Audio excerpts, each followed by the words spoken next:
night. Feeling higher than the sky.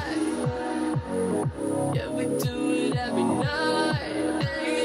Tell me what you higher than the sky. Tell me what you doing every night.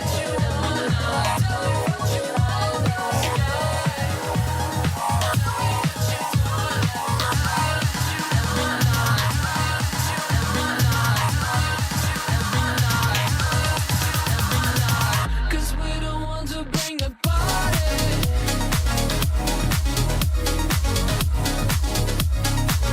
Cause we're the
And hello, everyone. Welcome on back here to day 2 of Prize Picks in a Revival series. I'm Exner. I'm joined here with Paladin. We're rocking in series number 12 right now. We're getting towards the end and looking forward to seeing how the semifinals shape up. We've talked a little bit about the conversation here around some of the teams that are left remaining, some getting forfeit wins, some getting hard work through the quarterfinals, but looking forward to opening up the day here with Boss versus Outfit 49. Going to be an exciting one. Yeah, I'm excited. I feel like this is like a mini test for both teams. I mean, for Boss, there's an expectation that they're supposed to win this tournament with no Rave involved, and on the other side of things, Outfit 49 taking care of business against the Sakura team that had some fight in them, and I think that for them, they would love to push Boss to 3. They would love to try to potentially get the upset as well. But yeah, I think the expectations for both these teams are, let's see if we can take care of business today and get into the prize standings of this tournament. Yeah, no doubt about it. I think that's potential for Outfit 49 again. Bringing in the protocols, bringing in the cohesion of this roster here, even despite making a new addition and Zocker bringing him into the mix. I feel like this team's been able to prove enough here to me that they can challenge some of the top dogs that come through in this event. So Boss going to be one of them, as you said, definitely the favorites to enter in here today. But for Outfit 49, I've been convinced throughout a couple of land performances, throughout a couple of different individual efforts, that they've been able to really rise to the occasion. And this is going to be another example, as you said, a perfect test. As we can go ahead and hop into our PrizePicks analyst segment and take a look at what these two teams have on offer. We'll start with Boss here, our new introduction of this team, getting to see what they're bringing to the table here so far. For me right now, I think we are kind of getting some of the best CS out of Slight that we've seen in quite some time, maybe since he's really made his first big introductions into the upper levels of ECL. I think he's playing some of the best opping that I've seen out of him in a little while, and I'm really happy to see that he's able to build that consistency and be, top of the charts here, being a leader. Also give a lot of credit to Stanislaw for how he gets implemented into this system, because I feel like there's a little bit of a correlation in between Slight's ability to work a lot better with the op now and also Stanislaw joining this roster.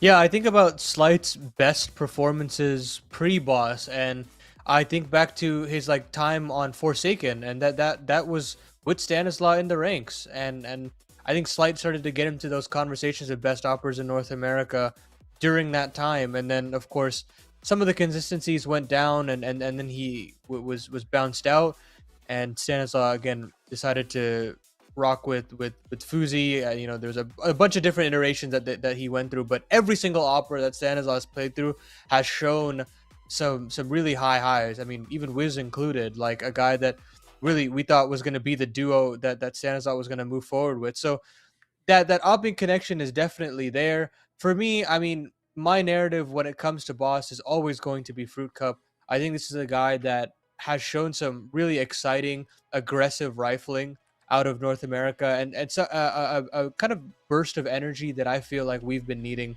for quite some time. Now, it does feel like his performance and output has steadily declined.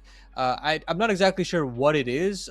I think it might still be an integration of him into a system like Stanislaus. He hasn't really had the greatest calling across his tenure, and I think that could potentially work into some of the hiccups that they're having.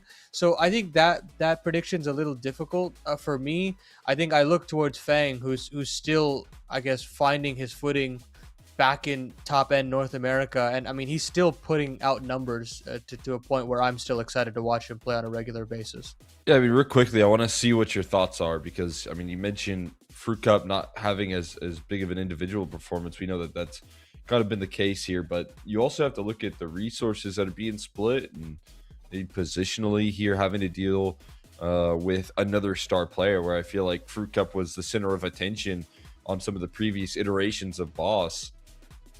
Is that still the case when you have Slight having his amount of impact? He's finding consistent access with the AWP. Is it still the case when Fang's on the roster? We know that this is a guy that throughout a lot of different teams and playing throughout a lot of different players, is that when he's in his star roles, when he's in his positions, he's able to find the kills to back it up. Do you think that's taken a toll a little bit on Fruit Cup?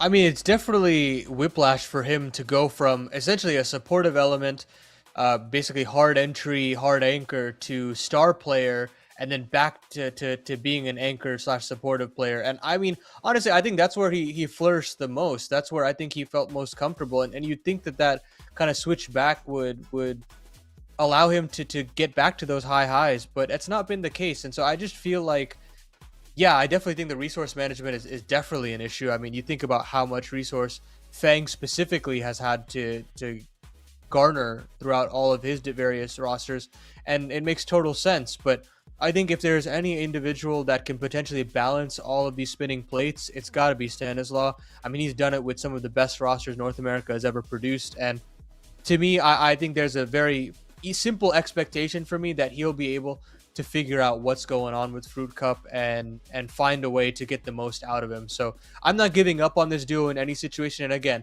if you look at this roster on paper, it should blow every other team in this tournament out of the water. It's just a question of, can they realize that theoretical potential or not.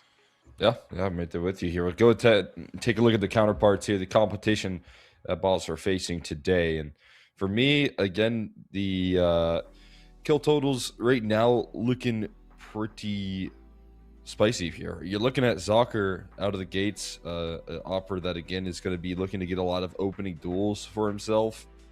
I feel like can really develop a little bit of success as an active player given the opportunity, but he's going to have tough competition in Slight with his comfort levels. And then I look at the deadly duo that really helped them out on that last map. You had Honest and Voltarok working really well off of each other, and then Gabe also having very high highs yesterday when you talk about Mirage, and then Dust 2 when it was a very dominant affair. He really didn't have to do too much. So I'm trying to figure out who is the most active piece of the puzzle for this roster here, who's going to be the one that's getting stuck in these duels, these opening fights the most. And I feel like it could be Gabe on certain maps, because we've seen that he'd be very willing to get active. But also when Honest is hitting his stride, he backs it up with a lot of effective lurking frags here and there. So it's an interesting conversation to have here as to who's going to be the most active piece. I feel like it's a tough split in between a trio, depending on what sort of form we get out of Honest, Zocker, and Gabe. Yeah, I think that Gabe is probably the riskiest one out of all of them, just because of how up and down he can be. He's a very all-in player, and of course, if you get a map out of him and this goes 3, then I think that estimated total seems very, very likely to happen. I think Valtorok to me is also another player that actually I feel like his kill total is not that high. And I really liked what I saw out of him yesterday. Still one of those anchors that isn't necessarily going to blow you away in terms of the round to round plays, but I do think that he's still getting enough positioning, and he still has got great mechanics to potentially get multi-kills on a regular basis and get to a point where he can find more than the 24 and a half. So I think those two are kind of where I'm looking at, just in terms of like risk reward. For Zocker and for Honest, I think there's an expectation that if this Outfit 49 roster is supposed to perform, it's got to be them.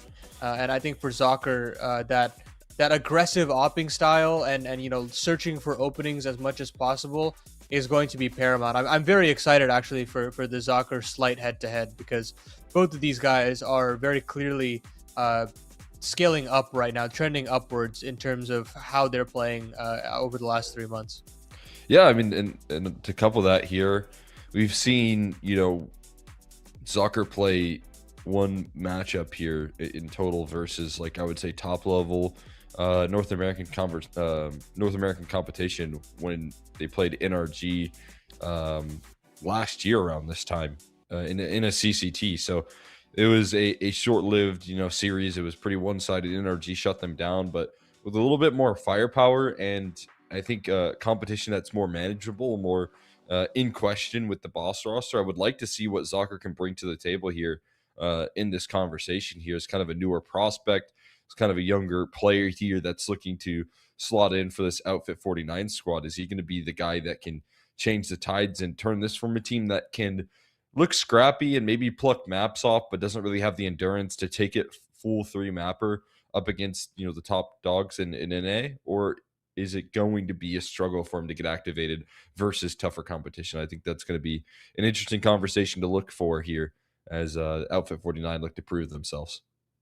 Yeah, this is definitely the move to look for. I would say that this is their biggest test. I think that you probably can't decipher as to whether or not they're ready, even after they could potentially cause an upset here. There's still a long road to go, but I mean the signs are there. I mean it's all about consistency for them, and I just feel like they've just been all over the shop. I mean, a loss to Lag, a win, a loss to Aether, a loss to Regain. Like these are games that I feel like are very doable for them, and if they want to be considered in that upper echelon, they've got to find that consistency to go deep in some of these tournaments. I do think that this would tell a lot of the picture though is can soccer feel comfortable in this environment without feeling without looking out of his own depth or potentially not ready for this kind of stage, or are they just simply not ready? Is this kind of where the experience of Boss, that's not necessarily as a roster but more as individuals, can that just allow them to catapult through this game and just keep on rolling through this bracket? Because for me, that's kind of where I look at. Is there that confidence in Outfit 49 that they have the belief that it's possible, or is just Boss going to take care of business tonight? But yeah, I have a strong confidence in Boss in this game, even though they got the forfeit win. I still believe in this project wholeheartedly, and I do think it's taking more time than I expected. But I just think that the work ethic of Stanislaw, and then having Ben Leet involved in the coaching department as well, I think that strategic combination is just probably one of the best duos you can assemble right now of the pieces that you have in North America. That you've got to give them some credit where credit is due, and hope that they've got their act together for this bracket today. Yeah, no doubt about it. Well, I'm definitely looking forward to seeing that duo long term. It's going to be a fun one here, but we have to look at the battleground that we're going to be looking at in terms of vetoes here. See if we can pull that one up as well as for me again, Boss still trying to define themselves as a very fresh faced team, and talking about like comfort levels here for this squad. They've had some impressive results. They've had some good showcasings again on land. Have been able to show up on maps like Nuke, but I actually think it's a pretty tricky veto because again, Outfit 49, while they haven't been able to prove it in a consistent basis, I would say they do have that map victory on Nuke over NRG. I would be interested to see if that comes out into the picture here for a Outfit 49 pick. Also a very common maybe decider for both these teams as well. So I'm interested to see that conversation come through and get to take a look here as we see Nuke is going to be picked out by Boss. Interestingly enough, here get to see Dust 2 into their Dust 2 pick for Outfit 49. And again, talking about what they did yesterday versus Sakura, felt like their utility was on point. Felt like they had all the details nailed down with utility. It just makes me believe that for an opportunity and an upset here, I feel like these are the first two maps that they're really hoping to get underway for themselves. Overpass is pretty good for them as well. Proven concept versus Rave on land as well. It just all three of these maps I can see Outfit 49. I've seen them do really good on. I haven't seen them necessarily play the best with Zocker except for Dust 2, but outside of that, I definitely have a little bit of faith that these three maps can go their way. I think one interesting narrative piece that this veto makes me think about is who is being valued in terms of the style of what this boss roster is going to look like. Is it Stanislaw or is it Ben Lee? Because if it's Stanislaw, then Nuke and Overpass are huge comfort picks for him. I mean, he's made his name on those two maps specifically across this kind of wildcard Forsaken era of his career.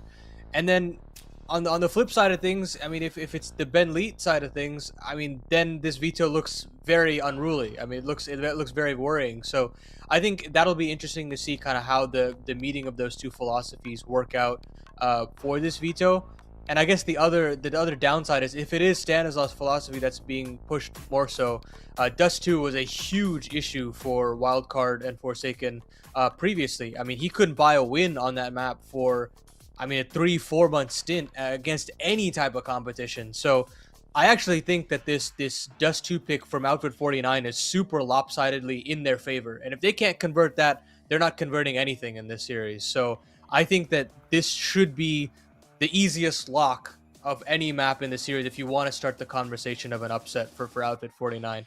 They've got their protocols down to a T. I think they understand what makes them so fantastic on this map specifically. It's the faster paced defaults. It's prioritizing short control, mid control as quickly as possible and making sure that the defense doesn't have any time to set up. So I think there's no excuses for Outfit 49 to have a competitive series here. I'm with you, man. I'm right there with you. I remember a quote from Stanislaus saying that they had to throw out the whole playbook for Dust 2. And even after they did that, even after you knew this team was working very hard, it was the wild card roster that he was playing with at the time. Arguably even more firepower on that team. I mean, definitely the case, obviously. But couldn't get things going on the T side almost at all. The defense felt super uncoordinated.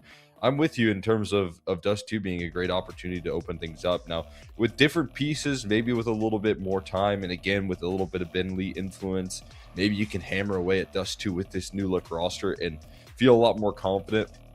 Even though the calling was a huge challenge for them on this map to open things up, still have a little bit of faith that, you know, with Ben Lee's influence here, they'll be able to get back on track, because I'm definitely with you in terms of the conversation of these two minds being able to meet. Always felt like it was not inevitable, but for Ben Lee in terms of the fragging output, playing at a higher level, you know, was he going to be able to consistently put up results? I feel like sometimes it was just missing mechanically, but you could see that the calling was still there on a couple of crucial maps. I think Dust 2 definitely can be one of them, but it's going to create some challenges here, that's for sure. I don't think Boss have an easy pathway to this grand finals through these 3 maps, and Dust 2 to start things off is a chance for Outfit 49 to make some statements. Yeah, I think the conversation about different individuals is definitely an interesting one, because sometimes I feel like with Dust 2, a lot of it's intuition. You know, it's not necessarily the most complicated strategy that you need. I mean, the flight paths are pretty straightforward. And if you've played high tier North American CS for long enough, you should know the protocols. And I think what it was with Wildcard wasn't necessarily that they were having the wrong, I guess, protocols. It's just how disjointed it looked in actually executing said protocols. I mean, it's like bad trading. You know, sometimes the split timings are just incorrect, where you'd have a lurk up short side, you'd have an execute off short side and you have a late long lurk, but the long lurk would push way earlier than they were supposed to. Very weird, like amateurish mistakes that would happen, and perhaps that isn't necessarily on Stanislaus completely, and more so that just Wildcard didn't gel on that map specifically. So I think that you've got these players on this roster that I feel like are still mature. Like that's the best part about this team, is that you don't really have to like nurture anybody on this roster beyond maybe Fruit Cup, just because of how much volatility he's been in under the Boss banner.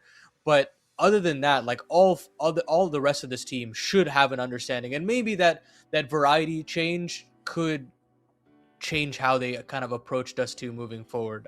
So I'm not gonna like just completely write it off. Again, they've played it twice already. They've beaten Regain pretty handedly both times.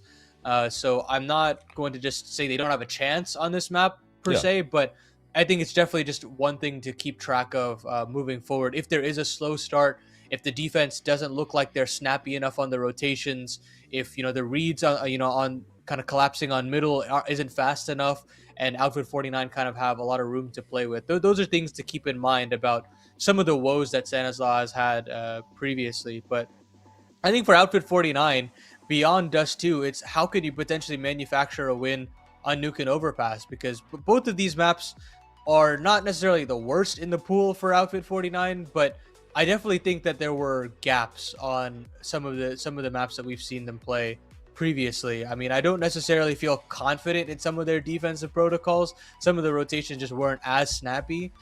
So I think that if you go up against a team like Stanislaus, where I go into those games assuming that the strategy and the ideas are tight knit, that you're really gonna have to cross your T's, dot your I's if you were that Outfit 49 T side, and you're not gonna get anything for free on the CT side either.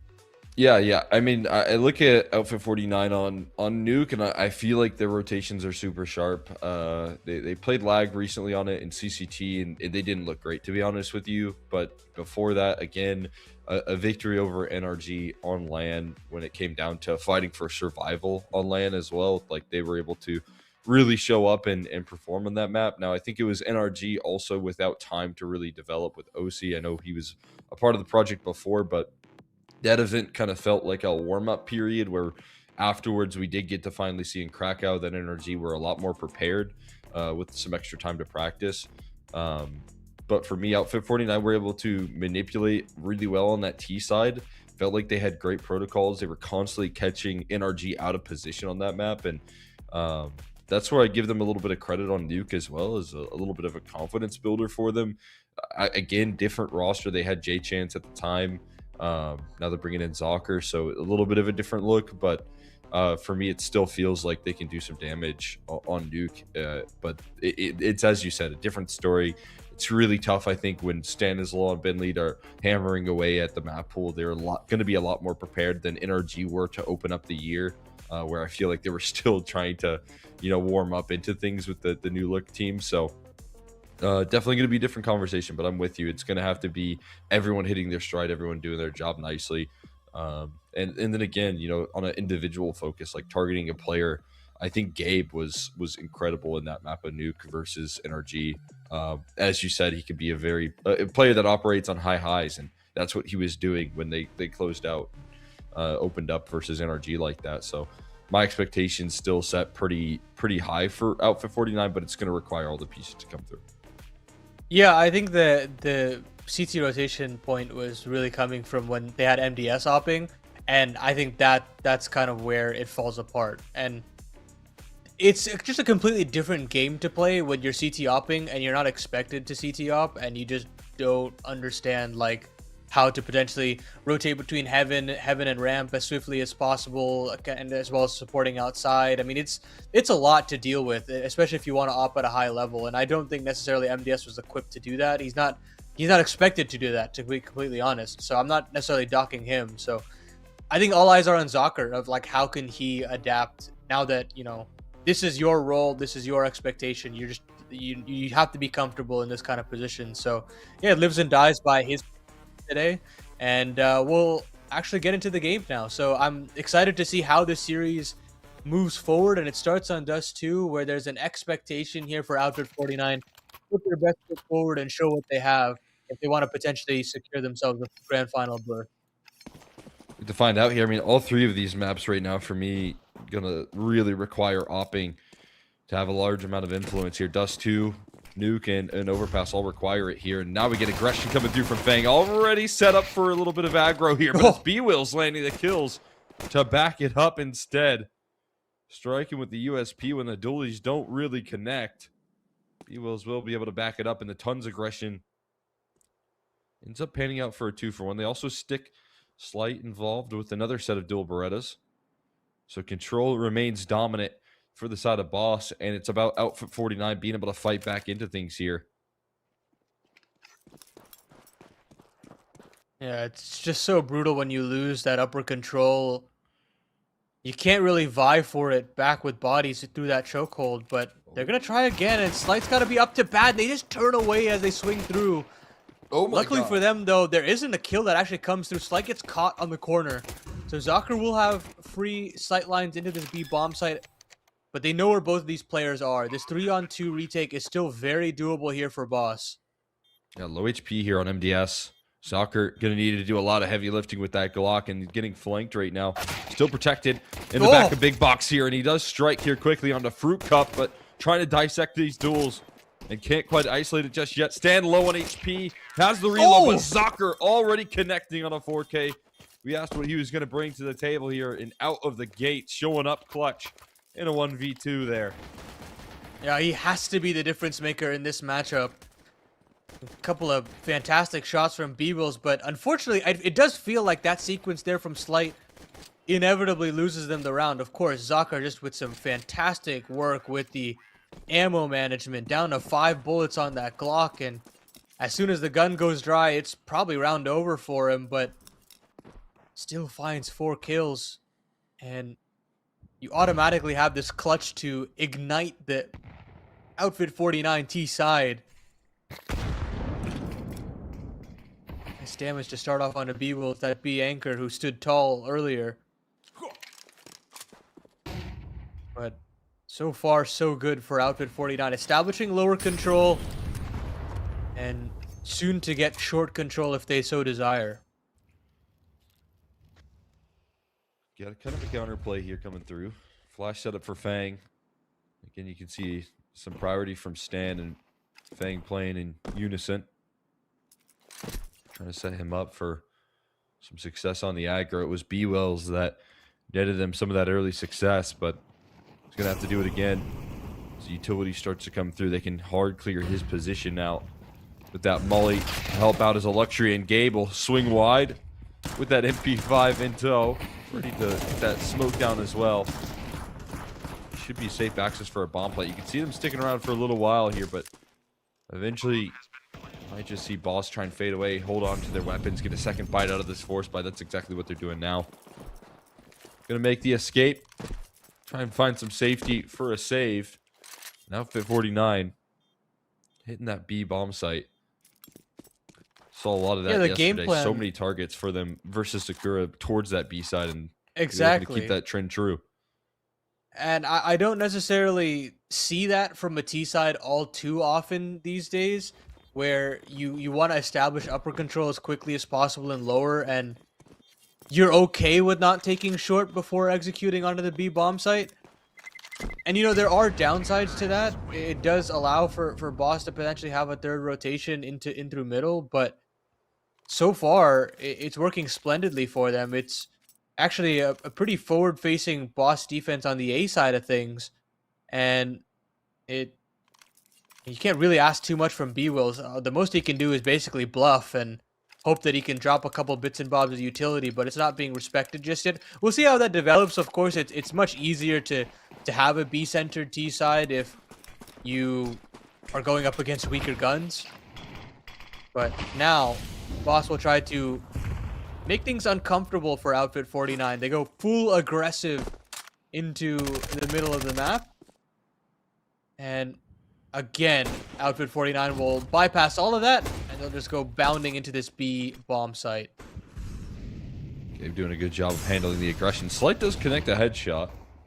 Triple up in towards the tons that Gabe gonna have to deal with here soon. Swung wide by the 5-7, and Stan continue proceedings here. 4v3, man advantage. But definitely on the outside looking in of this B bomb site. Triangulated setup, minimal utility here for this defense to recover and retake. So gonna need some crazy shots to back this retake up, and they're gonna give it a go. Stan already plucked out, and here's where the crossbar becomes all the more stable. Fruit Cup gonna connect one with his MP7, but everyone else holding up to the line, and will shut down access and towards that B side. Again, target in to the B side there, and because of that aggression up towards the top of mid, not a lot you can say for Slight in terms of holding it. You know, I would have liked for there to be a bit more exit pressure instead of the retake. Maybe you get away with the rifle there, but unfortunately, you only had one player in upper, so it was just difficult to box them out in that situation. But that is something to think about, the lack of significant economic damage. There'll be a couple of buys available here for Outfit 49. But most importantly, Slight has got his AWP out. This is the difference maker that we're kind of looking for. We've seen his uptick in performance, and now we've got to see a continued renewal of Slight's performance again here in this best of 3. Especially when you've got Zocker with the best start he could look for, and probably in some of the best form he's been looking in basically since he's joined this roster. No doubt about it. Consistently showing up here, and yeah, is he going to be able to do it versus the big dogs? That's showing out of the gates that the answer is yes. But the tendencies for this Outfit 49 squad remain the same here. Take a little bit of that mid control early, force the Opper back off of taking any aggressive stance with flashes, and gear up for a B execute where all you have to do is trade a couple players out. Easier said than done for sure. A mid to B smoke coming through as well to try and set the focus, as you can see from B-Will's off guard. Any good flashes on the Fang are going to make his job very difficult. Sees the smoke riding over, dodges a couple of flashes as well.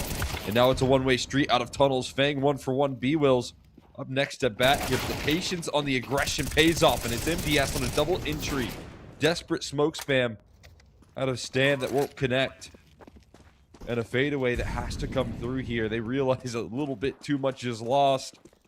Not enough utility to pull off a retake. Only a single flashbang for them. And Outfit 49 just trades so effectively in towards that B side. Yeah, I love that sequence there from Fang. Does all the right moves to have as fair of a fight as possible, but I love the spacing from Outfit 49 even more. You know, making sure that there is no chance for a spray transfer to occur or a lineup to occur. And as soon as they break open that B crossfire, it's the pause from MDS to really make the car player uncomfortable. I mean, at that point, you can play any angle you want, but eventually the trade's going to come out, and MDS just does a spectacular job here. Not an easy shot to hit, and you know, maybe if it's a 3-on-3, Boss have a look in, even with the utility disadvantage, but that clean entry from MDS just secures the round outright. Boss will still keep purchasing. They still retain some of the best weaponry that they had in the round previous, but Outfit 49 just completely satisfied with just going into this B bomb site again and again.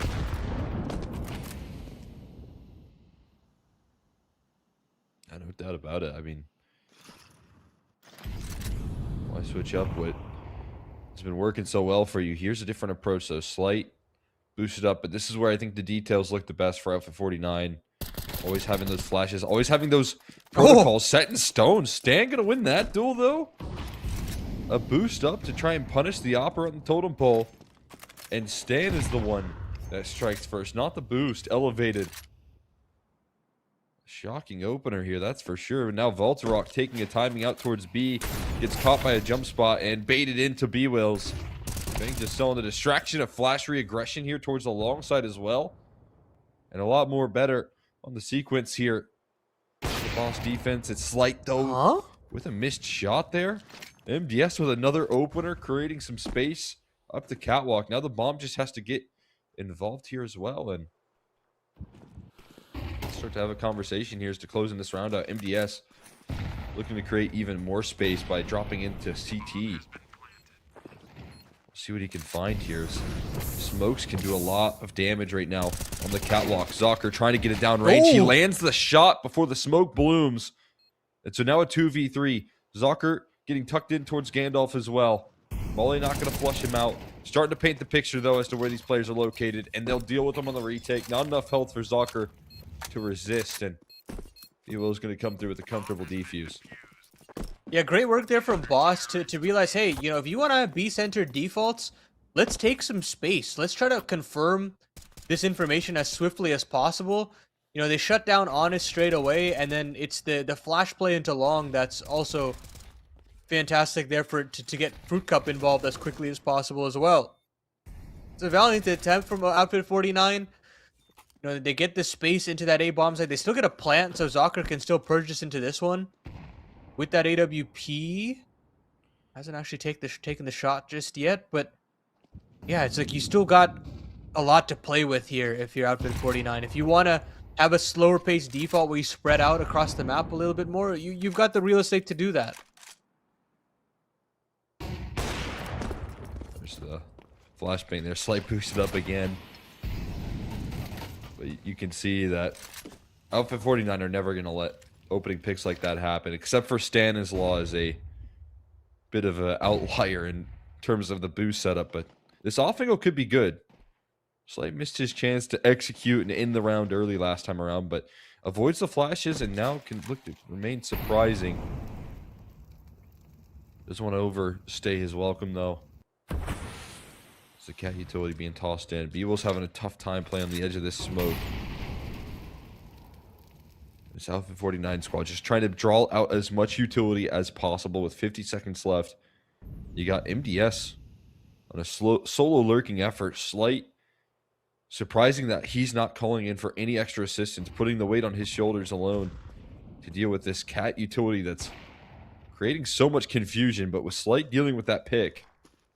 Gonna weaken up the attack, and Stan did not have to jump on the rotate because of it. He gets his utility down to help out this B defense, well coordinated. But it comes down to B-Wills on a duel here, blowing open the smoke.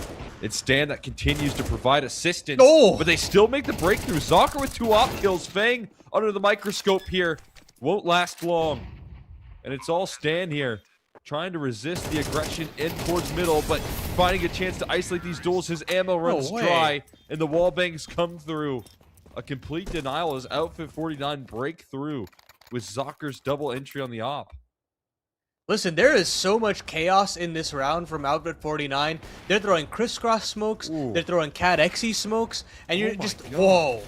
Oh, I mean, and even after all of that, Boss had a great idea of what was going on. They knew the B-split was on the cards as soon as MDS goes down.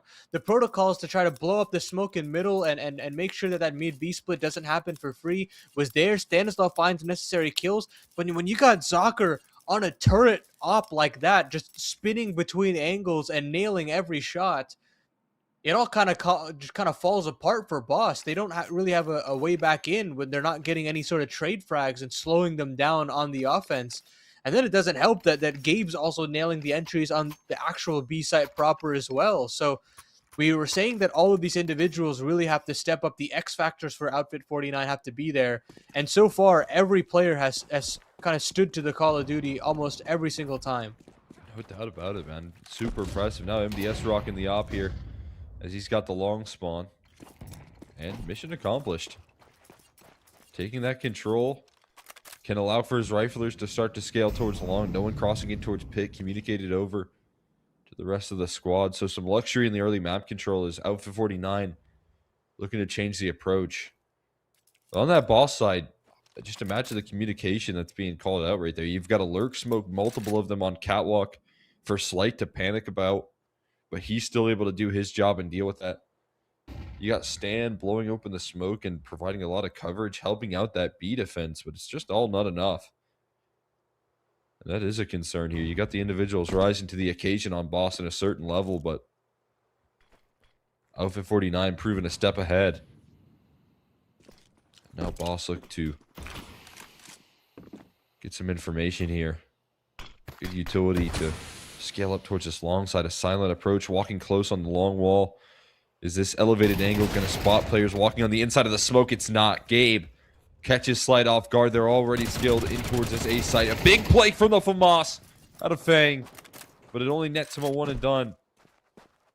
And Voltorok still rocking on this lurk here. Is going to watch as the round is saved out by the 2 remaining boss members. Holding on to their guns. No chance to recover this round. Outfit 49 collapse effectively again and can rip even more out of the hand. Stan leveled. Voltorok not letting anything slide here. And B-Wills trying to huddle in the back of Tons. Gets spotted out now. Information confirmed. And a head-to-head duel that is tricky for Voltorok to win. He won't. Maybe that can provide security for the gun, but the rest of the team is hot on his heels. There's not as much money as you'd like to go on a hunting party. So maybe going to contain it here at this point. Dude. Outfit 49 having no troubles right now on this T side. I mean, what a sick call there from Outfit 49. You understand that Boss is being very proactive in terms of taking map control. And this time around, I mean, it's an all-out front through middle. They take upper control as well. They know that the long cross is coming. But you actually plant Voltorok in this annoying T-spawn angle that can basically spot the players crossing in through the long doors. And Voltorok gets the spot as the long cross is coming through. The long lurk doesn't have any chance of actually forming for Boss. And then after that, I mean, it all kind of falls apart when you're getting the entries on the long approach as well. So everything working out for Outfit 49, and they understand how Boss want to approach this CT side. It looks like they've really done their homework as to what the protocols are when a long take comes through. And because of that, what do you do if you're Boss? Because it's clear that you've been found out and your game plan has run dry. There's got to be an adaptation here from Stanislaw because plan A just is out the window right now. Yeah, and there's difficulty in dealing with the B executes that are coming through from Outfit 49. The mid to Bs are looking well. The plays towards A now have just started, and it's already looking fierce to back it up. Boss this time put a little bit more priority on containing long control, not giving that over for free. And for the first time, and it feels like this whole half, we don't see anyone in tons early. Fang trying to be active here. I mean, you can see a mid collapse coming through off the flashbang setup, but it's punished, traded effectively. Fang gonna stick his head around the corner. Contain a little bit of success here. Needing to get this player activated here, especially being over towards that B bomb site. You're gonna need this guy to show up a little bit. Thought Fang nearly spotted Valtorok in the entrance to upper tunnels, but finally it feels like Boss get an opportunity to duel in the early round and get information. That's probably the best outcome that they could have asked for with a situation like that, 3-on-3. But Outfit 49 are going back to bread and butter, while Boss are going back to gamble on the A site. I don't feel like I see gambles all too often on Dust 2 necessarily, especially on the A side of things. You've cleared out long in this way. I mean, are you just calling the save straight up, or is this an attempt at a read? I'm not exactly sure, but either way, Boss are too late to the scene of the crime, and Outfit 49 should get themselves a free bomb plan. The caveat here, though, is that you've got B-Wills and Fang and Fruit Cup actually at B almost instantaneously. Oh, yeah, and that's going to catch Soccer off guard there. Can't position himself effectively before they're already out of tunnels, but it's still isolated duels there. They move before the molly fades, and so there's no access gained for B-Wills. Was forced outside by the molly here. Can't save the day. Running out of ammo is Gabe. 8 HP, and B-Wills will be able to save it. Coming down to low health there, needing a hero. His teammates make the move before he can get involved. But he's able to come up clutch in the 1v2 and deny even more success rolling for Alpha 49. Man, I was gonna say that, you know, maybe the read wasn't there for Boss, but it was the entire time. They were just so pacey on it. The long clear comes through and they just book it into upper tunnels. And luckily they've already got lower space as well, so the crunch looked absolutely fantastic. And still, even with that indecision, Outfit 49 nearly make it possible. It just feels like these B players are not getting a chance to play this game fairly. Fang with sub 20 HP, you know, B-Will's getting taunted and pulled between positions again and again. It's just a nightmare for those two at this point. It is, and it might remain so here with already some damage being done. I mean, how often do we talk about Dust 2 being a little bit one-dimensional and being really centered around this control towards Catwalk being the game changer, but we really haven't seen a single draw up the Catwalk with, you know, 4 players with the pack come through whatsoever. Alpha 49 have not even had to pull that wrinkle out of their playbook. Might see it now here, but it's more so centered around Longside instead. So it's going to be Fruit Cup with some pressure put onto him here. He's been taken down a quarter, but still looking to hold the line, and he doesn't get anything going for himself. A little bit of chip damage, but Gabe remains dominant on the opening phases of these rounds here. Now the Op is up next at bat, and we'll cut off one on the cross here. Also spots out a player inside the pit, and trying to buy a little bit of time here for everyone else to get involved, that he knows he needs to do more. While he's coming through here, still trying to thread in some aggression. Has help from Stanislaw covering the cross, but Honest turns his crosser up high, and we'll be able to knock it down. There is no smoke for the cross, though, and that's going to create near impossibility for him to get across here unless he lands some headshots to back it up. At range there, Fang will be patient on the aim. 26 HP. Got tagged down low early. But he's able to save the day there and seal things up for Boss. It feels like you've not really had a round where Slight can just stand and deliver on the long cross, and he finds only one, but holds that line for so long that it gives a chance for them to take down the short lurk and have the rotation through. And once that short lurk goes down, the cross is just so difficult for Outfit 49. They're not able to get through, and finally it feels like Boss can breathe a sigh of relief. You've lost short pretty quickly here, but these lower weapons surely should not have any room to make this work. B-Will's now tested once again on this B bomb site, and very smartly drops the smoke and backs away instead of dueling forward. Now Fruit Cup getting off the board as well, so you're having some of these individuals get a little bit more comfortable in this game, and that initial burst of energy that Outfit 49 had is slowly being whittled away. And this is what you're kind of looking for as the favorite in the game. You know, an underdog will have the game plan out the gates to put in work. It's how long can you outlast that? And can you just keep your head above water just to a point where you can get your individuals online and make sure that some of the great protocols, which, look, I think they've had great protocols and responses, it's just not having that extra bullet or two to get the rounds as well. So I think that they've trusted the process pretty well here, and they've now had a respectable resurgence in this half so far.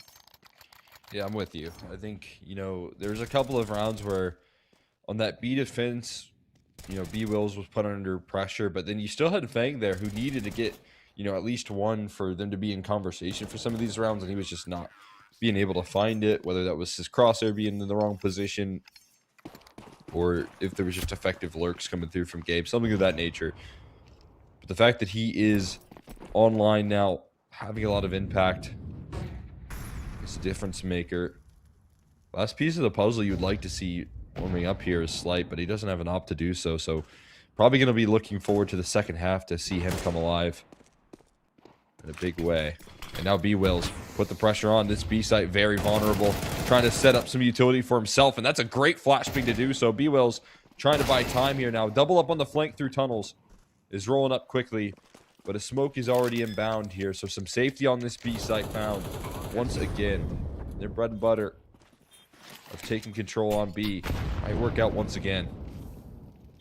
That needed 0 damage somehow. I have no idea how that's even possible. And MDS, that volley doesn't go deep enough, so he can just stay here at plat for as long as possible. Another nade will come in, but it doesn't matter. I mean, I say it doesn't matter, but out of nowhere, Fruit Cup and Fang find 3 kills between the two of them, and now they're on the bomb. Gabe's got to go Oh my God! find the kill. How does he deny the bomb defusal as well? Gabe out of nowhere, rabbit out of a hat, and Outfit 49 magically get themselves a 7th. Well, I mean, I think Gabe shows up for the big games here, that's for sure. And right now they need someone to provide the impact in the clutch department. Gabe just, running through the smoke right here. Fang, of all players, having him locked down, gray screened around the smoke right there. You expect him to nail that kill. And Gabe will run through and has enough time to turn around for the follow-up as well. That is unbelievable work. And just when you think Outfit 49 all running a little bit out of gas on this T side, Gabe provides the afterburners right there, turns it on. That's crazy stuff. Yeah, I mean, the initial read as well after Gabe spots out so much aggression top mid, that's where the B call actually comes through. So the initial call and response from Outfit 49 also looked fantastic. Now they're going to go through with their long protocols. They try to flash in and they restrict Fruit Cup to just 1 kill. Haven't allowed him to really get going, but Slight certainly might. Big kill on the Honest, and now they're being boxed in Outfit 49. Boss looked to tear it right back. Now Fang ready to bat, and he nails down 2. Stanislaw with the final, and Boss exactly what they were looking for here to put away some of that momentum that might have started building up with the Gabe clutch. Yeah, very slow start for them here, no question about it, but the turn up looking a lot more effective. Feeling like they should have maybe tied things up as well with the Gabe 1v2, but we'll take 5 on the CT side. I mean, at certain points, I think it was the defense I was a lot more concerned about with the Stanislaw calling as well. At some point, their T sides were also pretty rough, to be honest with you. It was definitely both sides of the half, but the fact that the adjustments are coming through on the CT side just shows that with this team, maybe a little bit more depth, a little bit more success rolling out their way. But it will come down to Stanislaw needing to come through with a big-time T side if they want to try and close things out. Deny some of the individual efforts that we're getting out of Outfit 49 so far. And they've got a pistol round to prove it here. I mean, look at the utility that is invested here. Full belt on Stanislaw. Molly and a smoke invested into this one. So they got a game plan for an execution. Will they be able to get it off in time, though? Yeah, a lot having to be used here. Molotov used top mid, I guess, to deny any potential mid aggression, but the CT side are playing pretty far back. They still get punished, though. 2 kills for the T side, and they've pushed MDS into the lower position. The flash is just absolute perfection there from Stan. Now a 4-on-2. Boss can use this extra smoke flash to go wherever they please, and I think they have their eyes set on this B bomb site. A door smoke and a flash and go should be the name of the game. Maybe that initial game plan really did work out here for Boss.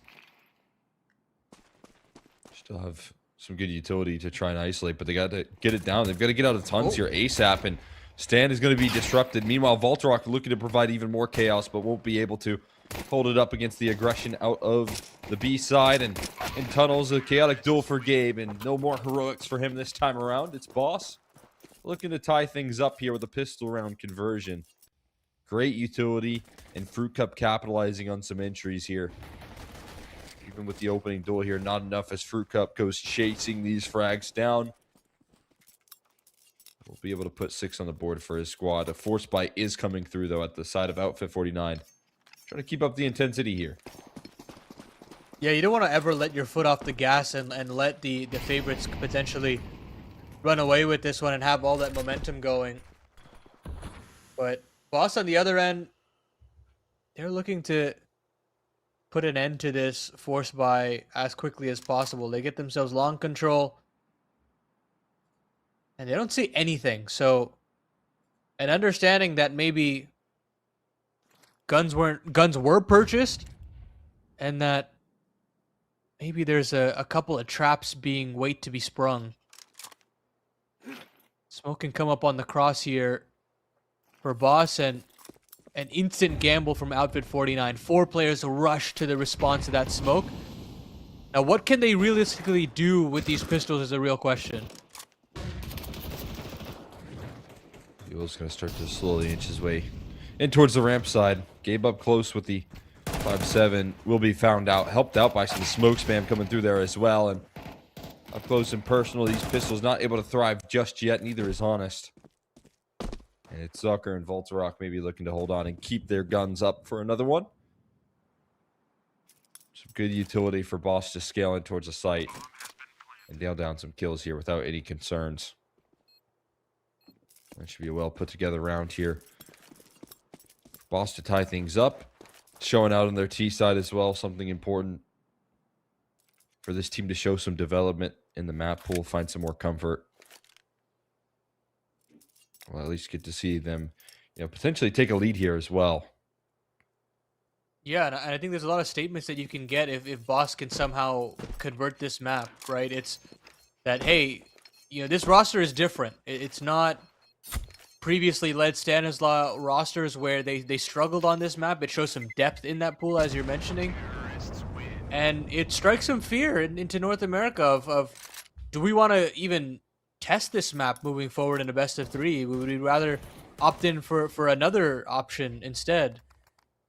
There's a lot of ramifications of getting wins like this, and Outfit 49 are not any slouches on this map. They've definitely showcased a solid T-side game plan, and they've shown results previously that they understand fundamentally how this map works and how to play it at a high level.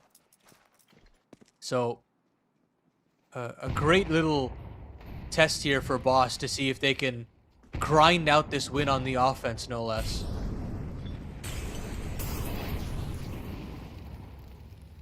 Ooh. There's the set of utility tossed into slower tons, but Soccer is able to avoid it. Still up close and personal here with the Deagle, but the spam goes wild. And Slight gonna follow it up with some more action. Triple up on the egg direction here. B-Wills on an elevated angle. Gonna look to start to knock things down and end things quickly here. One more around the corner. Voltarock not giving the peak just yet. Finally gonna be identified, and B-Will's gonna back away and try and stay alive with his rifle. It is an interesting, conversation to have here where I think we've talked a lot about Stanislaw. You mentioned that Forsaken roster multiple times, but that's his building back into the scene here. And, as a player, as a leader in North American region, this guy's undergone a lot in terms of, having to build up from essentially zero with that Forsaken squad. Bring in JBA into the top level conversations. And I always felt like he wasn't going to be a player left behind, right? I mean, surely in North America, some of these teams, they need the leadership aspect. Whether that's been, picking up different IGLs or going international for IGLs, Stanislaw is in a position where if he wants to, get an organization, if he wants to find ground underneath him, it's got to be through building it up from zero again with this boss roster and being able to prove it enough, which is kind of, I gotta say, a crazy spot to be in, right? Yeah. At a certain point, you gotta call into his motivations of like, do I want to do this again? Like, Yeah. he's been outcast a couple of times, and I mean, at the end of for the whole Forsaken wildcard journey, it's his statement. Actually, I completely understood. It was like he was open to so many different opportunities, but it sounded like he just didn't want to put in the effort again, which completely is understandable. But with this 5-man unit, he doesn't have to do as much nurturing. There isn't as much buildup that has to happen, and I think that makes this project a lot more doable. It's just trying to find the happy balance of making sure that all of these players are satisfied in their roles. I mean, Fang, a guy that requires a lot of support, Slight needs some pointers as to where he wants to go and where these calls should look at. And B-Wills hasn't been in competition or top level competition in quite some time. So it's just getting all those players on board and to buy into Stanislaw's calling. That's really the name of the game for him. And he's done a pretty fairly good job so far. So we'll see how this buy round looks as this story continues to develop, as it's a walk down middle here. Close up in the smoke, and it's just such a car crash. MDS only gets one, though. And they're going to continue to try to bound out and see if they can continue moving into this mid to B. And there's trades all over the shop, but Honest can't necessarily find a safe haven. He does get another dink, and it does leave Zocker into a 1-on-2 clutch that's very doable. Dink noted, so he switches over to the secondary. But Fang is playing between so many different positions. He's just so hard to spot if you're Zocker. And Fang does very well to hold on to the positioning in middle. And stalling, actually, even for the cat play, if potentially things go wrong there. So wonderful work there from Boss to be improvisational in that play. Yeah, I mean, having to adapt on the fly there, especially working your way through middle, and Fang taking a timing as that mid collapse comes through to catch someone in middle off guard is a great reaction. And as we said, you don't have to nurture Fang, right? This is a guy that's experienced, played at the top levels, MVP of a big event, right? So That's true. Forget what it was. What was the MVP that he got with extra? I got it. Hold on. Oh man, I'm not gonna look this up. It was an online event. Snow Sweet Snow. No.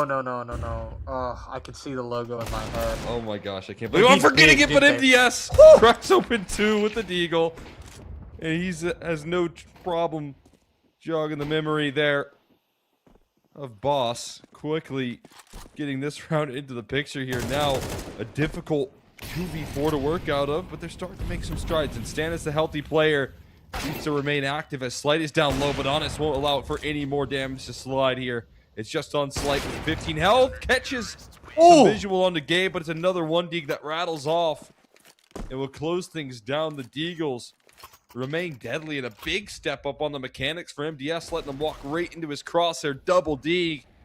Fruit Cup and B-Will's sidelined completely.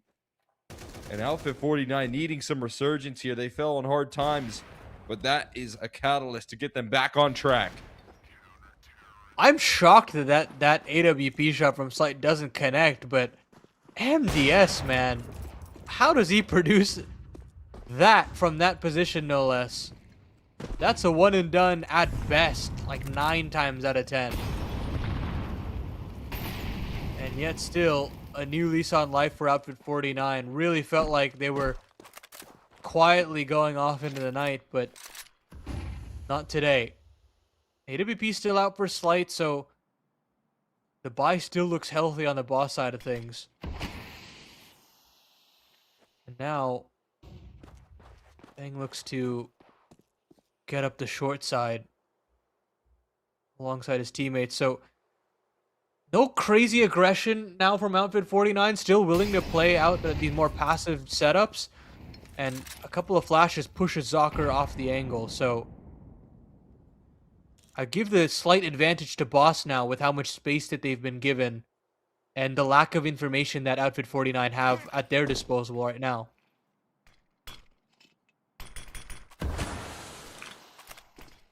Some utility towards middle.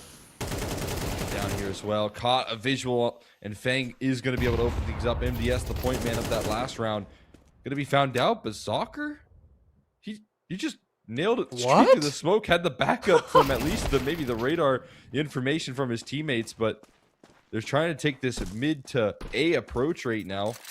Tucked in towards CT spawn. Gabe speeding things up on the flank, is being watched by Slight. Good awareness from him. And it's going to reroute here where Voltarock is hearing all the footsteps rattle off. Oh my god, you're right. Is this even enough time here for them to find this kill and get a plant down? 4 seconds left. There's not enough here, is there? No. 3 seconds turns to 2, and it's going to be a round win coming through from Outfit 49. They're looking for the hunt on the Zocker, and they will find the kill. So not a bad way to lose the round for Boss, but one that will slip out of their grasp.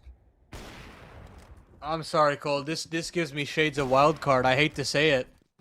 Indecision across the board costs Boss, where, you know, you've got yourselves an idea brewing for a mid to A, which already as a plan B doesn't feel like a real plan. And then they decide to say, screw it, we've got lower control, let's try to just run into B, but didn't actually take time to look at the clock there. And they had all the pieces, they had the man advantages, you just had to commit to an idea. It was a 1-for-1 split on both sides, so wherever you committed, it just had to be together. But they're going to try to rectify it with the fast mid to B split right now, and they've already got towards the window, but they've not checked Honest. A lineup there for the Ukrainian and an instant 5-on-3. The rest of the Boss players stuck in the upper tunnels. And this round just gets completely rinsed just immediately. Had such a big stride. I would have thought they heard Honest jumping around there in the window position, but maybe didn't expect it peak, and spacing just ends up being a disaster. Slight gonna inch his way into an open angle here, not expecting MDS to get aggressive in towards lower. And things go from bad to worse, as Boss have no access anywhere throughout the map here except for Stanislaw and his rifle at range.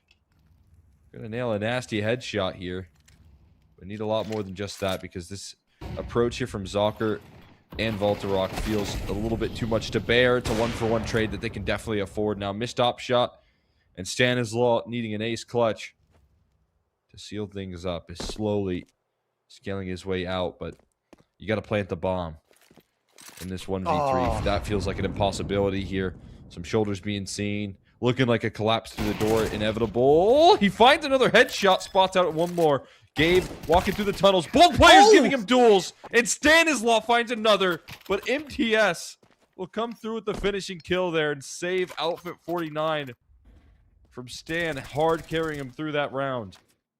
Dear God, I haven't seen an individual round like that out of Stanislaw in quite some time, but look at the taps from him. It just felt like it was meant to be at a certain point.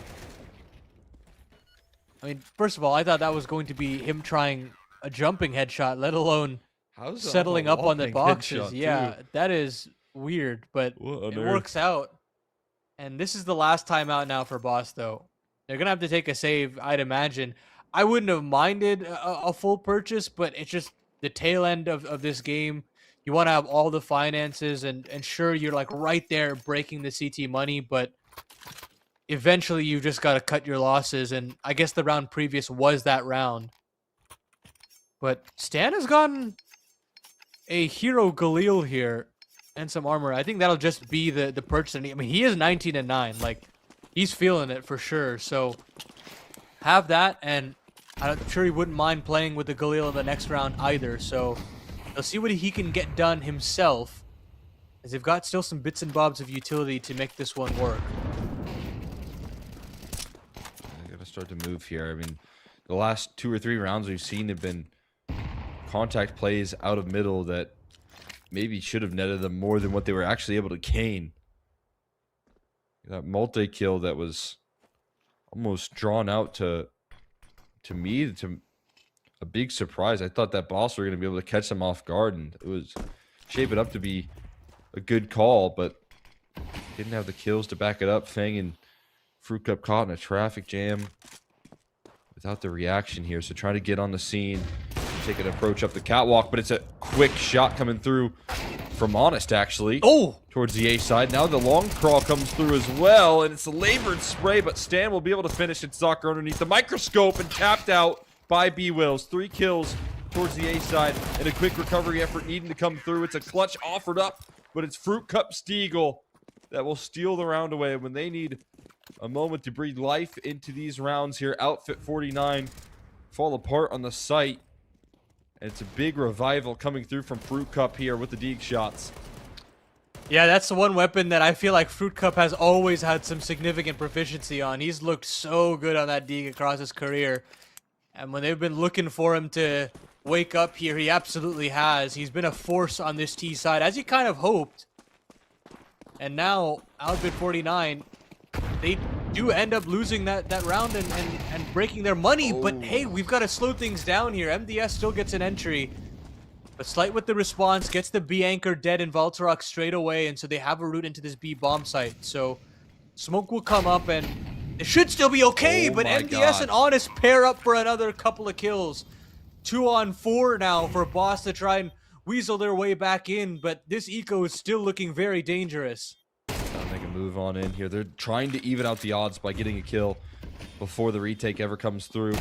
Tons of aggression, soon to follow it up. And B-Wills only goes 1 for 1. Fang overwhelmed. Simply put, access on towards B, completely punished. A couple of kills towards the top of mid, working in favor of Outfit 49. And a round where they only buy Deagles. Not even a full force buy. They scoop up a rifle. And Boss having a huge opportunity to stake claim here. 4v4 and the B side access gained here. Some missed opportunities and some incredible shots from Honest right there are going to change the tides and not allow for Boss to run away with a lead here. Yeah, I think they're off the same page there, Boss. You still got Stanislaw at top of middle. I mean, my assumption is that they're still trying to play out a default, but these 3 players found Valtorok and they just wanted to capitalize and didn't realize how close the mid offense was. So kind of caught between 2 ideas there yet again for Boss, and Outfit 49 have been very good at punishing those indecisions. It's not over and done with for Boss just yet. They'll still have the guns that they're looking for. Stanislaw won't have the rifle, but you still have a slight op, and they still get themselves short control at the very least. But full long setup here for Outfit 49 means that they're still very much equipped to deal with the CAD execution if they want to commit to that. Gotta opt towards car here to deal with it. A lot of presence towards the long to help out on any lurking presence. That was what caught them by a little surprise big time in the last round. The long lurk presence of 3 players being able to break through. It was Fruit Cup Stiegel that netted them so much success as well. Well, right now they're active towards long. They are sprinting on a flank, and that's been punished for 1. Execution does need to come through. They deal with the mid lurk. MDS shows his face here. Now the flashes not quite sequenced, leads to Fang falling quickly. And this long access, obviously denied here, but a post plant going to be active. As Zocker doesn't stick around to play the hero. Instead, he's going to trust his teammates to back him up on a retake effort instead. And Slight, no better time than now to come alive with this AWP. Has been so quiet, but needs to make some moves here. Big time swing on the first, and helped out by Fruit Cup's rifle. Smoke on top of that bomb. Flashbang to follow it up here. It's going to be desperate spam through the smoke. Can they connect? A player on top of the box gets finished off with the defuse. Is it being stuck? No. They find it in time. Slight connects with the rifle picked up, but another player on top of the ball. The knife's out, and it's just missed. Slight finds it eventually, but it's too little, too late. And Outfit 49 are going to claim map point. Oh, goodness me. I mean, you gotta talk about how slow Boss were on the approach after they punished the aggression, but even still, Slight and Fruit Cup did everything there. Slight found the connection onto MDS somehow through the side of the box. You're thinking round over. And yet still, I mean, just poor timing of the reload. And the knife from Slight just missing. It's a game of margins, and Boss have just been unlucky. Outfit 49, though, this is how you cause upsets to happen. Ooh. You gotta stick to your game plan, and I hope that MDS could get out of there with the 5-on-4, but he gets traded out. So Boss stayed level, and they look to push overtime. Little 1-for-1 trade there. Fang sidelined early, going to lead to some frustrations for him, but at least some relief here in Slight, finding the trade back. A round to break through could mean the money is shattered again, and they would have to deal with a force buy to try and buy life to close things down, but a win here would end it, make it easier for Outfit 49.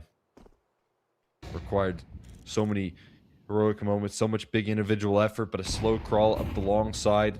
Counter flashes start to rain through, and it's painting the picture. Outfit 49 fully prepared for this attack up the ramp side. Zocker ready with the op. Rifle on the scene. Honest finished off quickly, though. Stan remains sharp. It won't falter now here, but the cross not successful for Fruit Cup. Some smoke spam connects for Gabe, and an angle taken by Zocker is going to connect on the follow-up here. So again, a 2v3 to dig yourselves out of here. Slight and B-Wills trying to combine their efforts. Slight looking to thread in some damage with the op before things get too far out of control. B-Wills playing whack-a-mole on the site. Connects a headshot here. Boss looking to close things down. And B-Wills will provide as Boss take 11.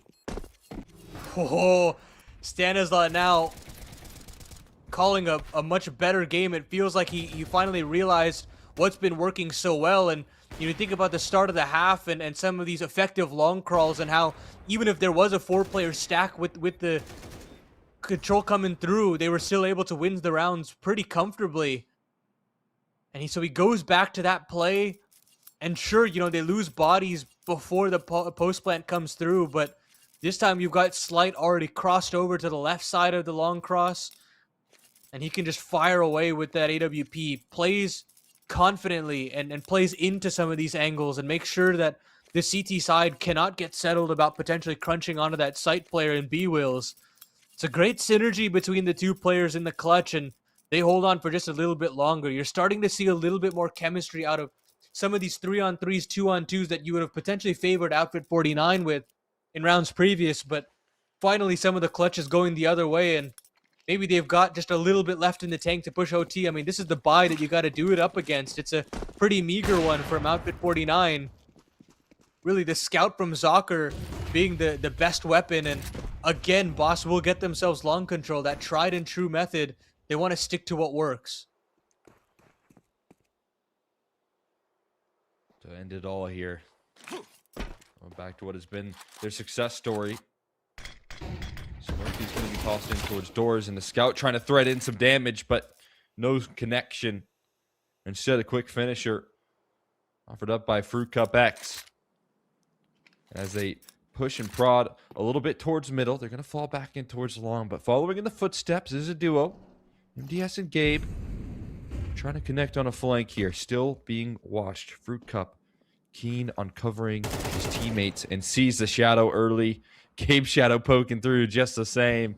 Looks down to try and make sure, but multiple players spotted out, one of which dealt with here. Honest, trying to poke holes in the smoke and deny access in towards this long crawl, but slowly but surely they rip away the kills. Voltarok falls just the same. It's only Honest, and he won't last too long as B-Wills takes us in to overtime here, required on Dust 2 to open us up. Boss not ready to say die just yet here on this opening map. I mean, it's just such a gritty comeback here from Boss. So many opportunities potentially squandered. So many clutches that felt like they were surely, favored to win, but you still find the two calls that net them the round, and it's long crosses both ways. And now you reset the situation. You put aside all the economy and scoreline woes, and you look to try and close out this game. They're going to go back to long control, but this time around, Outfit 49, they have a response in their regard as well. They're going to try to ice out this player stuck in blue bin, but Bang is living for so long. The Molotovs miss and get extinguished, but Fang still falls at the hands of Gabe. And so now Boss have got to find a different answer on this T side. No long cross this time around. Not going to happen. Good reaction coming through from Outfit 49 to put a lot of players towards long, prioritize in overtime, an opportunity to take that control. As you can see now, Voltarok ready with the counter utility towards B to slow down the approach here. It's going to have to be an explosive measure towards this B side. Otherwise, you're going to be rocking through gray screen, and it's immediate smoke met by the utility towards B doors. We'll see what the end goal is. Are they actually going to make a move through the smoke? Is that the decision? No HEs to blow it open. Underhand flash, and it is a complete shutdown. Boss getting thwarted on the inbound here. Slight tries to make a move with the AWP. Not going to happen. Access denied. And Voltarok and Honest able to keep things comfortably contained here and capitalize off of Gabe's opening pick here. Outfit 49 maybe establishing some control towards long, finding their win condition here in overtime. Exactly, and I mean that's the change up, and you got to talk about how all in Boss were on that long approach yet again, which eventually you've got to see if you've got some outs on the other end, and they just try to rip off the band-aid and get into upper as quickly as possible. This time around, they abandoned the long idea, and Fang just walked up all the way through mid. It's completely caught off Zakura and Honest, and the lower setup gets completely disassembled. Sure, MDS has gotten to this position, but it's too little too late. He'll bound away, but it's still a 4-on-3 for Boss, and plenty of space to play with here for this T side. Stanislaw also pressed up against this long doors position. Oh. I wonder who's got the shadow advantage there. I think neither player spotted it out. And Gabe will actually play this. I guess he spotted him. I think he has. I don't know. But it's just a question of who decides to blink first, and I'm not necessarily sure who will. I mean, Gabe should be, as long as he shows some discipline here, at an inherent advantage, but he's going to feel like he needs to make a move at some point. With that mid-smoke tossed in, he hears flashes up Cat. You know that site's slowly being lost, and he does bounce. He's able to connect onto a kill. A headshot rattles off onto Slight's op as well as they try and cut off the mid-draw. Advantage vanishes in thin air. And Fruit Cup gonna get met by a flashbang on the catwalk. Perfectly placed, Wow. and Gabe knocks it down here. Still alive as B-Wills needs to hold steady for the trades. One more around the corner. Voltarok catching him by surprise, but B-Wills not faltering. And he finds another frag. 3 kills in a row for B-Wills. And Boss move right back into a tied scoreline. The Cat retake looked beautiful there from Outfit 49. I mean, Gabe gets the entry that he's looking for to... Or not Gabe specifically. I'm not exactly sure who it was, but regardless, I mean, just the protocols to actually... Yeah, it was. The protocols to get the Cat space makes me think, they're going to be having perfect spacing to get up onto this A bomb site. And yet the spacing just doesn't look any good. It gives so much time for B-Wills to get ready and get set with that AK-47. And an unlikely clutch now, this time finally in the T-side's favor. and they get themselves long control in a 5-on-4. This is nightmare fuel for Outfit 49, doing all the heavy lifting to put themselves in a favorable position, and now they've got to do this comeback the hard way. Got another player here. As you said, a favorable clutch working in favor for what feels like the first time at a boss. And it's none other than B-Wells here. It feels like Mr. Consistent of this matchup and of this map. Just in general as well. Being able to seal that up. The answer's back here. These man advantages just don't last. Dry peeks into the op. Walking up Cat. Caught by surprise, but MDS aggresses forward. And the multi found. Slight unavailable here to punish. Gonna be called upon for more impact here. The op trying to help out the rifler escape. And Zocker able to connect. Threading that shot through the post. And a 1v2 here. Can Boss do it again? Finding themselves in another clutch situation, and Slight needing to read in that Valtorok has stayed active, and this feels like a round-winning play straight up. 25 seconds left, and Slight surely would never clear T-spot, or would he be so crazy? No, back's turned, but a missed shot! Oh no! The spray is way too labored. A smoke to cross in the doors. And a 1v1 versus these two oppers, and Slight gonna give him a go. A swing through middle! And Slight does not hesitate to win this one for Boss, making good on B-Will's clutch in the prior. Slight will do it as well.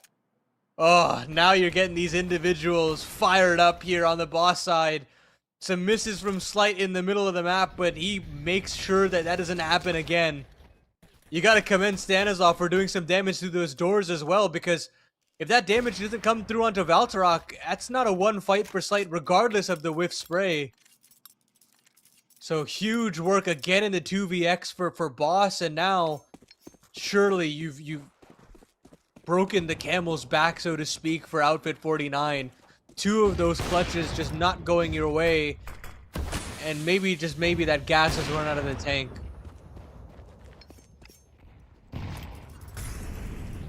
Back devastating blows here to take. And if you remember how that first half did start to shape up here, came down to the wire, but it was eventually Boss figuring out a little bit more cohesion on the defense, finding ways to open up rounds consecutively. Only lost one to a missed opportunity on the clutch. That's been a trend here that's looking to remain true now as they find the follow-up, and Slight not missing with the AWP. We'll go for a repeat. That won't connect. Looking to slow down the approach with the Molly met on the catwalk. It's the CT side that's looking more and more willing to concede over control on A. Let it work out in favor of Outfit 49 and try and take an approach here on the retake. Yeah, they've got couple of players coming up through mid, eventually through short and a late CT wrap as well, but Outfit 49 decided to play for long, and that might cost them. They've got to get back as quickly as possible to see if they can kill some of these players approaching, and that's a shot and a half from Honest. Huge work there. Molotov on the site, sure, but they've got to get a move on eventually. They're still worried about a player potentially pressed up against the smoke, and there won't be anybody home.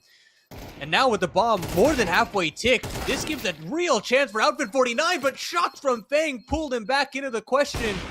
That shot, though, it's a sitter from Zocker, and it was going to always happen that way. Outfit 49 still get themselves the 14th round, but boy, oh boy, did Fang make it close. Absolutely. Again, opening advantage. They've got themselves a 4v3 to work off of here, but it's Boss that start to concede that space big time. Trusting in the availability of a retake here, and Honest will make him pay for that decision. Falling back into a passive approach, it costs them dearly. And it's Outfit 49 still with a little more gas left in the tank. MDS with a long spawn.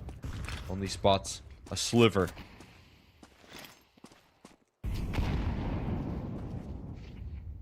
Now, Slight hasn't been on B all too often in this map. Decides to opt in. They smoke behind him to give that element of surprise, but Valtorok has also been just so passive at the upper tunnels. realizes what valuable position could be lost if he decides to enter. And so instead, Outfit 49, they look to clear out tunnels through lower instead. And then look towards getting short control and bottom mid control. So Slight actually ends up getting the fight he was looking for and actually connects against Valtorok, but it's not the kill. So they'll have to make do and bounce away, but it's a short play, one execution that they've been looking for quite some time.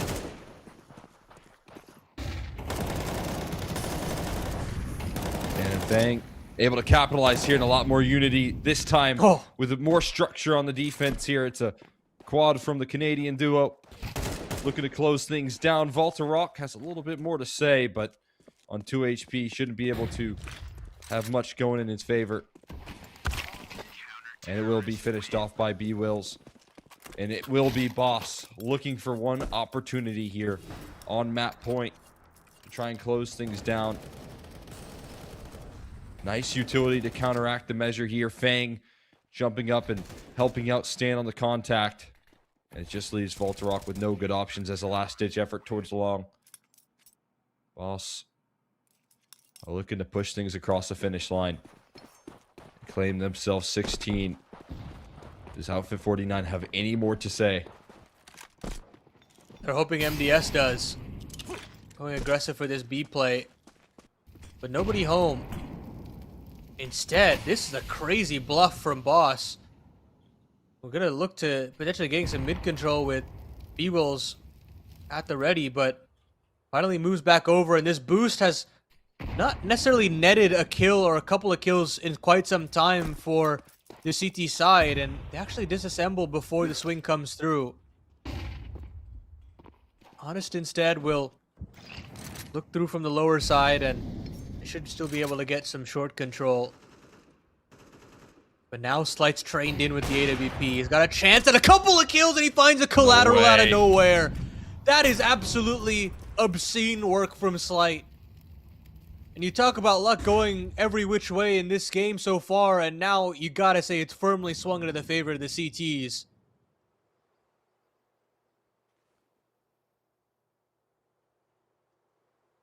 Big impact here to start things off. You got to pick up the pieces in a 5v3. Connection with Slight not missing now. Said he was the last little element to look to get alive. And he is fully online.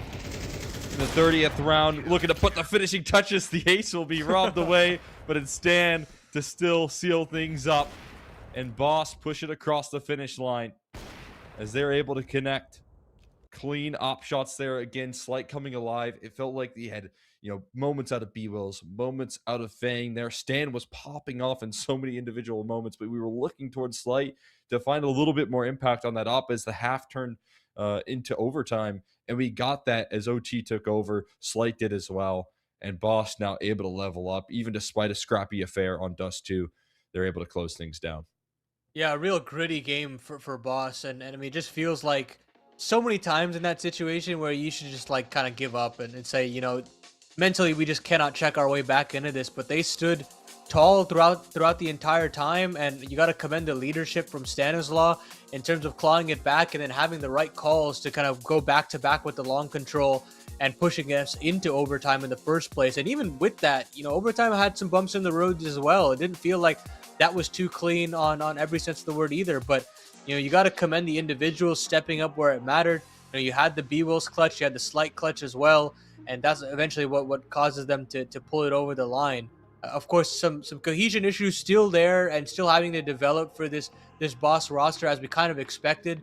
But for Outfit 49, they'll definitely want that one back as we move into the rest of the series. And you say, you got to favor the calling of Stanislaw on both Nuke and Overpass. You got to commend the individuals as well, where I said maybe you would get some high highs out of players like Gabe and Valtorok, and you weren't getting that, but instead you're getting the X factors of the Boss side coming out to play, with players like Fruit Cup even having some impact with the Deagle as well. And all of that being said, it just doesn't feel like they're missing a beat right now on the Boss end, and I feel like Outfit 49's best chances are behind them.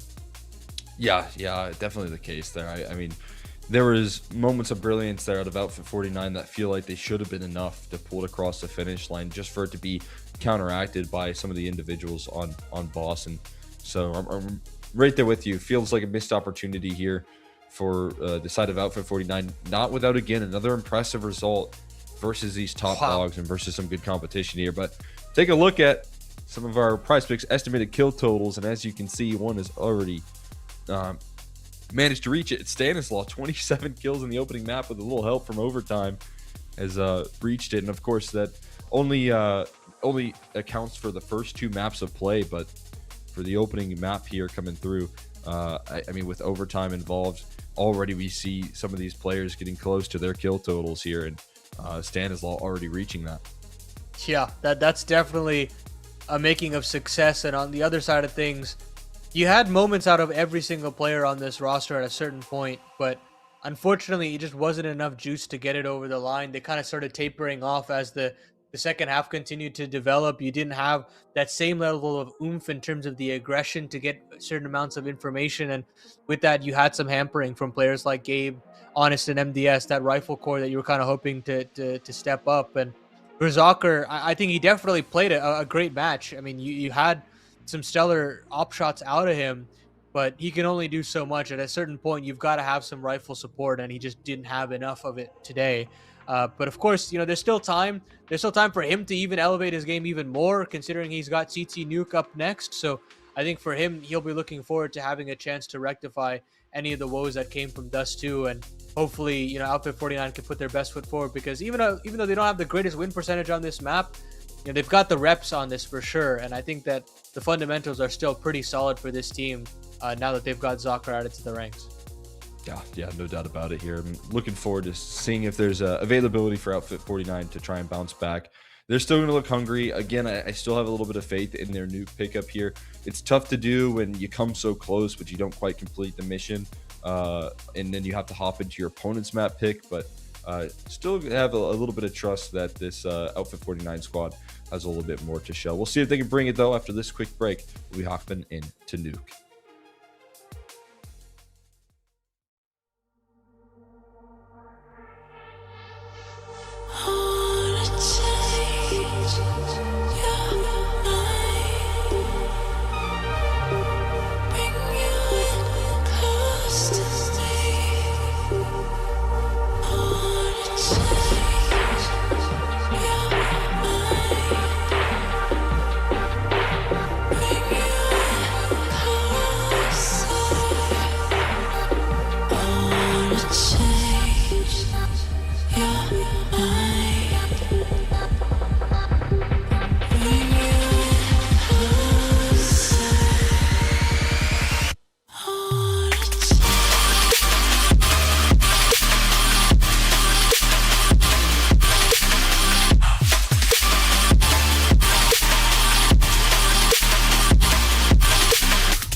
Welcome back to some more action here at PrizePicks in a revival series number 12. We're at Big 12 here now, and I'm looking forward to seeing how things shape up. Semifinals underway, one map deep. Boss close out Dust 2 in a overtime affair.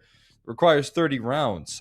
Impressive stuff out of Outfit 49. Again, they're showing their form, they're showing their poise, they're showing their availability, they're showing the clutch moments, but what they couldn't show us was a win to open things up for, and I feel like that might be a little bit deflating now as you try and battle out against your opponent's map pick and nuke.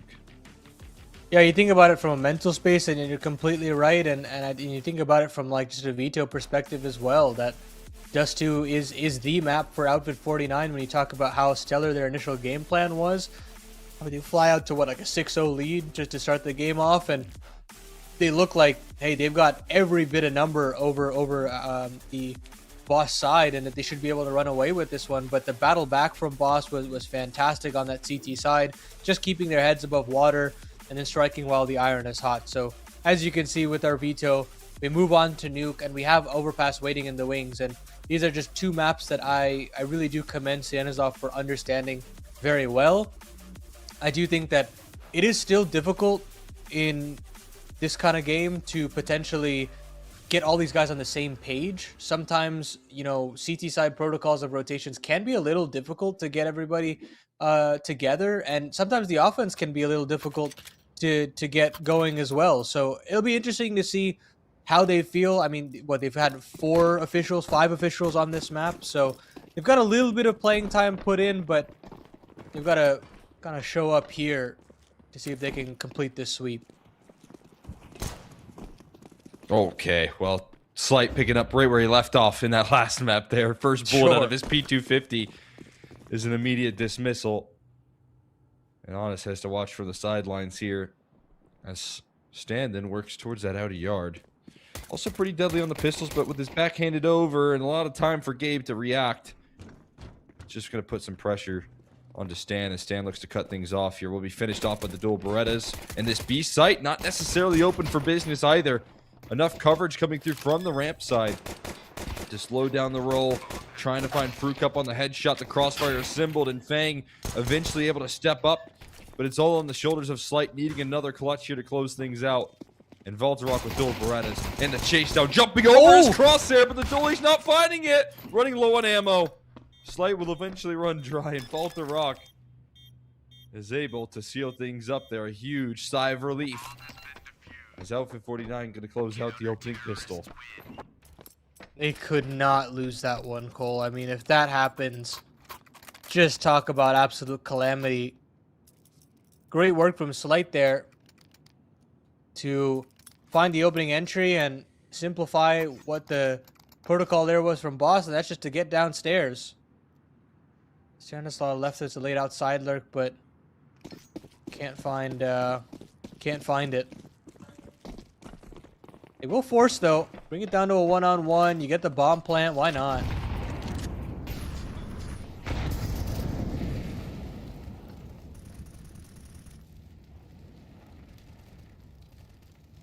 He wills now trained in on lobby, and you leave Fang kind of out to his own devices outside. See what he can muster up and rejig some control back over to ramp, potentially. A lot of options here for Boss, but you're bleeding out of utility slowly but surely, that you've got to come up with an idea sooner rather than later, especially now that you're down to just one smoke.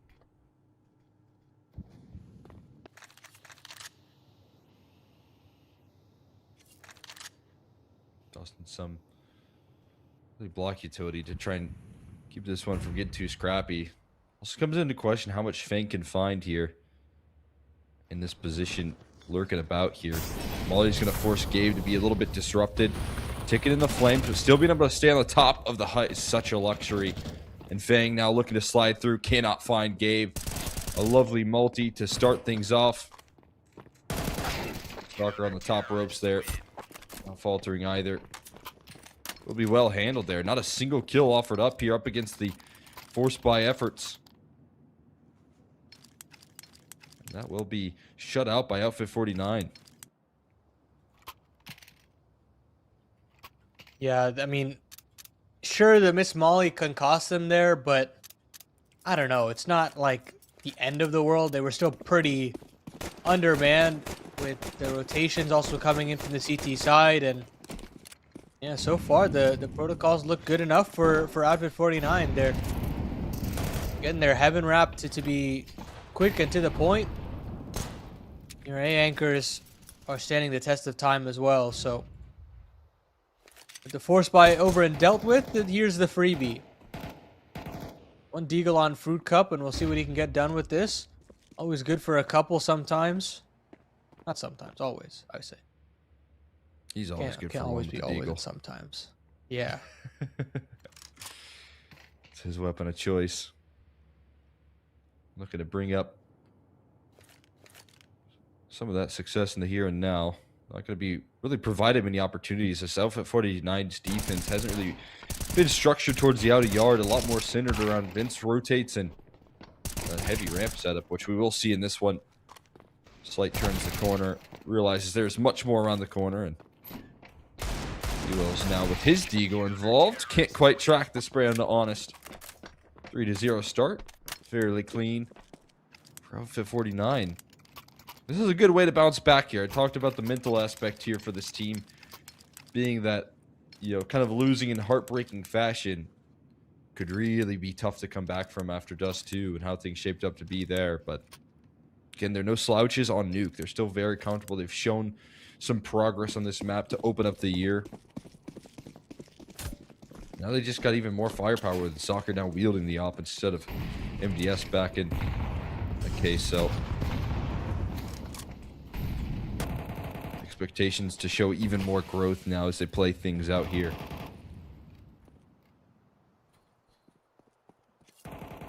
Getting outside the name of the game here for Boss.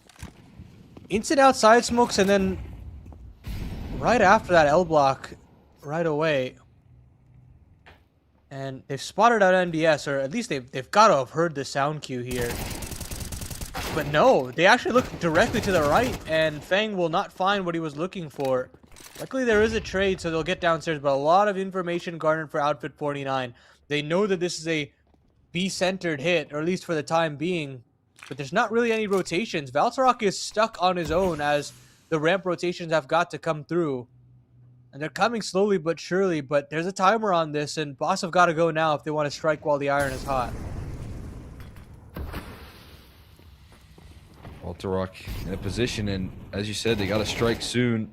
They'd be able to isolate these duels. They still have no idea where Valtorok is located, but trade 1-for-1. It's perfectly handled. And both players rotating through the ramp side. Stanislaw hands over a duel, though. As the bomb gets planted, Slight will be able to step out and find a little bit better positions in the post. They don't know where the Opper is coming in from, though. Still think there could be a draw through the secret side or something of that nature here. Smoke goes in towards the double doors. Gonna block out vision. Molly in towards the control panel as well. So it's a one-way fight here ahead, but Slight and B will still manage to both get involved. As eventually Honest runs one down, needs to find the second fast. B-Wills, it's not planted for him here, so chasing down this kill, he gets him off the bomb. In the meantime, Deagle's out. Oh. And a Glock is what reigns supreme. Boss gonna open things up with the gun round success, but everyone is going to fall. Yeah, right idea there from Boss, and, you know, nice attempt there from Outfit 49. You know, you stall, Valtorok at least stalls long enough for the second rotation to come through.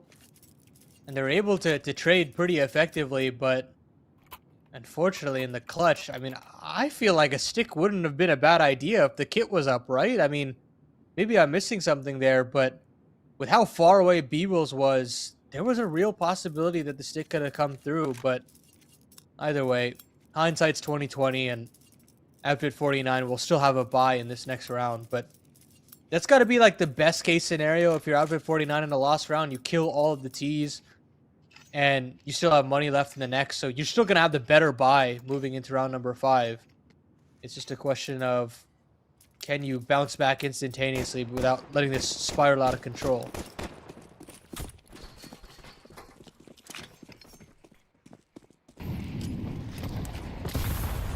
Not the worst way to lose a round, especially when you start off taking Fang down incredibly low with just util alone.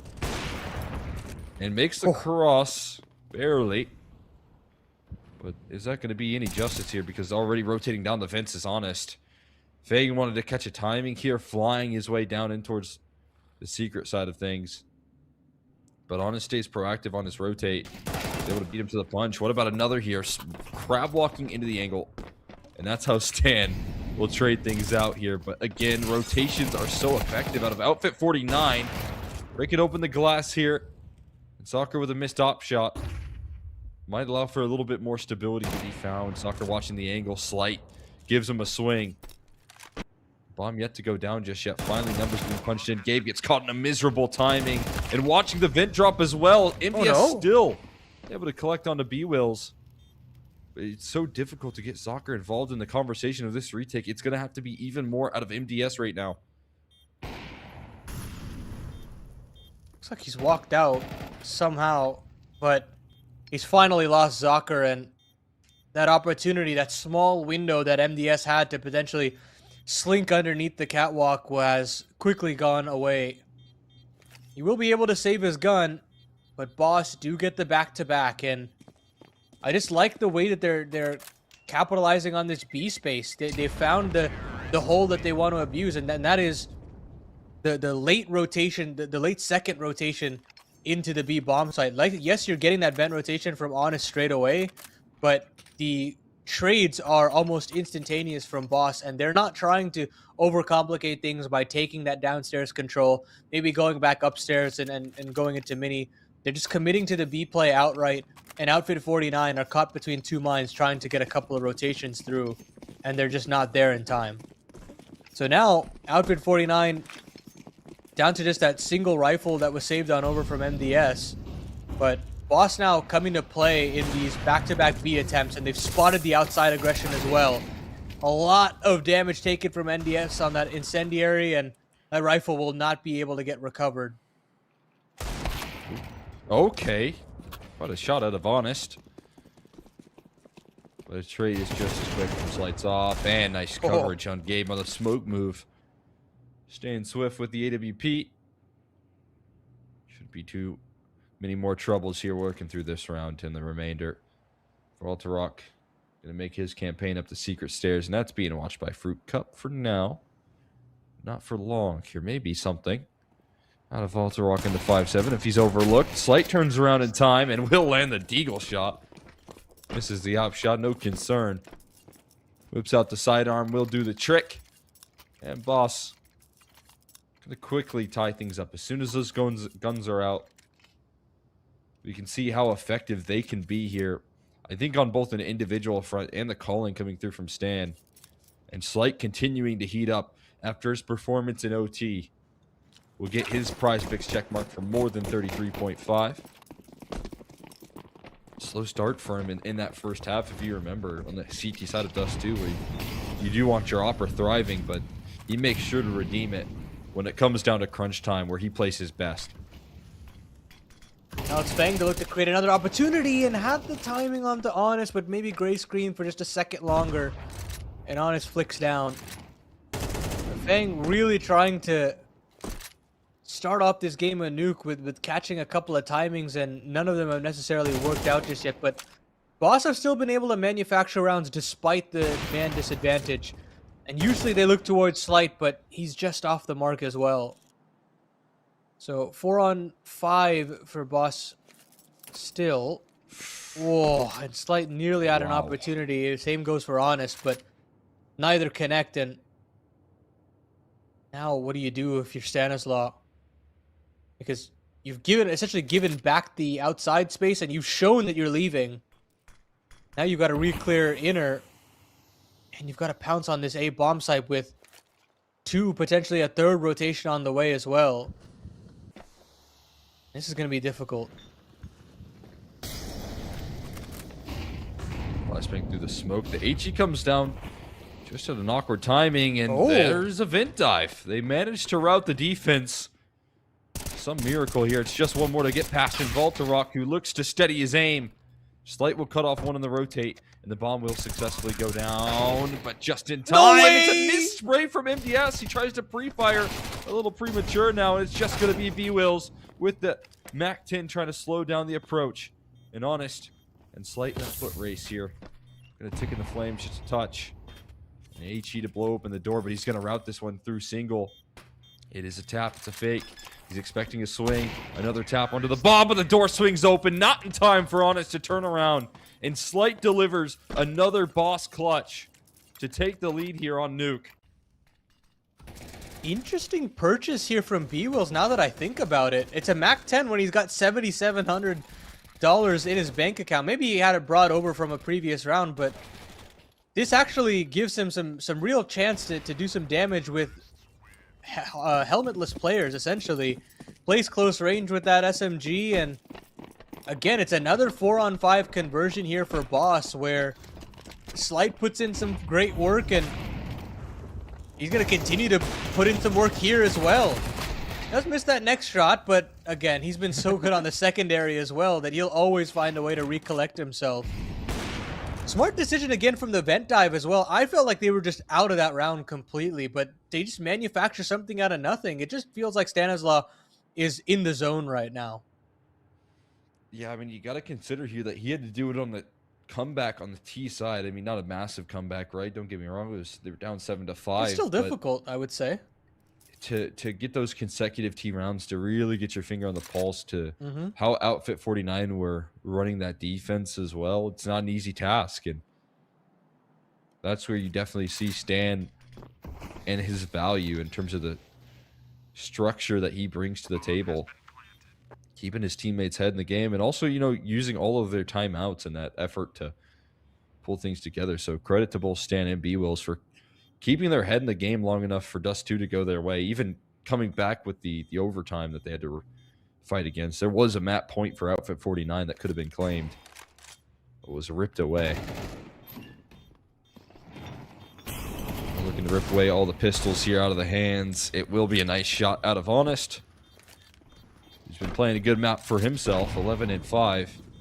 Fortunately, hasn't netted him the most rounds. He's going for more. One more gift here to Fruit Cup before he fades away to the bomb blast, but in his dying effort will punish a little bit of that boss economy here, so not too bad.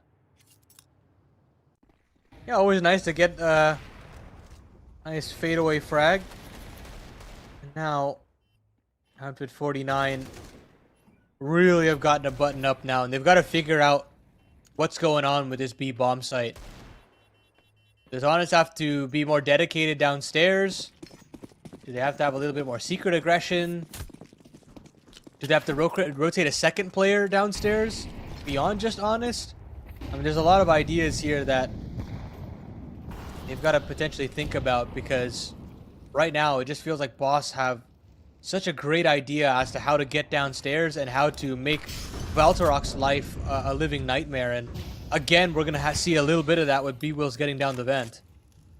And then the rest of the team's trying to quickly move in the ramp side. Valtorok seen, but he's going to have some help here soon. Has that presence coming through from Sokerzov, but no connection out of it. Taking a lot of damage, but this vent cutoff is such a point of contention here that they're not going to expect it. Yeah, B-Wills is going to cut off the supporting staff of Valtorok. He's left on an island here, needing a massive multi-kill to deliver, and that molly might just do the trick here. He's going to tick down to the flames. They've left a lurk inside the ramp, and unaccounted for. Slight goes 1 for 1, but Fang also helping out with his hopper, maintaining a positive trade, and it's just MDS here around on his shoulders, and probably to maybe find that op, scoop it up, and try and save it, as Boss show their consistency over and over again.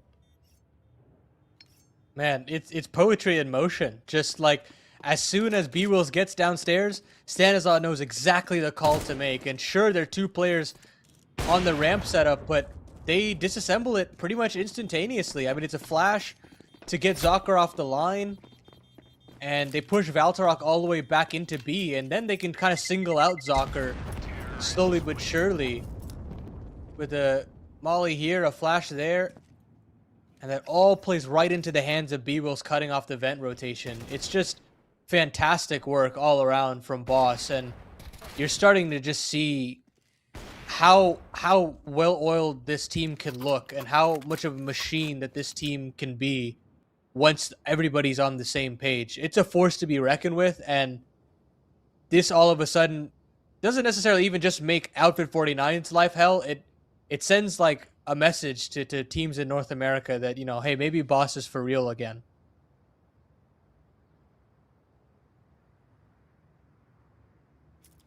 Yeah, they got their finger on the pulse here and have shown so many different ideas. And what we haven't seen yet, again, you know, you talk about the different ways that Boss have won rounds.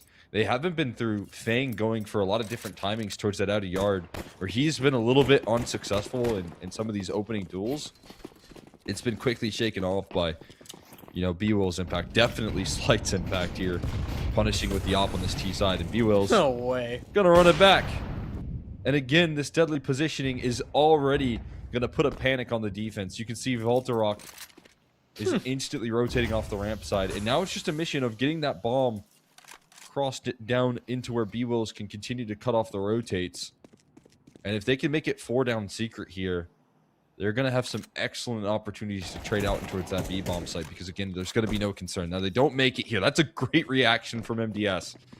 Fruit Cup sidelined, and now you double up on the ramp rotates as MDS contained a lot of the information. There is everyone ready to go on this B defense.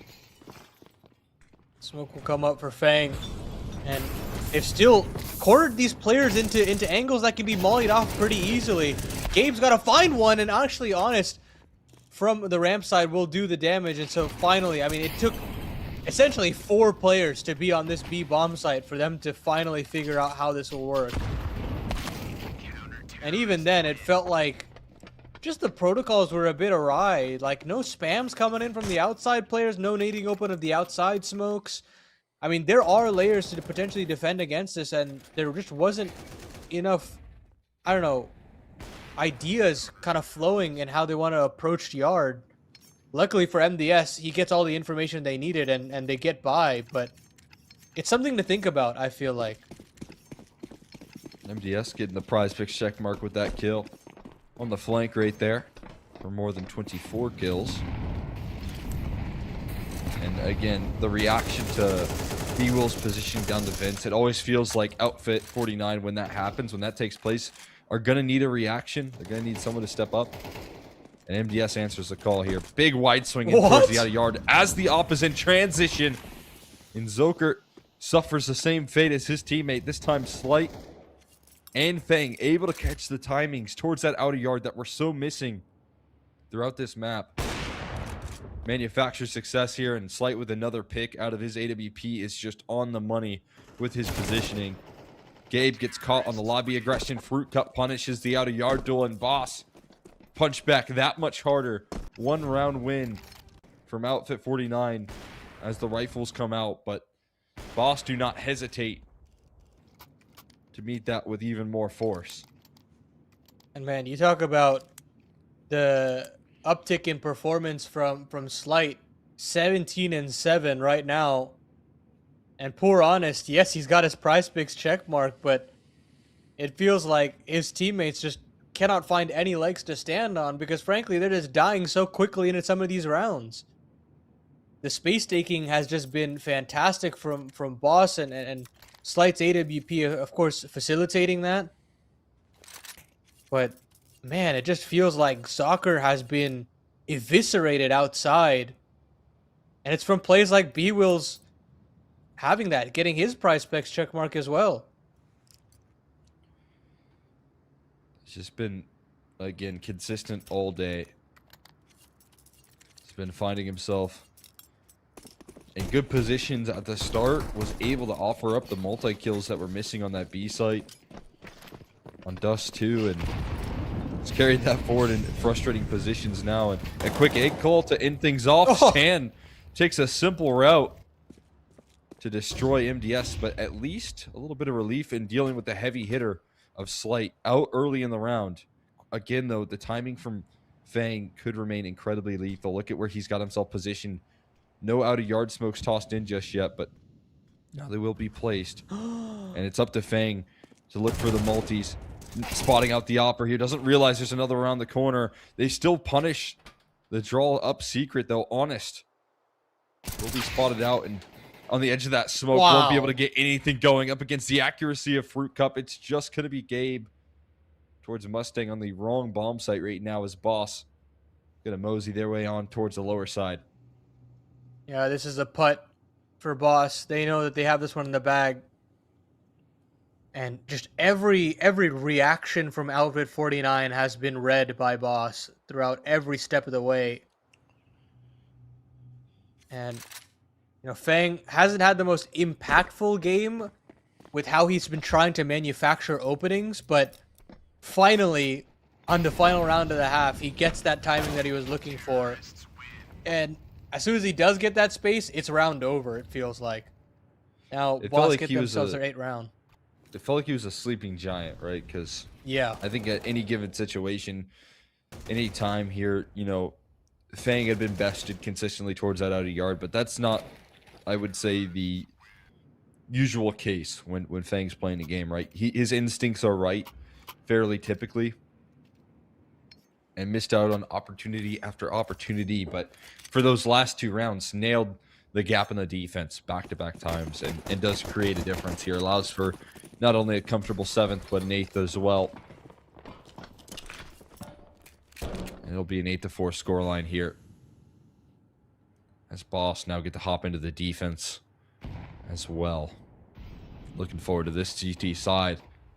And they've built a nice foundation underneath them to capitalize. And for this pistol, look at the ramp setup.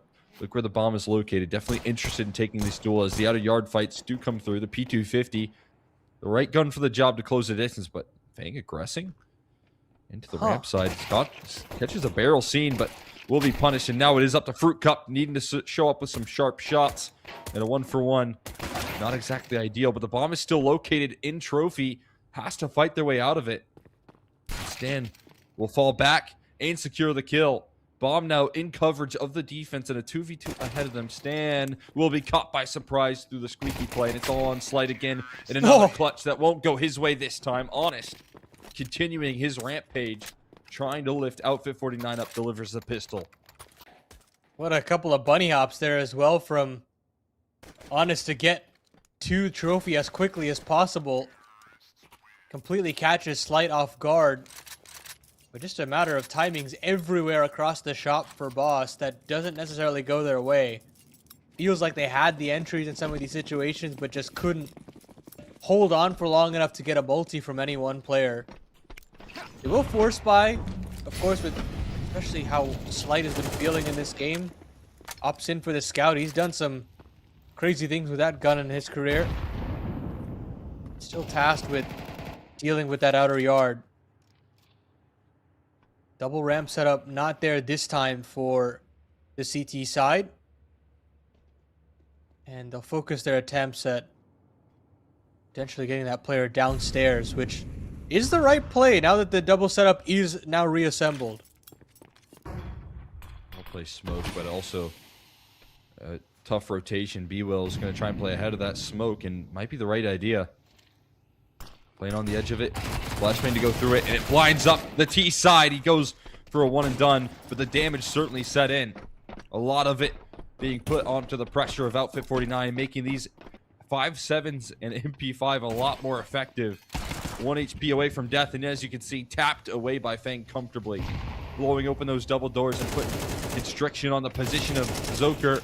Trying to line him up. You're helped out by Honest. Again, low HP bars, but same is true for Fang. Not healthy enough to stick around. Can they get the numbers punched in, though, is the big question. The answer so far is no. It's all on Zoker in a 1v2. The smoke's still in bloom, but trying to plant this bomb is a whole nother conversation. Is he going to force a fight into Slight Scout? He will. Missed shot from Slide. Another miss. 15 seconds, maybe an option to go up to Vince, but Fang trying to beat him to the punch. Will not let that slide. Fang coming through with another massive round. A great time to impact the server here. And Boss get the 2nd round conversion. Just a bunch of nuisances around the map here from Boss.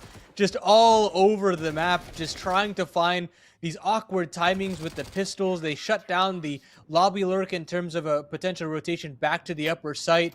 And Fang, getting his PrizePicks check mark, does so much work with that MP9.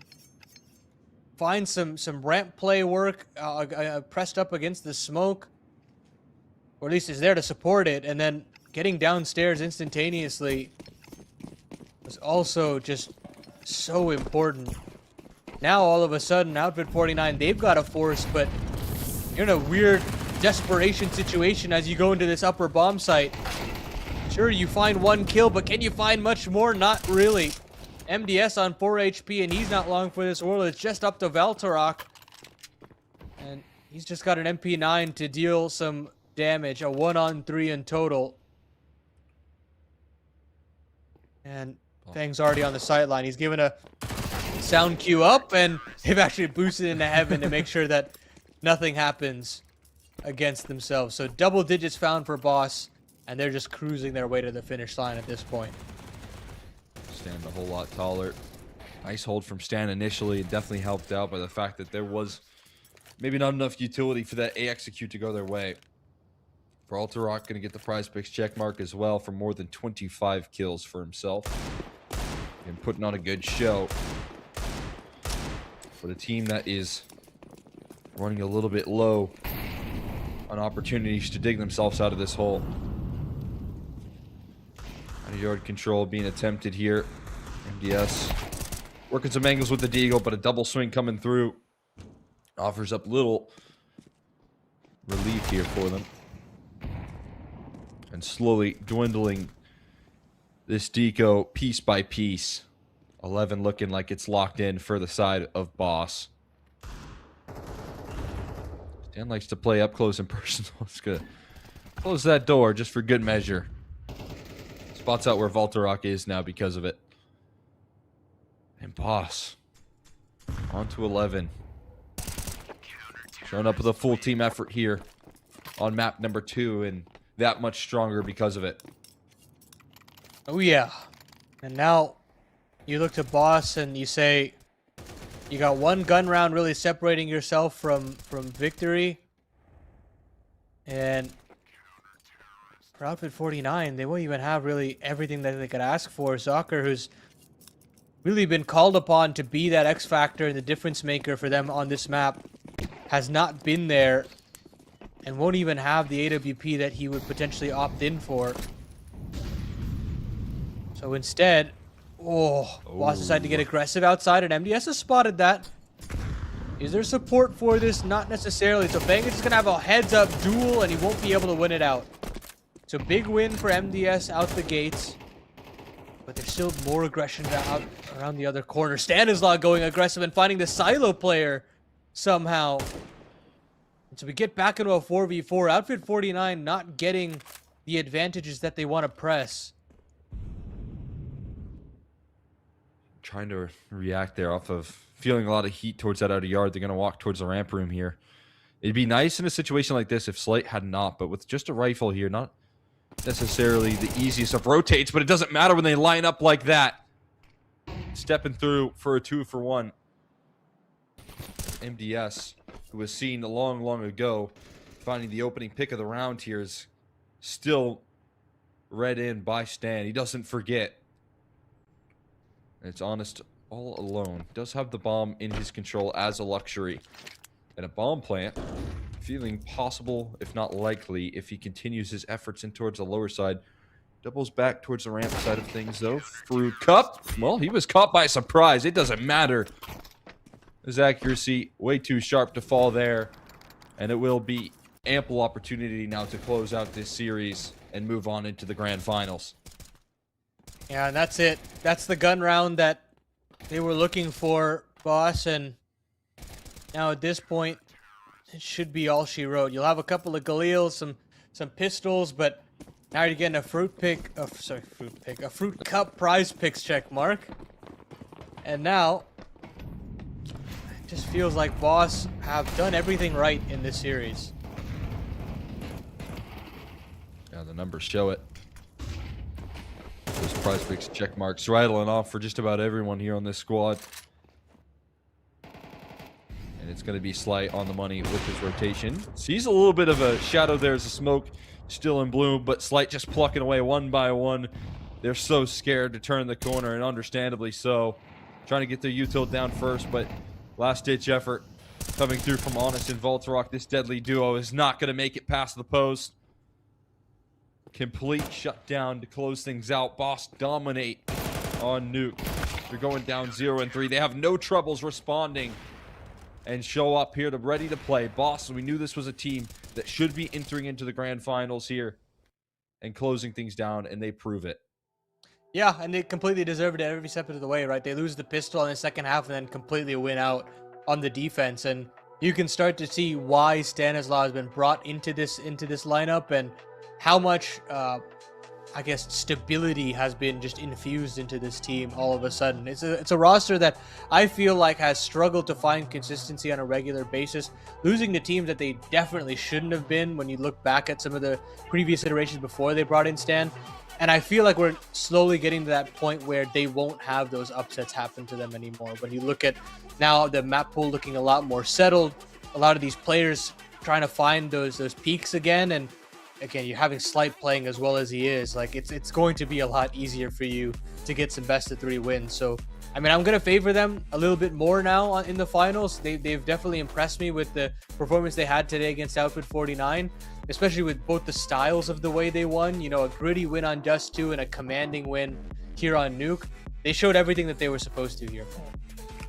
Yeah, I couldn't agree more there. That sense of consistency being brought out here by Boss again, showing up here versus some of the scrappy competition, some of the scary duels that Outfit 49 were bringing on Dust 2, even to start out Nuke, right? That, you know, strong start, that 0-3 kickoff where Honest was popping off on an individual front, all felt nullified by the calling, by the structure. Even when Plan A wasn't working, you had Stan's experience to work through the mid rounds and bring back deficits fairly comfortably. So for me, it's more proof of concept that this roster is looking to stick, and that these players on the squad, you know, you look at the Slights and the Fangs, even the B-Wills, and you see all of the effort coming through out of these individuals, and it's definitely a fierce roster that's being brought to the table.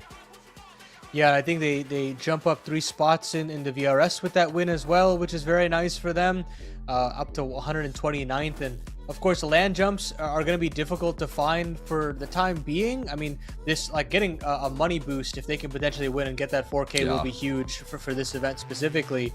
But you know, they've got a packed schedule actually coming up. I believe they'll be at Frag York, but they're definitely going to be in Denmark for an international LAN, and even getting a win there, any sort of win there, would be massive for their VRS implications. So they're doing everything in their power right now to make sure that, 1, this lineup does stick, and 2, that they have every opportunity to get as much VRS as possible and make up for lost time, because you'd usually consider this previous season to be that time to kind of climb through the ranks, and it just didn't work out for them. So now they've got to basically get to that point that they were looking for to be at the end of the previous season, and hopefully Stanislaw can kind of speed up that process moving forward, especially with the win like this. The confidence is there that it's possible. That's a good point you bring up here. I mean, I know this is a team right now that was talking about trying to figure out how they're going to fund their campaign to rise through the VRS, and without organizational support, you could very likely see Boss struggle to keep up with all of these teams competing internationally and gaining big strides. Even the Marsborns of the world are going down to South America to play in some of those lands as well. So yeah, you're just talking about a conversation that's really hard to keep up with as an unorganized team, not organized, but without an organization. You know, it's tough to manage. So yeah, you bring up a good point that $4,000 is a good opportunity to try and reinvest or bring a little stability into your opportunity, because they are attending Frag York, like you said. So that's, you know, travel fees that you're looking to cover, things of that nature that can continuously impact your conversation and maintaining opportunity to enter into tier 1 competition. I gotta give commiserations to Outfit 49. While they weren't able to rise to the occasion today, I still think there are pieces to make sure that this team can stay competitive. I think that this is the team that should stay together for as long as possible, at least to just see what their ceiling is, because I don't think we've reached that yet. I think with Zocker, hasn't had enough opportunity to play up against the best in North America just yet. And there was definitely, I would definitely say there is a learning curve to that, especially considering you have to be the big time playmaker on this team. You've got to be the one to really turn the tides, because Honest has output quite a bit against top level competition. But yeah, for Zocker, I don't think he's seen this level just yet. And you could see that he was red in a lot of situations and just couldn't formulate an idea as to what that plan B should have been. And at a certain point, you just get run down on a CTA to BP, and you just run out of ideas. And he just never was able to really get back into it. But I think he's got the mechanics to do it, and I think we'll see it out of him soon enough. But again, this is the boss scoreboard, all things considered, and every single individual overcoming their PrizePicks estimated total, and it tells really the whole story of this game, Cole, that it was just dominating from every single front for this boss side. Yeah, just a cohesive victory here for this squad. Everyone having their moments, with your Opera shining the brightest as well on maps like Dust 2, on maps like Nuke. That is really good to see. That's what you want to be able to develop, and that includes like a full half of play from Slight where he ended on 4 kills. After that second half took over, though, he took over as well, even in overtime on Dust 2, able to impact the server, whereas B-Will's bringing in that consistency all throughout. Again, you're still talking about Fruit Cup trying to find a little bit more comfort in adjusting into this team with this environment, with having to split up the resources, but still looking sharp on a couple of rounds here and there, like we know he can bring to the table. And a full team effort coming through here for the side of Boss is exactly what you want to see, and very well a confidence builder heading into now the grand finals. Yeah, let's check out the Outfit 49 side of things as well, because there were bright spots on their side. I mean, you think about Honest, and I believe MDS hit his PrizePicks check mark, but we'll get that ready in just a little bit. But yeah, I think in their minds, they'll be happy with the performance that they were able to put up today, but I think in their minds, they'll just be thinking about that Dust 2 that got away, with Nuke being a difficult task for sure, but if they had a little bit of confidence going into it, maybe it could have been a different result, and they would have still had Overpass waiting in the wings. So just unfortunate all around that some of those clutches had to go the way they did, but that's just the way that this top level side of North America can be, where it is decided by a couple of big clutches and a couple of small bits and bobs of utility being missed, and you just got to find a way to tighten up, train well before some of these games, and have enough bites at the cherry to potentially knock some of these guys down a peg. And it's going to take time. Of course, his roster is still pretty fresh, so you're not going to have everything just up and ready to go to beat some of these top teams just immediately, Yeah, absolutely. You can see on the side of Outfit 49 here with the PrizePicks check marks, we got Honest, we got MDS, we got Voltarock. Felt like, there was really good moments out of Gabe trying to get access, especially on Dust 2. We saw the entries. We saw, sometimes he was just a one-man wrecking crew on some of those rounds, but, not being able to, match the potential that I would say he was able to bring on land, right? He was incredibly well-versed on land. I was super impressed with what he was bringing to the table, and unfortunately not able to bring that same style in this matchup in consistent enough basis. For the most part, I would say more so on those CT sides. I would have liked to seen a little bit more, but again, I still think for Outfit 49, they showed up with an impressive performance, one that they'll be able to build upon here as they continue to put scares on some of the top competition in North America. Yeah, a lot of things to learn from for Outfit 49, a lot of tape to go through, but looking forward to seeing what they can do in the future, because I think that the future is very bright for this team. There are a lot of young pieces here that I think you develop them just a little bit more. You get them in some of these land situations a couple more times, and maybe they can kind of take the cap off the pickle jar, so to speak, and try to get some big wins. Loosen it up rather consistently here. We'll see if they can break through maybe an event in the near future.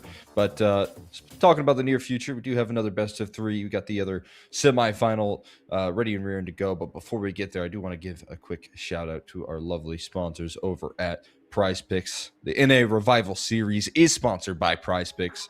The best North American Counter-Strike players are competing right now, and you can win real money while watching them play. You can join PrizePicks to get in on the action. It's super easy to get started. All you have to do is select 2 or more players, choose more or less on their stat projections to build your lineup, then sit back and watch your lineup stats rack up. For a limited time, click the link below or use code REVIVAL when making an account and playing a $5 lineup to receive $50 whether you win or lose. it's a guaranteed win for all new PrizePicks users. Thank you again to PrizePicks for partnering with Complexity and Mythic League to host the NA Revival Series. With that being said, though, we've got two more best of threes for you. You got the semifinals rolling out and the grand finals thereafter, guys. Stick around. We'll be back after a quick break.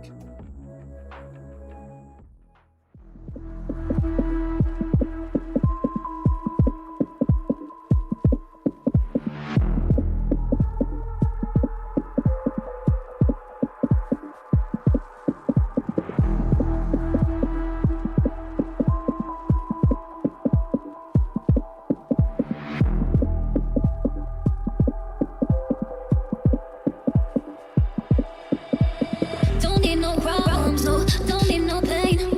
I came for one thing, so don't get in my way. Don't need no problems, no, don't need no pain.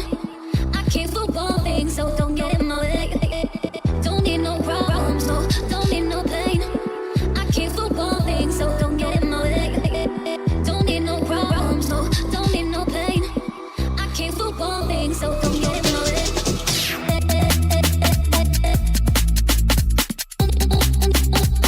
Don't need no problems, no.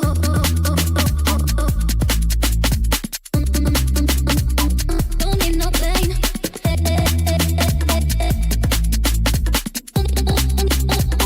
I came for falling, so don't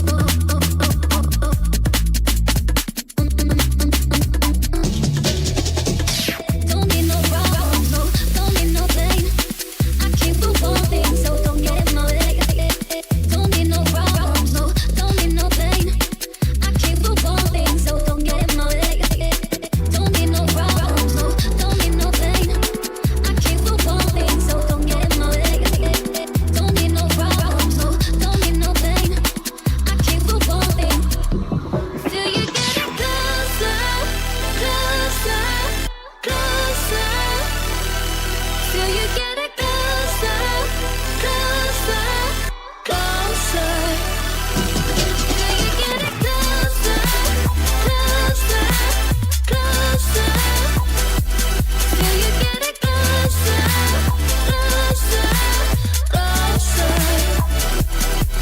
it closer, closer, closer? Do you get it closer, closer, closer? Don't need no problems, no. Don't need no pain.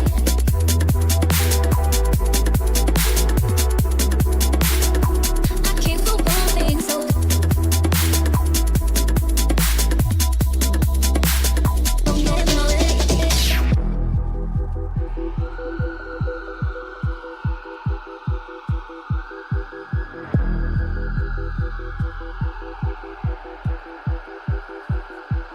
Do you get it closer, closer, closer?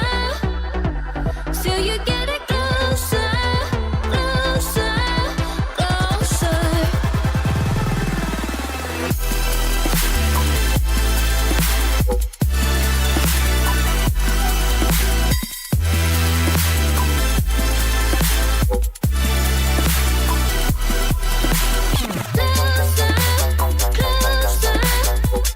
closer, closer. Do you get it closer, closer, closer?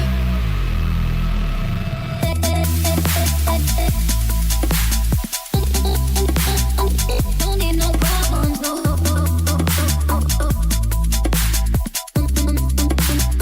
Don't need no pain.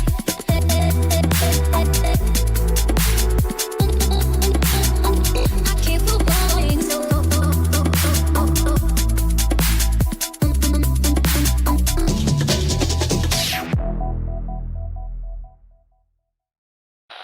The same story every time and every place.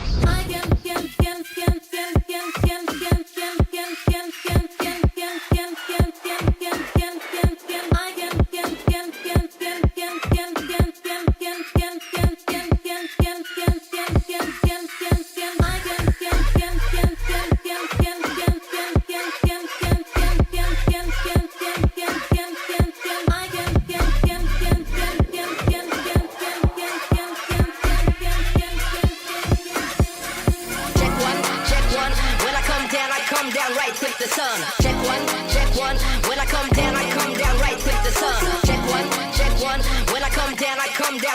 with the sun. Check one, check one.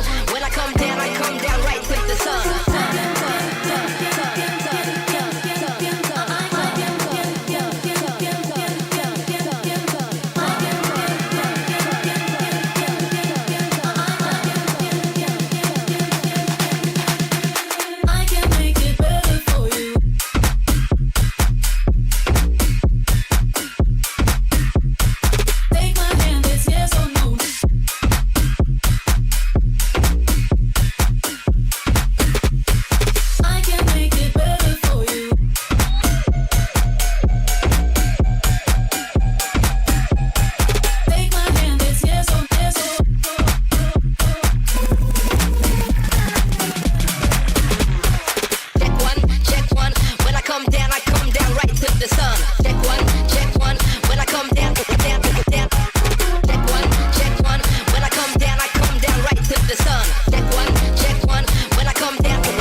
Check one, when I come down right to the sun. Check one, when I come down, down. Check one, when I come down right to the sun. Check one, when I come down, down.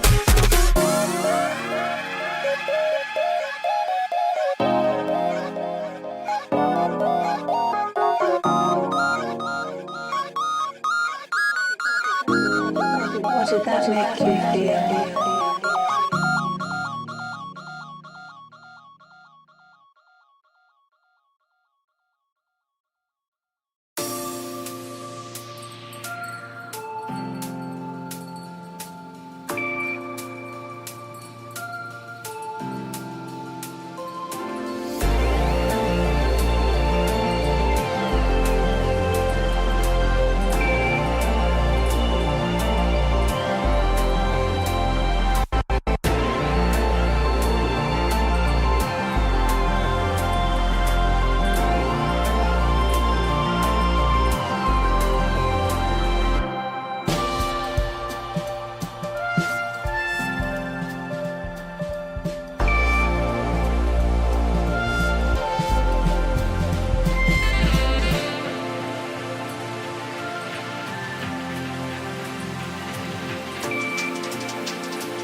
high, staring deep into your eyes.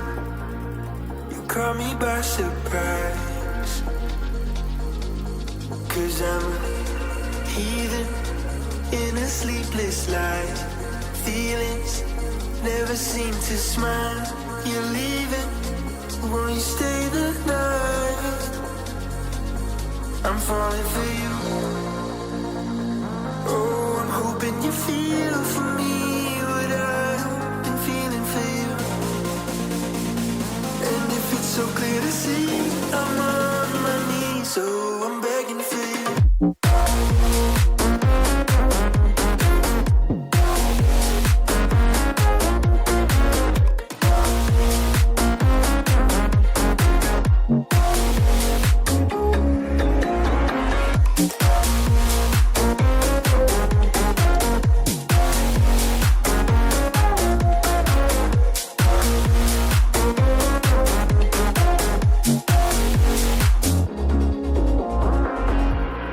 Heaven, won't you take me high? Staring deep into your eyes. You caught me by surprise. 'Cause I'm a heathen in a sleepless life. Feelings never seem to smile. You're leaving, won't you stay the night? I'm falling for you.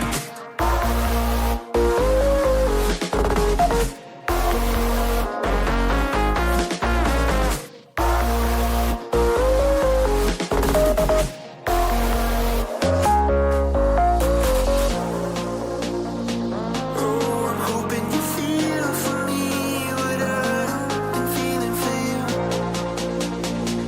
And if it's so clear to see, I'm on my knees, so I'm begging for you.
dreams come true.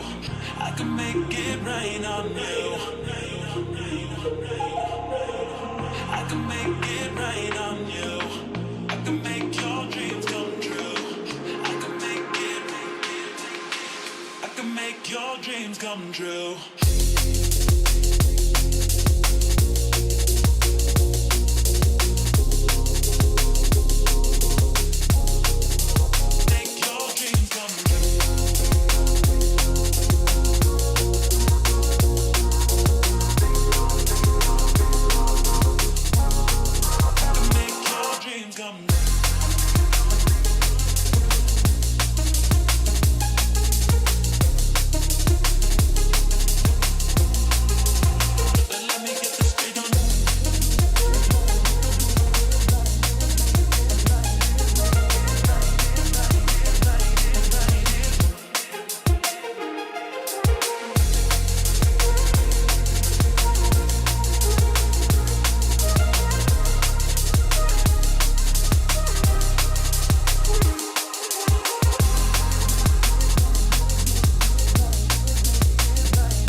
And welcome back here. We've got another semifinal to play out and more teams to introduce here in this bracket. Looking forward to the action here. We've got Lag versus Straight to Killin'. Or, well, I'm seeing it right now on the top of my screen. It's saying Farmville, so I don't know what to expect here. But we will be figuring things out very shortly. Obviously, the known quantity Lag did get to play their opening matchup, and they looked, very strong, looking super dominant here out of the gates. And what we've seen out of them here is that they should be the team that could maybe cause a little bit of a ruckus if they could get past this this semifinals and maybe create a little bit of cohesion and put some pressure on Boss. Yeah, I'm really excited to watch this Lag team play more. I mean, we might get 2 BO3s out of them, and if we can, I'd be very happy for it, because the cohesion that they've shown across yesterday impressed me against, it is against lesser competition, so I'm not going to get ahead of myself about the conversation about this team, but the addition of Wolf on this roster has completely revitalized them, and I think it's given them an extra dimension of firepower that they kind of needed, because Consti is a guy that has been putting up numbers for sure at this level of the game, but you need somebody to supplement that, and that rifle op combo, it's prevalent in every top team that you see, no matter what the tier is and no matter what the region is, and Wolf is looking to be that guy. So I'm really liking the combination that this Lag team has kind of formulated right now.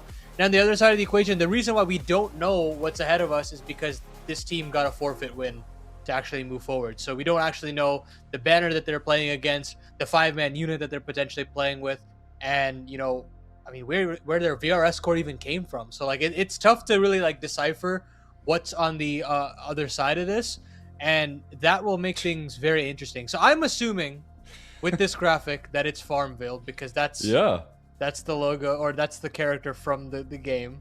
That's an awesome logo. That's immediate nostalgia. Yeah, I haven't thought about Farmville in so long, and now that I'm seeing the logo again, it just all brings me back. But I think Farmville have a pretty exciting roster. I mean, obviously, we know quite a bit about these players on an individual front, not necessarily how they play together. As we've seen what CJ the King can bring to the table here at the top levels of North American Counter-Strike. We've seen Umar make big breakthroughs and cause chaos, but most of all, I would say he played on teams that were trying to upset the top rosters. I feel like never really got a chance to break through into that top level scene. Savage with kind of a shorter stint maybe at the ECL level, and to be honest, haven't seen him in a long time. Since his coldest riders days that he was able to really play out on some top level competitions. Then Hambuga and Beaky, two players that we know quite well, and I see Hambuga at lands quite a bit. Beaky, we've seen him play throughout a lot of different iterations of many different rosters over the years. I'm just so intrigued by how this team comes together here. They obviously made it through the open qualifier. A lot of times the open qualifier teams don't really make it into day 2, but they get a forfeit win, which immediately puts into some nice promise to their VRS and makes for an interesting bit of competition here. Yeah, VRS win over Rave is huge. Like that's actually like a nice little boost to start them off. And if they lose today, it is what it is. You still got a reward for coming through the open qualifier. You get an HLTV recorded game to notch onto your VRS core. My question, I think the question that everybody's looking for is what is the win condition to make this team win against a roster like Lag? And I guess the most obvious one is CJ, because now he's not necessarily having to be the guy that is a supportive element to a roster. When you think about his time on Nouns and however successful Nouns was, he wasn't necessarily the guy that's like blowing up in terms of numbers. I mean, he's the guy that is the anchor. He's a bit aggressive at times to kind of take space, and that's, I think, where he does his best work. But now I think you can ask for resources a little bit more. You're not left on islands as much anymore. And I think that's going to make for a better CJ in the server. So I'm kind of looking towards him to say, okay, now that you've got all the keys to the castle, what can you do with that, and how can you potentially lead in that sense as well? I'm not necessarily sure if he's calling or not, but leading from like a fragging perspective, I should say. Yeah, no doubt about it. I think he's been a versatile player for many of the teams he's played upon. So I think this opportunity is one that he'll definitely take a liking to, especially when it comes down to being able to play a lot tougher competition now. I believe we do have a PrizePicks analyst segment ready.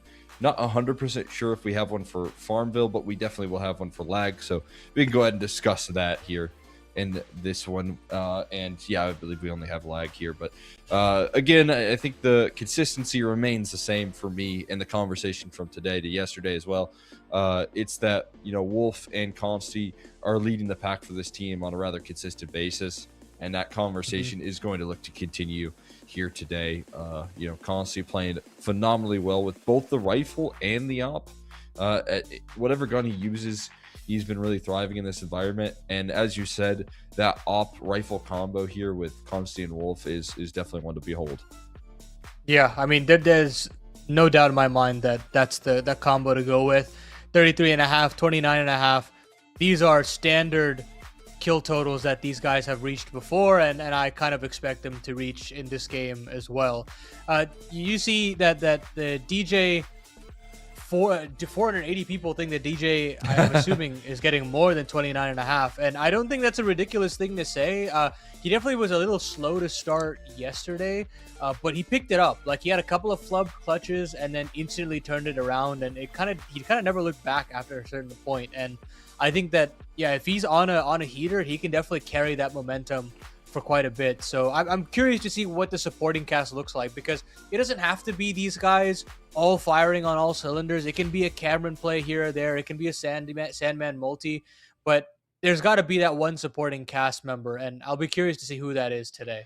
Yeah, I'm with you. I think that's why we see the kill totals so consistent here. And we did see that yesterday when they were playing overnight. That first map, Top Frag was 15, and then Cameron on 14, and then, then Cameron in map 2 then just immediately picked up the pace and started to really thrive afterwards. So it just feels like when Lag, especially when you're talking about, competition that they're really favored against in their competition versus Farmville, the expectation is that they should be looking pretty comfortable and confident from every individual here. As you said, sometimes there's more supportive elements. There's sometimes anchors that don't get a lot of opportunities just because the play doesn't come to them. But for me, it feels like there's so many different options to choose from. And, as you said, DJ's still definitely one of the hot prospects on this squad, fragging-wise, in this level of play. So we'll see what they can bring here. Again, Farmville looking to cause an upset. We don't have the PrizePicks analyst segment for them, unfortunately, but they also have some hot prospects. Again, just to kind of reiterate here, a lot of these players have been playing consistently at the top level of competition, sometimes in advanced, sometimes in ECL level of play. But for me, the intriguing factor is that I have not seen Savage really on a competitive team in a little while, and I'm glad to see him get back into competition here a little bit more frequently, because when I watched him a couple of years ago, it definitely felt like he was a guy that could do a lot of damage. So happy to see him back involved in the scene a little bit at a higher level. Veto is up now on your screens, and Farmville decided to opt in for Inferno.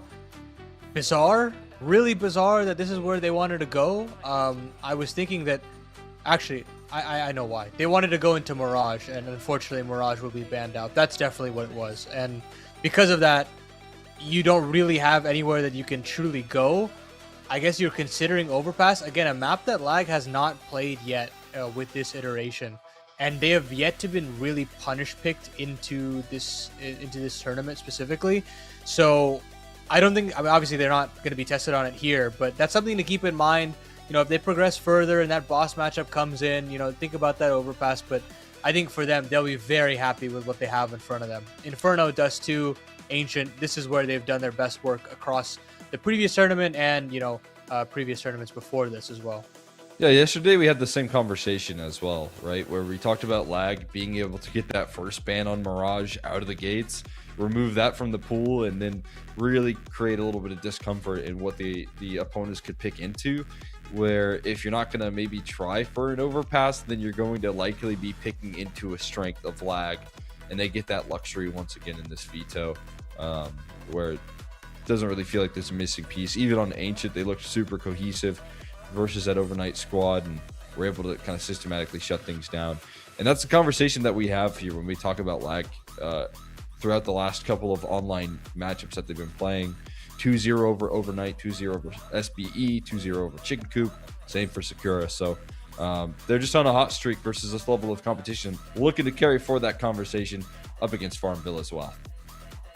And we're going to get right into it. Dust 2 to kickstart this best of 3, and or definitely Inferno to kickstart us in this series. And this is where we'll get to see what Farmville's, I'm assuming, is the plan to do with the situation in this Veto, and whether or not they've got enough juice to cause a ruckus here in this semifinal. Excited start here for Farmville, and they'll go to apartments for answers. Gonna try and rush it. Oh, Labor's connection out of Wolf. Oh. And he'll fall over quickly. Umar following it up as well, up the porch side, and he'll find a multi for himself. And Farmville off to a bit of a pacey play here. Have got themselves a nice opportunity to try and close things out. It is Sandman sent through the smoke with the dualies and backed up by Cameron through the smoke as well. But Beaky holding his own, and Hamburger still an unknown quantity inside the pit. We'll peek forward. Cameron chasing things down, trying to find the fight, but won't be able to. Hamburger with the knockout punch. And Farmville lift off with the opening pistol. Getting loud a little bit as well from Hamburger. It's just a nice little apartments pop there from Farmville. Just looking to get out and get in the faces with those Glocks. And Lag tried to get a bit aggressive there. You know, there's a bit of a hitch from Farmville before they actually take apartments, and I like the proactivity there from Lag, but it's just slightly mistimed as the Boiler players come out as the CTs fall back into the A site, and there's just no chance for an actual fair fight to come out for the defense. They do force buy straight away, Lag, considering they made it close-ish with those pistols. And you'll get Consti automatically involved with that scout, but they're actually gambling straight away. You don't have any players on the actual site, though, and that's the issue. Well, how do you, like, settle? Yeah, and that's just going to make matters worse. Oh, yeah, and the panic now starts to set in. Umar threading in a multi. Such an elusive play, sneaking through the CT smoke, and interestingly enough, there's still multiple players ready, but the whole team getting taken down by one man and one man alone. Umar wrecking the defense. Could find himself another. Runs out of ammo just to be finished off by Savage quickly. Can't complete the 4K, but shouldn't be too much cause for concern as CJ will shut down the resurgence from Wolf. Farmville punished the force buy here with a very proactive play from Umar. Massive move coming through from him. Just walking through the CT smoke. Only sacrificing a MAC-10 if that play does blow up in his face, but the reward is way bigger than the risk in this case. It's himself an easy 3-piece and access to the B site. I mean, avoids the struggle of the stack as well. Umar is definitely a guy that I am going to have a close eye on. He's been a guy that has been involved in a lot of big plays in his career. But I think the name of the game is consistency with him. Are you going to get that kind of performance out of him for a full series, for a full tournament? But when he does have the hot hand, he's been one of the more exciting North American riflers to watch. And now he's getting active in the apartments as well. So now 4-on-4 after Kansi's beautiful deagle headshot.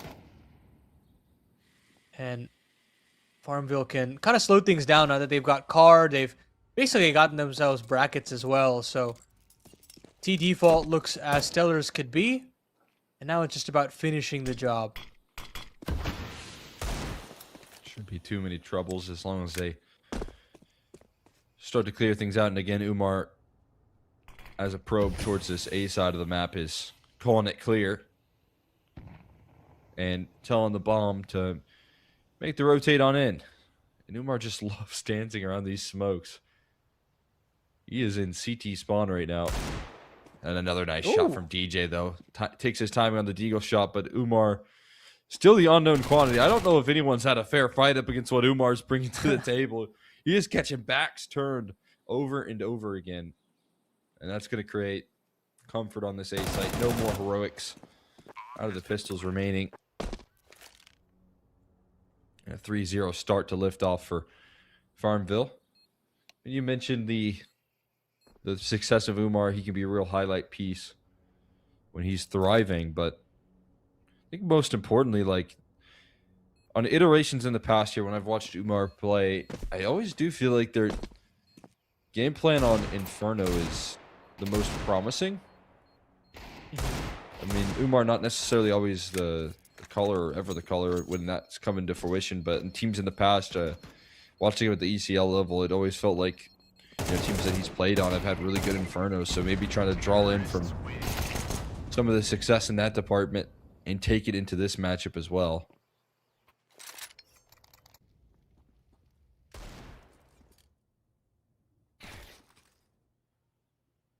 Yeah, now the guns come out, we'll get to see a little bit more of him in said fair fights. A bit more util to take banana control for the CT side. And Consti gets his op out, so that's the benefit always of forcing into the second round. And it doesn't go right, you'll have a chance at a sniper, but Umar will don it on the other end as well. With how much money he's been able to rack up with that MAC-10. He's got the opportunity.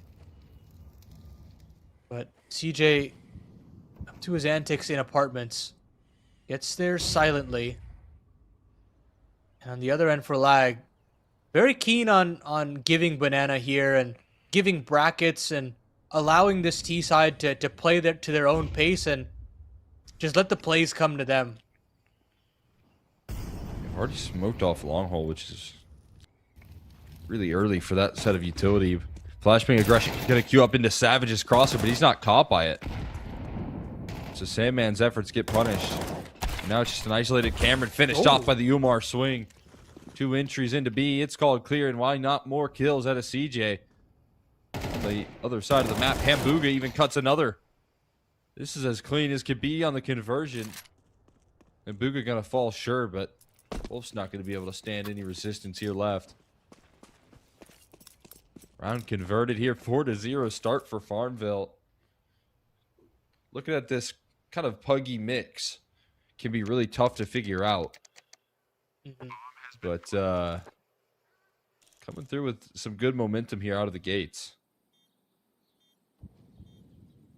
It's like when you see an opening, you're thinking, hey, like, can we just explode off of that? And that does make things a bit readable for the CT side, but at the same time, when you're getting the second pick almost instantaneously after that, like, why not? I mean, it's just such a simple idea, and Farmville run with it as quickly as possible. CJ now looking to still be a nuisance and take away this final gun. And they're swarming him. They know that he's in this area. But they're not going. They're not going and not swinging. So Farmville will allow Wolf to save that one on over. But so far so good. I mean, punishing the reaggress on Banana and then having Umar still not missing a beat. It feels like he's really just been at the right place at the right time, and he's nailed the shots that have been ahead of him.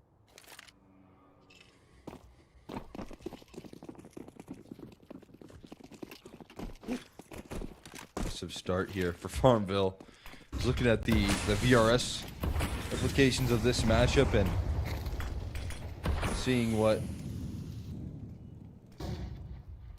they can make of this opportunity. It is plus 76 spots in the VRS from 251 to 175 if they close out a victory here in the series. Dang. So obviously there is a lot to play for if you're Farmville in terms of rising in the rankings and earning your spot. And you secure cash, so that should be VRS benefits if you make the final as well. So there is nothing but fantastic work on the other side of this. Yeah, even more Long way to motivation go, to prepare though. yourself for this matchup. And so far, so good in Inferno. They've been able to net themselves opening duels, nullify any worry of sometimes these stacked setups that are being brought to the mix. But that's going to be the case again. He goes in towards the pit. Umar connecting on that shot, but not for the kill confirmed. Just going to spot out some jiggles, some information, and then queue up for some more good utility to be tossed in. Telegraphing the play towards A. Don't get me wrong, but having the resources to break through here. Entries offered up, but there's where the site collapse comes in. So much investment here in the numbers to punish, and Cameron rocks through with the MP9 to get on the board, and Op scooped up while they're at it. And Lag are going to get away with one of these site stacks, despite Hamburger a nice opener. Just too much to deal with here for Farmville to get on through. Yeah, unfortunately, this is also the double-edged sword of being a pug team, is that you're not going to have all the protocols to get some conditioning going and to make the CTs feel uncomfortable. If they see enough information, they're going to have the right read. And this time around, you have 4 players on that A bomb site, everyone crunching in, and you have some missed shots here or there, but at a certain point, the numbers are just going to give way.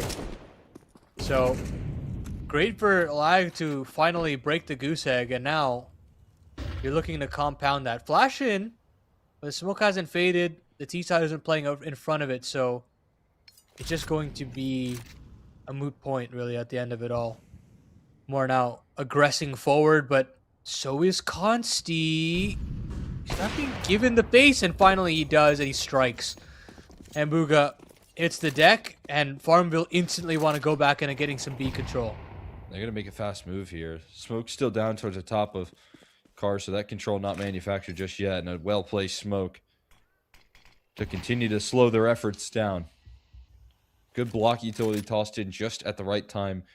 You got to look at what the defense has left. Another smoke still available for Cameron with a molly and 2 flashes. So much block util with 40 seconds left on the clock is not going to leave Farmville with a lot of great options here. Counter smoke in play. That Sandman can now play off of. Up close and personal on the oranges. HE to blow it open though. And create some leverage here, and it's quickly found out by Sandman. Pushing past the molly and the smoke. Cameron connects on the fadeaway right there. Helped out by DJ. It's chaos in the smoke. But chaos that Cameron will thrive in. Another nice multi for him. For Lag to get 2 in a row. And now you're getting, you know, that question answered of who's going to be the guy to step up in terms of the supporting cast. And Cameron seems to be the guy. I mean, 7-3 to kickstart things off here. And The B bomb site was tested multiple times, and it feels like he just wasn't able to really stand up. But this time around has bits and bobs of utility to support, and smart utility consumption there from Lag as well. Stalling out the car control very well and forcing Farmville to use utility to telegraph it. And eventually, some of these players are going to have to go to gray screen after the smoke comes back. So they did a great job there to combine between Sandman and Cameron. And now it's an eco for Farmville. AK out for CJ on that hero purchase. But other than this car space, they don't have a lot to hang their hat on. They're hoping that these smokes can give them some space, though. I'm sure they can here. A couple well-placed flashes to back it up.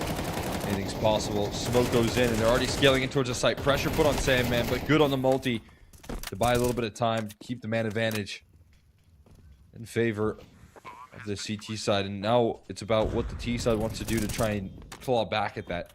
You're going to play the post proper, or are they going to activate here? You can see Hambuga wanted to thread in a little bit of aggression, but is instead going to fall back here. And with the retake utility ready to go, that's where this round becomes a lot more difficult. There's the Molly to flush one out. Geeky forced into an open fight. Labored spray won't be able to connect and finish. Wolf contains it. Running low on time, though, and players double tucked in the back of Emo. Hambuga picks up the rifle, but they don't know. They're watching Banana. Backs turn. No reaction. Oh! And Hambuga strikes for 3. Complete closure out of the double tuck in Emo is going to net them another round here. 5 now on the board. Absolutely clinical there from Hambuga. And it's just got to be instant there from his AK. And if he's just slightly off, that round falls apart instantly.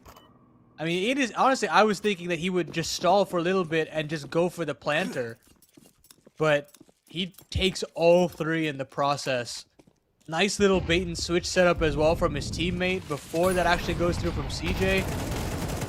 There's still a buy here for Lag, but that's one of those rounds that they wanted back, and it doesn't look like the bottom B smoke hit. It actually missed, and that means Cameron just going to go straight walking into 3 players. Yeah, triple swarm right there. Some of the details being missed by Lag cost him. Now forced into more gambly setups. The B execute has remained pristine out of Farmville to take over control. Net them some space here. And a 4v5. They're waiting for re-aggression to come through out of the defense. And waiting for these smokes to draw in. First things first. Counter flash in. They are blinded up by it. Multiples found at the hand of the rifle of DJ here and backed up by Consti to rip that man advantage back in favor of this CT side. They hear the footsteps pattering away from B, and now Wolf calls that the footsteps are leading over towards this A side, but they're wrapping here, so taking a long approach onto Wolf, and Hambuga getting stuck into this round won't get a chance to complete the wrap. It's finished off by Sandman. It's Wolf solo on the sight hold. Timing not going to work in his favor either. CJ going to hit the deck, and Lag recover despite a man down. Shocking that there's not a 1 player on that banana approach that was playing anti to get a trade.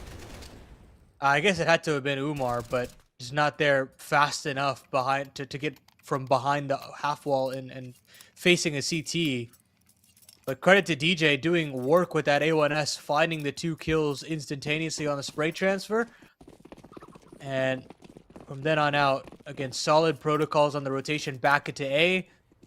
Arch rotation, not jumping the gun and bounding in to rotate as quickly as possible, giving space. Now they're just going to rush. They're going to see if they can get through any bit of utility, and there is no real pushback from the CT side. CJ gets an instant entry, and they got themselves a bomb plant, but here come the rifles back the other way. Yeah, gosh, shuffling with utility, a drawn-out effort. And another post plant with Tech 9s that they were able to confirm in the last round. Tech 9's looking for a swing in towards the coffins. Waited for by the rifles, but the trade's effective for a 2v2. Some of that advantage slowly being nullified as Hambuga. He's going to look to pounce through the smoke. I've just been pushed back here.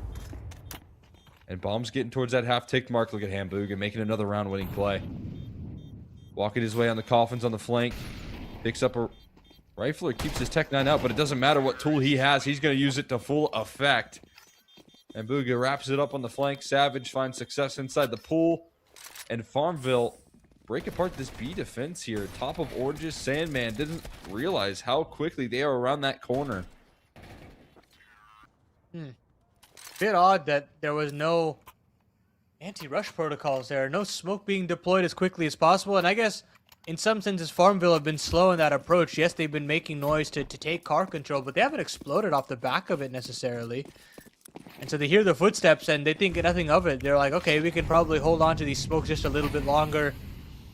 But it's the disrespect from Farmville that nets them the round.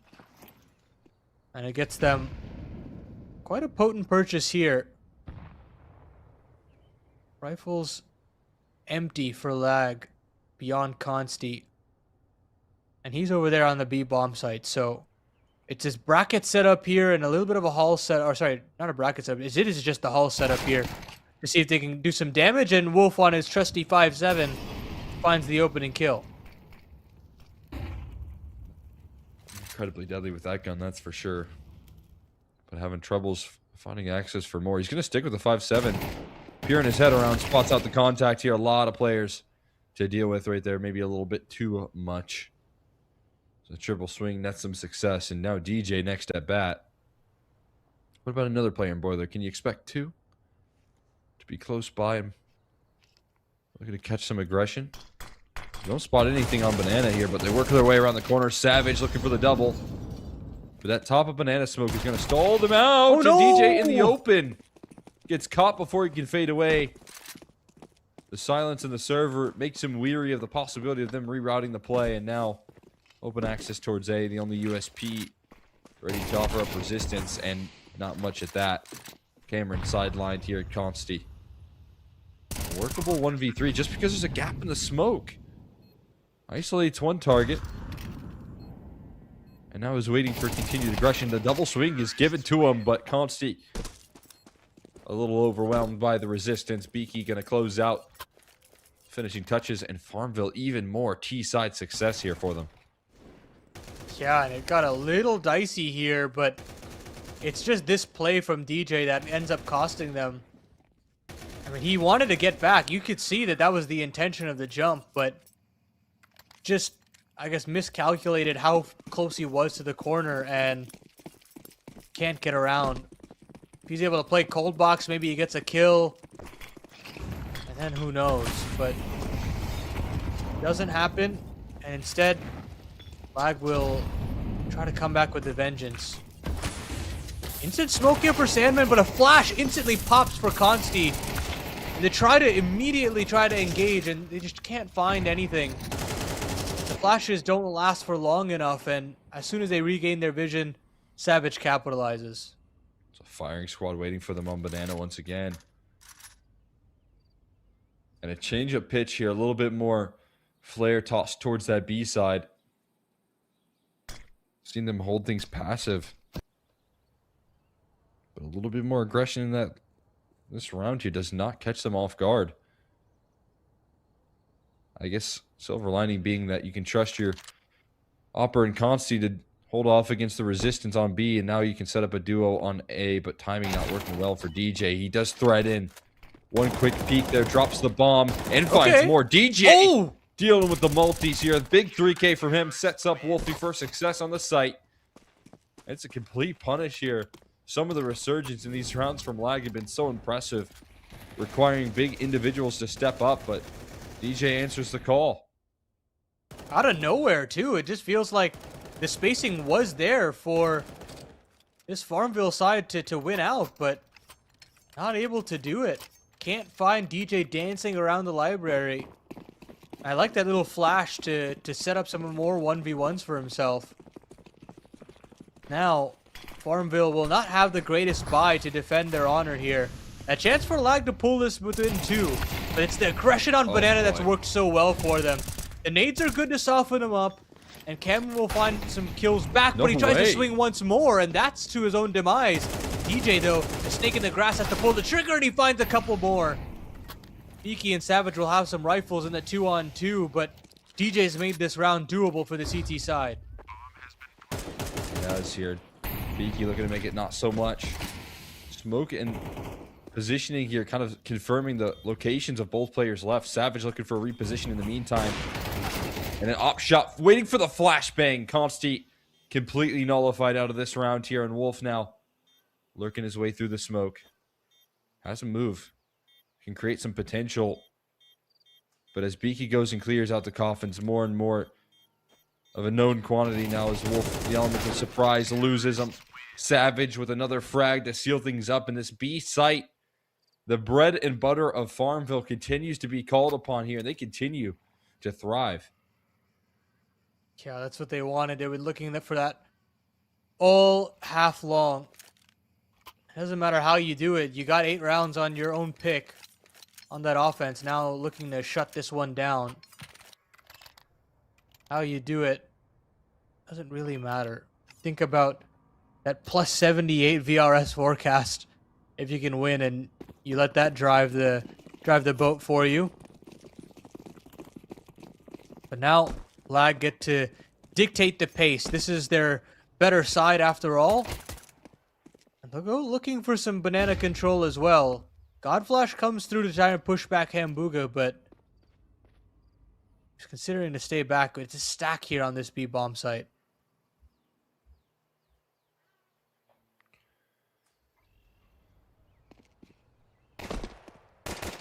Trying to create some pressure out of the Glock. It's Hambuga. Oh. That is sharp on his connection here again. Flashbang gonna blind him, but what he's baiting them into is a way heavier stack. Beaky is the one that's caught here, unfortunately for him, but Hambuga still standing tall. Is going to set up perfectly for the bait and switch. He's going to be the one that activates well. You're going to think Nubox is called clear. That Molly is going to disrupt your game plans and open up this crossfire. Everyone starts swinging, but Umar starts connecting. Pressure put on in the back of Oranges. He holds tall. 8 HP, but another massive pistol for Umar again. Looking to isolate on the Wolf here. Is he able to dice up these duels? Umar missing on the shots in the back here of Wolf. Still staying alive, but still struggling to find the headshots. Needs one more connection onto CJ. But CJ just dwindles away at the health of Wolf. And both pistols now being converted by Farmville. Umar again getting such an impactful triple kill here. And you think that Molotov just unravels Farmville, disassembling that bait and switch setup on Nubox, but no. Umar, that last linchpin on that second Orange's position. And now you have some cause for concern here for Lag. It was a little worrying before, but now even more so. Forced buy-in, you're potentially giving up 10, 11 rounds here if you drop this one. So much riding on this, and Farmville just look like the better team right now. Flash to get some space on a lane though, and now they're going to try to extend onto this A-bomb site. Booga dancing in the smoke, so he's got to be the hero again. And blocked in the smoke, Sandman wondering why. That pit wall was a little bit earlier than they anticipated. It does feel like they read into it. You can see Wolf not fully committing onto the bomb. So they deal with the players on A and give Farmville a taste of their own medicine. These Tech 9s have been deadly all day. And it might remain true here. The boost not netting them any access. Wouldn't be super sad to see a save come through from Farmville. And that's what you're slowly starting to see them slink away. Trying to find some safety into this round. Not a bad idea. That A retake looking a lot less likely as time ticks on. And you don't have too much utility either on the retake, and you've only given up a rifle realistically, and yeah, the SMG is picked up as well, but it's not the end of the world. Still have a couple more opportunities to purchase in here. I'm assuming a couple more MP9s will be dropped on over. You can still get very aggressive on that banana side. You could have some boosted porch setups. There's plenty of potency to have with 4 SMGs. And Lag still have some threats around the corner. Even though you get to win and convert on those Tech 9s and you have this explosive A play, there's still a lot of work to do on this comeback. Still 4 rounds of difference. Gotten your second lease on life, but now you've got to make the most of that opportunity. Deep utility for Farmville out the gates, and with Banana carpeted in flames, it's not going to be that instant Banana take that lag we're looking for. Instead, they're going to have to slow things down and potentially retake in a couple seconds' time.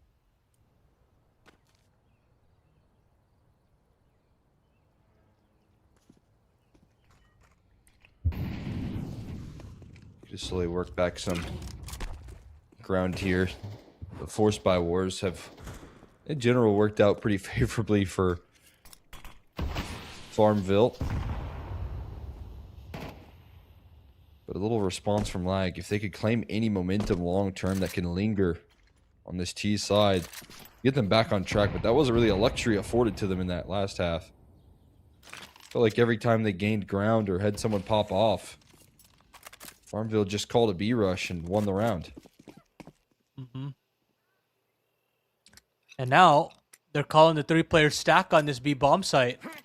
You have a boosted up player in Beaky. Oh, no that way. nade misses. And they're going to have to go gray screen through this smoke, but the flashes are perfect. Beaky, though, still lives to tell the tale. What? Finally, the kills come back the other way. I don't know how. Okay. Out of nowhere, DJ and Consi just trade their way in 3 for 2. And now these MP9s don't have anything to do in this round. I mean, sure, you've got this Banana Flang brewing pretty quickly, but lag have just pounced their way back into this one. I have no idea how they are even making this one possible with how things were looking so bleak.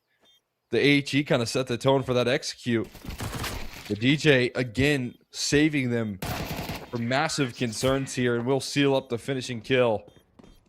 A huge sigh of relief there for lag as they managed to work their way through the chaos. And again, this is the initial defense here. Boost setup. HE chips down some HP bars, doesn't even blow open the smoke, and at least some good flashes. Probably netting them the difference maker right there. If it was Farmville with clean vision, I don't think they're ever making it gray screen through that smoke, but they do have to dive back into these smokes. Becomes a little bit less structured on the hold, and lag, I think a good time to call a timeout. Big sigh of relief for them in their department, but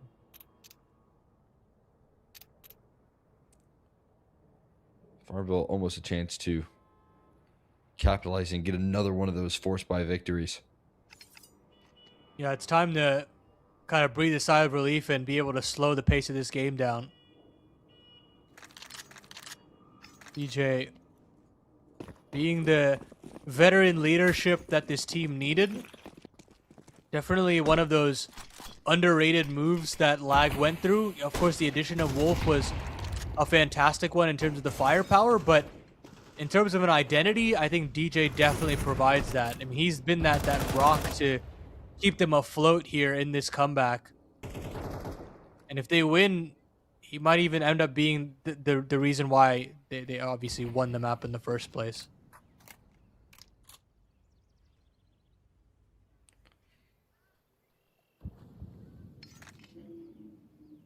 He's leading the pack in a big way.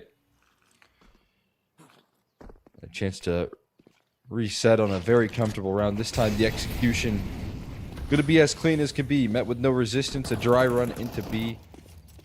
That's how you do it. A lot simpler on the inbound this time, and for Farmville, still trying to nurse a lead. Having to call in an eco here. Going to see if they can maybe pick up some weapons. It'd be nice to see if Beaky could sneak away a rifle for himself, and maybe they can get an investment in the next. Otherwise, there's still going to be questions around the buy, but no big concerns here.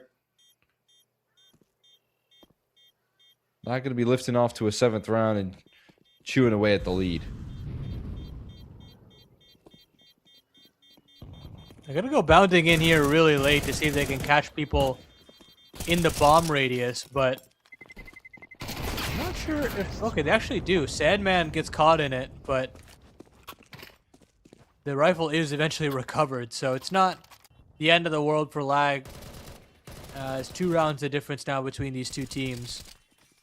And that little aggressive streak of rounds that Farmville were able to accrue on the offensive end, it's a little harder to, I think, produce that same level of chaos and shock value to a defense like this.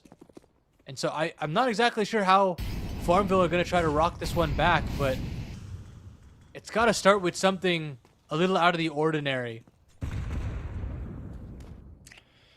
Yeah, I think that was where we saw Lag do some of their best work versus this Farmville roster.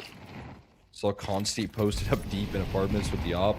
Just kind of getting themselves in awkward to deal with positions, but speaking of awkward to deal with here, it's Hambuga. You recognize how close this offense is around the corner. He gets his smoke down just in time.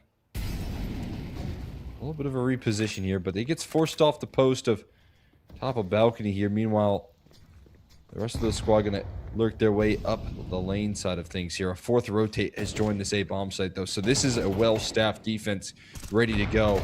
Expectations are that this is going to be difficult to break through, especially as one moves past, but Cameron making motion in this defense here, shaking things up a little bit, and CJ still tucked in, can't find the follow-up. It's out of ammo for Beaky as well. So Lag cracked through. And Savage is all alone. Is he going to really give this one a go? From Lawson. Flashbang, all of his tools that he has available. Oh. One big kill to start it off, but it will be shut down just as quick. Unfortunate there for Lag, or sorry, Farmville rather, that you had 4 players on this bomb site. A motor smoke is even missed, and so you're saying that these 8 players that are rotating in should have free range, but they all get just burned by the flashes. 3 players completely blind. And I guess one of the only players that did have vision is that default player, and he's got to let players pass on by. At a certain point, all these crossfires just get disassembled because you've got an SMG on the A site. Completely not how you want that way to go for Farmville, and that's a very bad round to lose if you're the CT side. Because you had 1, mistakes from Lag on one end, and 2, you had everybody that you wanted on that site as well, and you still couldn't win the round. Yeah, I think the story so far for Lag on a couple of these executes is that they're not too concerned with missing utility right now. They've got the firepower to back it up, especially when DJ is playing as good as he is right now. He has nullified so many of these awkward executes with missed utility. In the meantime, though, Farmville's utility is on point. Look at the HP of Sandman and Cameron, who ate HE towards the top of Banana. There goes another block smoke towards the top of Banana here, trying to feed in towards this B side. They're still throwing their execute. HE to blow open a hole in the smoke as well. Beaky waiting for his time to pounce. He slides through the smoke, and it's so disrupted that Beaky collects 2 through it. And they're running away. Guns on the floor here, and still an A defense that has some structure to it, but less so now with CJ committing on the rotate. It's just up to Hambuga inside the pit. Mollied out of position. Steps forward for a 1-dig. Will burn in the flames, but in his dying breath is still offering up 1 more kill in defense of this A side. 15 seconds left on the clock, though, and CJ having this early wrap, you're thinking that maybe there's a little bit of potency from these pistols just yet, and they continue to encroach, and I think Consti's just missed the timing. DJ's got to have his wits about him that they can be up the lane this fast, and he finally gets to his little bit of a safe haven. So back up to Consti, backed up to him to kind of push back some of these rifles that have been picked up, and he finds one instantly. Perfect threat to damage here. Now CJ moves forward fast and towards the site. Doesn't hesitate here, and Consti inside the pit is trying to buy time, draw them out as long as possible. Question is, has he done enough? Without a kit, it's going to be down to the wire, but CJ believes that he has the stick available. 2 seconds left on the defuse. Not enough! Just at the tail end. Fortunately, Beaky books it out of the round, but Lag just barely survive it. I mean, just great wherewithal from Consti to realize, hey, I'm in this 2-on-1. I'm playing up against an eco. There's likely no chance that they can stick this bomb and also have a kit available. And just that slight little bit of indecision there from Farmville cost them. They'll have all the bells and whistles here for Farmville, but man, I mean, every step of the way it felt like they made the right decision. Hambuga even providing the firepower to make those decisions look even better. And yet still, they just can't get over the hump to actually complete some of these rounds. Hopefully now that they've got the weaponry, they'll be a little bit better off, but they're running out of time and they're running slowly out of chances. You hope that with all the tools here back in store, no MP9s, no big sacrifices, that this can be the difference maker here for them. Not sure how I feel about this B defense, though. Seeing 2 players on the site proper, one of which is an op. And I feel like so many times when you see this sort of defense set up here on the CT side, you know, one good flashbang is going to disrupt the ability to kind of ping pong across the round there and distract. And I guess to the credit of Farmville, some of that utility has been missing from lag. They haven't been necessarily flawless on the util game. And they don't have a lot of utility really to disrupt. 2 flashes to get on in, a couple smokes, a single molly. See if all of it's even available here to be placed down range here. There's the execute. Here's the molly getting geared up from Consti to flush Umar into a fight. He ticks once. The flashbangs work wonders as well. And this is where the isolation becomes a huge problem. Umar tucked in covered, goes 1 for 1. And the site breaks down here, and the save has to be called. Yeah, it's just not good enough from the setup, and you're exactly right. It's an outdated setup there from both Savage and Umar, unfortunately. I mean, you're starved of information. You are hopelessly in the crossfires of any bits of utility that get sent over that roof. And that new box molly just wins them the round outright. A couple of well-placed flashes again, and you're off to the races if you're lag. They're going to reclaim the lead here, 10-9. And all that excitement from Farmville that was brewing over the course of their own map pick has very quickly been rinsed away. Feels like lag have really hit their stride as to how they want to approach this T side. And again, sure, the executions aren't perfect, but they're at least giving them enough space and enough room to make these rounds work regardless. Yeah, I mean, in this case, the execution was kind of perfect. The flashes all Yeah, landed. of course. The molly landed as well. Like, there were no missing pieces, and that's where I think the difficulty of that site setup is put together. I mean, I think you can get away with that if you have a third rotate coming over at some point, but without that, you're probably gonna have a tough time, you know, dealing with massive multis. Just very rarely see the double back site setup with how constrictive that T-side utility is nowadays. They're going to try and speed things up a notch here. Cameron with the MP7 turns the heat up to 10 now. The pressure's on this defense of the A site. Oh! CJ takes him down by the ankles and will slow down this approach here. Access going to be granted here for a bomb plant at the least. But still a man advantage here maintained for Farmville, one that they desperately need to make work for themselves. Absolutely. I mean, you've got 2 smokes to cut off a couple of angles here. But more importantly, you've got this Umar AWP to start and cut things down. But a molly picked up from Sandman slows down this lane approach. The pressure instantly goes back on a Beaky to maybe create some space. But this pit crossfire has been deadly for so long. And Sandman and Consti will find 2 between the 2 of them. But Umar still lives. He picks up a rifle and has a little bit of time. He picks up the kit. And he should have this just in the nick of time. And Farmville just hold on for just a little bit longer. Man, what a play from Umar. Quick thinking, elevating his angle and getting a swing.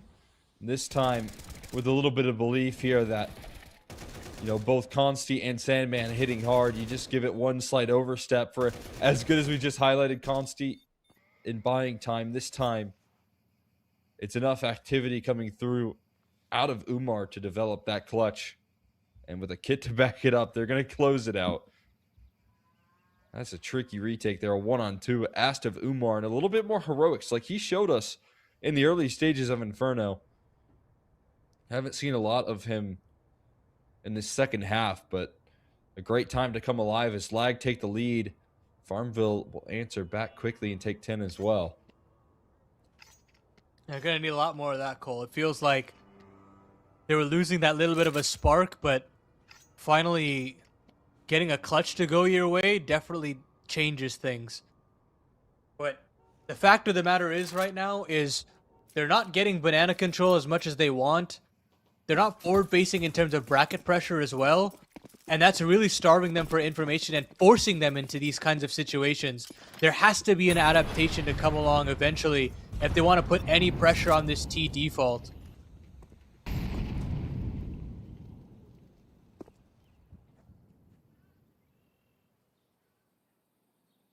But it isn't there. I mean, that change isn't really coming this time around. I mean, you have this little bit of a different setup with that third rotation there on the B site with Savage playing forward. But even that is just a very risky play. They're waiting, though, for a little bit of contact. You can see the banana retake utility, and then maybe the aggression to continue behind it. HGs don't help their efforts, though. And they'll turn the corner. They'll be able to establish card control. The sacrifice of some health here. It's Umar, though. The HGs to smoke open on the bottom of banana. Oh, the top of banana. And connects a kill through the wall. They fall back into a little bit more of a passive setup here. They got the man advantage. It's already a luxury. They're looking to continue to disrupt this execute, and mission accomplished with that molly. Slowing down the approach here. It is still good to chip down Umar to 20 HP, and the smokes are through. They're going to go through whatever CT defense there is. Cameron finds Savage, and it's all up to Umar on 20 HP, and that won't cut it. Can't find more than that first attempt. And there's still a 3-on-3 retake to ensue, but all three players coming in from banana. Oh. The smoke isn't used in the right place, though, so a real chance for this to potentially work here, Cole. DJ itching his way forward, finds out the hard way what's around the corner. They're going to retake utility towards this bananas or B site for the defense to try and retake, and Hambuga buying valuable time. Consti not realizing, but lands a nasty nose scope down to 6 HP. Beaky hunting him down again with a kit and time for a defuse. Beaky going to close things out, and Farmville push past towards 11. Another tricky retake, but one that they'll be able to manufacture. Still got plenty of money to go for lag, so Farmville are really just doing this one the hard way. And sure, Umar doesn't get more than one more in that initial attempt, but he just does enough for them to stall out. And you're thinking, I mean, look at how the T's play that. They're all thinking, there's just no way three players are coming from banana. There's got to be a straggler coming in through coffins. You see the smoke come up. Maybe a player coming through CT as Consti was looking as well. And it just doesn't happen. The sheer number of bodies that come in on the flank completely surprises and shocks lag out of that round there. Perfect time to pull that out of their playbook as well. It's another issue here is these rounds have been close. There's still a chance here for lag to completely ice out Farmville from this game. It's going to have to come down to this setup working out. Umar feeling the pressure. Missed shots, though. Don't cost him his life, but eventually will. Cameron takes his time to win that duel. And the triple entry. Even the lurk coming through from Wolf, who's going to connect. And now it's just Beaky, who's solo to save his rifle. Would have been nice to at least hold on to 2 guns, but that's not a luxury you can afford. Maybe not even one here if you're not careful. Beaky is. Is this on? It might be on. I mean, P1, he is known quantity, though, and can't really blame him for backing out. Crossfire was ahead of him towards the top of bracket, so he won't push his luck. And holding on to a single rifle, that reality that you just highlighted sets in here for Farmville. That they're going to be fighting up against lag here to try and fend off a map point, and doing so on a low buy. I mean, I don't know how you can do it. Again, when you've had just so many troubles having these important bits and pieces of control, and this time around they do have a porch set up. You know, you've got players boosted up, but unfortunately Umar can't connect. He had a couple of opportunities there, and maybe they're able to at least keep the trades even, and the rotations could potentially muster up a retake, but it doesn't happen. As soon as that boosted up player goes down, it kind of all falls apart, and now Farmville have gone all in. They've purchased with these 2 MP9s, and they're looking to hold on to this map pick of theirs with an apartment setup that won't spring together just yet.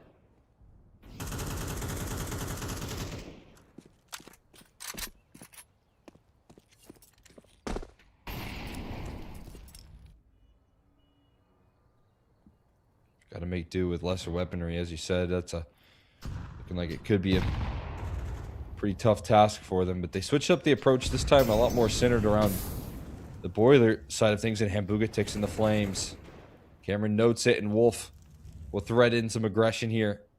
Find the opening duel. CJ's on the hunt, though, as Wolf backs out. And he's pushed down in towards the middle. The mid. He's going a little bit too deep on this flank, and unfortunately for Hambuga, he just can't complete the kill. So CJ might have just missed his timing, and the A site is going to open up to them. The rotates are arriving onto the scene, and all of the unknown quantities here for lag could threaten. Ooh, it's such a weird situation for Farmville. They've been wrapped on every end that once the flanks do come in, they've been completely pantsed as well. Hambuga now with 8 HP can't really do anything to help out his teammates, and he's just off to save. Farmville want nothing to do with this, and I don't blame them. You've lost 2 picks completely. You have no idea where these T-sided players have gone off to.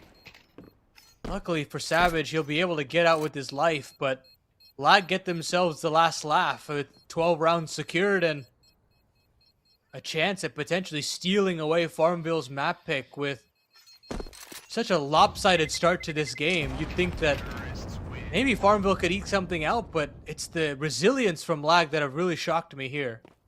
Yeah, they were down 9-4 after losing the second half pistol.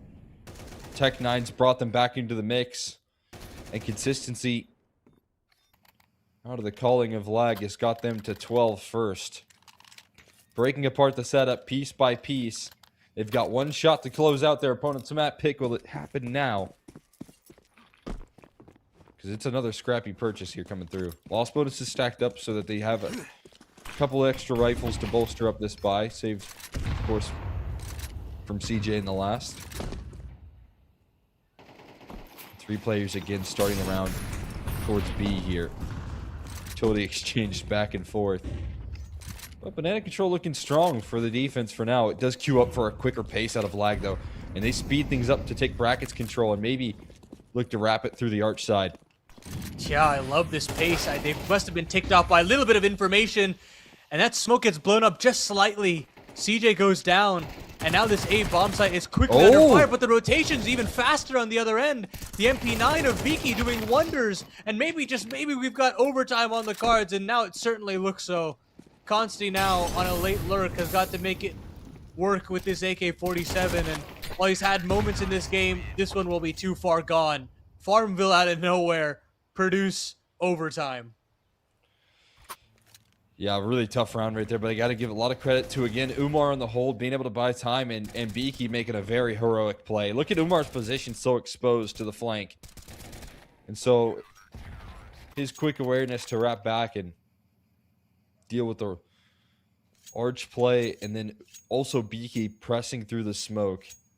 If there's any hesitation in his mind, that A site is going to fall quickly. But the fact that there's not means that Farmville get to live to fight on. Continue the conversation here on Inferno. They're not done just yet.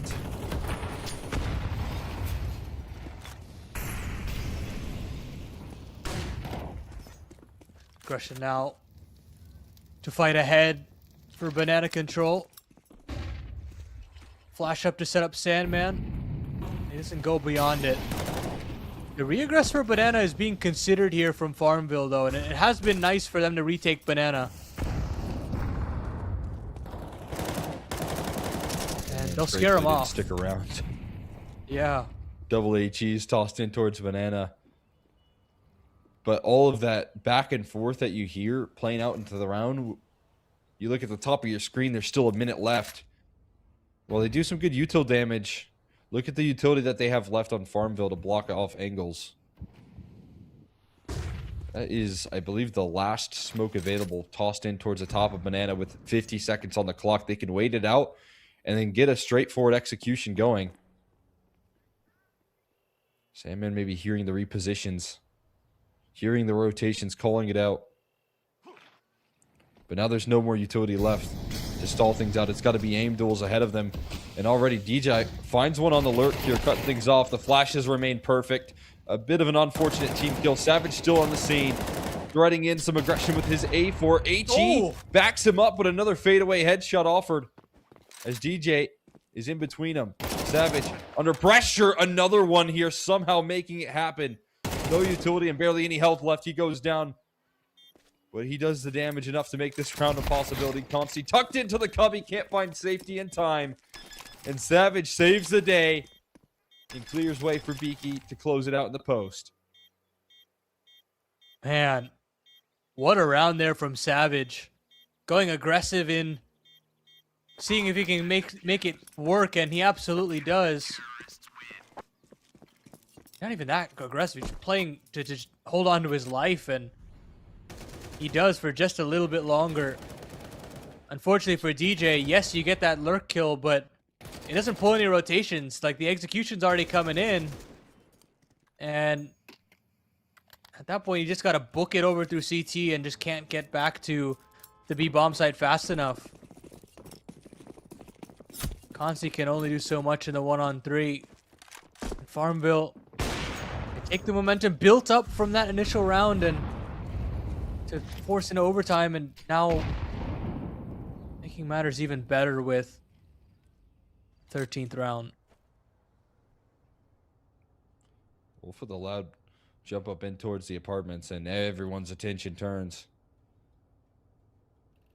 He's got a whole host of problems around the corner here, with all these different positions to deal with. No utility to help him out or anything.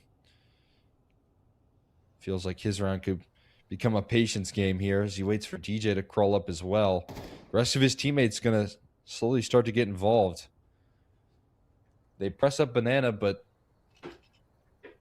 Farmville not spotting any contact just yet. CJ is the one that breaks first, and Wolf slowly falls to the spam. Shakes up the setup here. The op falls off just at the awkward timing and gets hunted by the rifles. They're not faltering on this defense here. They're holding it together, and Hambuga on some ice skates right there. Going to connect another one. That should be round done. It just feels like this apartment setup was too difficult to overcome for lag. Sandman does pull one back, but again, it's Consti in a tough situation.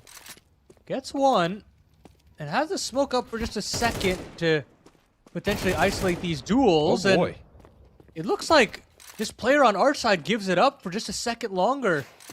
Beaky now having to fight forward, and headshot angle available for Consti, but had to get the bomb down at a certain point and eventually runs out of time and space. Farmville rack up a second, and all that hard work that lag did to push this one the distance is slowly being undone. Luga looking sharp here. Consti trying to save these rounds, but always left into a clutch that's just too far out of the picture. Farmville throwing some different punches out of their defense here in overtime, and tough to imagine they have that level of play. It's a team that's quickly formulated, played throughout the open qualifiers, a little bit of history together, but not much of it. But the depth is showing for sure. Triple apartment setup works wonders for them. Savage sectioned off from his teammates though in the meantime. That op shot does stride through though, and it sets up Savage for the combo deal. Umar and Savage combine their efforts for a 2-for-1 trade as the dust settles. There's still two more around the corner, and Farmville stay oppressive. You even have a third rotation coming through regardless, but lag actually walk away. They show that Banana presence, and they force CJ's hand, but now And Buga, who has done very well on this A bomb site time in and time out, will have to step up once again. But CJ has arrived, so the rotation is through. But some of these trades just have to go the T side's way, and they've got to go their way splendidly if they want a chance at this round. I mean, CJ tucking in here, so it becomes a lot more site-centric on the setup, and the contact play could be what's difficult to deal with about this approach. They have no idea that there's a double up on the site, though. That's going to be the element of surprise. Crouching their way into the angles.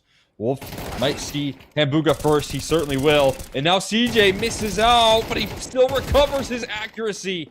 Whips out the sidearm and does even more damage. It's Wolf down low. 2 players to play up against here. Umar scoops a rifle up on his inbound.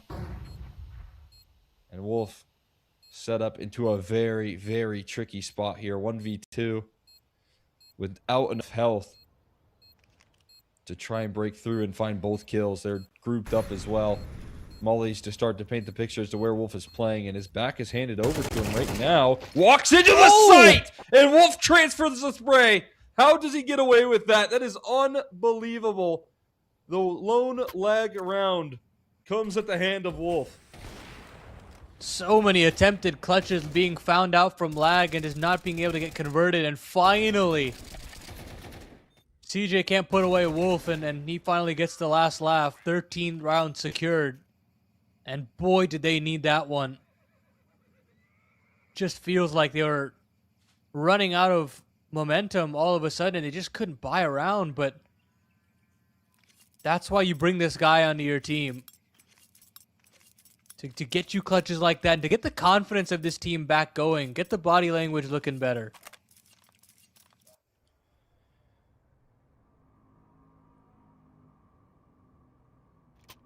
Well, that's certainly the key to do it right there. A clutch like that from Wolf to reignite the flame, but they know what's coming around the corner here. And without fooling anyone, this was a tricky CT side for them to deal with. The struggles of this team to get rounds in a row definitely going to be felt here as we head into second half of overtime, with them staring down the barrel, being a round down still. They want to claim themselves a victory here. It's going to be lag that need to sweep. Farmville, on the other hand, just 2 rounds away from closing things down.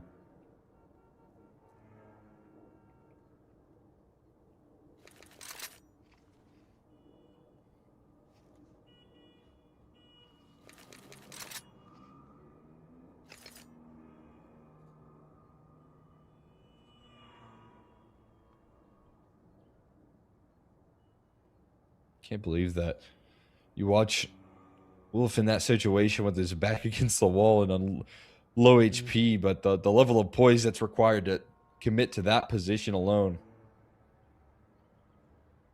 and find both kills to back it up.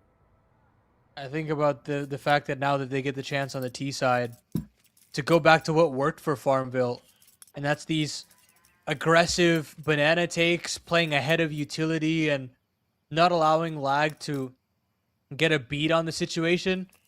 And if they want to win this game in OT1, they're going to have to do it with a flawless CT side. And I don't think that the way Farmville has played this offense that's going to be the easiest of tasks. Ball is in Farmville's court to have to just close this one out because of how fantastic the offense has looked straight up. I just can't let that loss to Wolf linger here. Unfortunately for them, a little bit of a tech in between the halves. Need to breathe a sigh of relief. Shake things off. And again, remember what got them rolling here out of the gates for Farmville to show up and impress. Interesting decision here, boosting Umar up with the op. Maybe for a peek on towards long hauls, but right now just containing Boiler. And the op of Consti rather popped a shot off towards middle and then instantly repositioned towards B, looking to stay surprising. And this decision's being made here. No rotates, no one shaking on lag. Back towards A as the default. Presses through apartments. This might work out in favor here. Just now, you start to see that banana control start to be established. And that's some valuable information here for them to get those rotates inbound here. But is it Farmville that's going to strike first before those rotates can come through? Yeah, Cameron's coming in. Consti's coming in. They got to play ahead of those smokes somehow. But it really does have to be DJ and Wolf on this site to deal with this. Flash comes in, and a chance for Cameron. He finds the low HP Savage.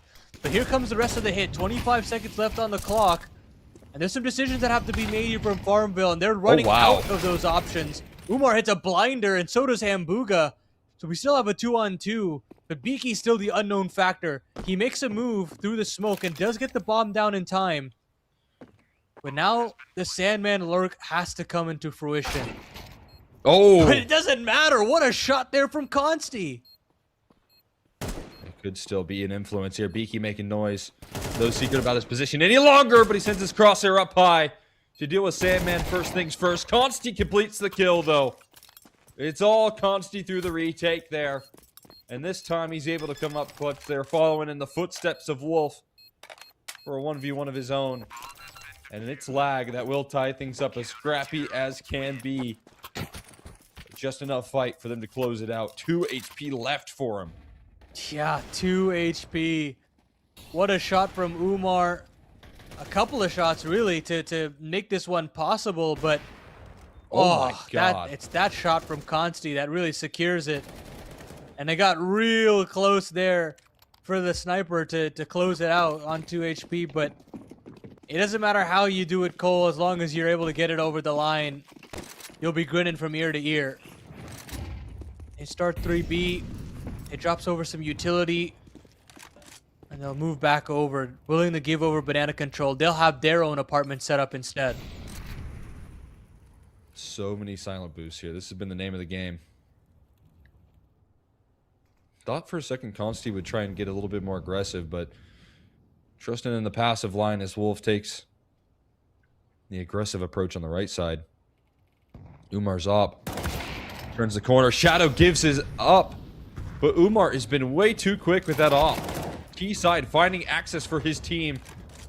But as quickly as he does, DJ will take it back in return. Consti can be a difficult position to play from as the, again, arch side smokes come through.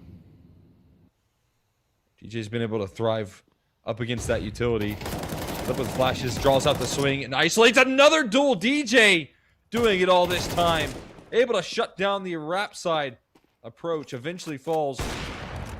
But it's going to queue up for Consti on some clean connections here. Spots out the last as well. He's getting hunted by Savage. But does Savage have enough in the tank to chase this kill down while flanks are formulating? Cameron able to track his aim. But the heroics from DJ throughout this matchup show out again. And it's lag that now have one chance to close. You know, the difference of how lag was able to come back on the CT side was DJ on this arch side. So many important multi-kills to pull them back into contention and make the T side come back a possibility. And now when we switch back into overtime 1, it's again DJ on the triple. Huge work being done by the vet.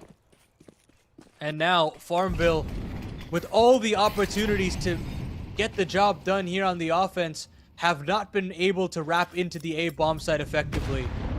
Oh. Nades come through and max damage nearly on a Savage to make matters worse, and you've got Consti on this line.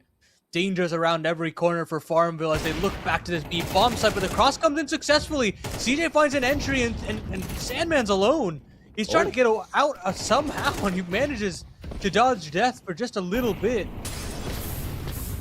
But now he's going to get pushed back even further. God. 2 HP to his name, and still somehow lag hold on to the 4-on-4. Grasping at straws right now. My DJ again that needs to come up clutch here. It's Wolf as well. That's noted now with that HE. The trajectory, Umar has full vision, but it's Wolf that still shuts it down with the help of DJ. Running into the wrecking crew. Late lurk out of apartments being watched like a hawk, but it's Savage that will strike first. DJ on the back side of the site is finished off just the same, and it's Consti and Sandman on 6 HP combined. to try and save this round here. Otherwise, we go again. Absolutely no room for error here in this round for the duo. What do you do? No util to flush these players out, and no real element of surprise. Beaky has just got some freebies on his plate here. Cannot find any way to drop this one.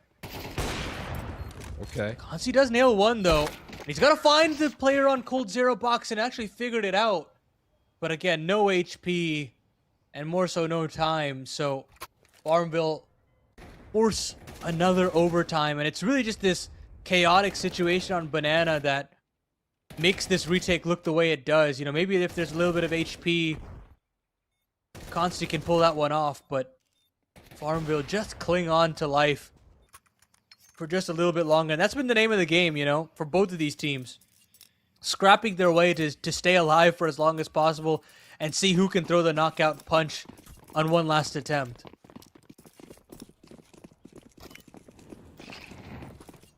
Just been a war of attrition here in the clutches. We can show up bigger this time. Consi not able to get the job done just yet. So we go again. I'd like to see a little bit more action out of this Inferno with how both these teams have been playing. This non-stop action. The default remains true here for Farmville. The hold this time remains a little bit more passive. Waiting for an early execute. And look at the target of that util. Sandman just trying to find some comfort here, but HE to down low. Consi tagged down by the op here as well. Umar's T-side opping has been incredible. Remains so. Absolutely. An additional damage will be nice, but Consti still lives, and he's able to get the rotation in to this B bomb site. Smoke's coming in, though, and here comes the hit. Cameron and Sandman to advance. Sure HE there. And a block molly to slow things down, and that HE chips off even more HP. The molly slows him down even longer. Cameron trying to set himself up with the flashbang through the smoke, but they haven't made the move yet, so they're not blind. And it's going to be Consi that tries the same here with the AWP to lurk through the smoke. It's Sandman buying valuable time. Missed up shot out of Consi. The smoke fades away in his favor, though. Yes, for one more extra kill before he goes down. The flank formulating quickly, and the bomb yet to go down creates a lot of discomfort, trying to find safety in the back of the pillar. Both players converging in on Hambuga, and there's no safety to play off of. Wolf will come through with the finishing touches. And Lag open up here with the opening round of OT2. Well done there to Sandman. I mean, finding a double there is important. It's paramount.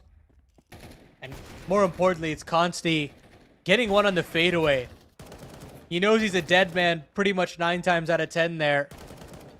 And as soon as the smoke fades, the wherewithal for DJ to play ahead of it. Spotting both players and making sure that they don't get away with having that kind of position for free. And now Farmville will be on the back foot once again. We're playing ahead of some of the CT utility. Gonna get some space on A, but again, Banana the name of the game for Farmville, most importantly.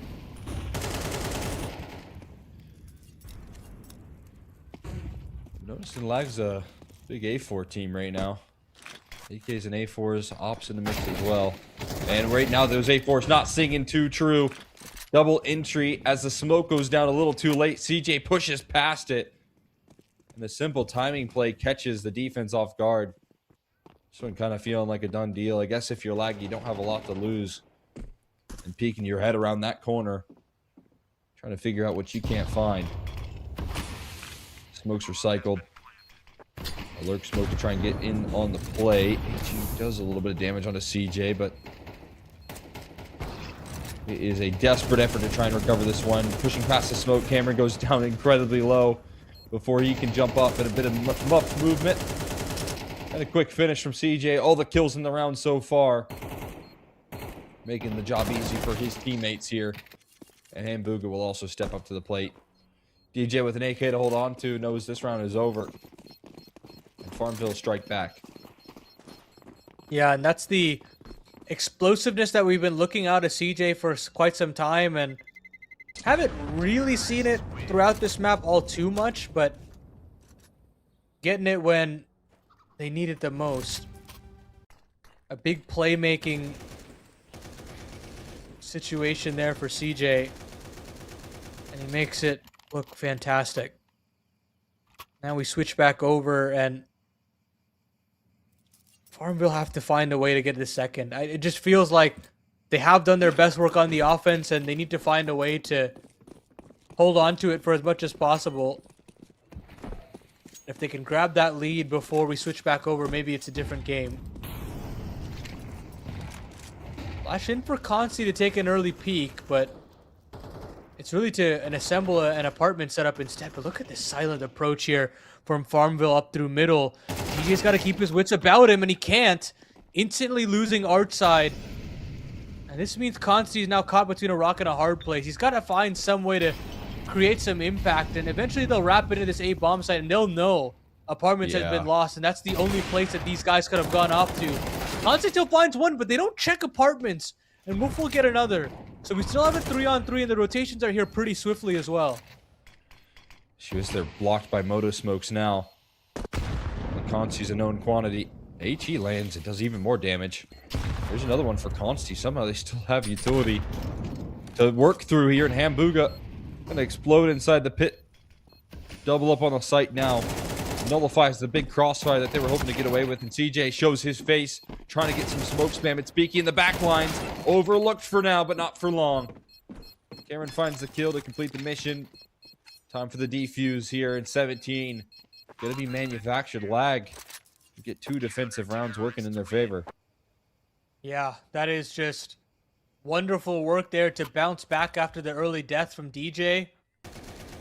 It's Wolf and Consti really to make a lot out of a bad situation and not throw away your life almost instantaneously. I mean, Consti playing that one very safe with the grenade and securing the kill as soon as possible. And now it's Lag's turn to have a couple of shots at closing this one out. We talk about the bulk of their rounds coming from this side of the equation. And they'll try to do it with 5 rifles, trying to stay mobile here. But Umar has not been missing a beat. Still finds one onto his counterpart, but will go down early. To take Consti down early, we've seen him be a factor in the clutch fairly frequently. We'll have to watch this round from the sideline. The B defense is so heavily stacked up here. And they want to fight for this banana control down range. Catching some visual on a player tucked in towards the broom. And a flashbang going to catch some access here. The sidearm whipped up for CJ, and follow-up frags continue to close things down. It's bomb scooped up as well by the defense in Farmville. Have set themselves up for dominance in the round. Hambuga, though, hands over a shadow. And his round will end at the hands of Wolf. As for recovery of this one, still very possible. DJ has an HE, has a smoke. I'm trying to let Wolf work his magic. Another smoke tossed inbound.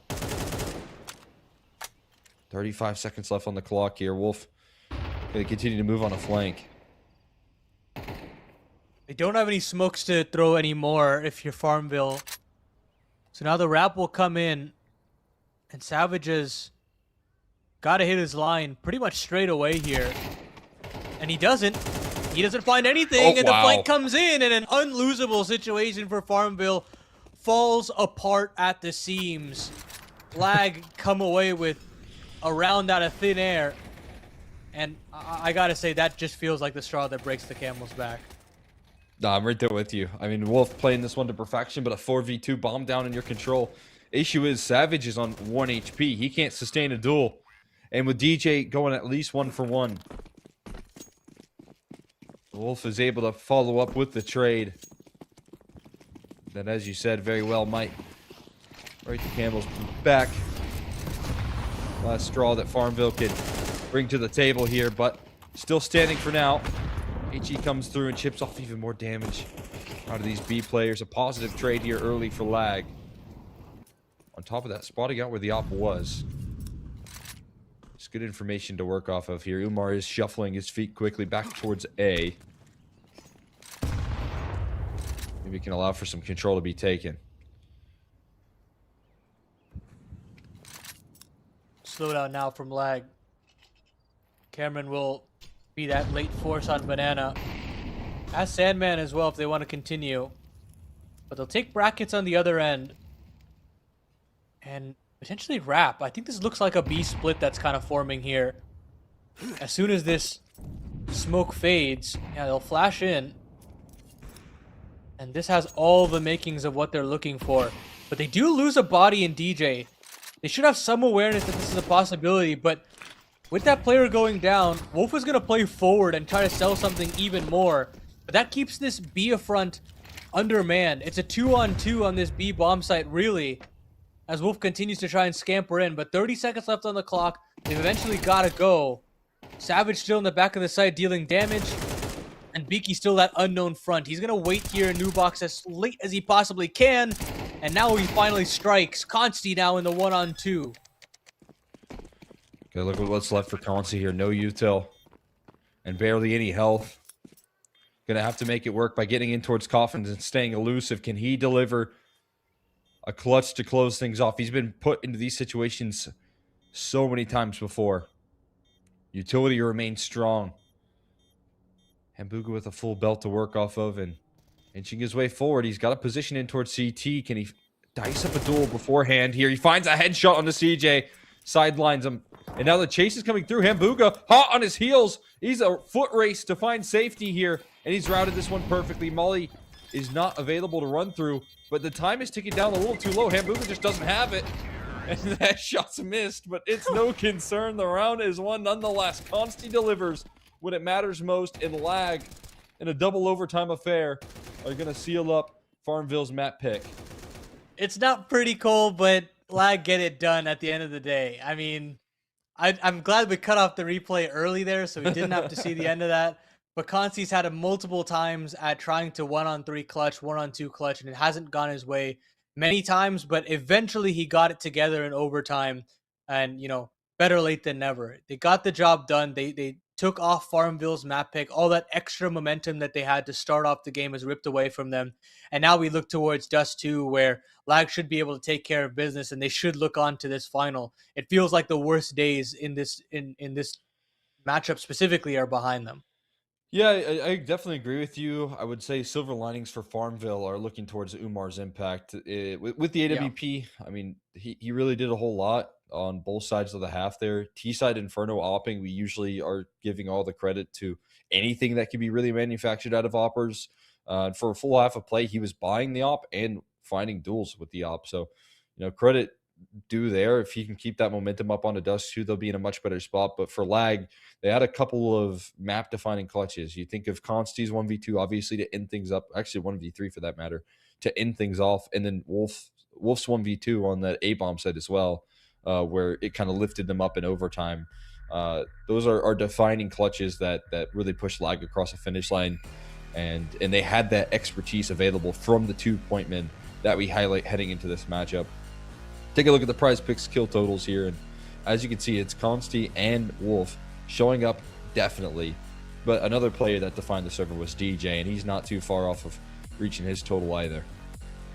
Yeah, he didn't necessarily break the numbers as a whole per se, but I mean his impact in terms of the initial CC comeback was immense. Just a couple of huge multi-kills on the art side, and then even in overtime doing the same thing again when they needed it. And that completely turned the tides of war for this Lag side. A huge addition to this team, and you can totally see why.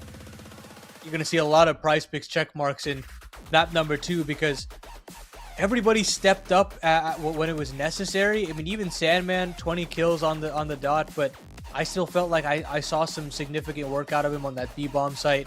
So for Lag, it's good for them that they were able to step things up towards the tail end and then have some big clutches to go their way. And as for the Farmville side of things, we're going to have to see what the game plan is on Dust 2. Luckily for them, it is Dust 2. It's not like nuke or potentially or overpass. Like these sequences in their defaults can be pretty easy to figure out, but I'm not exactly sure what you're gonna need as a win condition beyond Umar. Maybe CJ, a little bit more out of him. I mean, you saw that big triple entry that he had out of the apartments on Inferno not too long ago, and how it completely shifts how this T side looks. I would like to see a little bit more flair from him, a guy that definitely has the potency to do that. Yeah, it was interesting because I feel like everyone had moments on Farmville where they really showed up individually, especially in that first half of Inferno there, where they showed up on the T side. There was no missing pieces, pretty cohesive calling coming through as well. So you're hoping to replicate that. You're hoping to have the same level of flair from Umar to carry forward, but as you said, it's going to be tricky to replicate. The same old. Again, I'm looking at the highlights here for this team, and I'll say that they were able to stick around there for a long time and still come up with good ideas on T side to catch lag off guard. So to their credit, they have a decent bit of depth, at least on Inferno, but we'll see if that carries forward into Dust 2. Before we get there, we're going to be sending this one off to a quick break. Once we come back, we're going to be rolling out map number 2 of our second semifinal, guys. Stick around.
can see it all so well. Lie so you can take the power. Living on your carousel was all it took to get me out. I wanna be picking all the roads around down for me. The energy, keep it building, moving just how I need. I know what you came for.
And welcome back, everybody. We are into map number 2. Gonna be Dust 2 played out here as we just watched double overtime on Inferno. We're gonna see what comes through on Dust 2. I mean, again, very interested to see the fight out of Farmville. Very impressed with what they're bringing to the table out of the gates. Fortunately, wasn't enough to pull it across the finish line, and we see the favorites of Lag close things out on their opponent's map pick.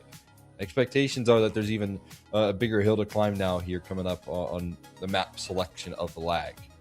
Yeah, you're hoping that, you know, if you're Farmville, the way you win is through chaotic situations, and you had that happen a lot of times in the early goings of Inferno, and they were coming up out on top, and you know, we settled into a little bit of normalcy after some solid multi-kills from players like DJ, and then as the game continued to go on, we started to see those more chaotic situations, and Lag just not coming out on top, or sorry, Lag are consistently coming out on top, as opposed to Farmville. And now it leads me to believe that on Dust 2, yes, you might have a lot of these chaotic situations come up again, but now I don't necessarily even feel as though they're favored in those kind of situations as a mix. I think that Lag are now settled into the series. They're onto a map now in Dust 2 that they're very comfortable in. I think they have their eyes on the prize of potentially having a dance with the boss later. Yeah, I'm right there with you here. We'll see what they bring in the here and now, though, as we got a pistol round underway. Good pistol rounds coming through out of the side of Farmville. They won both of them on Inferno, looking to replicate that success, but some valuable trades answered back. It's Beaky sniping out Constantly in the backlines, though. So you talking about chaotic situations. That's what we get in this round. A full minute and 30 left on the clock and a 3v3. As a defense, you got a couple of tricky decisions to make here because you know there's going to be gaps this early on. And they're going to start to make those decisions here by pressing in through long doors. Savage is staying active. And you're also seeing the rotation come through from Beaky to help out at least a little bit towards middle. And a last-ditch effort towards B here. Hambuga, the only line of defense with 2 guns versus the 3, chasing him down on Lag. Flashbang tries to help out. It does a great job of buying time here. Beaky supporting his teammate there, and Hambuga knocking him down. Well handled by Farmville to close it out. Tough situation in a man deficit like that for the CT side. You're caught between two situations of, you know, how do we get information and how do we stop it before it comes our way? And that long push was so big from Savage to basically clear out that A side and allow the lean to come in from Beaky. And Buka does well to play on that off angle to get one, but what I like is the extra flash that Beaky can provide to allow for the rest of that play to play out. So well done to Farmville, and we get a chaotic situation that they come out on top with. And it's just a hero Consti scout in this one for Lag to use. See what it can make of it here. Already lands a tag through the HE on the cross. But gonna need the pistols also to create some access. Do a little bit of damage.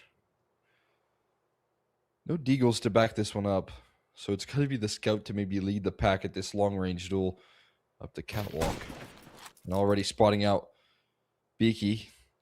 Ducking in both the game and in real life right now. That's my favorite thing in the world. That's got to be the favorite part about player camps for me. Oh, yeah. Unfortunately, he's not in a position where he can duck out any longer. Takes the approach towards a long, and a lot of access kind of handed over because of that reposition alone. Beaky, a little bit labored on the spray. Doesn't connect any kills. Doesn't do too much damage either.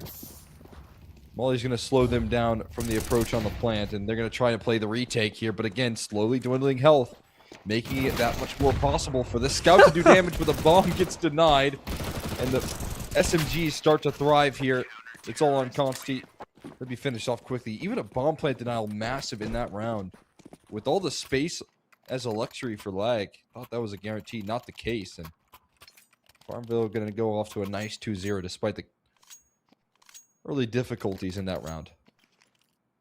Yeah, I mean, that bomb plant's the difference between Consti maybe getting a rifle, Wolfie getting an AK. Same goes for DJ. So a little bit of a cash injection denied by a jumping MP7. Farmville take attack, and interesting timing on it. I think realizing that I'd like to build on this lead as quickly as possible. Nazi said, hold on, I gotta go grab some water. Call attack. Smart man. Stay hydrated. Stay hydrated. Shout out to using the tack for grabbing the water. That was definitely the reason for sure. It is always funny whenever you try and read into these situations, and sometimes it comes down to as simple as a bathroom break or hydration required. Trying to stay sharp with the sniper. Consti going to refresh. On the fuel on Umar, pushing up towards middle, looking to disrupt the play here just a little bit. Peeking his head around the corner. Doesn't go too well for him. We'll back up, using a little utility to get away. I'd say not a lot gained out of that, but still not a lot of map control gained either for Lag at the very least.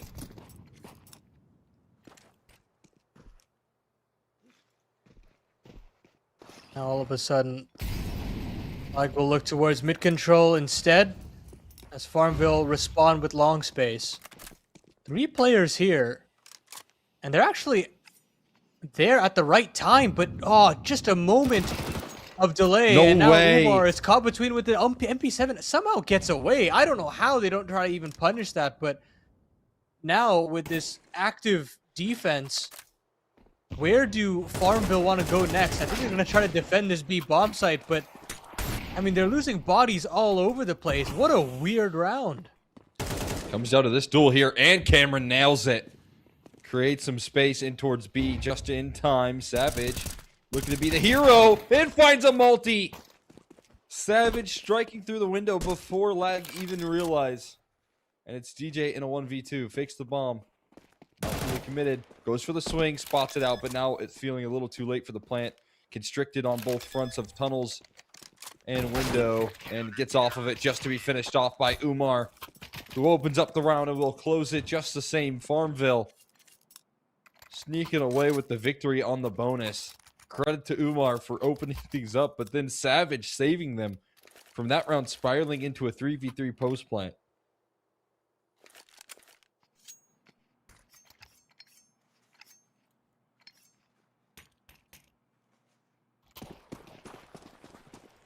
Wow.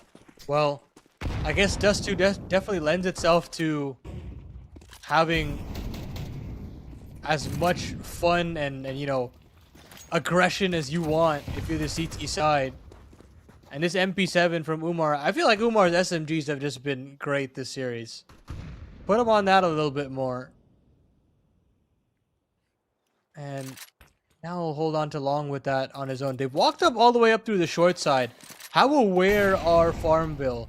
I mean, that Molotov certainly indicates that they know, but they're just going to go off this lag with all this space. Oh, and now a big spray coming through. Savage the one to complete the kill with the accuracy. But it's Beaky that takes a little bit of time and chips away at the HP bars here. Low on Cameron and DJ. Wolf not too healthy either. And a post plan ahead of them here. Retake utility looking super promising, and DJ gonna need to connect with the Deagle. Game of whack-a-mole here on the big box, but oh my god, Consti collided them! It was both from the hands of his Deagle, but he can't make the escape. It's just on Wolf. In an instant, CJ strikes back with 3 in tow, and he won't hesitate to find the last. A big punch from Consti connects, but CJ hits that much harder. It'll still be closed out by Farmville in the end. I need a replay of that. It didn't even look like a collateral. That's the weirdest part. I don't know how that even happens. Lag would have loved to have converted that, but at the very least, they've got a PrizePicks checkmark completed for DJ as they get the guns back out and look to push the issue. But man, I mean, at least they've got, you know, the economic display on Farmville in check.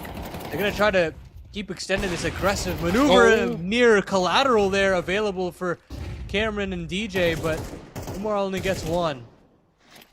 Does the damage on a DJ right there, that's for sure. Puts him on notice, and threw about 50 flashes over long to settle it with a 1-for-1 trade and a lot of damage taken on a DJ. Don't tuck Consti in the pit. And don't keep the space for very long, at least in terms of the pack here. They leave DJ alone. They're trying to sell a fake on very low health. They're going to walk back into Hambuga, who's already shown what he can do on a solo effort. And honestly, Farmville not too concerned about DJ's position. Throws a cross smoke.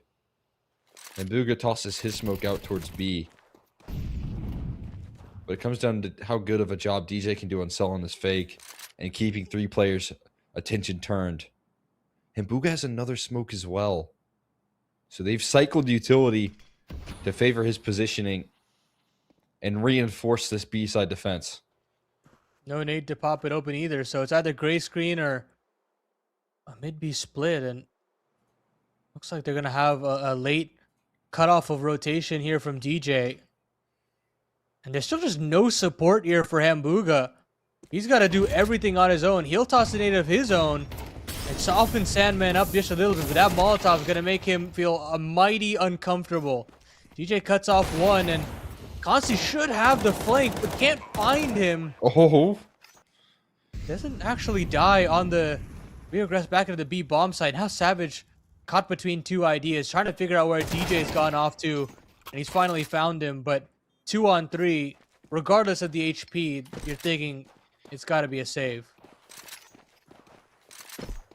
Yeah, I don't know the opportunities at hand. There's still a B-side retake and so many concerns for them to work through. The decision going to be made quickly for them to call it off. And Lag will get on the board here. Another late start for them. But you can see them slowly whittle away. The defense is coming close, finding gaps on the catwalk. I think Hambuga, unfortunately, set with a task a little too tall to answer. And with DJ still being able to impact the round on his lurk towards middle. Doing a good job of selling the fake towards long, or at least good enough. Means that that round is a bit of a non-starter for Farmville to try and pull off the retake here. Money's still looking healthy with the 2 rifles saved. The boost to watch the lower tons aggression.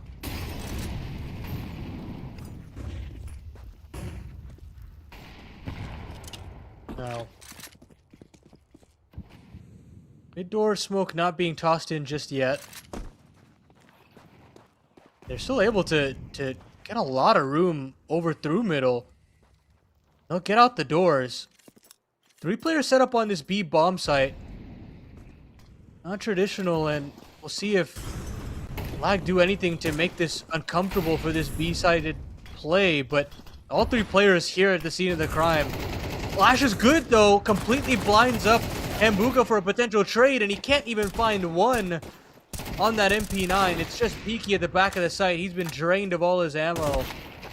And it's just Savage, but Consti, a quick double from him. And Lag pounced right back in with the second. Triple B defense with a smoke for doors and a molly for window. But underhanding the flash here, and DJ's proactivity in these rounds is upsetting Farmville in a big way. They had the right setup again, and that's a conversation that we kind of had on Inferno, where sometimes they have the right rotations, they have the right numbers on the bomb sites that are being executed upon, but it doesn't seem to be all that big of a concern here for Lag whatsoever. They still close out these tricky to deal with rounds.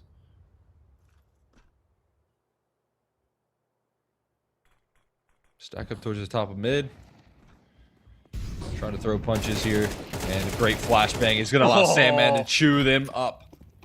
3 comfortable kills set up by 1 DJ flashbang. And Consti and DJ going to get rewarded with their guns out as well. For those sweet ecos to move swiftly on to another gun round.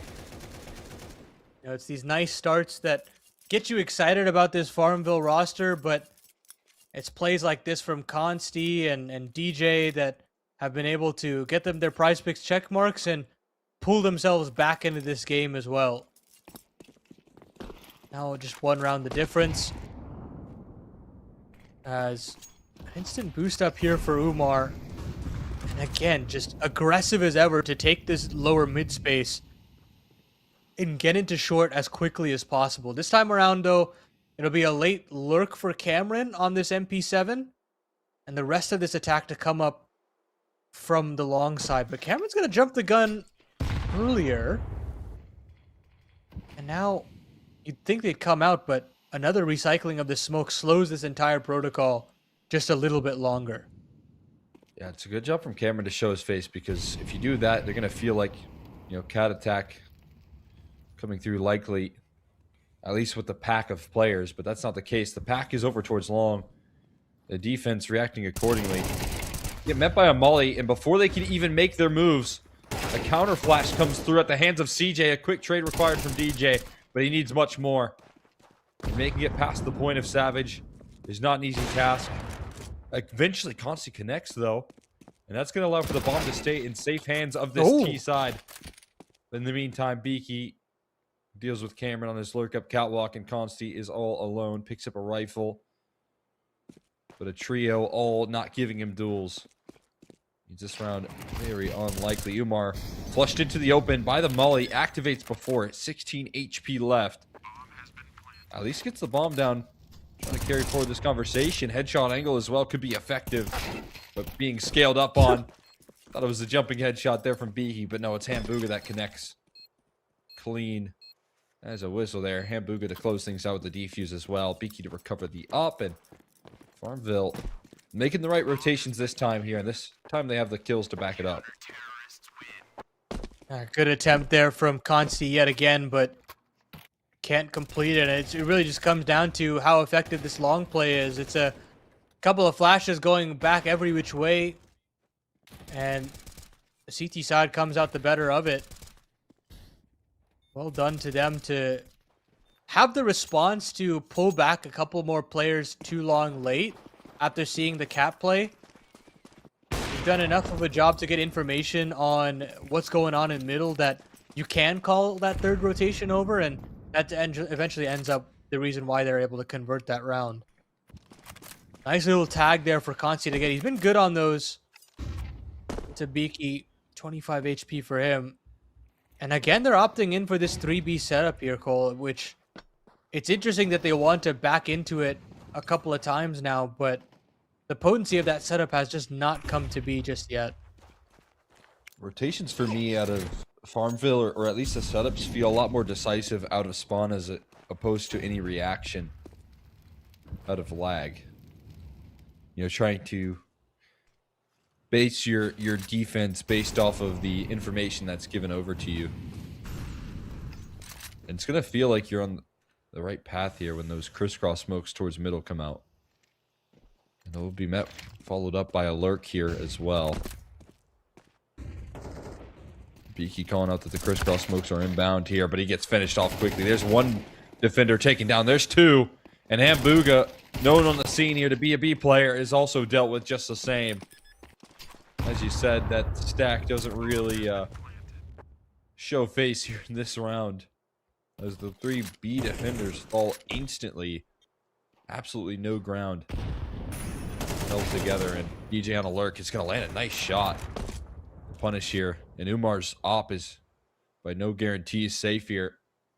Being flanked towards long, having to dice up 2 duels as they chase him down. It's Cameron to finish off the job and take every gun out of the hands of Farmville. Make matters worse here for Farmville. And again, this 3-player setup just cannot find what it was looking for. Basically, just pistols out now for Farmville. They're willing to give up the lead and send this one to a tie situation. And again, another shot being hit from Consi through the doors. Just feels like that timing has always been with him throughout this game. And Lag have every advantage now to make this one even. Savage walks through the long smoke. This time Wolfie is waiting for it. Eagle does rattle off there for Hambuga though. Nice shot connected by him. Gonna net themselves a little bit of ground.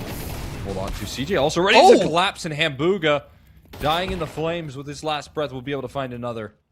Some chip damage done here, and Beaky spotted out in his mid play here. Just a USP on Catwalk, and the last 2 pistols won't stand the test of time, but Hambuga putting a scare onto him. A couple nice shots connected out of his deagle. Make things a little more interesting. In the end, though, Lag tie things up now.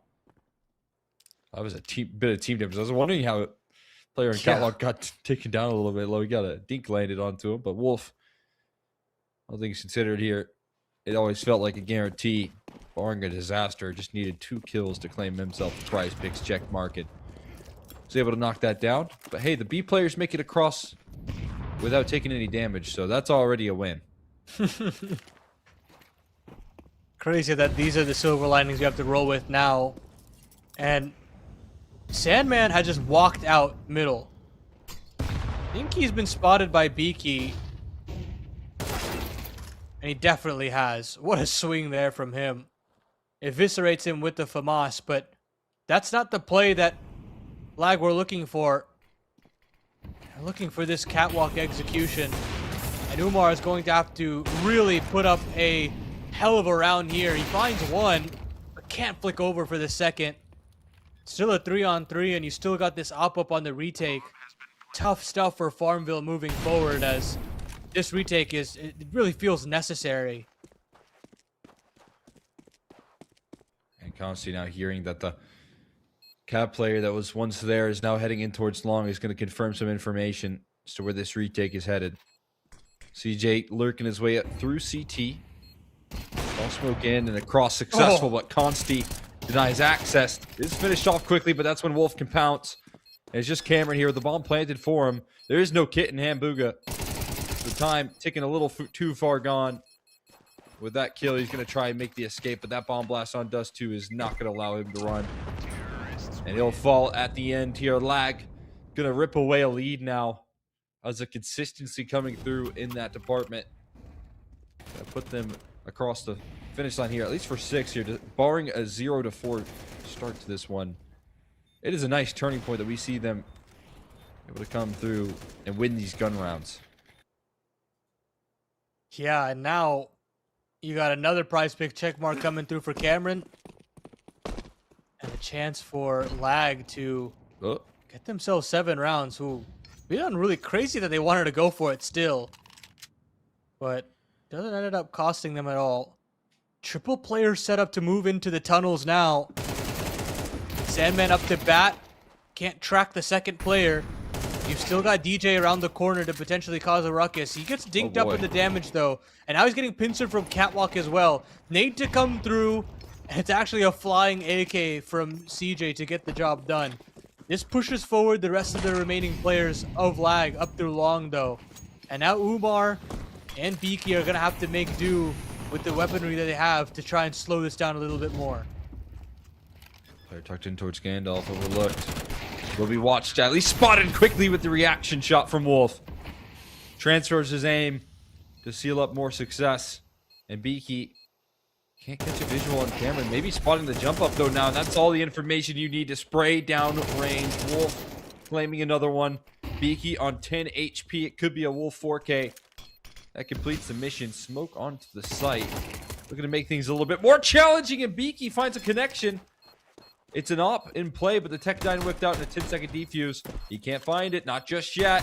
4 seconds left on that defuse. And all the time in the world for Consti to gain his composure and finish off the round there. Lag with a 7th and a 1-7 run for them in total to close things out for the rest of the half.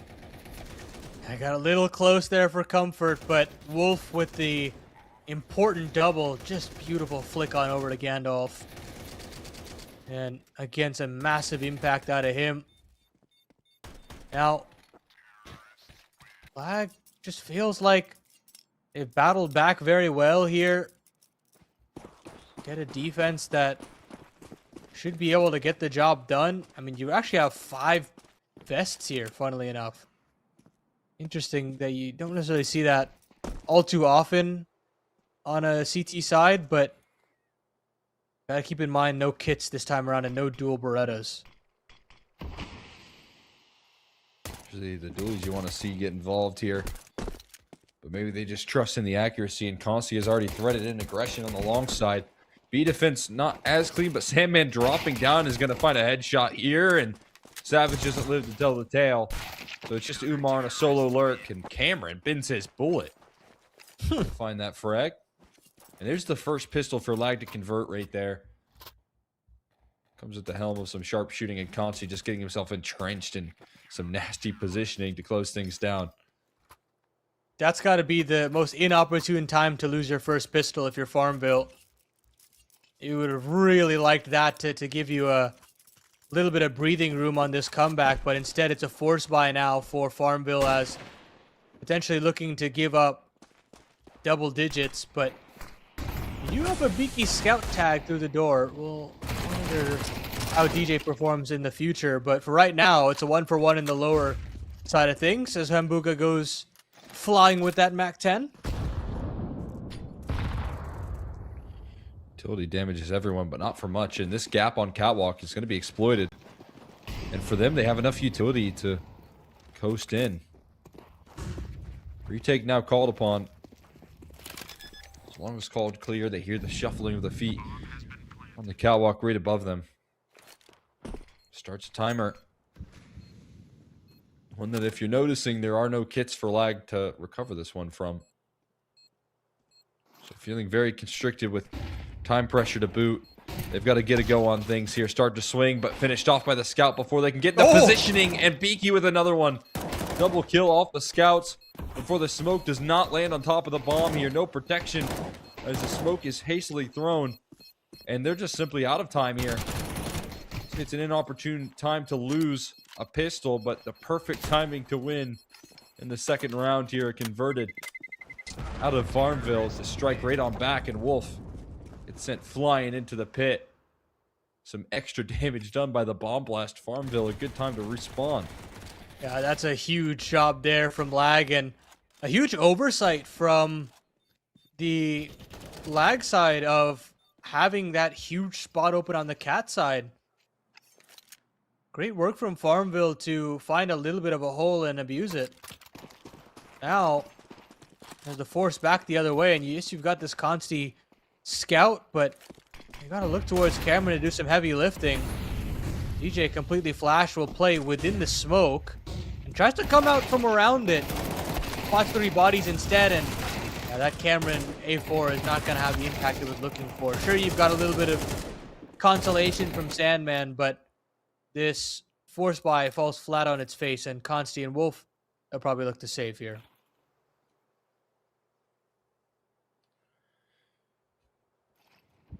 I'm definitely going to hold on to their guns. And the long utility. Reign Supreme getting themselves tucked in and entrenched. Reading the smoke spam of Lag, trying to play on the edges.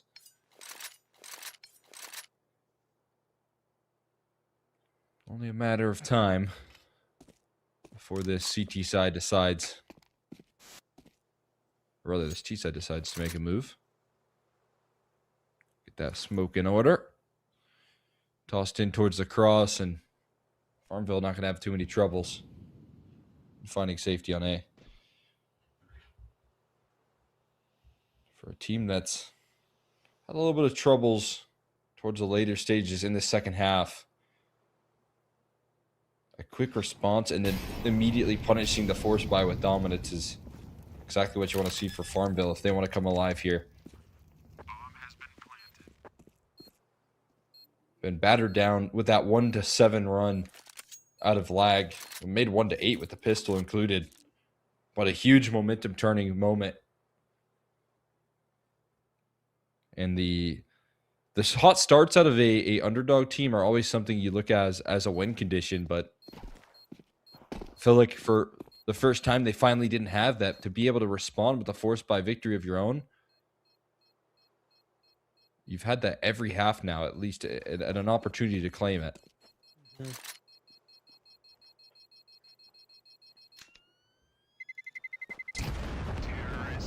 Oh, wow. Embu actually goes down to the bomb. But 3 rifles still maintained here, and that's the main thing that they're looking for here, Lag. Or Farmville, rather. Scout out for Consi will remain, and we'll see what he can get done, but I believe that's the final PrizePicks checkmark that we were looking for on the Lag side, with Sandman having more than 28.5 kills, so yeah, and that just got confirmation from production that it is, so Hey, great work from Lag. mission accomplished. Everyone having their performances. It almost felt like a matter of time here on Dust 2, barring any catastrophes. But everyone having their moments. Like, still have a lead. If they want to keep rolling. Unfortunately, in a round like this, it doesn't feel like they're gambling correctly. Wolf and his 5-7 are deadly, but 5 players are heading his way. It's a full team effort to try and trade out one man.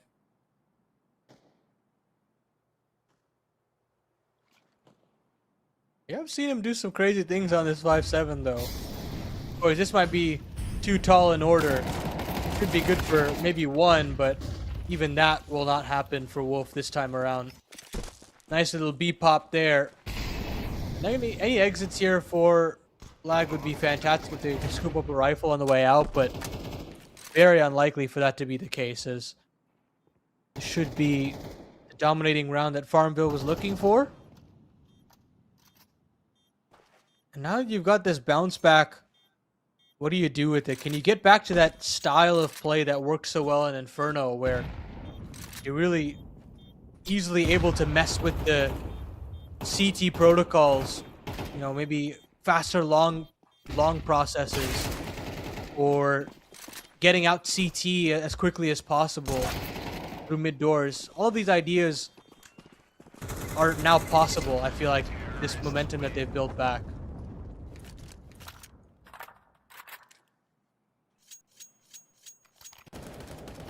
You can couple that with some questions around the money for the CT side as well. It's quite nice that they're able to find 2 kills due to the bomb blast, but you're not going to maybe include a Consti op here, and you're going to have missing utility on a couple of these players. Or missing firepower, I guess. Cameron going for the FAMAS. DJ with a smoke and a flash. Not seeing any kits involved either. So those are all the questions that you're going to start to ask here for Lag to open up your first opportunity back with rifles in play. What are you going to be able to bring with it? Does Conti need a refresh on water, do you think? Is he going to get some more? Consti Did cam. feel like kind of a small cup. Oh. He's back. Oh. Maybe just a restroom break. Because he was drinking a lot of water, you see. I would check out. I'm not seeing water everywhere else though. Okay, it can't just be him. Okay, he's already gotten hydrated up. He had That another thing- refill. Yeah, you got a refill. Because his op's going to need to be potent here. He's got a glass cannon. Again, no kits. Couple smokes on it. These players left, but there is a great opportunity for Farmville to claim a lead in a round like this.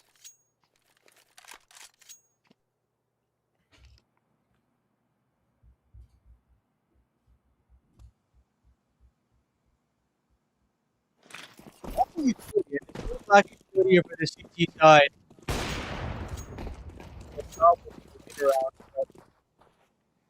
Straight away, one incendiary that actually misses on long side. Sandman though getting aggressive here off Cat. We'll look to see if they can cut off this long control that's inevitably happening in front of him.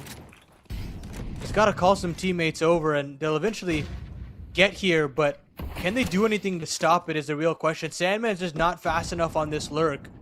And so he doesn't have that element of surprise. So this Consti AWP has got to find some well-positioned plays. He catches a ramp, swing over, but CJ doubles back and finds him. Huge play in the grand scheme of things. And sure, this nade damage is massive onto this T side, but they're still finding kills every which way.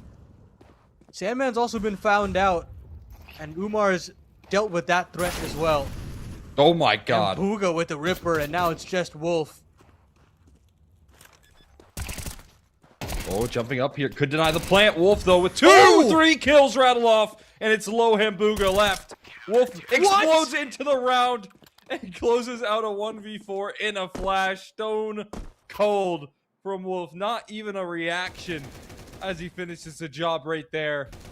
And what felt like an impossible situation here. Look at the decision making from Wolf to find these fights. Knows the opera's close by as well. Headshots all over the place. And Wolf is not phased by the way he just saved his team. It is just business as usual. What? Oh, Okay. and he's down Well, this round.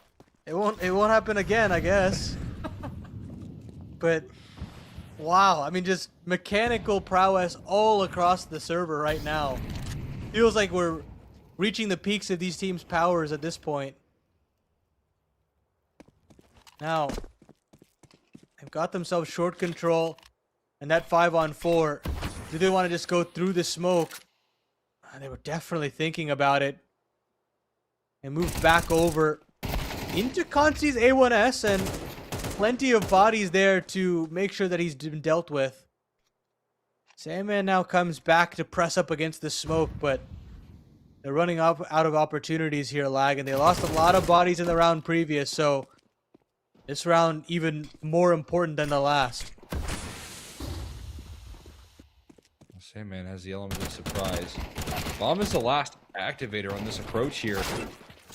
And that could be a problem. Umar makes it up the catwalk, though, and DJ is dealt with here. Sandman up to Semantics with the MP9 and threads in a couple of kills here before going down. Means that this one is manageable for DJ. The deadly duo. And Umar ready with the op here. Tries to fire up. Reveals his position. Now it's noted known.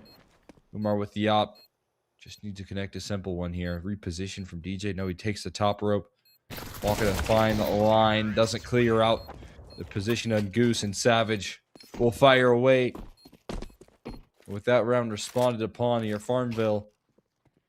But not only do they quickly delete Wolf's presence there, make sure that he's not a factor in the clutch, it will also break the economy of Lag here quickly.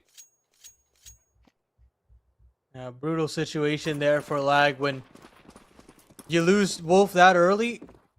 But great proactivity again for Farmville to just get up the short side, get that bomb down, and make sure there's no room for any shenanigans to come through. DJ now set up with this Deagle, allows for Wolf to come up a little closer. But Hambuga, being that third player in that setup, completely disassembles any shot for Lag. Consti gets one on the fadeaway, but just Cameron now. This P250 might have one on a silver platter, but Savage gets away. It's actually the AWP that's recovered, so Cameron gets that and gets to bound away. I'm sure they'll try to at least look for the hunt here if you're Farmville, but Cameron has an opportunity to get Consti's weapon of choice, and that could be very valuable moving forward. Yeah, I don't. I'm surprised there wasn't a little bit more coverage in the 4v1 to try and keep that up, but as you said, there's not all the money in the world for you to go aggressive on the hunt here. It's actually Cameron who's much more active in the meantime, which might net them an opportunity to recover. Gonna tuck himself in towards CT, needing every shot to connect, and one misses. And the second as well. And Buga, a little bit questionable, saying why is he sticking around going for exits? I guess the good news, at least for Consi, is that he can afford an op.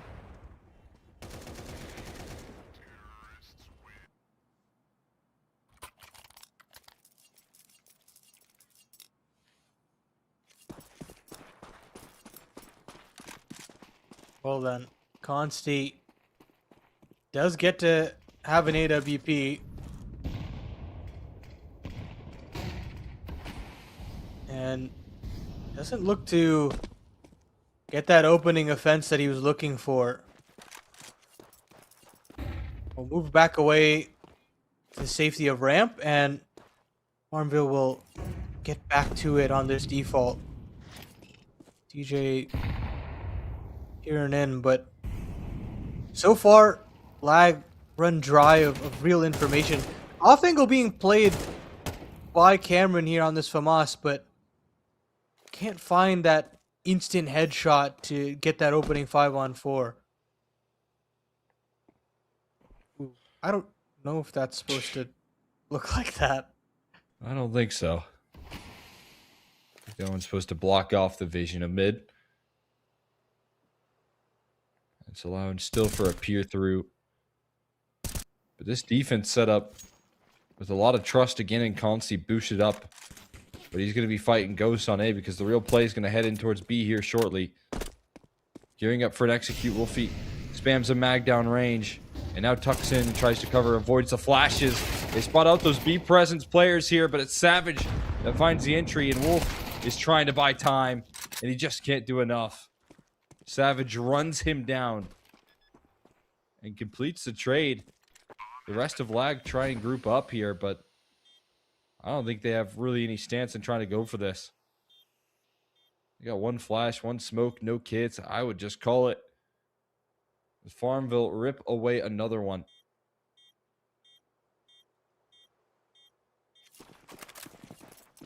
Yeah, not much you can do there if you're Lag.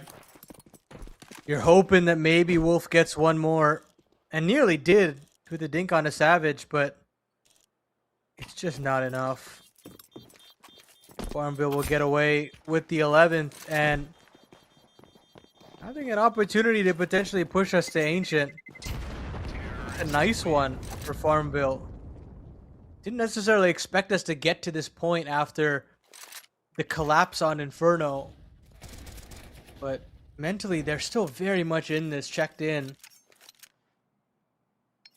And now It looks like Lag will go all in. And why not? I mean, the loss bonus is building, so you won't have the most atrocious purchase in the next round if they have to give up match point or map point rather. Until then, it's gonna be Consti with an opening attempt. He had the better spawn and the quicker shot onto Umar as well. Yeah, there needs to be some sort of injection of energy into this Lag roster here that just can't find opening duels right now, really. That's been a big missing piece. And having Consti answer the call with finally some resistance is a huge sigh of relief, but might not last much longer. Taking down to 14 health. Feels like everywhere that Farmville go, access is granted here. And they're out towards long silently. Also out towards middle. How do you link up this play? They're just trying to threaten and find some kills while they're at it here. CJ gets taken down at a very low, but this is how you link it up. You walk through the smokes and you go mid to A. You wouldn't expect that, would you, Consti? No, you absolutely would not. And so he gets finished off, and the A bomb site is completely open for business. What a bizarre play. It's not something that you see every day, and maybe that kind of creativity is how they get themselves map point. 4-on-4 as this B side is completely swarmed into A. They're still losing bodies though. PJ with an opener pulls the man advantage back into their way. There it is. Finally. Sandman finally makes a move here. Had backs turned for so long, and he capitalizes with a couple of kills. And time for the defuse. Was waiting for his chance to strike. The patience still pays dividends for 2. And I love the creativity right there, but the post plant's still a little bit tricky. Already a man down in that situation. And some low HP bars. CJ got spammed through the smoke, got sent incredibly low, and unaccounted for Sandman that can capitalize off that.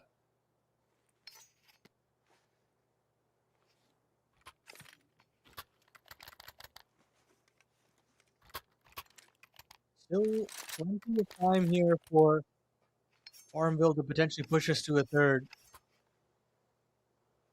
But they are running out of money, and that's the big kicker here.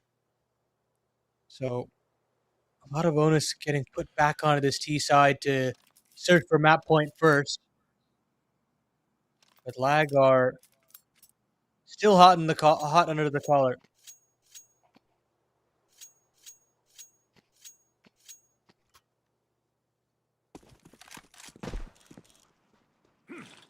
You have the opening success working in their favor. Umar was hoping, I think, for a duel. Instead, he lets 2 players slide by free of charge. Boosted up his Consti, looking for back-to-backs. Been so good on the opening on Inferno, but hasn't had as much success here on Dust 2. Was able to get away with it last time. Forced off by great flashes in Farmville this time.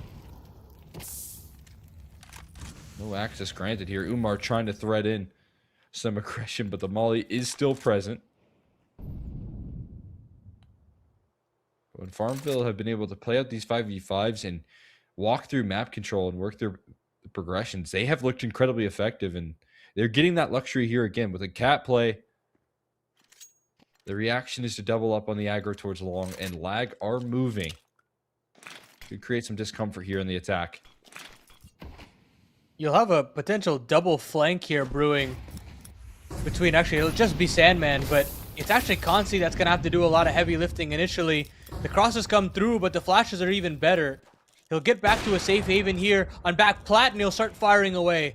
Hambuga goes down, and now Sandman can activate off the short side as well. He nades open the smoke and finds yet another. And they've spotted out the rest of these players. They know that they've moved back into Cat, and now the rest of the CTs can swarm in. Some real difficult headshots necessary now, and they can't be connected by Savage. Beaky now noted out, smoked off, and he'll be downed through the smoke. Lag pull it off again, pull it into that 11-11 tie, and it just feels like the protocols just look a little bit better here, Cole. Oh boy.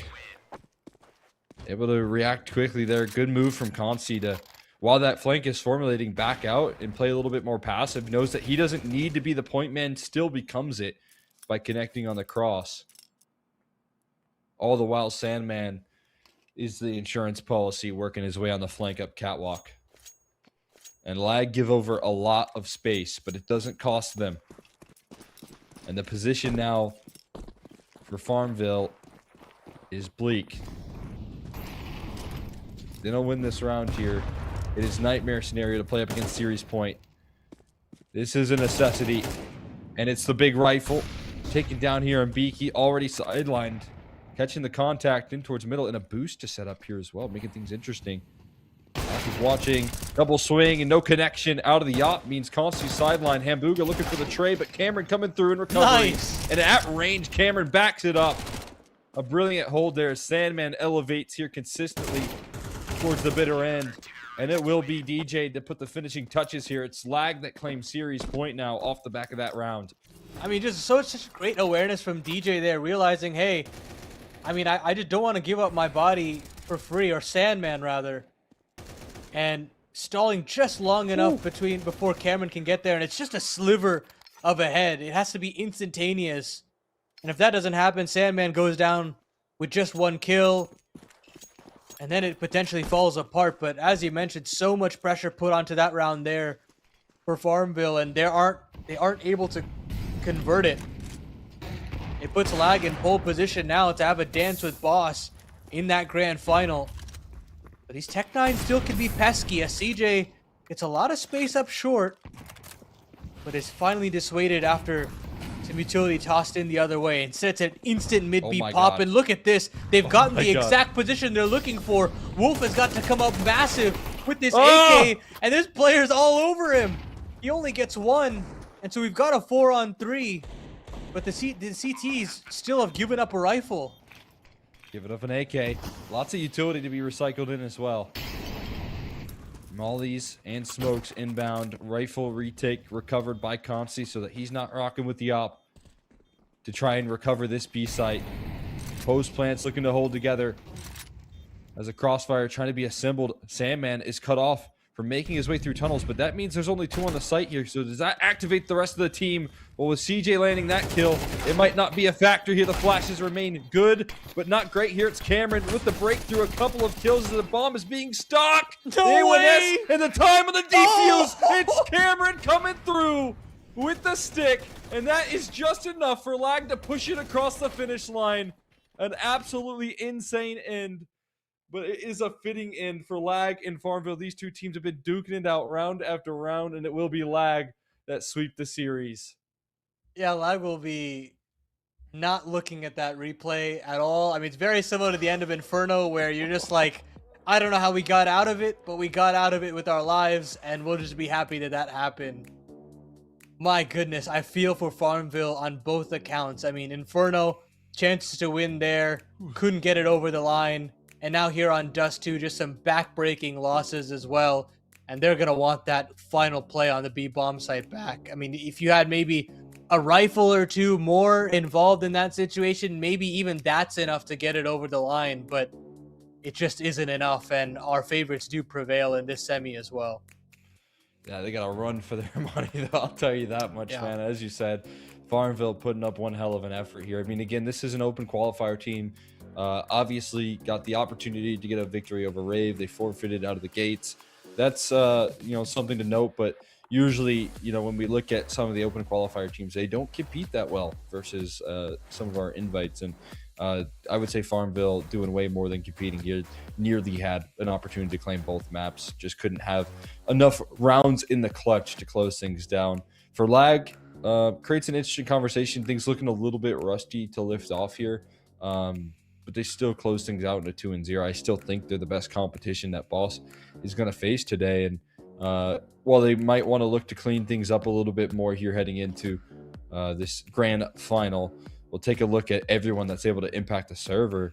And it's DJ leading by charge, man. I mean, Wow. top fragging in the series overall. And you felt it every time he was able to show up with a multi-kill. Yeah, and it's not any of these, like, eco multis. It's like they're in a man disadvantage and they need a three-piece somehow to like crack open a bomb site or hold down A in certain situations, and he's been able to do it time in and time out. I mean, what an addition of this guy onto this roster. I mean, both DJ and Wolf especially, with with that crazy 1-on-4 that he had out of nowhere with the rifle. Dude. I mean, it's crazy that we had so many sequences in this series that we might have forgotten about plays like that.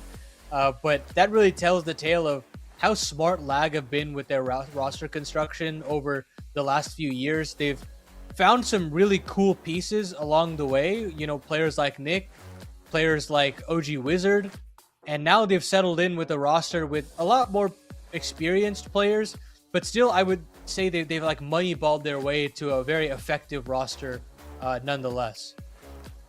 Yeah, no doubt about it, man. I'm excited for this team. I think that's for sure.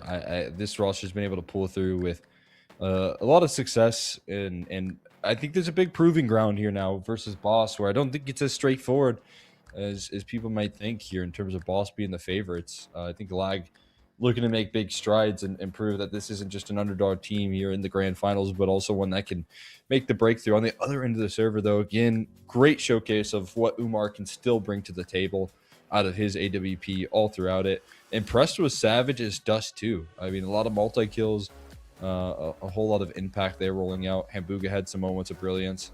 And then CJ was definitely at the helm with the opening duels and early frags. So Farmville looking pretty exciting. I want to see a little bit more out of their future. I talked about the implications of them potentially winning that series.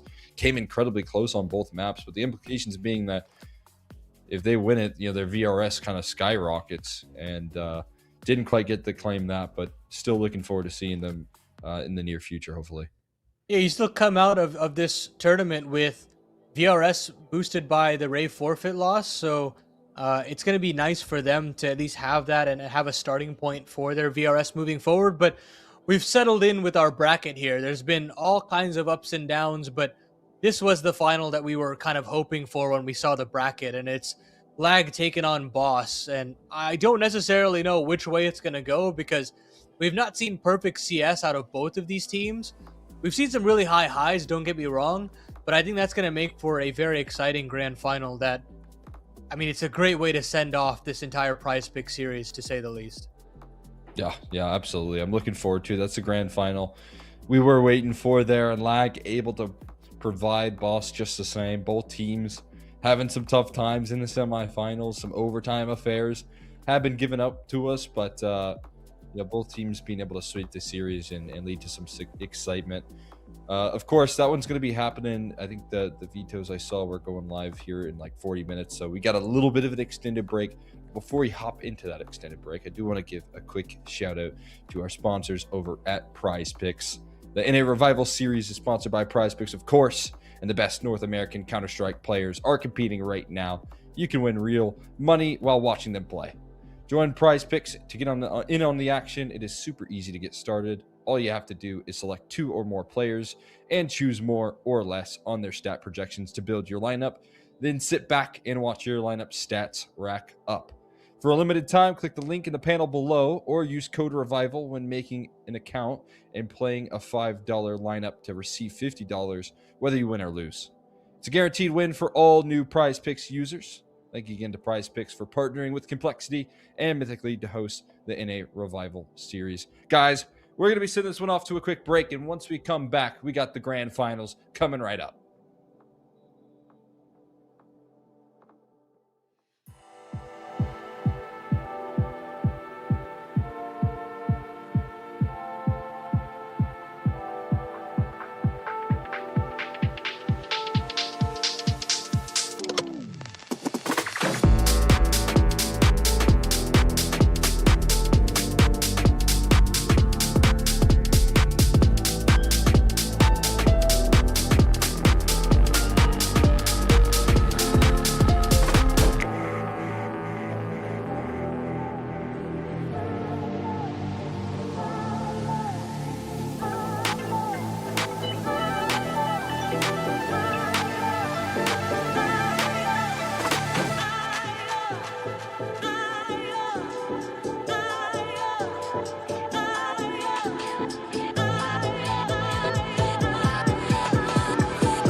you when you're gone. I call you on the phone, and I always miss you when you're gone. I miss you when you're gone.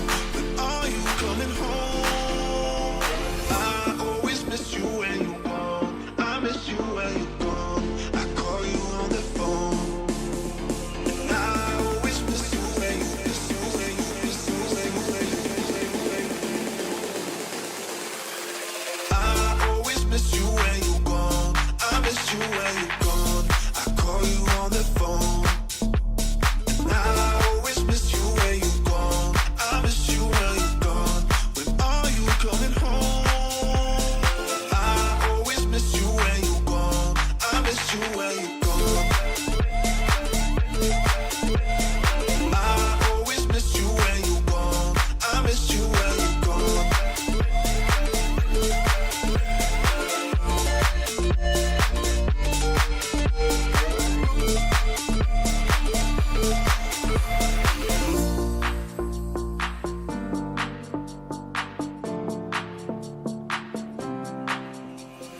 You are unforgettable.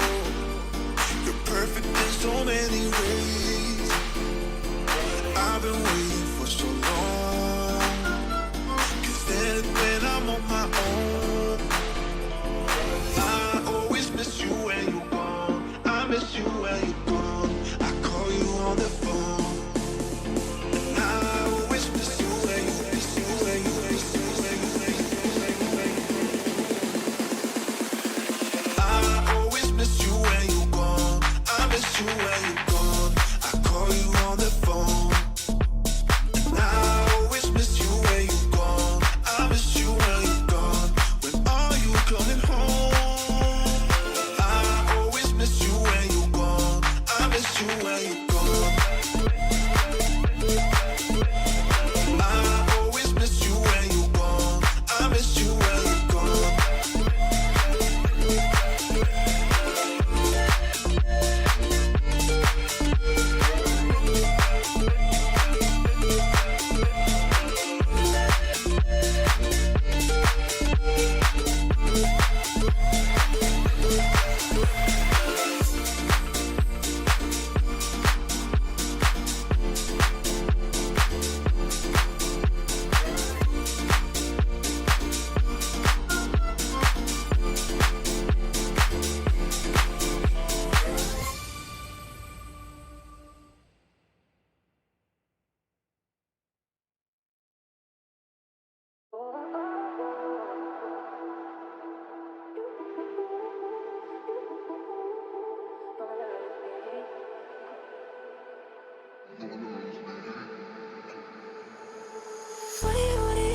What do you wanna do?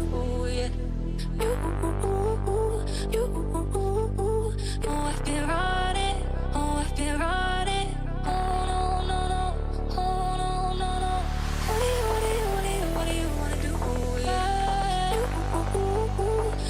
I've been running. I've been running. Just let me save you.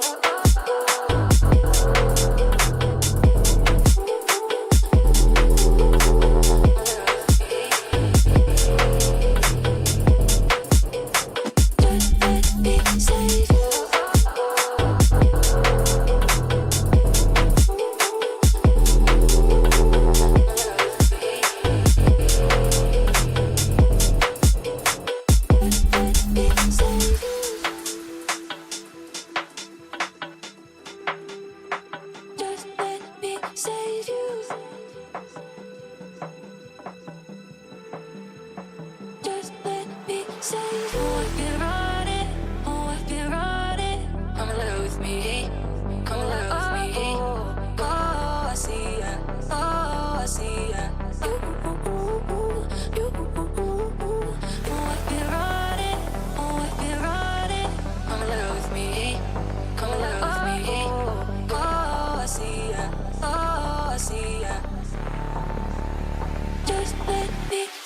you.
Nah, that's real. Keep it on West Coast, cause I feel like we cats don't show us the love out here.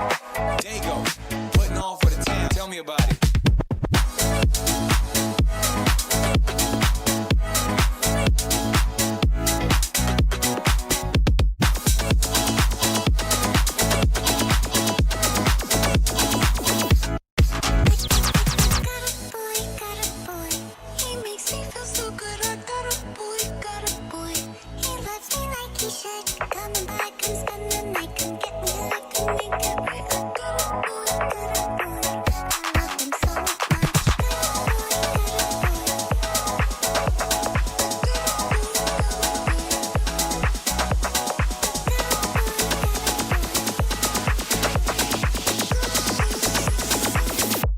Him so much.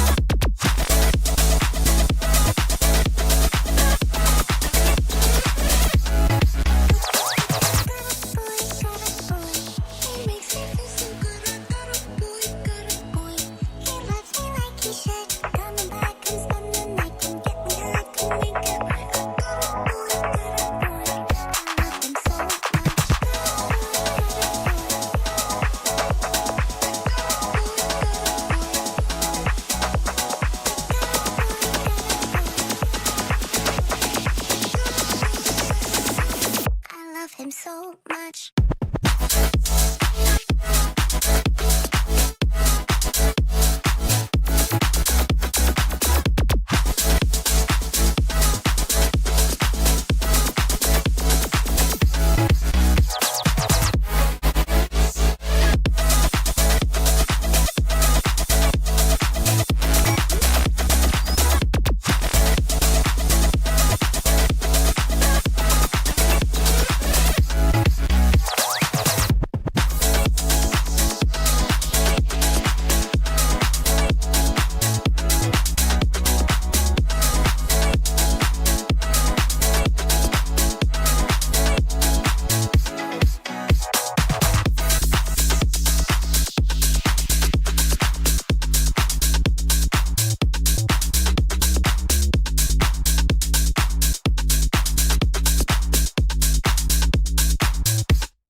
Stay in my feet. What I'm gonna do if I really want you? But you're my baby, break my mind empty. But you have the key, so open my place, my place. I can't stay in my feet. What I'm gonna do if I really want you? But you're my baby, break my mind, break my mind. So open my place, my mind. So please, my mind. So open my place, my mind. But you know, baby.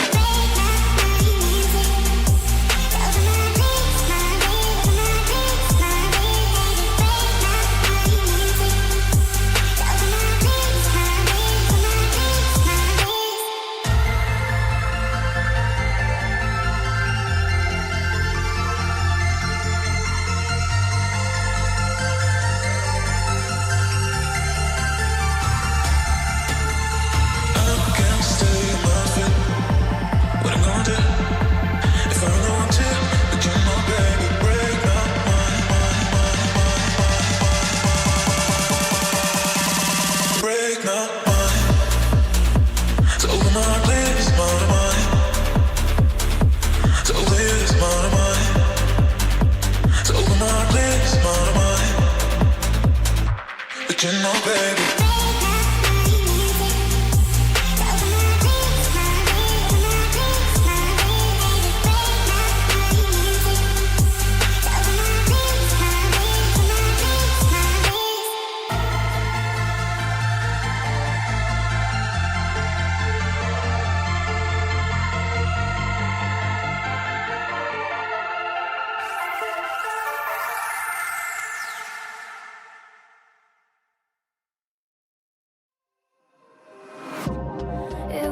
the time, it was something you did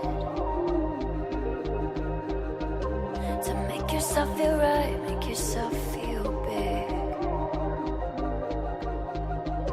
But I found parts of me that you couldn't reach. No more helping you up to get to me. So I climbed to the highest sky, making sure even if you try, you won't tear me down, down, down, down. You won't tear me down, down, down,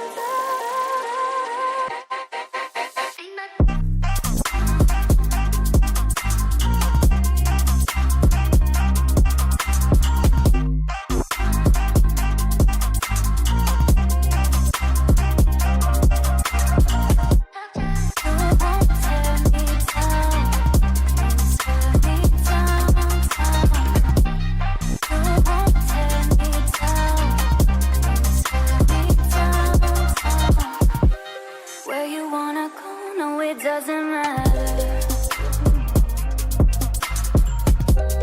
Long as you know you're not welcome here. Not welcome no more, I'll make sure of it. 'Cause the place that I found now won't allow it. You won't tear me down, down, down, down. I'm up off the ground, ground, ground, you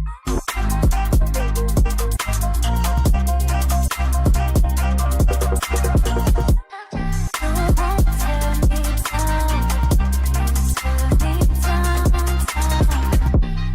You won't tear me down, tear me down, down. You won't tear me down, tear me down. Not from this high up, you can't reach me now. No, you can't reach me.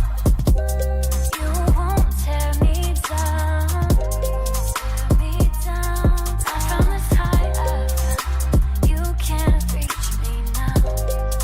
No, you can't reach me now.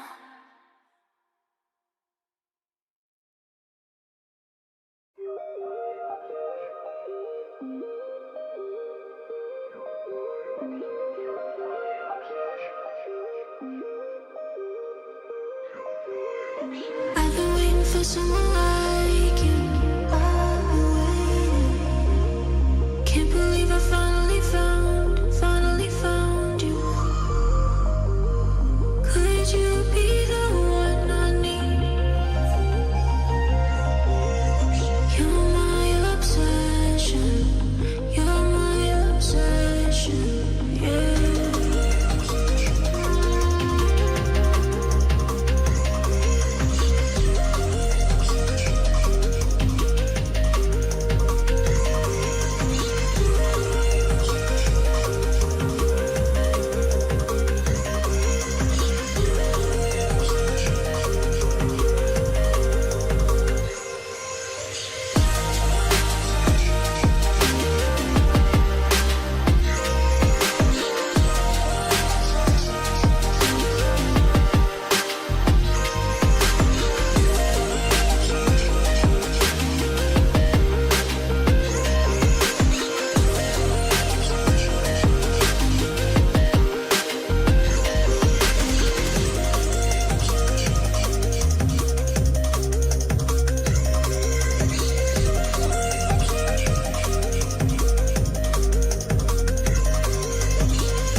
You felt like home to me, and this all felt real, truly. And you felt like home to me, and this all felt real, truly. And you felt like home to me, and this all felt real, truly.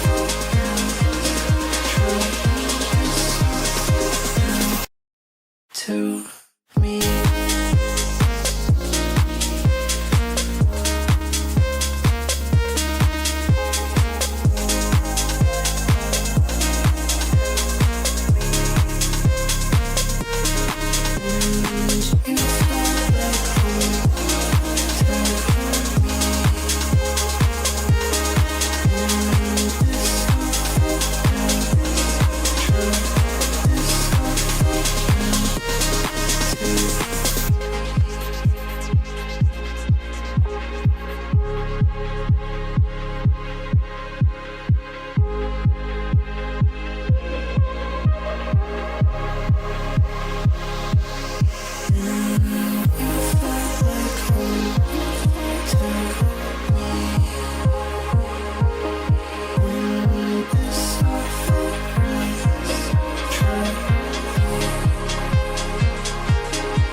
To me.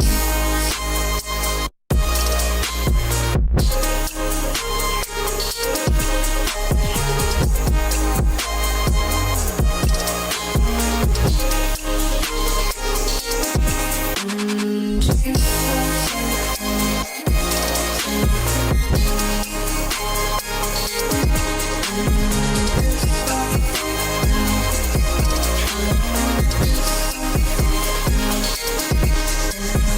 you felt like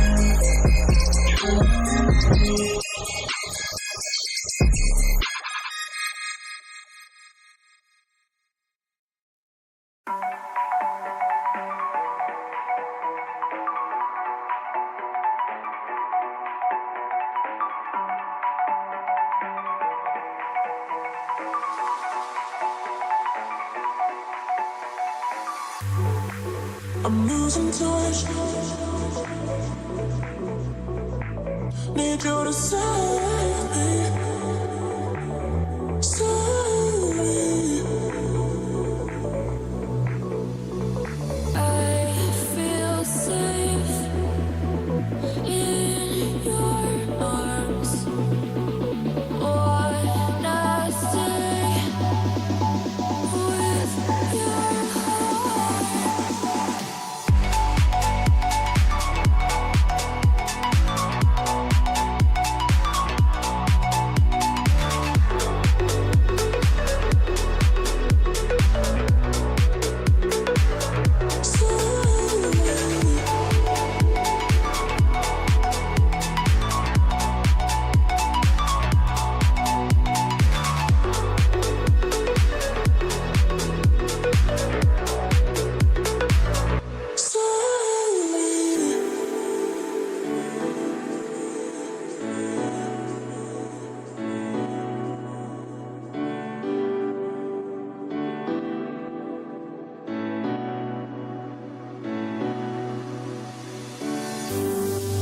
I'm losing touch. Need you to save me. Save me. I feel safe in your arms. Wanna stay with your heart.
It's haunting you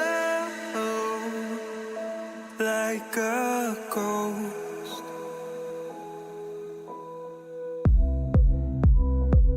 Am I the one that makes you cry or keeps you so high? There's no coming down. I lose myself when you're not around, like it's something real.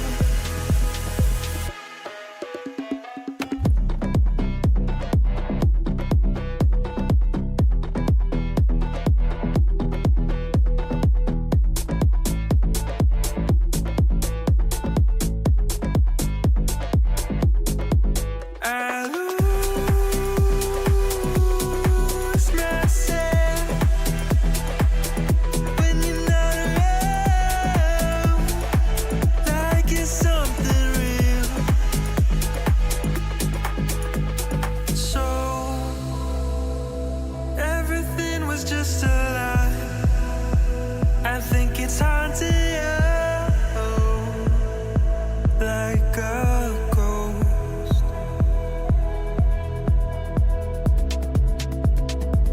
Am I the one that makes you cry or keeps you so high? There's no coming down. I lose myself when you're not around, like it's something real.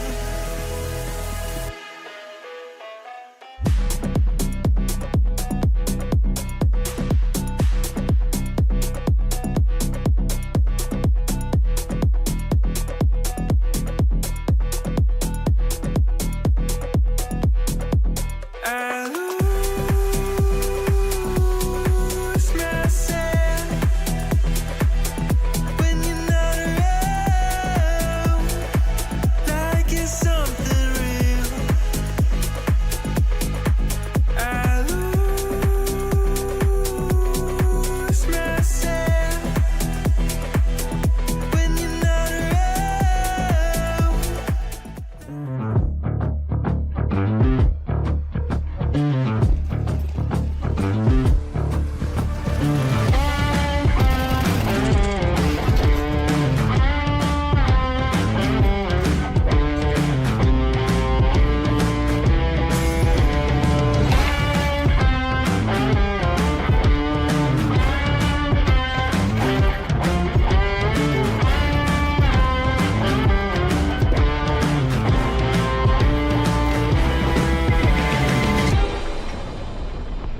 And welcome back to some more prize picks in a revival series. We got a grand final ready to go. I'm Exner. I'm joined here with Paladin. We got the two expected pieces to be involved in this grand final. It's Boss versus Lag. Looking forward to seeing how this one finishes up here for revival series number 12. We're getting towards the tail end, and this one going to be an electric grand final to end on. Yeah, I mean, it's definitely not going to be a cakewalk for either one of these teams, at least to me. I've seen a lot of ups and downs from both of these rosters, and hopefully we get the very best out of both of them, because I think the pieces on both sides have really come together for themselves, and they should be very proud of the rosters that they've constructed so far. On one side, you've got Stanislaw leading, I would say, some more experienced players into looking like a very well-oiled machine throughout their dominance in the previous matchup that they had not too long ago today. And then on the other side, you've got these plucky underdogs in Lag, who are all from all different spots of the North American scene, but have definitely found a nice home in this Lag roster. And I'm very excited to see if they can potentially go toe-to-toe with the Boss roster that, yes, is favorites in this matchup, but isn't necessarily the dominant favorites, I should say, in this matchup.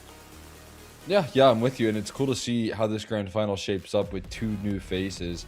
You know, both these teams have not been able to claim a revival series in the past. We've had a lot of familiar winners. You talk about the NRGs, the M80s, the wild cards.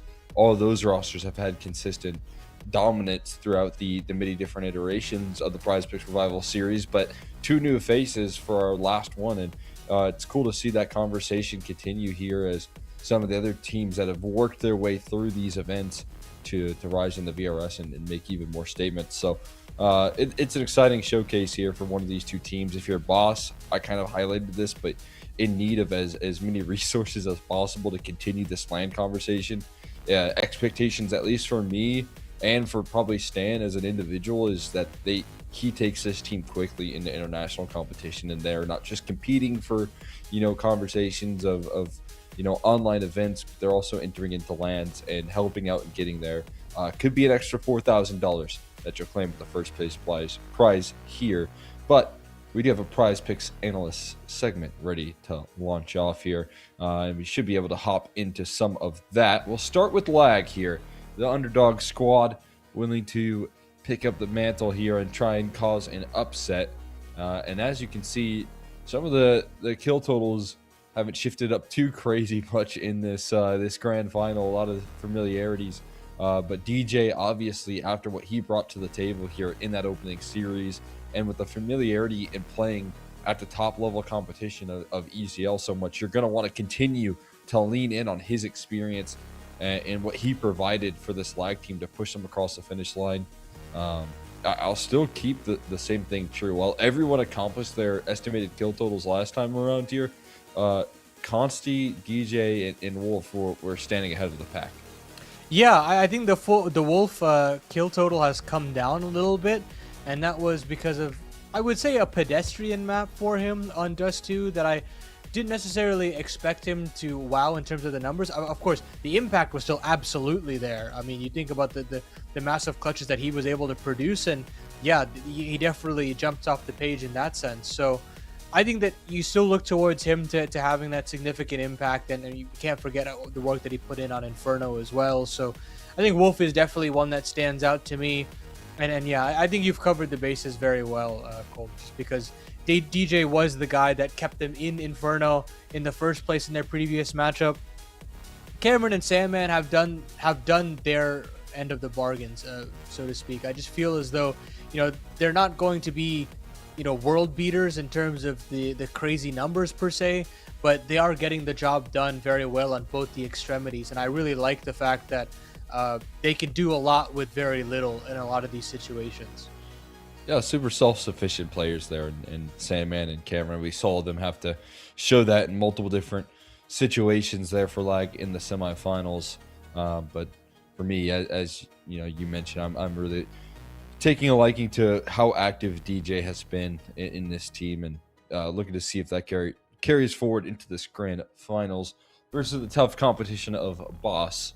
Let's go ahead and bring them up here as we see Fang coming through as a big mix-up here. And, for me, again, it's kind of surprising to see Fruit Cup's totals continue to remain a little low. I still feel like there's more that he can give in this event here. We saw one series out of him and didn't really pop off the charts. Had a couple of really nice rounds here and there, but wasn't the main requirement. And again, it's that conversation that continues where the resources being split for Boss more favorable towards the opping of Slight, who was incredibly explosive, popped off the charts after having a very quiet half. This is a guy that never stays down in a series, I feel like. Even if you see him start off a little bit rocky or not be as explosive as we know he can be, he gets active at some point in the game, and that's where things get very difficult for the opposition. Yeah, I don't even think that Slight is playing out of his mind just off of the first bullet accuracy. It's more so just the fact that he is creating so many opportunities for himself.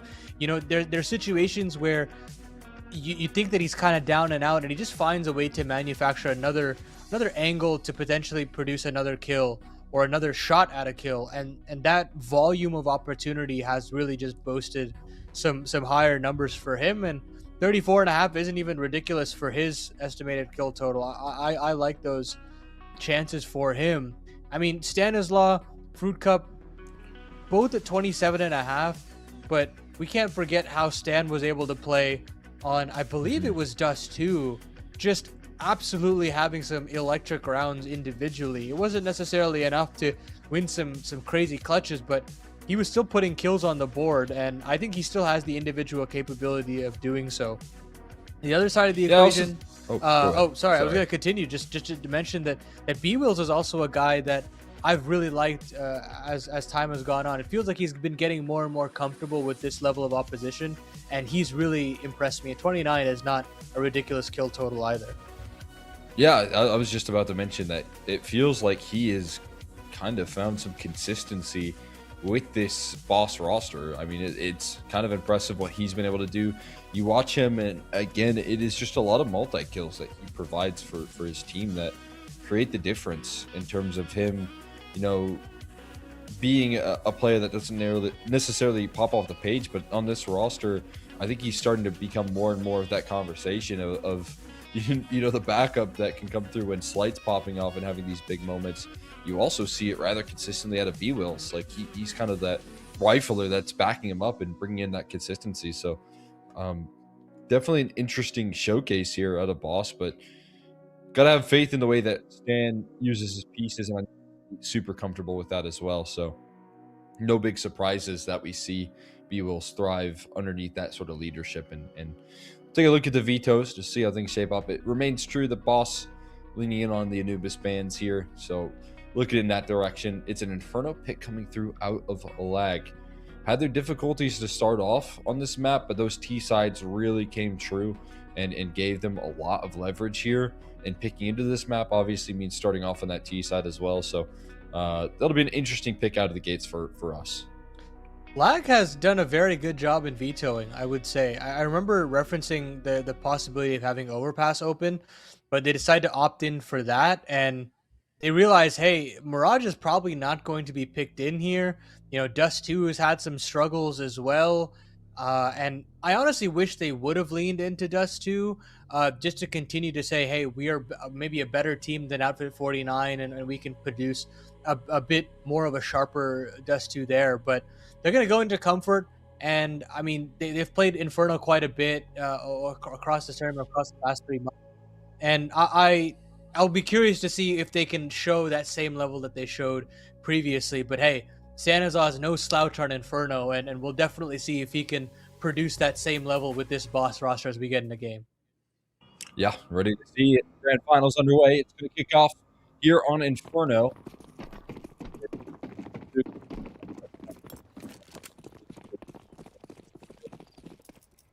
First phase. We'll see Ancient to close it off if necessary. See if that's the case here. Look at the avoidance of Slight on the jump spot. He gives it 3 quick swings. I don't know if he really caught any visual on the attack that's slowly formulating through apartments, although it will still lead to his fall off inside the pit. And somewhat of a rotation here. You're seeing Stan join forces here with the rest of the squad. Is inevitable here. Any shots out of Slight, he's already taken down to 1 HP and finished off as quick as can be. Fruit Cup overwhelmed on the site, and Lag start things off with a breakthrough. Ooh, and then you got the late lurk here from Sandman, making sure that the rotations are cut off. Swap over for the dual Berettas for Fang, and he's got to find the long-range dual Beretta shots, and he just can't. Cameron and DJ find 4 kills between the two of them, and they just muscle their way into that A bomb site. Nice, simple idea there, and yes, you've got the lean from Stanislaw in terms of a potential rotation, but there's just no crossfire availability, and it's just so hard to hold that crossfire with just some pistols. It's a much more potent crossfire, I'd say, when you've got the rifles out, but not to be this time around, and Lag get that early start that they're looking for to set the tone of this best of 3. Yeah, I feel like Inferno pistols can be such a gamble on the CT side. You know, sometimes you see bracket setups be heavily assembled, and that works out well, but A defenses are very hard to do, and some teams are just willing to leave the A side weak and attempt to trust in their players to deal the crossfire. But when those Glocks overwhelm, it can quickly become a different story. And it's another Halls pop. Back-to-back calls coming through here, and mid-collapse out of the defense instead. Sandman finding safety in middle for now, but not for long. He gets chased out by Stan. Bomb's going to be planted, but it's a 5v3. It's recoverable for the defense. Khalil picked up from Stan, and he's got What smoke is this? I believe another moto smoke potentially. And Landed in the you'll pit, I have. believe. Oh wow, it's gonna be in pit. Yeah, that's fantastic. And now you've sectioned off another one of these players, but eventually you've got to go. Here's the go button in the form of Fruit Cup, just absolutely butchering his way through. They've Oh pinned my God. Consti to the pit wall, and they'll have enough time for the defuse as well. That is a fantastically orchestrated round there from Boss, and they'll be rewarded off the force buy.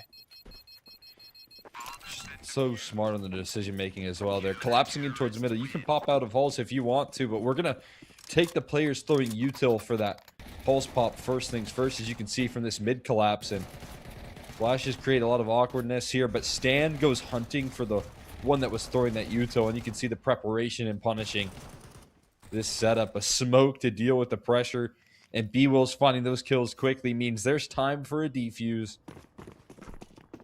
And Lag win a pistol, but again, it's a quick bite back. Not a boss. Get Galil's into the mix here. Held on to by the CTs and Tech 9s and Galil's on the other end of the server. Slight playing confidently with the scouts, got to be careful. Timing could come through from Wolf. He's already in Boiler. The defense on A is very weakened numbers-wise, and maybe for good reason. Fang going and clearing out the entirety of Banana. Deep smokes recycled, and that's going to allow for a little more stability long-term. You're going to get that extra player rotated over. Yeah, and they desperately needed that. It's been a point of contention here for Boss, but Lag is going to try to get out in through Oh the my brackets God. and wrap. They've found Cameron, or Stanislaw has been found out. Fruit Cup gets some trades going, but the headshots Dude. from Wolf are just so fantastic. Huge Tech 9 kills, but Wolf pulls it back. Wolf gets pulled back. Oh my goodness. 2-on-2 now, with the Galils in perfect post-plant positions. No need to rush things here.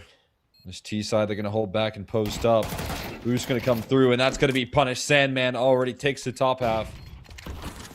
Fang didn't pick up the kit either, so he's going in blind and through the smoke, and Sandman will reposition effectively to deal with that. Lag going to lift off here with the Force by Wars to trade things back, and look at this. One P250 shot from Cameron. Armor or anything. Wolf backs it up with a multi on the Tech 9s. And Sandman able to find the last two in the post plant. We got a back and forth start to kick off this grand finals. Wouldn't have it any other way. Both teams trading blows. And of course, the force bite going to continue for Boss this time. And the good part about it for Boss is that, you know, you're not kind of taking these force buy wars with just pistols. You've still got some rifles involved, and you've still got enough utility to have some banana control going. Fang gets into the deeper side of it, and they'll re-smoke to recycle, so a bit of utility having to be used here from Lag to get some space. Bracket setup gets disassembled here by DJ, but Fruit Cup still gets the final say with that 5-7. Big solo effort there out of DJ to put some pressure on brackets through the right utility to try and flush it out. Slow things down, but it's not the end of the world for Lag that they lose that opening pick.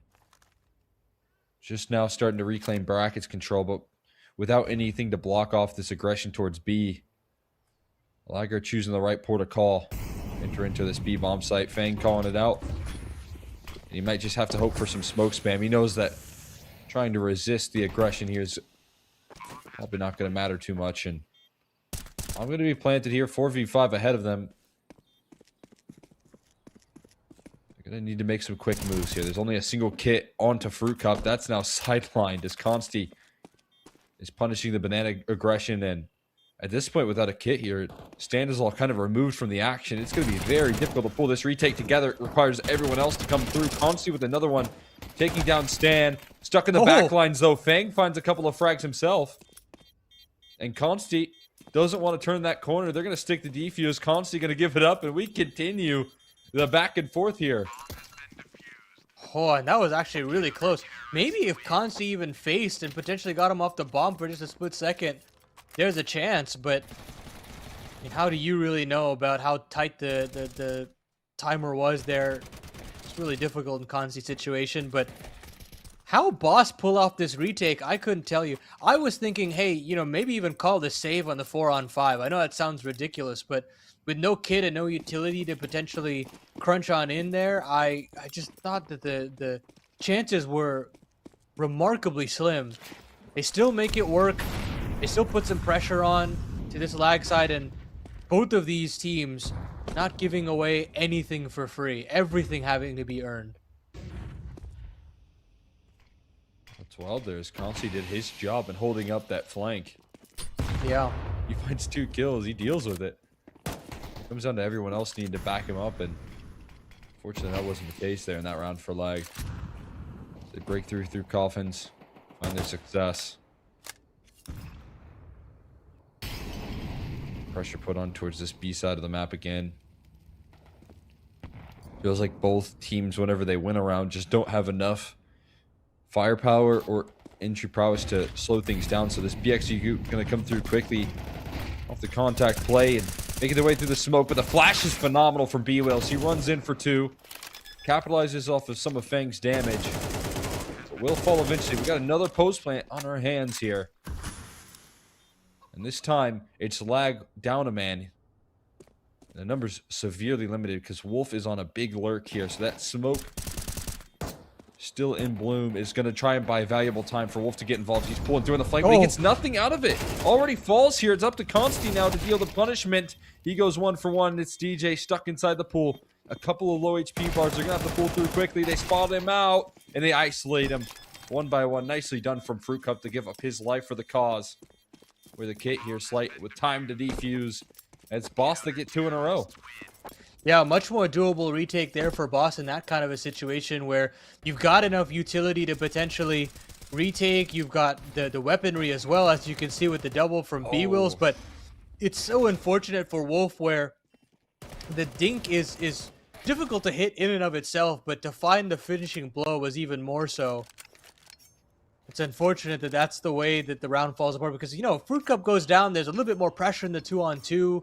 You're still worried about where Wilf was gone off to, and things could potentially favor lag still, but not to be. Boss continued their winning ways. They get 2 in a row. And, or I guess we go back and forth. Was that wasn't 2 in a row, was it? That should have been the bounce. Oh, it was? Okay, yeah, all right. Yeah. But there was a bomb plant. There was significant damage done. So, I mean, you can consider a double dip here. And they actually, I mean, some of them are. Cameron will have 750 remaining, and you'll have a lot of utility to play with. So, lag still have some threats around every corner, but this is the most important change up here for Boss. They've got Slight on the AWP. I like this idea from the Techs. Gone back to these Halls pops that have been fairly decent for them. And right now they're catching the defense in transition. Here's the set of smokes tossed in. Got to queue up for some rapid aggression. And it's cutting off the pit player from helping out his teammates on the site. The A4 runs dry. And Fruit Cup, before he even realizes, has no idea what has hit them. No chance to try and fight forward until these smokes fade away. And his cutoff is coming through. DJ takes down one more on the rotate. But as you said, the bomb is stuck in apartments. It's not going to matter. Wolfie finds the breakthrough as those pit smokes eventually fade away. It just leaves B-Wills in a 1v3. And again, he's outside looking in on these smokes. Don't think they can do anything about this, Boss. You really was hoping for that pit player to have some impact, but you press tab, you see Fruit Cup still alive, you're assuming that he's still on A. And they find a way to dig him out with that AWP. Now B-Will's playing some exits, hoping that they can notch away a kill or two, and we still stay even. Hey, with this Inferno, it feels like both of these teams have just such a good understanding of what these potential holes in the defense can be, and Boss have just been so keen on nailing these retakes as well. It's really just about who breaks first, and once they do it, that's when you can kind of run the table up for a quick 2 or 3 rounds. They're just waiting for that break to come through for both sides.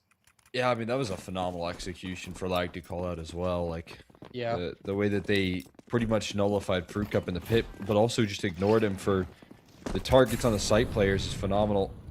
Looking to keep up the pressure, though, is B-Wills, who buys back into the rifle. Peeks his way down in towards second middle, but now he's kind of stuck, or is he? Finds his way out of it. Cameron, the one that walks away worse for wear, he just caught some strays out in T steps. Not even really turning in the direction. And so a huge swing tossed out by B-Wills, trying to put some pressure on in the early round towards that second mid side of things. Doesn't necessarily net them much more than just damage.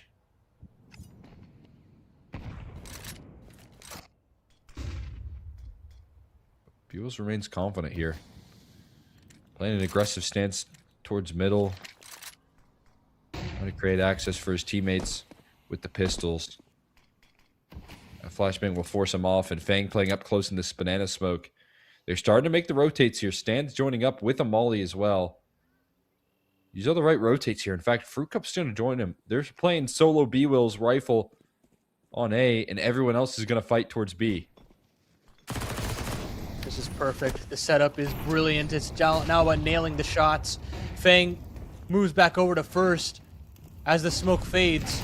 And now that one flashbang will be the go signal, pouncing on all of these T-sided players, but it still goes 2 for 2. Finally, Fruit Cup's Deagle can get activated, but Slight still hasn't been found out on the back of the B bomb site and still only restricted to 1. Oh! Brings it down to the one-on-one, and Wolf is reading the situation like a book. B-Wills can't find anything in that one, and Lag get 2 in a row the other way. How do they make that work? They're walking into a 4-man stack with the perfect counter flash to come through, but Wolf with a nasty 3K. And such a composed clutch again coming through from him. This is not the first time we've seen him close out what feels like an impossible situation. Do so with ease. And then just let out a slight smirk knowing what he got away with. And there's, I think, the big breakthrough moment, right? I thought it was going to be from Boss first, as they were the first team to win 2 in a row.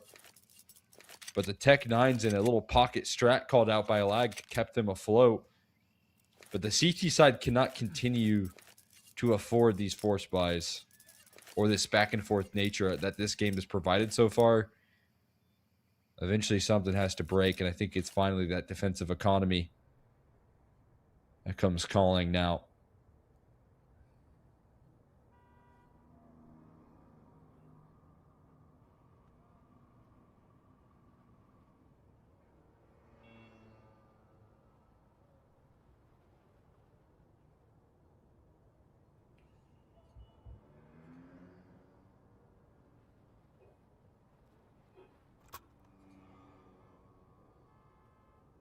Do finally see again, just I feel like a little extra layer that we didn't quite get in that last series out of Lag as well. Like, didn't see that Tech 9 kind of pocket play out of apartments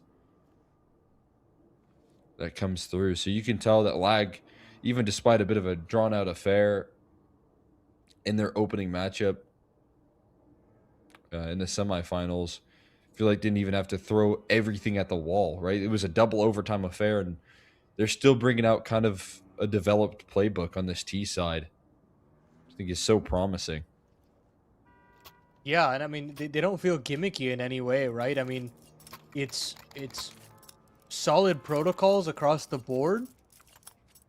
And when the protocols do have to inevitably come apart because of just great individual play on the other end, you're having your individual step up where it counts. The trading is looking nice. The clutching is even better.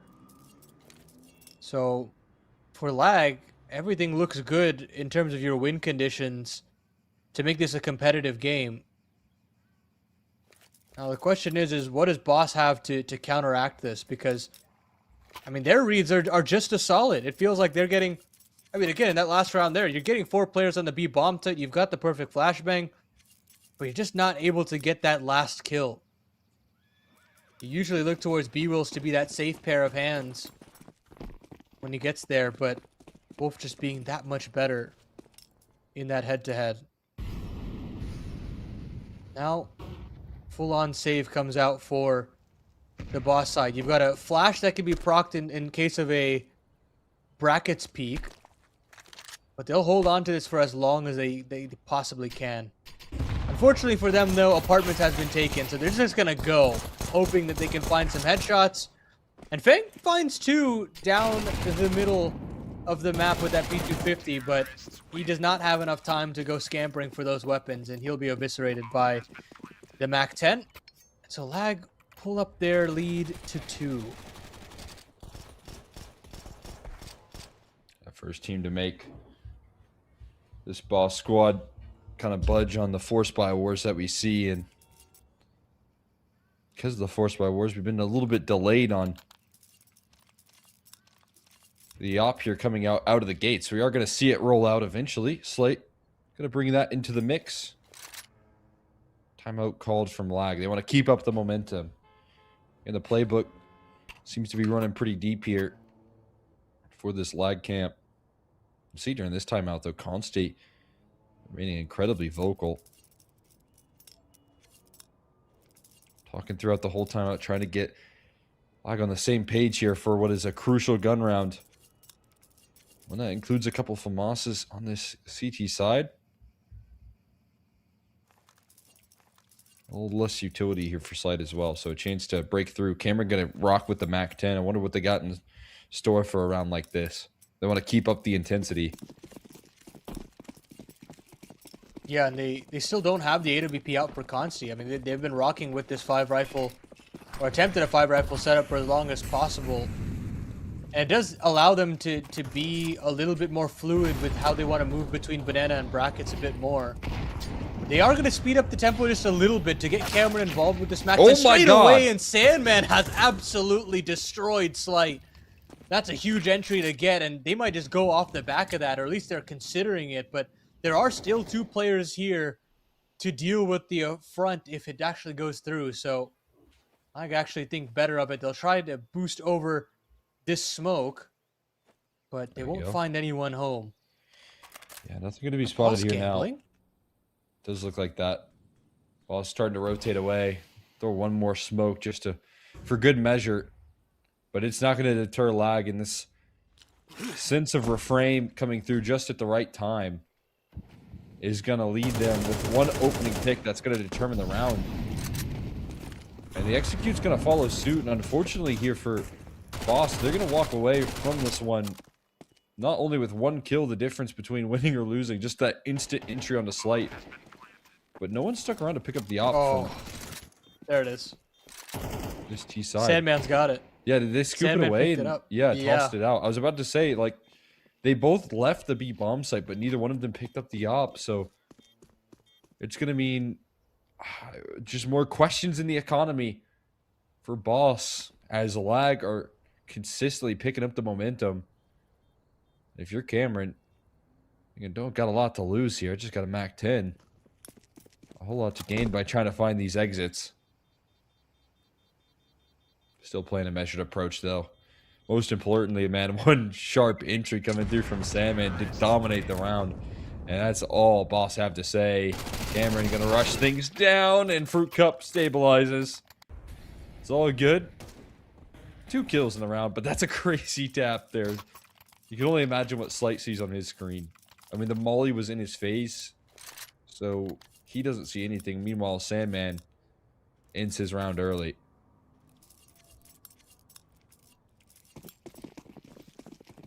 Sometimes that's just the way it goes for the CT side, and why Inferno has gotten so much more T-sided. It's like you can get 1 or 2 kills, and that'll just decide the round straight away.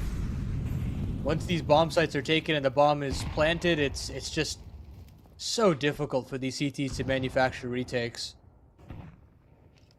And now Lag still looking to stay pacey, or just flash up into brackets. They know that there's no pressure of an AWP here, so They go bounding in through the arch side. Molly up for Stan, but they're going to smoke it straight away. And then now they only have 2 players on this A bomb site. Slight and Fruit Cup have got Oh to my stand God. tall. But DJ hits a blinder on the Fruit Cup, and Wolf finds the trade.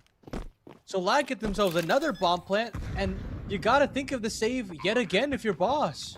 No doubt.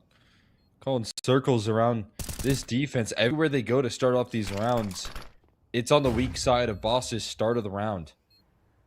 And Lag are just calling in these momentum-based plays, one after another.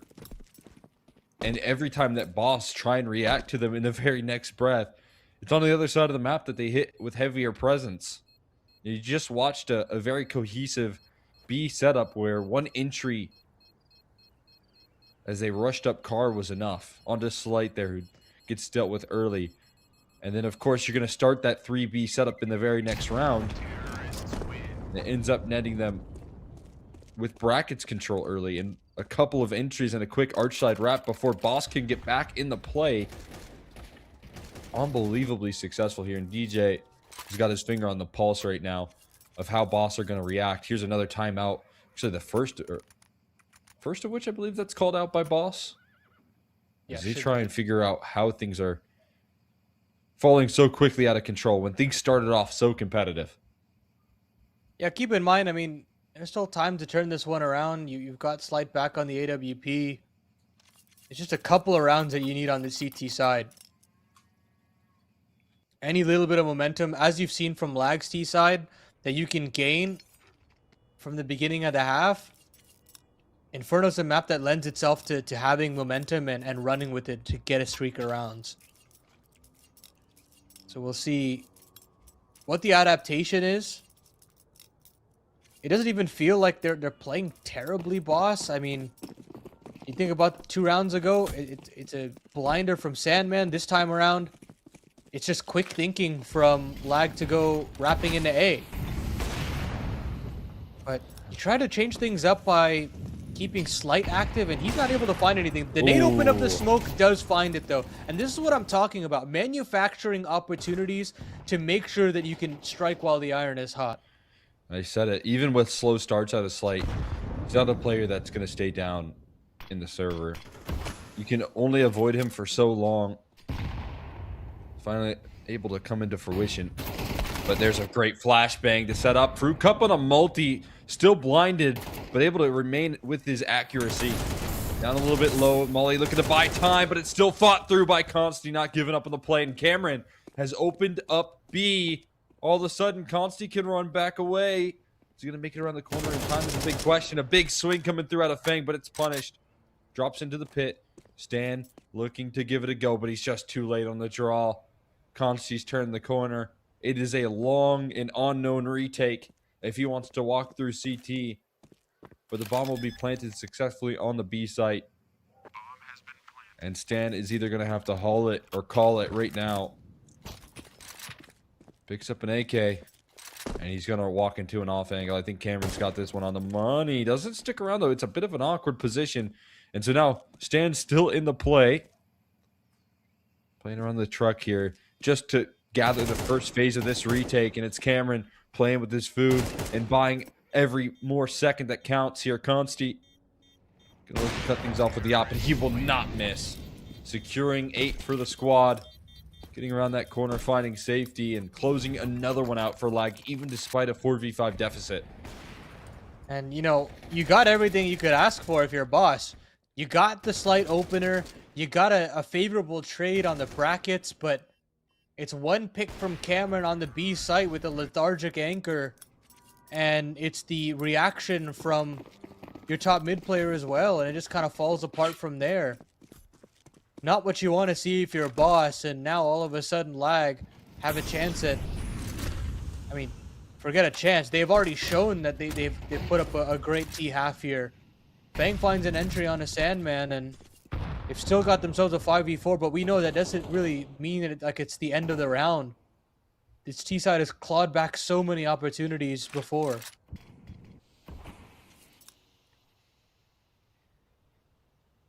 Yeah, standing a man down is no worries for Lag, it seems. Started out with so much back and forth, but like have shown up with another dominant T side. And it feels like the big asset here is the calls that take place here when they're man down. HG's on the money, and Fang starts off the round, gets taken down to half. The utility work. Wolf really loud about his apartment's presence here. You can tell he wants to draw in rotates, or at least make it seem like he's faking, because the rest of his teammates are starting to crawl their way through the bracket side of the approach here, and Slide's op is there to meet them and greet them. Missed shot though on the inbound, and that's going to speed them up through the porch side here. It stands in their way, but Cameron breaks through with another multi-kill, and Slide's op is feeling the pressure from all angles. Tries to hold his own, but Cameron will rip the man advantage away. 3 kills in a row for him, and it's B-Wills and Fang trying to pull through a retake. One with an MP9 and one with no health. There's a flank as well. Consti is in motion, so this retake may not even be in conversation. Cameron on the site, not going to falter, and Wolf going to come through from the top ropes. It's another victory stolen away by Lag.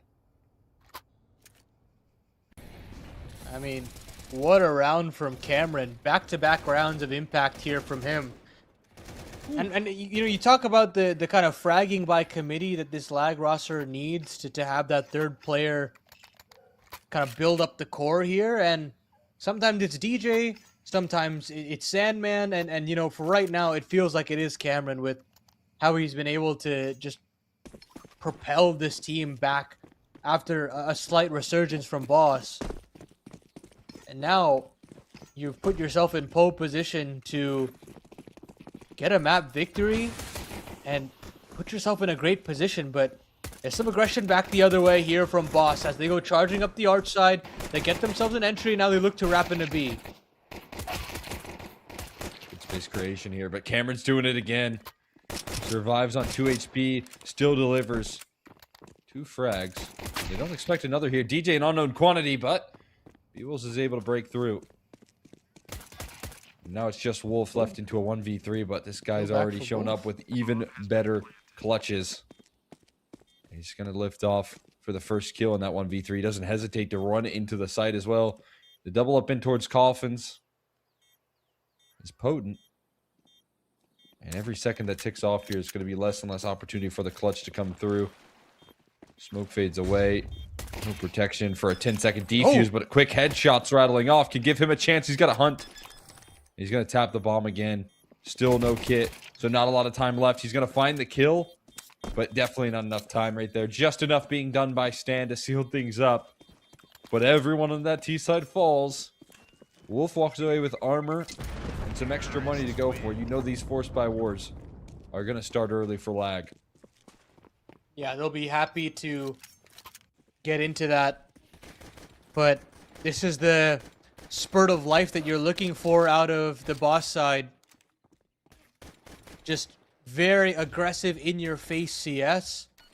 Hoping to get this bomb down as soon as possible, play out a post. And they get onto that B bomb site eventually. As we kind of mentioned, the force buys will start to brew now. Wolf gets an MP9 and you even get a rifle out of Consti. It's a pretty good buy, all things considered, for a CT-sided force buy. They'll be pushed off initially here from Brackets Boss, but you've still got plenty of utility here to dissuade this Brackets pressure. They try and do so, but it's not respected. And they're not hesitating on this play here. Wolf is alone on A. Needing to bring in a big multi-kill. He likes this position in the back of the default box. Anything extra. It's a lot of damage onto Frucup, but Save. I wouldn't be surprised, yeah, to see them just call it early. Wolf goes down 1 for 1. But you've got a lot of value in holding onto these guns and getting a second bite out of this investment. Not a bad idea from Lag. Boss still able to capitalize. I mean, you've got a 5-round lead if you're Lag. Even if you lose this round, it kind of comes down to 4. And you can call a gamble here and there. It's not a crazy decision to call a gamble when you've got a force buy like that and basically no utility to find any information. So totally okay with this. It doesn't actually net the result that they were looking for, but that's the beauty of the gamble, is that you'll have another chance to go all in.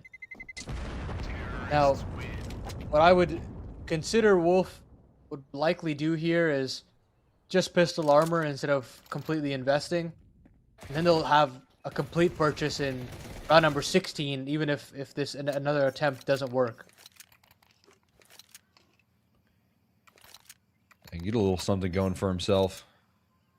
Oh, I think he might have been dropped the MP9 as well. That third SMG from Sandman. Oh, never mind. There wasn't a third MP9. He's rocking with the pistol and armor. Back this one up. Trying to link up with what the firepower is for the rest of the squad.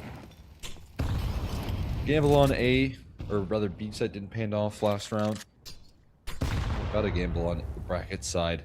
Stacking up the presence there. It's good utility early from Stan. To take down DJ to half HP. The flashbang working wonders. But as they gain vision again, they're going to need a lot more flashes where that came from. It's a Cameron that collapses in on the bracket side again. And it's a man advantage maintained here. For the CT side, rifle scooped up into Wolf's hands. Bomb slowly getting in towards the site.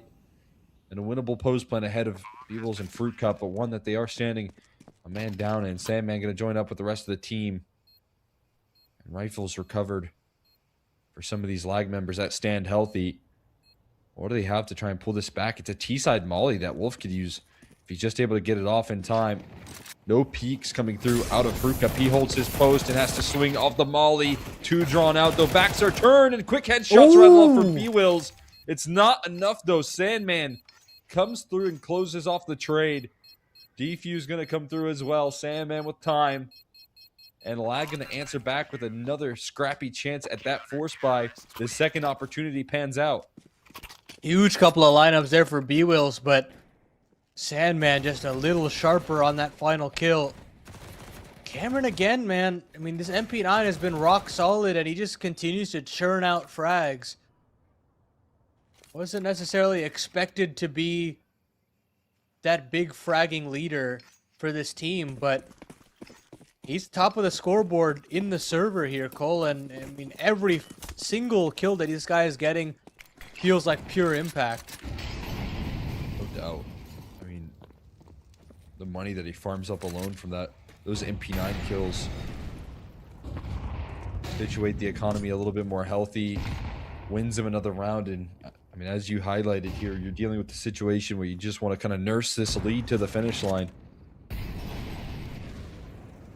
A disciplined decision to call the four-man save. Getting closer and closer to that mark. And after all of the aggressive stances we've seen out of Lag and the gambling setup, so go back to playing a little bit more standard here in this one. Be nice to see Consti available for an op, but he doesn't have that luxury just yet, so it's still got to be the rifles that hold things together on this A-side play. And DJ's in a position where we've already seen him thrive. Those arch side wraps try and come through. Doesn't seem to be the case, though. They just toss the utility for brackets and threaten that idea without fully committing to it. Yeah, and you're not allowing DJ to pull off of this angle just yet. Another Moto Smoke comes up, and he's just going to be stuck up with the library. Finally, the rotations start coming in as sound cues get given over on the B bomb site. Cameron, again, has to come up big for this B defense. Plays around the smoke and finds one, but gets traded out. DJ, meanwhile, is still wreaking havoc on the other end. The rotation is wonderful, and Sandman is still fighting tooth and nail. As he gets wrapped up from the new box and still finds another before going down. This bomb plant is never going to come in as Slight gets swarmed at from all avenues. Lag get themselves 11, and it doesn't show to show any signs of stopping just yet. Look how Cameron plays it out. Look at that awkward coffin smoke that allows him to crawl his way through. That's because he blocked it as the execution was coming in. He throws the flashbang to facilitate some access as well as he pushes on the edge of the smoke. And all the while, Sandman still set up and holding his post. And Lag, with that round, are looking to break Boss here. And with such a advantageous lead, Boss feel the need to go for a force buy. Didn't get a bomb plant in that last round, but they might get an opening in this one. Consti still alive, but ticking in the flames will be forced forward instead of back, and Fruit Cup will trade. An awkward kickoff here. With some damage being done. It slows the round down to a grinding halt stand. Wants to keep up the intensity. The double flash is trying to work out well, but it blinds up the offense as Wolf is able to collapse and the whole team getting involved. Leaves him with no room. Boss get absolutely snuffed out. Wolf with a smile on his face is looking to push Lag into a dominant Inferno victory. I mean, these bracket holds have been so solid for Boss, or for Lag rather. And now Boss have no time to play around anymore. It's, I mean, a couple of pistols at Mac 10 from Stanislaw. And Lag with 7 opportunities here to grab their map pick and start the series off right.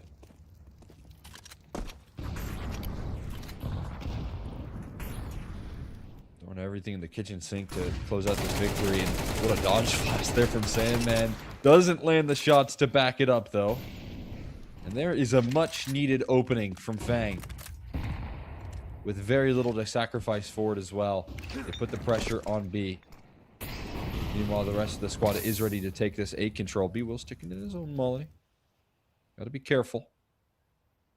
This A site is given a lot of favors and a passive defense. Ooh.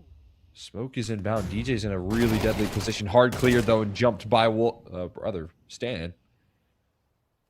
They're continuing to find kills towards B. It's a lineup from Consti though. 2 fall, and Cameron's still posted up here. The smoke's starting to come through, and as the smoke fades away, he's gonna spray down 2. It's just Fang here that started things off. He needs to finish it. And rotations are rolling up quickly. Consti behind the smoke is not going to pounce just yet. He's going to play it slow. Wait for his teammate to roll up Banana. It's Wolf and Consti, those 2 stars, to try and close things down for the side of Lag. And Fang waiting patiently here. It's a very passive stance from both players. They're not moving just yet. They got 2 kits, so they can definitely take their time, but eventually you've got to get your move on. Consti's got to encroach from the CT spawn, and now Fang will look for information himself. He's got to get set here on new box. Bomb is tapped, and Fang finds out that instant first player. He's got the second lined up, but he can't find it. Kit available for Consti, and the domination on Inferno is complete. Lag find themselves their opening map, and they start to put the pressure and turn that key to open the door for a title here at PrizePicks. And what a sequence coming through. It's again, you know, great round from Consti, don't get me wrong, but Cameron making things possible as well with the 2-piece, holding his own on Banana. That was a story there for Lag, is just a different element on this map of Inferno versus when they were playing up against Farmville. He just steps up way more. Every moment that he could influence and change the tides, change the momentum, or change a round outlook there, it felt like he was always available, whether that was on force buys, you know, half buys, no matter what the case was. Cameron was thriving with those SMGs and gave Boss no room for error there. That's a statement victory for Lag. Again, we highlighted them as an underdog, but they did not show it in that opening map. Yeah, we told you that this would probably have some twists and turns in it, that sure, Boss are favorites in this game, but not by a massive margin. Lag have shown that they can play some of these chaotic games very close, and then more importantly, I think their fundamentals still look solid. It's not a 5-man unit that have just been kind of thrown together. There is some identity behind them, and you kind of saw that today of what makes them win. And you know, it's not just the Wolf and Consti show. You've got that, you know, fragging by committee approach with the rest of the core, and Cameron, Sandman, DJ, they all took turns to try and find a way to make enough firepower happen. And of course, you got to give the most of the credit there to Cameron for kind of leading the way. So now all of a sudden this Veto kind of gets turned on its head a little bit. You know, Nuke is up next, and that is definitely where we saw the best from Boss. It would be Dust 2. I'm not exactly sure what the second map was, but It should be Nuke. in any case, yeah, it should be Nuke. But yeah, it is Nuke. Sorry, HLTV is throwing me off. They've put Dust 2 here. But yeah, either way, the Nuke of Boss has been very good for quite some time, and I still don't think Lag are out of the woods just yet. And we're not going to have that conversation of a potential upset entirely, but they're on that road right now. Every kind of win condition that you're looking for has definitely shown up for Lag, and Boss definitely have to be a little worried moving forward. Yeah, I mean, no doubt about it there. And you have Cameron dropping 180 ADR, finding so many opening duels there, finding so many multi-kills, Wolf backing him up as well. It felt like things were a rocky start. It did feel like, Boss were going to be the team that stabilized first. But I just go back to that one call, that little pocket strat with the Tech 9s, the smoke line from Pit to nullify Fruit Cup and take charge into the site. And the fact that they're able to bring that into the mix after not showing that at all versus that double overtime affair versus Farmville shows that not only they have the capability to bring their A game that they're bringing to the grand final, but still win on their B game when they were playing in that semifinal. And on the other end of the server, you nullify some of the key points that we were highlighting here. Slight in the op, got a feel for him when you saw it finally come through. What happened with Sandman in that opening duel, it felt like it reverberated and kind of set the tone for how the rest of Inferno was going to go, right? Where you finally get a defensive op going for you and you don't even get to shoot your gun. That's a devastating feeling for any opper, and it was definitely felt by Boss here in this map. Yeah, you just gotta put your hands in the air and you say, what can I do? Like, what am I supposed to do in that kind of situation? And it never really got any better for him. And you had some bright spots here and there. I mean, you got the multis that you were looking for out of those top 3 players on your screens, but the production was just not there. I mean, some of these numbers are very low considering how many times they had to save, frankly, in this game. It was just a nightmare CT side for them that sometimes that's just the way the cookie crumbles. I don't necessarily feel like I saw anything atrocious out of them per se. I mean, they were definitely having some solid reads down the stretch, but you got to give credit to Lag for having some snap decision making and having the snappier players in these 3-on-3s and these 2-on-2s. Now we move over to that Nuke, and it is going to get a little bit more technical. That I feel a little bit more difficult to play around with, poppier plays that Lag so enjoy, but I still feel like we've got a competition on our hands. I'm not going to just write this best of 3 off just yet. I think we've got a couple more pages to write here.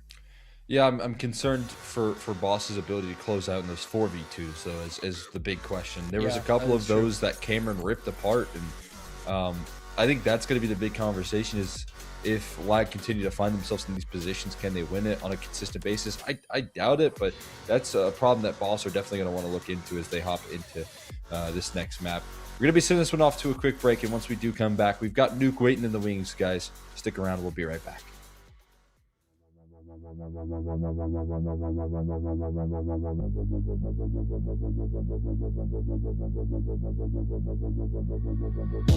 I heard that you're better now. Hiding out in a seaside town. Always knew what I wanted reflected back to me. A lifelike mask kept me wondering if you are coming back. And I miss you in the winter with the windows down, a dazzling fire and a tarnished crown of you coming back. Holding on to you is like holding on to smoke. You're drifting through my fingers anytime I think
Cause every time I think I'm getting close and I call, you know it all.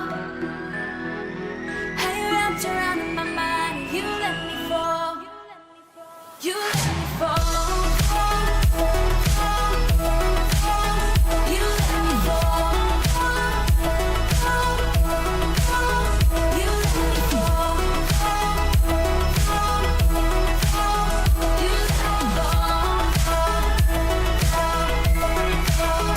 You let me fall. 'Cause your love is all I need. 'Cause your love is all I need. 'Cause your love is all I need. 'Cause your love is all I need.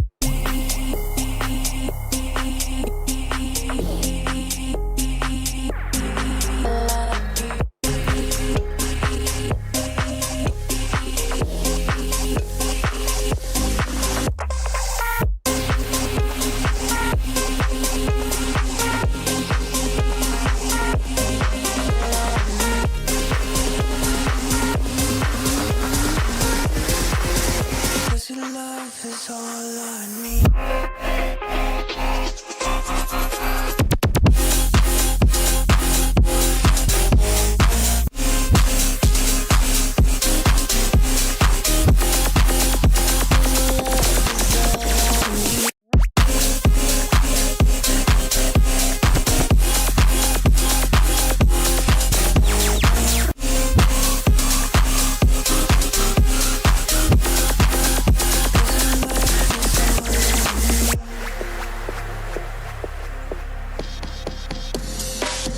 Cause your love is all I need.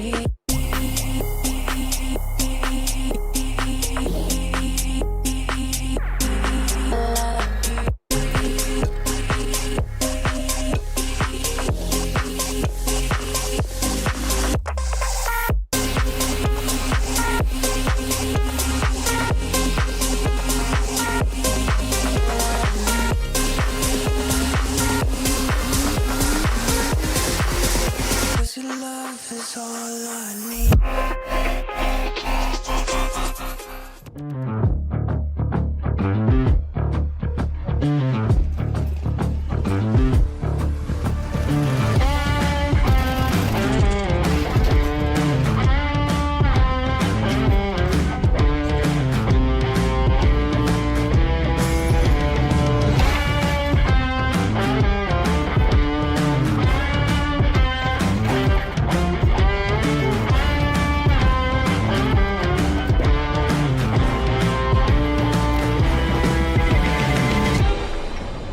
And we are back here.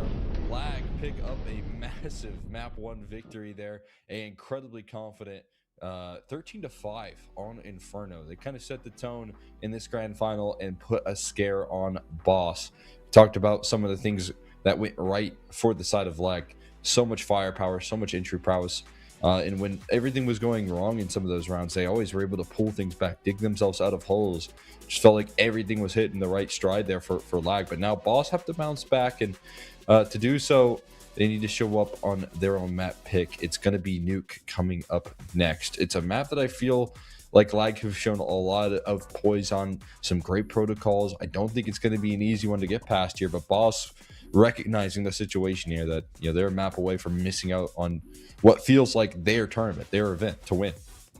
Yeah, especially when you think about Rave having to drop out, you're thinking this bracket is the freest it could possibly be, but not to be the case. I mean, Nuke has been very good for Boss so far in this tournament, a 13-5 victory over Outfit 49 not too long ago today, but we'll stop the chit chat and we'll get straight into our map number 2 and see if Boss can survive just a little bit longer. They do have to start on this T side.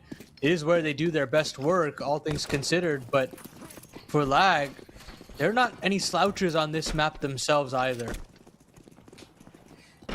I think you're dealing with strength versus strength, and we'll see if Boss can show up with even more prowess as GJ starts to feel the heat towards the outer yard. It's Slight that opens things up again, able to provide some coverage, some access towards that outer yard, but a little bit of unity in between that hold. And Cameron going to find himself a multi to lift off. It's also Wolf on the scene. Labored USP spam coming through. He's still alive. Ducking and covering, but not for long, as he'll be overrun.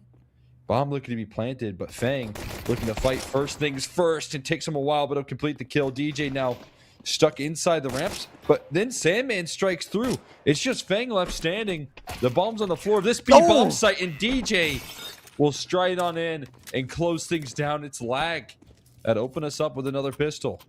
They want to split into that B bomb site there, and they're trying to get some lockers control. Actually, the original game plan was maybe even an A split with a late Heaven Lurk, but Lag disassemble that, and straight away, Boss, they decide, okay, we just got to go bounding into this B bomb site. We've got to go into lower. We've got to see if we can get an early pick, and they do. But the stall out from Wolf is so important, and they also just whittle away 2 players on that locker's aggression. So Cameron again with some big impact, and Lag off to the races once more. Nice start, but Force by War is going to lift off early.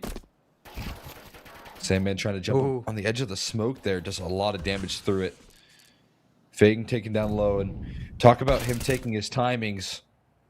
He's not going to be able to time this one up effectively. Consti in the back of lines. He's going to finish him off. The smokes fade away, and Slight is jumping out in panic.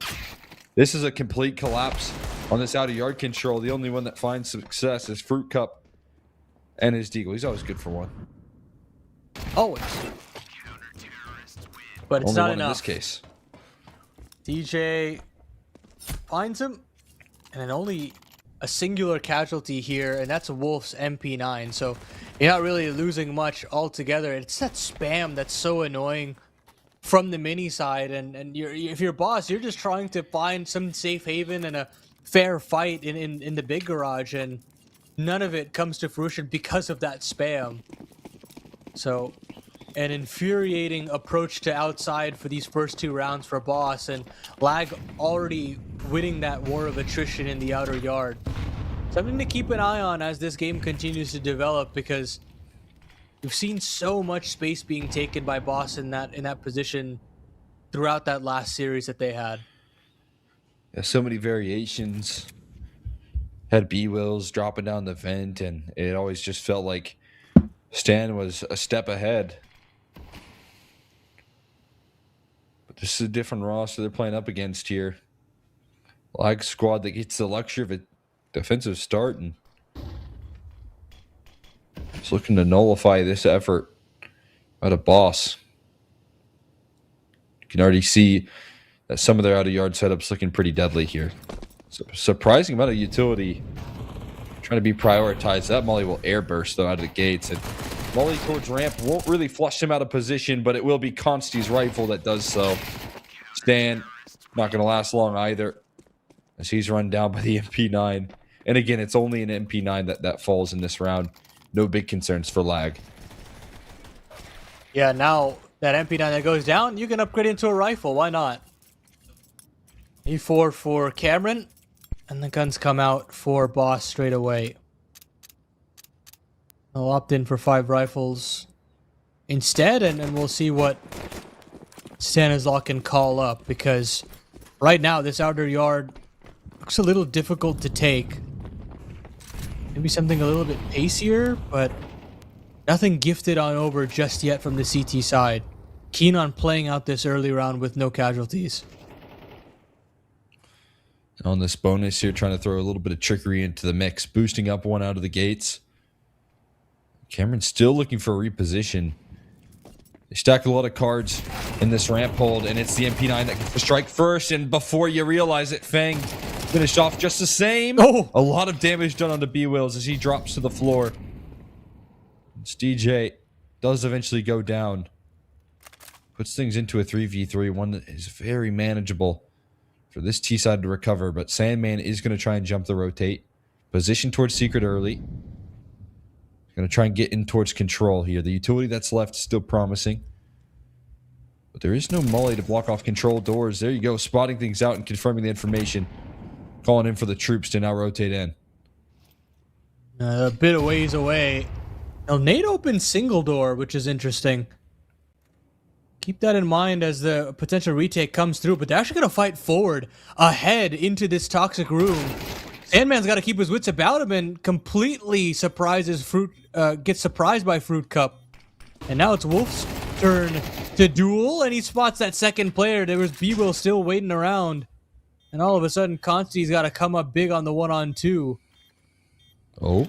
He does have a nade ready and rearing to go. Gets B-Will's out of the equation, but I just don't know how you're ever going to figure out where Stanislaw's gone off to. And Stanislaw dictates the duel there himself, and Boss get off to the races themselves. Different story. If there's a little bit more of an opportunity for Cameron to get his gun out there. He was trying to get his teammate boosted up, and obviously that requires a little bit of sacrifice in the positioning.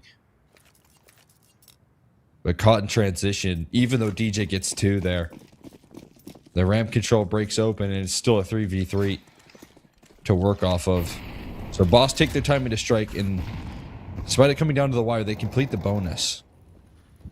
Looks kind of like another bonus here, included with an AWP and Consti, but MP9 still required here for Wolf, who doesn't overinvest into this round here. Oh. Sandman absolutely plucked out, and that's where Fang is at his deadliest right there, taking those timings, nailing those shots, traded out by Cameron. Molly not going to be respected, forcing the trade to stand, and they'll find it. Yeah, very important trade to find, and these rotations have got to be swift if you're Lag. They're already down the stair. They're popping the glass open. And yet, Lag do not move a muscle. Now they'll start moving through the secret stairs, and Wolf has finally gotten to ramp, but I feel like they've mobilized just a little too late. This gives a chance for these T's to get in some great post-plant positions. Yeah, the only option for, I guess, a good chance to cut things off was taking the risk to dive down the vents, and they elect against it. Now this crossfire is deadly, but DJ is precise. Slight trades things out. Now he's trying to get flushed out of this vents position, but he has help.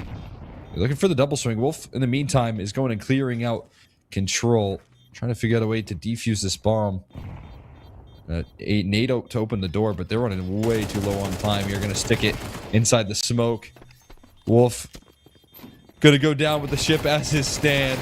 Might as well go for one more duel, and Wolf will collect $600 extra, but everyone gonna fall on the server as the bloodbath in the lower bomb site takes place. Boss stringing these T-side rounds together. Yeah, I mean, if you're Boss, you're just happy to get out of that one unscathed, especially in a 4-on-5, no less. But I think the rotation just were too slow at the end of the day. Yeah. You know, Cameron goes down, and there isn't a fail-safe plan for this squad. Yes, you know, you get the entry back the other way from DJ, but that's it. That's really all she wrote, and you can't take half the bomb timer to potentially have a solution. As aggression comes out here from the pistols, and there's a 3-on-3 still to ensue here for Lag, but they're already downstairs, and DJ has got to put in some work with the 5-7. Clothesline one and finds another one as well. How does he find those 2 kills on the 5-7? I couldn't tell you. It's into the clutch now for Stanislaw. And the bomb is dropped into the control room itself. So how do you piece this one together if you're the captain? Got news for you. Just might not here. DJ blocked the smoke and now gets to hide inside of it. Maybe a chance to recover that. But the smoke's got to fade soon. And Stan sneaks the bomb away. Wow. And all of a sudden, things get a little bit more interesting here. He's going to grab a hold of the package and try and make a move here. Footsteps being heard right above him. Stan going to fly up the ladder. Sandman might as well. Molly gets tossed in. He's going to wait for the isolated duel. Oh boy, Sandman hands it over. Smoke to the Molly and a fake onto the tap here. Stan playing with that brain power here. Wolf is stuck on the ladder. And he's not spotting out where these players are rotating in from. No one else up the vents here. He might think that this play is going to come from elsewhere. Flashbang to try and peek through. It's another isolated duel. Stan dicing up these fights. Giving himself another flash that connects. As does his AK. And Stan closes out what was an impossible round. And that is the sort of momentum that Boss need if they want to try and take this to map 3. Oh, it just felt over once Sandman jumped the gun. You just could feel the clutch coming there for Stan. And again, I just feel like it's a lack of confidence there to just make sure that you've got sight lines on that bomb. You can't Play let the bomb together, slip. find the trade some way. But as soon as he gets the bomb, and even after they hear the footsteps, it's just such a slow mobilization to get back to A. You can't let the bomb slip there. Yeah, I'm with you. It was nervousness out of lag in a series that has felt bolstered up with so much confidence out of them. We finally set a sense of panic, and it comes at the hands of Stanislaw. I was just going to highlight, DJ making the perfect rotate. You talked about the slow rotates that, when ramp is lost, they don't really get where they need to be. DJ made the proactive call. Thought that was going to be enough. It wasn't. Stan able to stand tall in that last round. 5 players down secret, though. This is something you don't see every day either. Everyone ready to go. Sandman gets the information. The defense is well structured with multiple players down towards this lower bomb site. But you'd have to imagine that trades are all that they need here to deal with these 2 players. Yeah, absolutely. Cameron does get one, and now he's going to get spammed from the underside of that catwalk, and I think you call the save here, to be honest. Unless Wolf gets a rotation like that. Instantly thrust this one into a doable 3-on-2 all of a sudden. And they've figured out at least approximately where these 2 players have gone off to.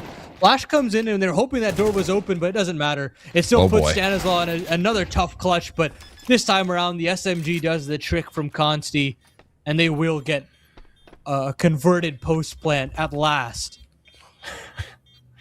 Not going to let that slide again there.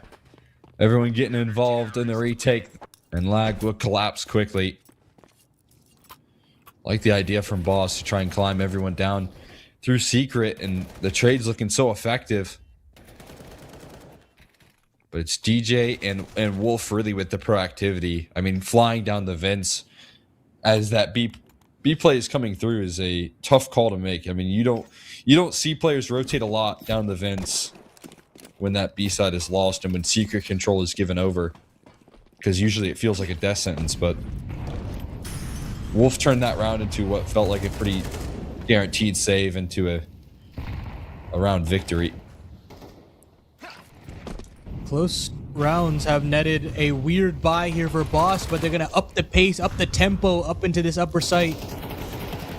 They've spotted out Stanislaw, but haven't been able to find the kill that they're looking for. Instead, it's going to be the hut side of the attack getting absolutely destroyed. Cameron's now here on the rotation, spotted out one on hut, and he spotted the other on the door, and he'll get 2 quick XM kills and rack up a quick bit of cash there on the tail end as well. Not bad right there. The Gator rolling up on the flank on ramp. And Wolf doing a great job of holding off that ace bomb site, because if you were watching DJ in that round, you would have been watching a guy sitting in a gray screen of a smoke. Maybe doing a good job of blocking the squeaky attack. I don't know really what happened to him, but for a short while, it was a Wolf on an island on A with his teammate hiding inside of a smoke. And that doesn't feel like it's enough to deal with the A pop that was thrown at him.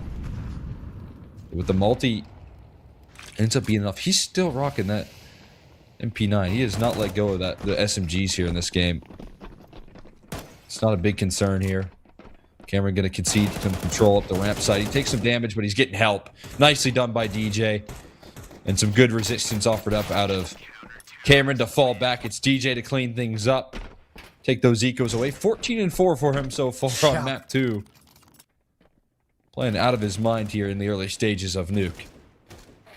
Yeah, and I mean, I was going to question again the rotations there just for a split second with how worried I felt with Cameron, and especially if he goes down in that situation, then it could fall apart. But you know, we've praised DJ and how fast he's been able to get downstairs and find that impact, and you start to see why he is 14-4 in this map. Now, starting to get the AWP involved in Consti, has let one slip on the left-hand side. So a chance for him to get swung on, but he still finds the necessary kill he was searching for. Oh, wow. Hookup and Fang will combine outside, but here are 2 rotations downstairs. Oh, Cameron hears it, doubling up. This is too much to deal with. They don't expect the resistance to be so ready. And Slight trying to recover his spray, but it goes wild. And he's got the bomb that falls to the floor here. Cameron finishes it off with a 3K as he continues to heat up. B-Will's left to pick up the pieces as Lag, eager to claim a 7th. Beat them to the punch in that ramp duel in Consti. And Consti eventually closes things out as well. Cameron with 3 kills off the back of this opening duel. Shut down the play on all facets. I mean, all fronts. Trying to work through Secret. 2 players ready to go. Wolf and Cameron combined to completely dominate that play here. And you can see Stan versus this Lag team. Maybe feeling like he's running a little light on answers. Yeah, I mean, the adaptations from Lag on the CT side are so much more efficient. They see a couple of players dueling outside. The immediate response is to send 2 players into the secret stairs. And, you know, with how active that they've been playing in ramp, if you're boss, why would you ever assume anything's coming the other way? So really intelligently done from the adaptation side for this Lag team, and they get rewarded for it. You got 4 players in double digits as far as kills are concerned, and you're right back to winning ways, pushing this boss side again to pistols. If they can nab that 9 kill threshold, then 9 round threshold rather, they'll be very happy with their returns on the CT side. Oh, yeah. No question. I mean, especially when you talk about the difference between what we saw early and how we got to things a little bit later down the line. What we saw in those first 3 gun rounds that rattled off for Cameron, and I guess, you know, barring the Stan clutch that was a big outlier, was that they were a little slow on the rotates. Didn't quite get where they needed to be in time. But now they are flying all over the map and meeting boss where they're at. Consti's up, a lot more effective. We're seeing multiple different successful sight holds out of Wolf and DJ when the play comes towards A, and Consti once again posted up with the op towards ramp. Smokes down so you might not anticipate it, but Sandman gonna cut off access, and Consti sticking around. Dangerous game there with the AWP. Gets one, falls away, and helped out by Cameron. There is no concern here. It's a complete shutdown of that ramp draw. Yeah, there's been some indecision that I've seen from this team, but right now they are firing on all cylinders. Ooh. Great work from Cameron to track that second player. And they'll have this final round of the half feeling very good about themselves. Cameron has now found his PrizePicks check mark, finding more than 28.5 kills. And he has been just such an X factor for this team to look as dominant as they have had in this series. And need him here to show up like he has in this grand final. 2 shots offered up by Slight. He'll connect onto the second. But it's Wolf also aggressive on the stance towards that outer yard. And there's extra help. Sandman also looking to collapse. And just as you gain some advantage, Wolf and Sandman rip it away from you. Still workable. As B-Wills creates some ground here towards A. Spot the op being picked up there. Wolf getting a little bit too spicy with it. And Stan versus Cameron here. 2 dominant forces in the server looking to clash in this 1v1. Cameron here's the molly. The reposition in towards heaven is quick. Stan, can he find safety before he knows it? Not quite. And it's Cameron to end off a dominant Lag half for themselves. 15 kills here from Cameron. Probably the guy in the server with probably the least amount of experience. If I had to like amass like the number of time all of these players have played, and he is flying high throughout this series with how much impact he's had. But talk about the crossfire build-up between Sandman and Wolf in the outer yard. Just everything working out splendidly for this CT side to get 9 rounds. And now they are just 4 rounds away from potentially getting themselves plus 24 on the VRS forecast. I mean, huge details and doing so in a dominant fashion over Boss. Cameron coming through in the grand finals, making a statement here. Looking like the sharpest tool in the server. And Consti, not quite as precise there. Takes it with the P250, but it's Fang looking to put an end to this uprising. Slight to back it up. The pistol conversion could work wonders for this TT side, but you can't let these big advantages slip. Not again. Not like what happened on Inferno. Got to capitalize in the here and now. B250 gain here for Sandman. Has a chance at these long-range duels, but can't do it.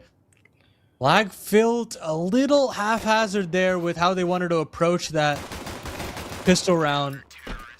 And I don't necessarily know if I love a dry swing into the secret stairs with just a P250. That doesn't feel warranted, but Fang punishing their mistakes nonetheless.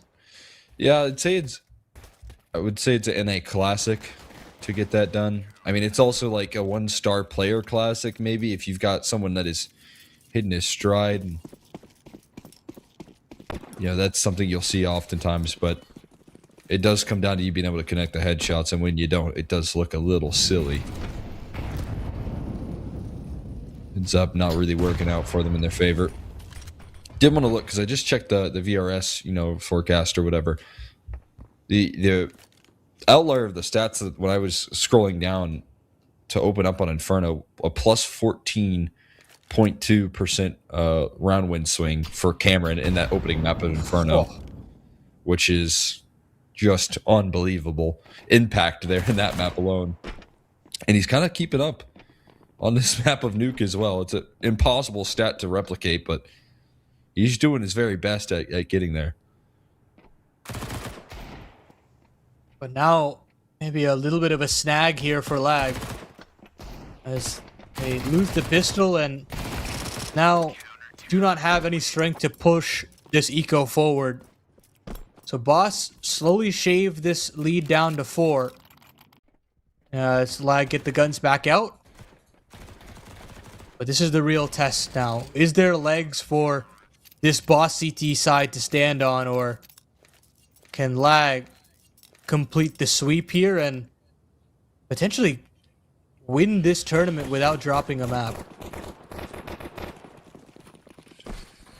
Sure would be an impressive showcase for them, especially when the grand finals includes Boss. But they're going to need to show a little bit more depth out of this T side before they get there. And you can't count a Stanislaw team out. Never. Round by round, they're so capable of pulling things back, keeping their heads in the game. So by no means is it over. And that does not hurt. Fang starting to heat up towards this outer yard like he did on the pistol. We'll keep up that trend here on the gun round as well. Another HE gets sent out. Another kill for Fang. Avoids the spam, not for forever. Eventually traded things out by Cameron. But Slight will keep things contained with another frag here. And this outer yard play from Lag blows up in their face with the HEs that blow open the smokes. Yeah, they try really hard to see what they can do, but Fang is a demon outside here. They'll try to get back to join hands and see if they can trade, maybe put one of Wolf or Consti into a clutch situation, but maybe even consider a save. I'm not really sure. Go in together to ramp instead. And Beeble spots this out, and he'll play the conservative way. He'll back away into the B bomb site. I hate the call here with the flank that's coming through in particular. Single door swung wide open, and it's a big angle advantage for Slight. Wolf turns the corner, not anticipating. Consti all alone. Won't last much longer there. Probably wanted to die before that time expires. And that's a bonus converted with comfort. Only a single casualty in Fang is going to hit the deck in that round. Outside of that, everyone on Boss staying alive, staying healthy. And that kill right there, that trade onto Fang, and then the follow-up swing onto Slight, that feels like on Inferno where rounds went wrong for Boss. When Cameron was able to, in 5v3s, change the tides and be the difference maker. But Slight trading things out is a spin in the right direction here for Boss. Yeah, you've got to find a way to build back into this game, and it starts with plays like that. Oh boy. Cameron's gone downstairs. He's got the He's bomb. got the bomb as well. B-Wolves will try to make the Oh. rotation through, but he's a little late. That bomb will go down, and now he's getting pincered from the other end. Luckily, Okay. Fang's there with the J-Hall rotation. That's huge work. And Consti, sure, you're the late lurk, but he can't connect the bullets. Cameron has gotten out of the back of Silo, and he might be able to find maybe one kill here, but it's not a rifle, really. So even if he does find it and try to save, you're not really saving much. So Lag will have to give up the 7th, and they won't even get to save that gun over either. So no harm, no foul. Yeah, good bomb plant from Cameron, but I think there was a potential for a lot more out of Lag in that round. If it wasn't for Fang, again, another round where he steps up to the plate and is able to knock down some crisp kills here one by one. They all come falling into his crosshair, and Consti, on kind of a last-ditch effort, does not have the tools for the job to be the hero. Bomb being planted, though, nets Lag a good purchase, but the distance gets closed ever so slightly. Now just 2 rounds down. 4 in a row off the trot, and it's an op in the hands of Slight. Finally, not as much of a bonus coming through into the mix. It's the AWP coming out for the first time, and the only gun that's left a little bit limited is now upgraded onto an AK because Wolf falls first. And lobby control already established out of the CT side. Boss looked to get back into this game in dominant fashion. Absolutely. And now Fruit Cup, not willing to give up this line ever, but now eventually has to get pushed off. But another kill comes up for Consti, and he spots 2 more.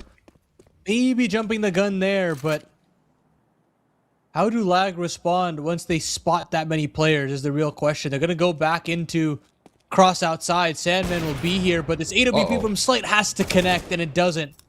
You'll try to stick around here for more, but they know where this AWP is at. They've got to see if they can avoid it and maybe move back into this A side, and DJ's gotten into Mini for free. Both these players here have gotten up without much pushback the other way, but Sandman goes down, and that should be the penny dropping. Players in lobby move back over to A. Beebles makes the rotation up into Hut, and this should be an open and shut case. Boss are well and truly back on. And from a game that I was wondering if they were ever going to be able to activate here, to a game that's quickly turned in their full control, and Stan is the one that elevates them here out of the gates. Everyone else able to get involved afterwards. And making a big time call here to rush the lobby side and try and recover some access. It is Wolf, though, off the back of that last lost round, to claim himself a PrizePicks check mark. More than 29 kills for himself. Still room for more here if he can keep things up. But they have been stalled out, met by the brick wall of this Boss defense here. Oof. Chance there for Slight's AWP. But the smokes are there, and Consti and company have been able to get downstairs. And you get Sandman into the big garage as well. A lot of opportunities here for this Lag team to potentially manufacture an opening. But Slight is wary of these possibilities, but he's not aware of Sandman, who slid in and found a quick couple of kills, and now bounding into heaven. All of a sudden, Lag were to life. Yeah, Sandman will in this round into existence, but B-Wills could do the same here. He doesn't see him just yet here. He missed it. Slides in towards heaven, and now he's caught. So now this is information here. Easy trade. Fruit Cup gets spotted out as well. They're still trying to work their way up the vents, though, as Sandman's position trying to be capitalized on. He'll be in charge of cutting off the rotates, and as they drop down the vents, they drop into DJ's open arms, and Sandman will complete the mission with a 4K. In that first half, didn't get a lot of action going for himself, but in the second, the only one here that's able to break Lag through the deadlock here of 5 rounds fallen silent. Sandman able to lift them up. I mean, how can you replicate that though? Is the real question that I have for this lag team. You get a really nice timing for Sandman into the outer yard, and he gets to Unbreakable pretty easily, but you're not going to get that happening all too often. That hole isn't going to pop up time and time again. So they've got to find a way to push that issue somehow, some way. This time around, Sandman is a lot more passive, and Fang a lot more forward-facing. Slight with the rotation up through the secret stairs as well, so definitely a lot of adaptations coming in for Boss to plug in all those gaps. Interested to see this round play out here. How things are going to shape up. Because you've got the Opera kind of posted up and committed down secret stairs. And because of Sandman's lurking presence, you're going to fear the opportunity that comes through. Your great flashes on the A play that's eventually coming out, and all out of ammo is Stan has to whip out the sidearm, needing some trades available. Cameron slides through. Fang trying to be the hero in the heavens, and one player sliding up the vents could be deadly, but it's Slight with an op that's stuck inside of it and can't make his move up. The molly gets extinguished by the smoke as well, so there is no access up the vents. This Heaven retake is what has to do a lot of heavy lifting, and they're making moves out. Cameron overexposed, missing shots, but will eventually track it and dances behind the silo to find safety. It is just Fang left standing. Too many targets on their screen, and it's Sandman again to come through with the security and lag. Find a little extra energy on this T side with this A play.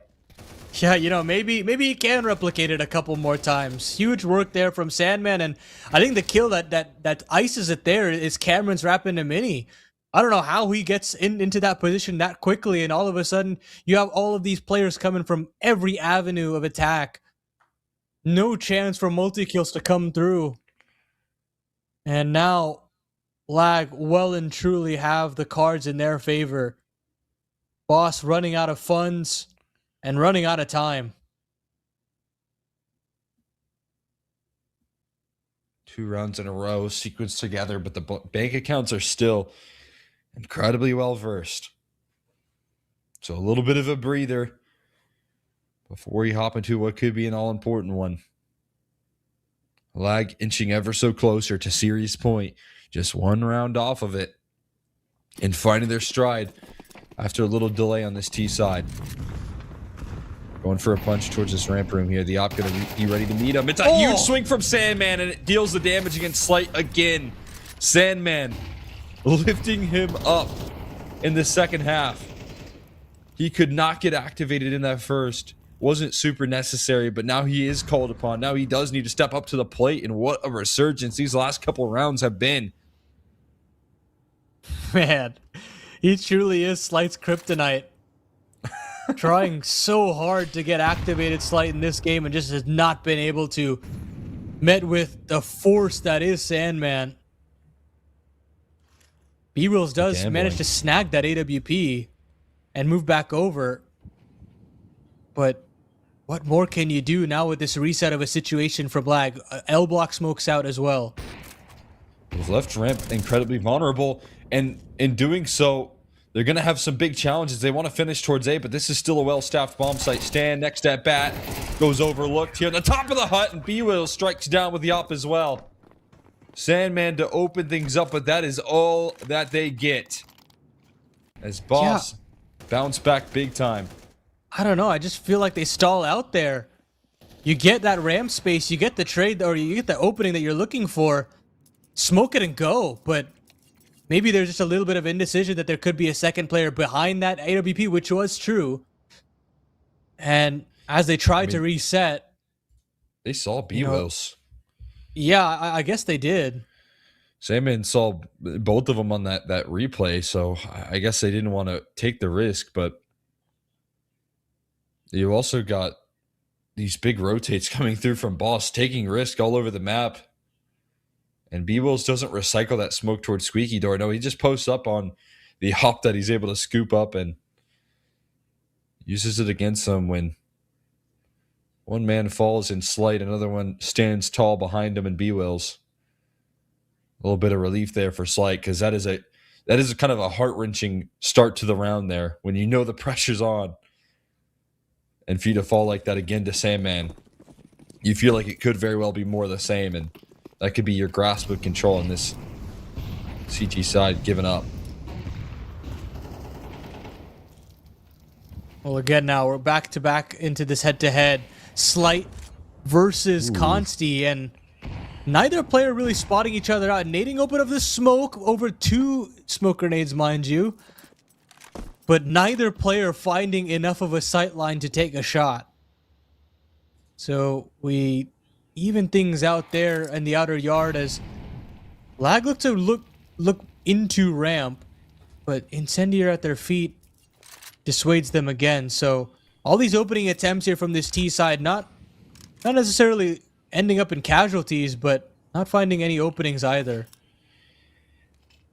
I like the repositions here. This is where Boss remain incredibly deadly, is with how effective their rotates can be.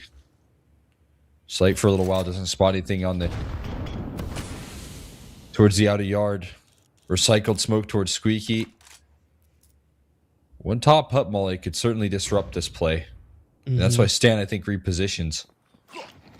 35 seconds up on the clock, but not positioned to go out. Instead, they're going to walk into this crossfire on ramp here. And they're going to walk headfirst into a trio of defenders. DJ, though, backs it up, and Slight can't find anything with his op. He gets taken down low. And they find access here slowly but surely. There's 2 rotates that have jumped the gun down the vents, though. It is just Slight solo on this A-bomb site. Hearing the footsteps out of hut, can he offer up any more disruption? Can he deny a bomb plant? Maybe something of that nature. No, he gets caught with his side turned. Consti will continue the efforts here. Now a 2v3 as both players try to retake through Mini. Consti's ready with his op. Players jumping around his crosshair. He gets avoided for now, but not for long. He strikes forward through the flashbang, through the adversity. It's all on the shoulders of Stan, and another 1v3. This time it's not doable. Consti plays with confidence, and 3 kills rattle off in the 3v3 from his AWP for Lag to take themselves to 12. I mean, how do they get rid of that ramp crossfire in any sense of the word? I couldn't tell you. And even after that, the rotations were correct for Boss. They still had 2 players come down the vent instantaneously. Fruit Cup even wins the duel to try to get into that B bomb site. But the wherewithal for Lag to go back up the stairs, back into that A bomb site and into the AWP of Slight was incredible. That play might just have won them the game. Still one more hurdle to cross, though, as one final purchase out for this Boss squad. B-Will's on this MP9 push back into the B bomb site as ramp control is now established for Lag. It's tough to deal with, having to concede ramp control at this early of a stage in the round. But if there's a continued effort towards this lower bomb site, they're going to be in for a rude awakening here. The MP9 already able to strike, and there's Slights up. Starting to realize, wait a second. There's a lot more around that corner than I thought. The bomb is down and scooped up again. Sandman uses a smoke to go and retrieve. And now DJ might be called upon here to try and cut off rotates. As the A-bomb site feeling like a much more easy to deal with target. And everyone going to group up inside the lobby. There's no one on this A-bomb site. DJ had an opportunity to just waltz in, but I mean, of course, you're not considering they're just going to have the A-bomb site open. So they rotate back into upper, and Fruit Cup is now in a lobby lurk. They're essentially giving up the bomb plant here, Boss, but you're going to have every extremity covered by a CT at this point, and that's going to make this a pretty doable retake. Molly misses as well. Jeez. There is another one to land, but it's all in a Fruit Cup here to start the proceedings. DJ's dead. To her right there. Fruit Cup does lift off first. 2v4 ahead of them. Sandman still in the server. Not for long, though. Chased down by the flash and MP9. They sink their teeth in quickly here, Boss, on the retake. Don't leave things up to chance. We'll take 10 off the back of it here. The most difficult round completed. Now they scoop up AKs instead of MP9s. And just need 2 more rounds to claw through. The big question here is do you want to buy? It's a really weird money situation here for Lag. Wolf drops over a hero AK to Sandman, a guy that has found some incredibly important entries in the outer yard. And that's what they're going to go with. They're hoping that their big entry guy can be called upon once again and end this game right now. But Boss have a ripe opportunity at pushing this one the distance. Cross comes in outside. Plenty of sound cues, though. And that hero AK is now going to get juggled over to Cameron. Fang is just so precise. So much experience dealing with the outer yard. Here's a swing from Slight. He'll be able to connect. And with Sandman down, someone swinging into you is not so scary anymore. Your Kryptonite dealt with here as he looks for more. DJ next at bat to take a tag. And this big time investment giving them very little. If you're on this T side here, if you're lag, you are desperately hoping for an opportunity at a bomb plant, something of that nature. Consi still remains healthy here and could remain surprising, working his way in the back of Big Garage. This is kind of unaccounted for here. There's not all the time in the world to walk about, but as he slowly crawls his way through the outer yard, you see Fang become aware of the vulnerabilities. And Constancy's got a pretty nasty off angle to deal with here. Gonna hand his back over. Fang swings and will drop the bomb in CT spawn. So there's not a lot you do about recovering this round. It's about kills now. To try and manufacture a little bit of extra damage. And Fruit Cup takes a while. Cost him his life. The HE will end things early. And we go the distance, all 24 required. And it's not a bomb plant secured for lag, meaning you'll have 2 Galils in this round for 2 players on the lag side. So we'll see if that small weaponry disadvantage comes back to haunt them. But Boss and Fang, most importantly, doing everything in his power to get this game back on track for Boss. And he, in the process, gets that PrizePicks checkmark as well.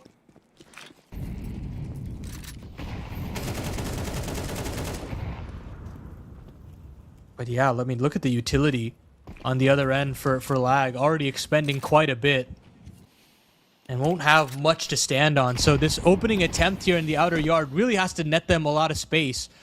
And that's where they've got to go into Fang's crosshairs, who has been sharp as ever on this CT half. Sandman gonna time up his aggression, playing on the edges of these smokes and working his way through credit. Keeping an eye on that minimap as he traverses the wall of smokes here. Fang gets called out by his teammate that Sandman's making moves. But he goes 1 for 1.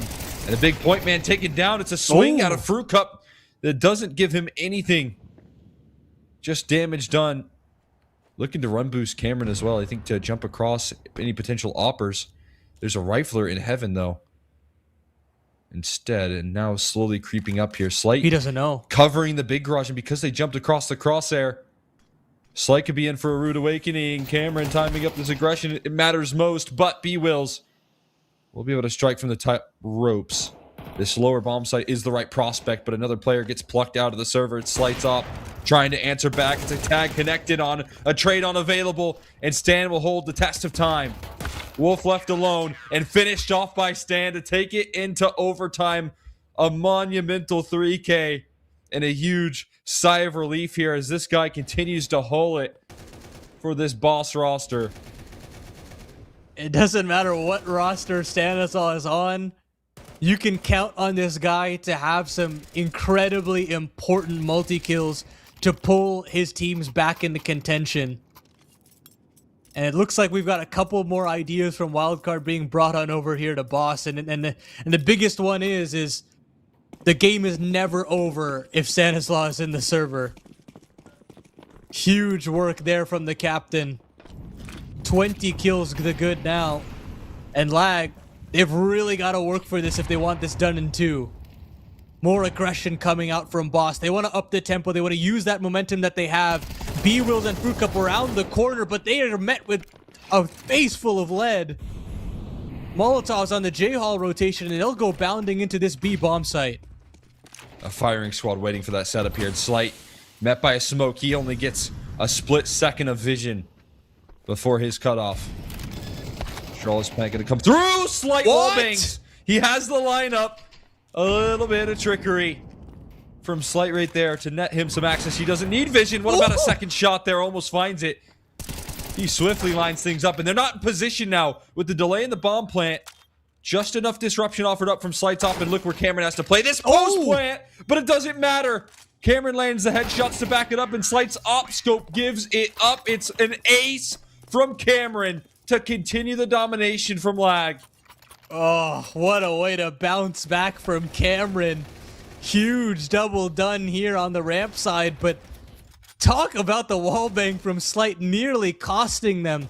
I mean, Cameron's out in no man land. I mean, there's just no way he's supposed to swing around there and find that ramp player, but he makes it look so easy. 25 kills the good now. And we still got legs for Lag to complete this sweep yet. Dude, I mean, yeah, I've just been in awe of what Cameron's doing right now in this grand final, and an ace to start off in overtime. To finally give Lag 13, maybe a step late, but in overtime, better late than never here. Oh. But it slights up. Gonna deal the damage versus DJ first things first. Trying to elevate here as well. He gets caught. Consti, as the smoke fades away, looking for a multiples. And Fang is just a step quick enough there to deny the adjustment here. It's open access towards B. As they don't even realize. No, Three they players don't. down, and the bomb's going down here. They've yet to even pull through on the rotates, and this round again becomes tricky with the good post plants that Lag have manufactured. And so much utility to stall this out. 2 Molotovs to force this offense back into this B bomb site to be slowed down. Headshots galore now for Cameron, and he nails it. Sandman are alongside him to cut off the vet rotations. Blink and you miss it. Lag should jump up to 14 here. Unless B-Wills can cause some commotion from the ramp, but he won't. He doesn't fancy his chances, bounds away to the CT spawn. And Lag have gotten themselves 2 in a row here on the offense. It took a little bit of time to get it done, but they've still found a way to get their mojo back. It's 2 key players here. It's Sandman with the continued effort, punishing in the post plant. Consti stepping up a little bit with that op, but most importantly, again, you know, Cameron getting back into that form.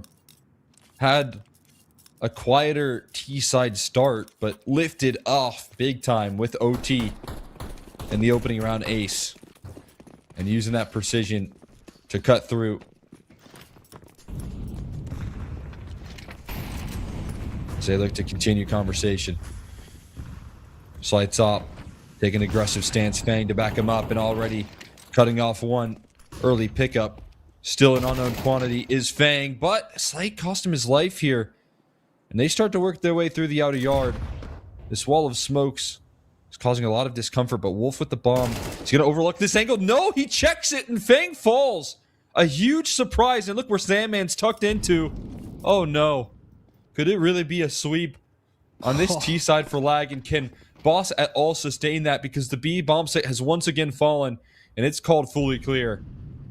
I mean, there is no chance for Boss to have a say back, at least initially here.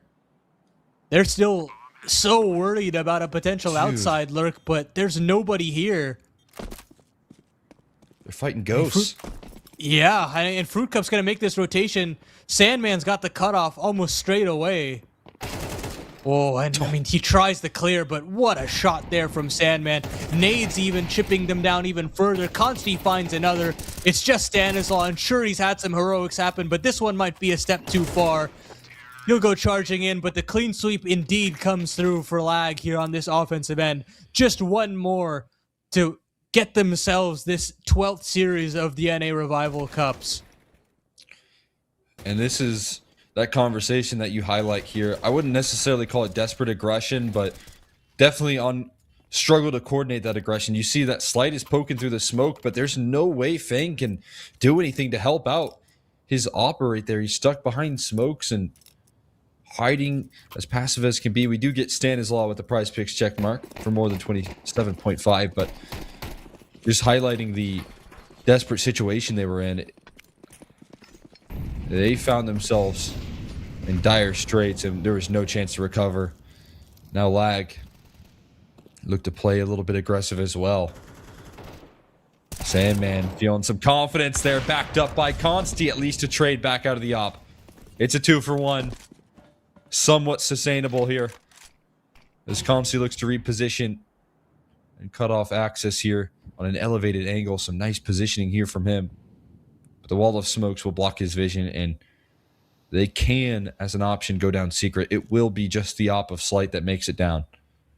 Yeah, they'll be happy at least that Slight can pull one back, but there's got to be a little bit more done as Slight gets downstairs. They're clearing out lobby slowly but surely now, the tees.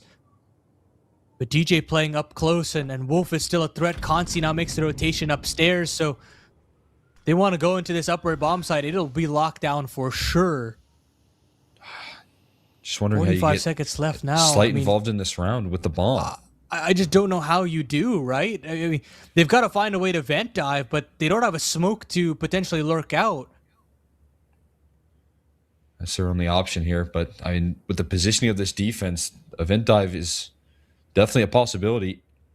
Squeaky, the vulnerability, and it's a slow crawl walking out towards A, but they're not going to dive down the vents. Instead, they're going to walk in towards this A side. Wolf having to keep his head on a swivel, and he's caught surprised.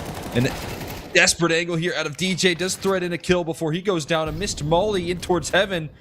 A quick strike can come through still. B-Will's planting for Heaven here. He's risking it, but he's got coverage from Slight's AWP.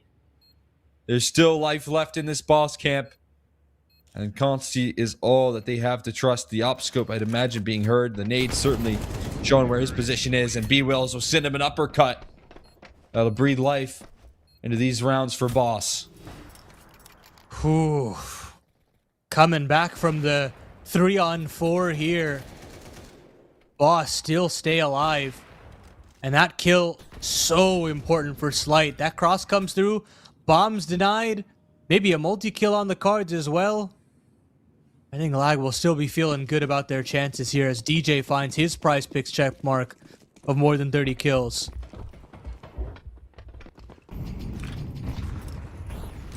Need an extra effort here from everyone involved to close this thing down.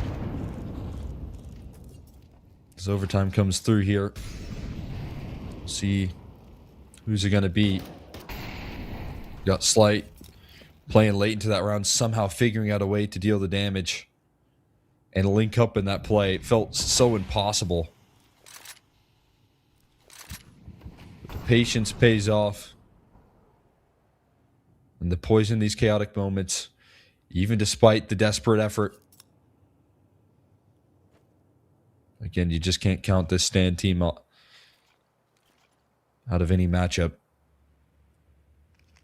Got him for an A play, and this is such a good read here. Two players have dealt down the vents, and it's only DJ on a bit of an island. There comes the execution utility, and Wolf is positioned in towards the heavens, gets spotted out. They're making their way through Squeaky, and it's just DJ finished off quickly. There's an opening. And boy, oh boy, Boss are still in it. Absolutely. I mean, I don't think it's ridiculous to call a save here, considering you've lost back-to-back T rounds, and you probably want to have all the guns ready and loaded. But they're going to have a look in here, and they're going to lose almost everything. And I suppose if Consi's able to hold on to this, it should be okay. But they know where he's off to, and now they're going to try to see if they can take him out. And that's the real worry for Consti. If he goes down, he's not going to have anything really to speak of in the following. Boosting up Fruit Cup into heaven. I missed it. I missed the boost. So Consti's got to connect. And he doesn't. Slight takes the bottom angle. And will drop the AWP. Money going to be situated here where someone's going to have to take a sacrifice. Whether that's Consti and the op, or if that is trying to deal the damage here with an MP9, someone of the likes here. It's B-Wills that's going to collect himself a PrizePicks checkmark as well. More than 29 kills for himself. Mr. Consistent here for the Boss squad. Able to show up. Timeout called on the lag side. They are able to still come up with an AWP. I'm shocked that they are. Wonder who had the extra finances, but either way, one more needed here from Boss to pull it into double overtime. If you're lag, it feels like you've done everything right in this game. You've got the 3-round sweep on the T side. Surely you can convert at least one of these opportunities. But you can't count out Stanislaw, man. Some of these calls have been picture perfect. And he needs one last stroke of the brush to complete his masterpiece back in. But he's hoping Why not B-Wills go can back be to that the- guy. I'll go back to the basics. I mean, B-Wills has stuck his way down the vents so many times in that opening series long ago. And it's caused so much chaos here, but it's almost a collateral. Multiples lined up there as Stanislaw walks away a lot less healthier. And you can see Consti is weary of the crunch. He knows that B-Wills has dropped down the vents. It comes down to a game of timing. They're waiting for B-Wills to strike. And just as Consti turns, it's a little too late. B-Wills will create leverage down in towards this lower side. Cameron, he's underneath him. He didn't make a sound cue. He did. And it spotted out B-Wills, creating access into this B-bomb site. And maybe still more left in the tank for Boss. They're not just done. Despite a collateral opening here, it's not a calamity. And B-Wills chasing these kills down off the flashbang is looking to take it into double OT. It's just Wolf and another 1v4. This one just a task too tall. He's got to run through the smoke into a crossfire. An impossibility as he waits things out ever so patiently just to walk into the crosshair of Slights Tech 9 and Boss are still alive. Oh boy. I mean, you think the game is just over with a collat from Consti, but it's the tried and true method of getting a player down the vent in B-Wills that saves the day for them. You know, if he's not there and he's with the pack, there's a chance for a highlight reel play from Consti, and instead, they charge down. And you know, I do have to say, it feels a little weird that there wasn't an extra rotation already in motion as Consti is feeling pressure on both ends. It did feel like that slowdown was again on the cards for lag, and not having the player on the bomb side and forcing Cameron in transition really caused some serious concern there. I'm not sure if it's necessarily the pressure or what it was, but it felt like that's something that lag had figured out by the end of their CT campaign.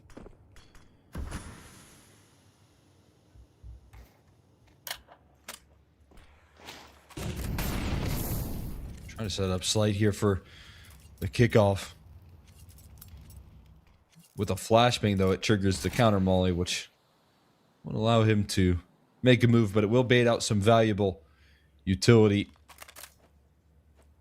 out of this CT side. No shuffling the setup here big time. Having to stay on their toes.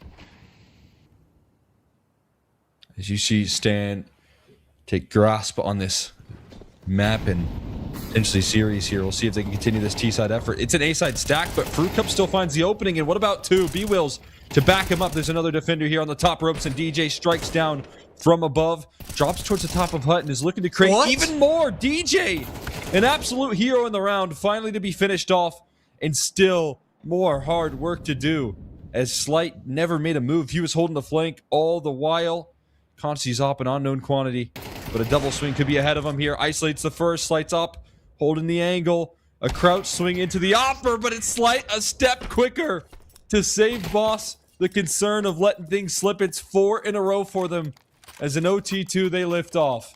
They are just looking like monsters on this offense, and it feels like, you know, maybe DJ had just done enough. How does he get away with that third kill? But it's not to be. Consti on the other end gets his prize pick check mark, but it feels like they're just running out of time lag. They're just not able to find the extra couple of kills. The read was there this time around. They had the 3-player stack on the upper bomb site, but the player off of Mini can't get anything.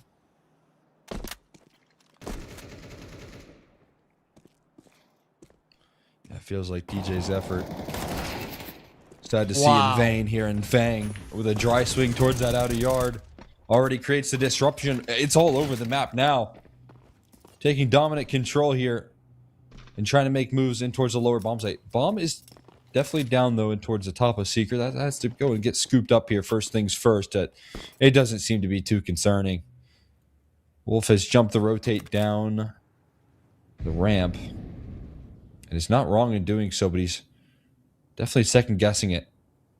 As our boss said, let him stand, go and figure things out, but he'll go and find the answer, the solution through his AK to seal things up. Boss takes 17.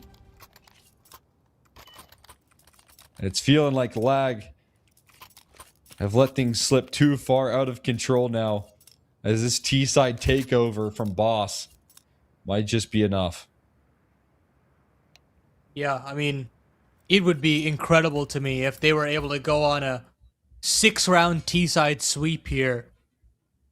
And it's certainly looking like it with how easily they've been able to cut through the defense and burst into this A bomb site. This time around, going downstairs as well. This is nightmare fuel for a lag squad that has done so much to get to this point. Still trying to stay vocal as ever and keep their heads in the game, because this series is not over yet by a long shot, but they would love to find a way back in to this overtime too. But of course, they're just not really able to hang around just yet. Can't come up with the solutions to find success in this defense, and that is so shocking. A 9-3 half is what lifted them off, but it's a consty opening pick. And a heavy hitter sidelined early for Fang. 6 rounds in a row could be denied here if they can capitalize on this man advantage. And just one extra could be all they need here. 4 players down, Secret. As they slowly crawl in, it's B-Wills. First at bat, catches him on the jiggle and gets his smoke off. So some good block utility is going to force Boss into maybe rethinking the end goal here.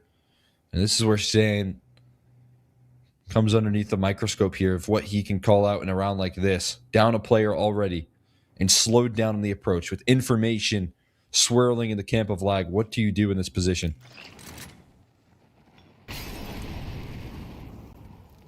This crossfire will be very deadly here. But it does all rely on this crossfire. Cameron, good for the quick couple of kills, and it's the AUG from Sandman to get another. Slight now in a 1-on-3.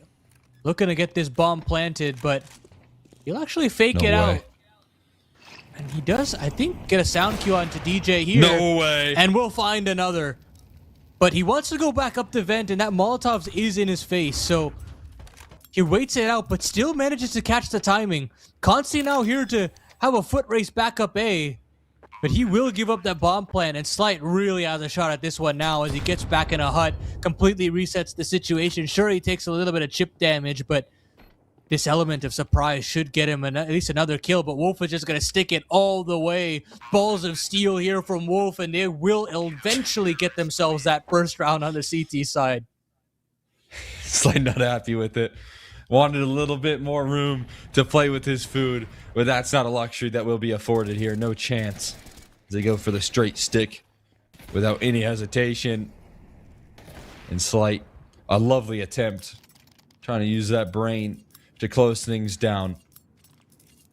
But not available here. So 1 round to separate things here. Lag at least slowed down the momentum.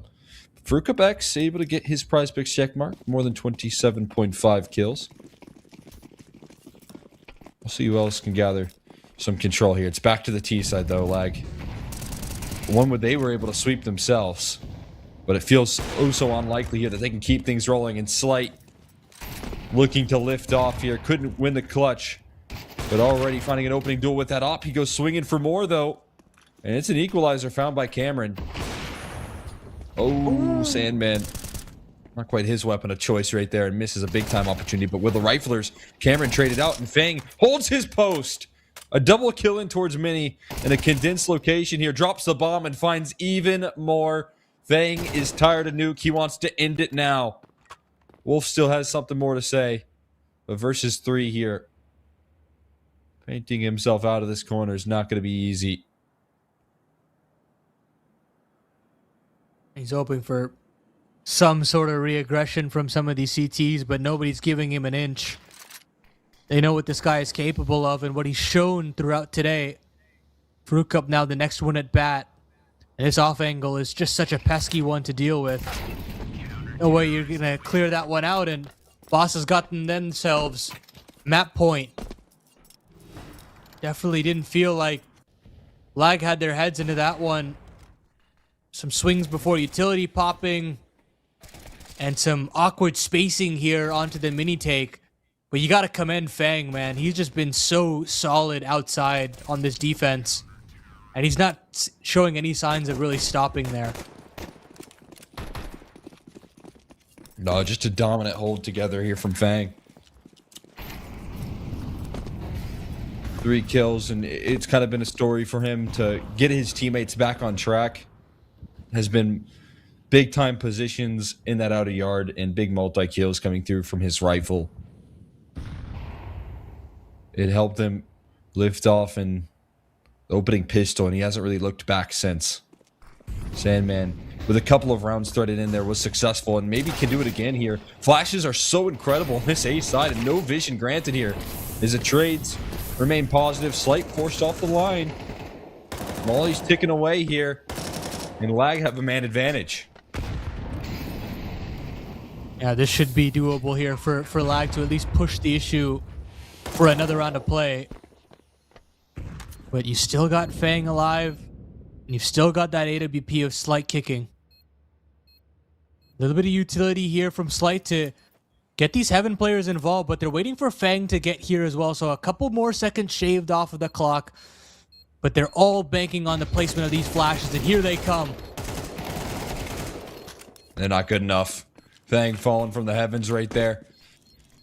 Connects onto a single kill, but that is all they will be able to manufacture. It's Slight falling back to a save. And it is Boss. They miss out on their first chance to close. Lag gonna close themselves out. A T-side round here. Consti wins it and vanishes into thin air. It's just a chair there floating. It's a whole lot more than a chair that's providing the impact here to try and push things across the finish line. Boss calling a timeout of their own.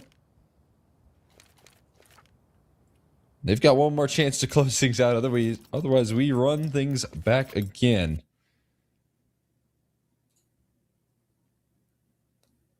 It'd be fantastic for Lag if they could reset the situation after getting that sweep together on their T side in OT1. But it still feels like Boss have the upper hand right now. Fang doing work at the outer yard, and you're still finding ways to shut down some of these A plays. For the most part, of course. But they're just going to need a little bit more here to get it over the edge and have Ancient as our third and deciding map here in this grand final.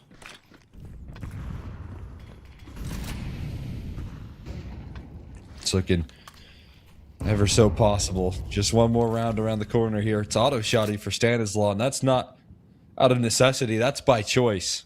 Yeah. He's getting the gator out as a priority for himself. In the meantime, here, Sandman's footsteps certainly heard. Oh. Op is trained on his location. Walking forward into the crosshairs of Fang. Not the player you want to run into towards that outer yard. Speeds up the ramp aggression here. It could speed them down and towards the lower bomb side if they're quick on the draw. They can beat the CT side to the punch here. Smoking towards single door. You got to get that molly towards control as well. Just flashbangs instead, and the availability for a bomb plant going to be made tricky here. As they got to risk it here on the double doors. No utility left. Whoa. It's protection from Wolfie that comes through, but the rest of the team collapses in. Wolf still fighting. Tooth and nail for this round. And where on earth is Consti waiting for him to come alive here? He's going to fade away. they can make the option back over towards this A bomb site. That is something they can do here. Wolf has to make it up the Vince, though. In the meantime, he's calling it clear. Meanwhile, Consti sticks around on the lower site, trying to cut off these rotates here. Misses his chance, though. B-Will stays elusive, and it's up to Wolf to buy Lag a little more time. Do they have a little bit more life left? Everyone's starting to rotate in. B-Will's caught first here, but B-Will's nails the kill. 3K in the round, and that'll put Lag to rest here. 3 chances fade on buy here in OT1. It's not enough, and it's Boss that stay in this game. Not ready to call it quits. I'll take us to a third map. Brutal if you are Lag in this situation. You had so many opportunities right there in front of you. I mean, you gotta even think about the 9-3 half that they finished the first half through. That's gotta be a lockdown way to just close it out. They've been good on the pistols. It feels a little foolish with how they kind of haphazardly go through the protocols there. They waste a couple of attempts on their early buy rounds and the lead shrinks. But even after all of that, we move into overtime. They still somehow manage to get the sweep on the T side. You still have an expectation that you just got to put it in and complete this sweep, but they're just not able to do it. And this is the difference of a Boss-led team previously and a Stanislaw-led team from Boss right now. And it's the fact that they can produce such comebacks in any sort of fashion, and no comeback is too small for them to actually overcome. I mean, definitely not the case here, man. It was looking all but over for Boss here in this grand finals. And again, when you talk about the stakes here, there's definitely a little bit to imply for Boss, a team that needs to be fighting for every resource that they can gather here, needs to be drawing in attention of these organizations to try and pick them up. And for Boss, it almost feels like this is a huge slip up if they lose in a 2-0 fashion, if they don't even put up a fight. There was a 9-3 half there for the side of Lag in their favor. And that's what's so shocking, is that not only Boss bounced back from that, they bounced back from 15-12. So many situations that looked dire, that looked bleak for Boss, that they're able to hang around in. And for Lag, it's one of the hardest things to do as an underdog team. We know it so very well. It always feels impossible to get that last round over a team that you know is the favorites, that you know you have right ahead of you.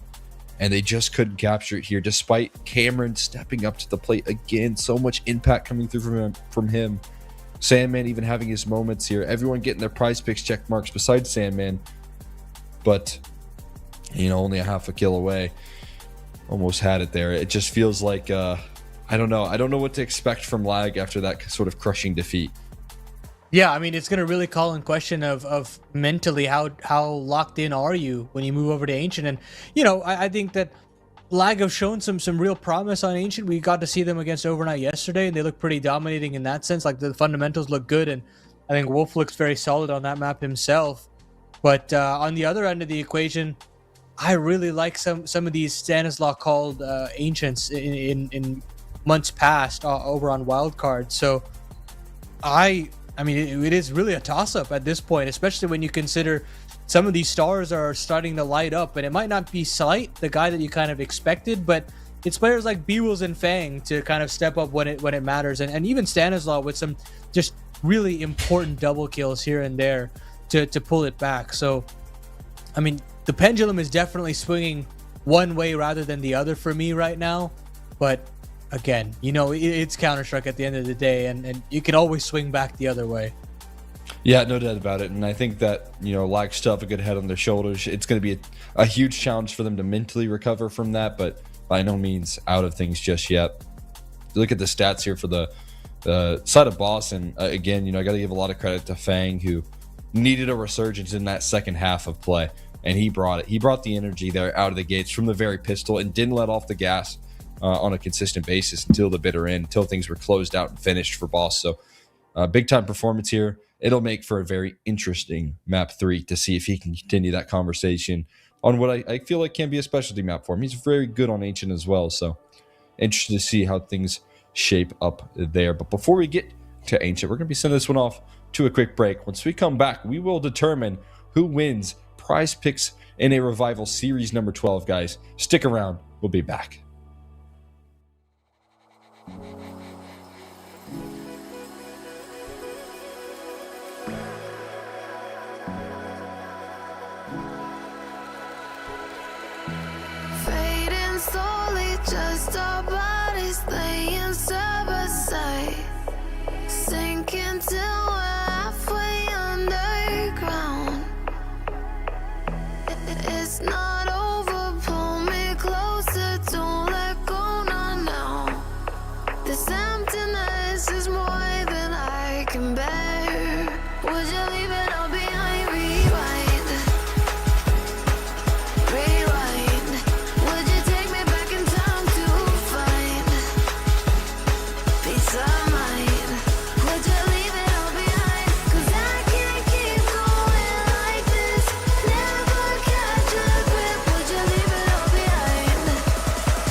both know there's more to life than this. Would you leave it all behind? Rewind, rewind.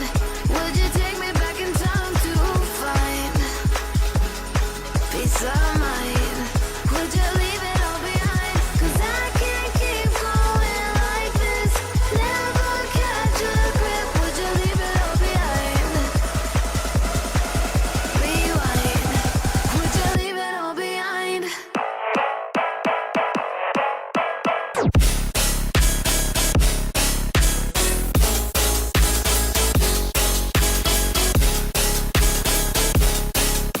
Cause I can't keep going like this.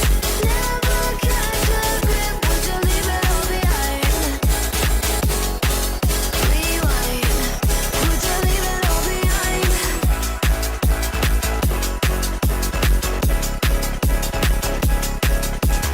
There you go. Putting on for the town.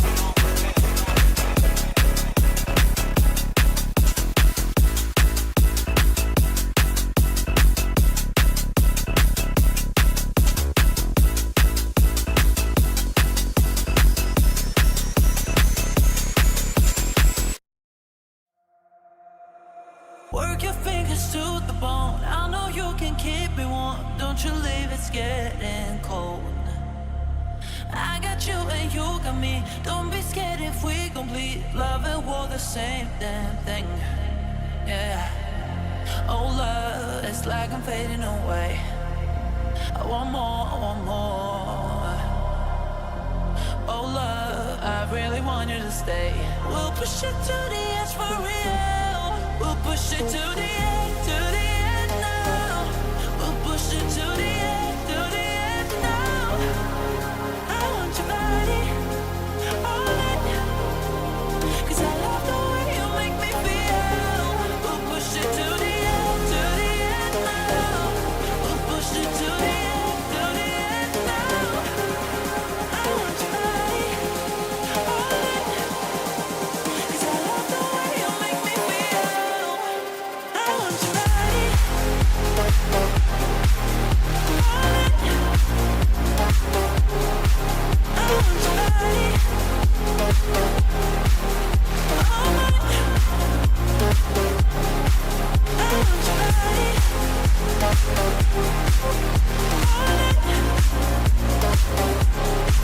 I want your body,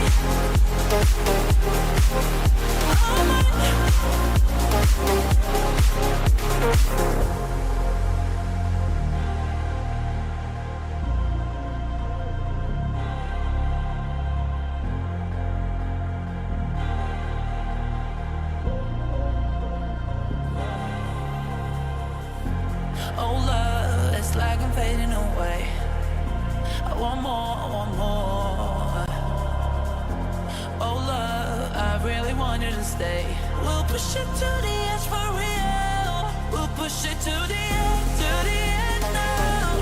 We'll push it to the end now. I want your body, all in. 'Cause I love the way you make me feel. We'll push it to the end now. We'll push it to the end now. I want your body, all in. 'Cause I love the way you make me feel. I want your body,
Boss say we got one more for you here. They're not ready to quit just yet. Stepping up to the plate when it was all lost on Nuke.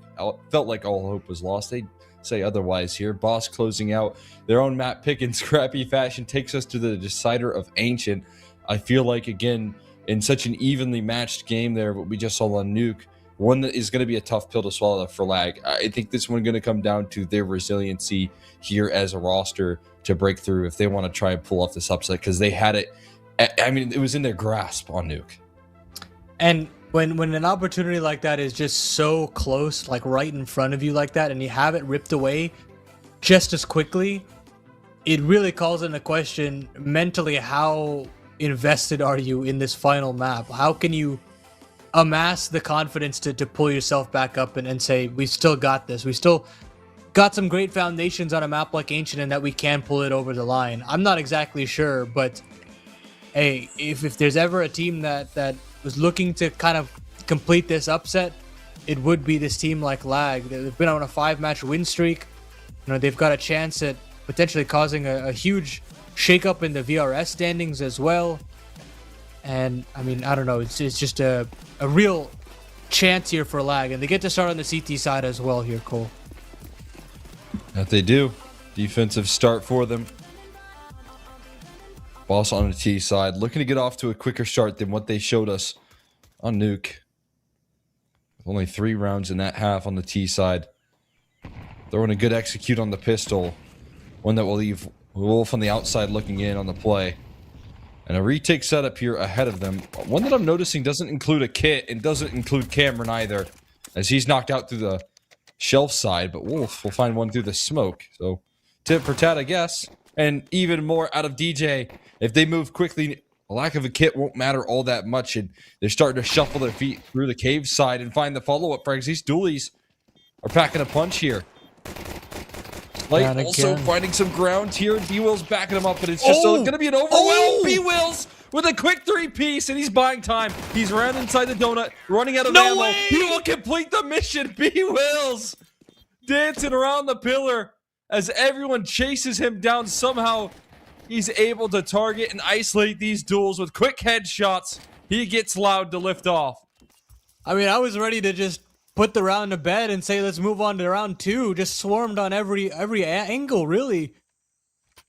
And somehow B-Wills isolates every one-on-one. And another back-breaking situation to come through for Boss or for Lag there. And just how do you go on when things like this happen again and again? And this time around, aggression into the A main, completely ripped away. Slights found the lurks on the flanks as well. It's just DJ and Boss. I think they've completely turned up the heat here, Cole. It was the last thing you could afford. Even more heartbreak. They had him pinned to the pillar right there. Just one trade, or the many different guns that traded him out or chased him down, but no success here. And Boss going to take that opportunity here with the next breath. They get onto the anti-force buy here and work wonders. And it's an interesting, split decision here from this Lag camp where 2 players go all in on the investment. That's a nice kill from DJ.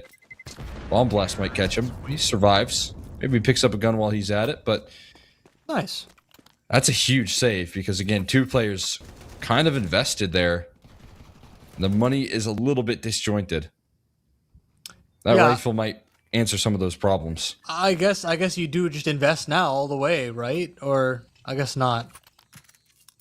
Okay. So have an MP9 on the back of it. You've got plenty of armor. It is very bizarre, right? I mean, two players kind of went on a force buy last round, and then now the other 2 players are going pistol armor that didn't really fully invest. That's my concern, is that they could have just linked up and maybe done a little bit more, but again, those are the details that are tough to nail down when this series is flying by you. Mm-hmm.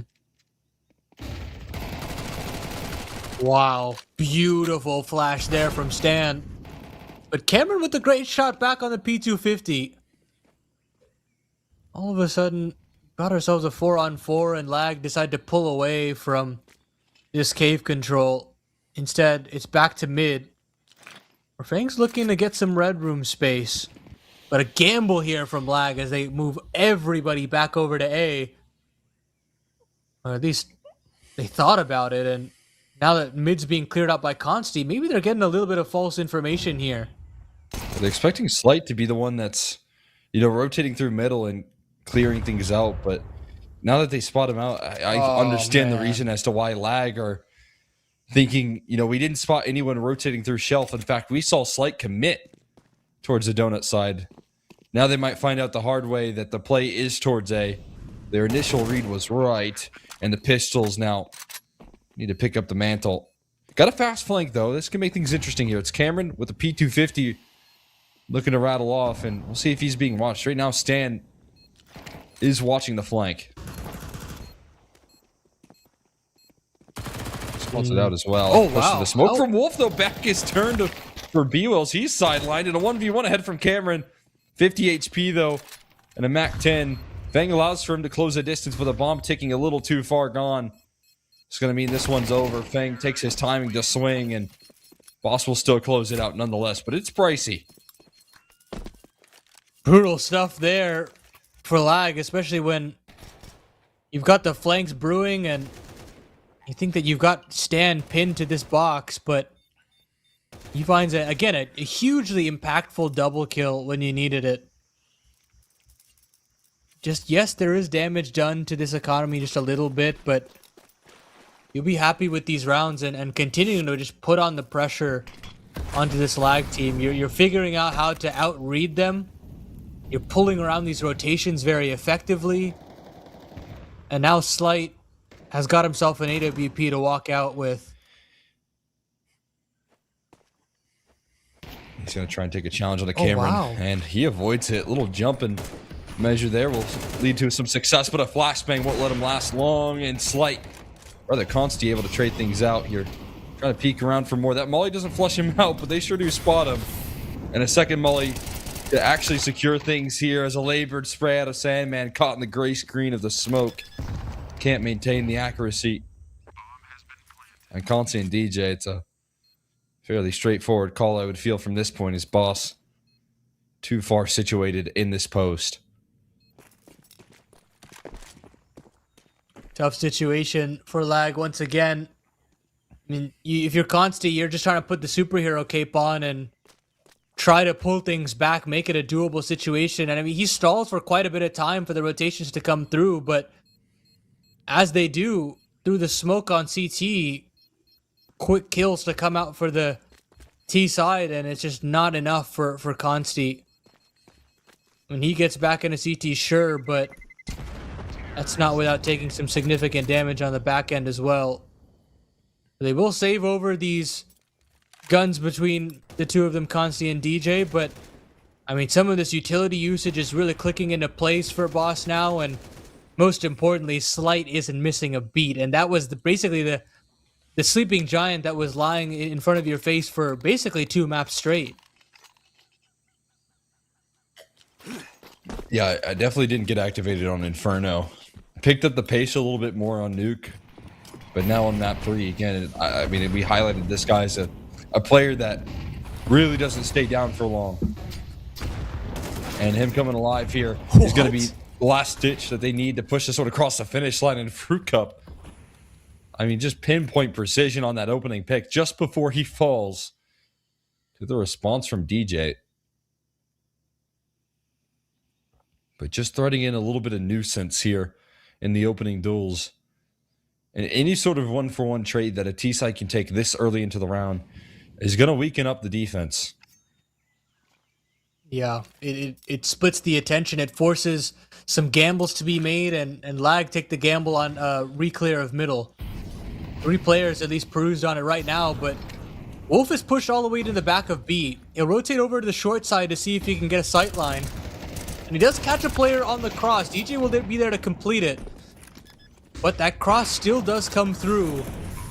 And now, with the plant down, and Slight's AWP kicking into gear, what can Sandman and DJ really do here? Oh, you get a lineup. That'll help. And now DJ has the chance to get out of the short side, but B-Wheels has figured out where both of these players are, and it doesn't matter. What a swing out from DJ, and what a way for Lag to get themselves their first round. I love what they were doing as well right there on the T side of Boss. I like the idea of, Stan and Slight going and trying to identify the flank. Won't really net them the round victory because Sandman is so prepared, ready to go on punishing it. And then DJ playing the angle smart right there in that last, 2v1 effort and denying B-Wills, who already showed us he can show up clutch, an opportunity to steal another round away. So much needed lifeline here for Lag to get them on the board. Slight trying to lead the charge here with the op is going to nail DJ to the wall and now go and post up on any potential follow-up swings. This cave control looking to be denied here by the T side. What a shot there from Slight. Just a small window of opportunity from him, and he capitalized. He's definitely feeling it now. And with that 5-on-4, Boss screeched to a halt. And again, they want Lag to go searching for information. But this time around, they play a little further back. They give up that mid control. And Boss, funnily enough, will not take it. They'll instead join hands back over to the lane side and look towards this B bomb site. Getting some extra help here. Rotate coming through as well towards B. So it's still going to be a defense here in terms of the numbers. A triangulated setup despite the opening advantage. Wolf trying to find the follow-ups here, but it's a quick trade available. A one and done that they cannot afford. Waiting for the smoke, but they peek early. Won't matter if Consti doesn't quite connect. And again, a familiar feeling for Consti being on the outside looking in these rounds. He's going to have to back away and save, and Boss will not stay down for very long. Great play from Stan, but... Or, not Stan, I'm sorry. Slight. And the bound in from Fang and B-Wills, also sublime. So now, Lag have themselves a real predicament for themselves. I mean, it's a 4-round deficit. You're not able to really hold on to this B bomb site all too often. At least on the initial attempt. Yes, you've had that unlikely retake, but it just feels like there's got to maybe be another rotation that's there. A third player to start off on this B bomb site. Because just these retakes, you can only ask so much from them at a certain point.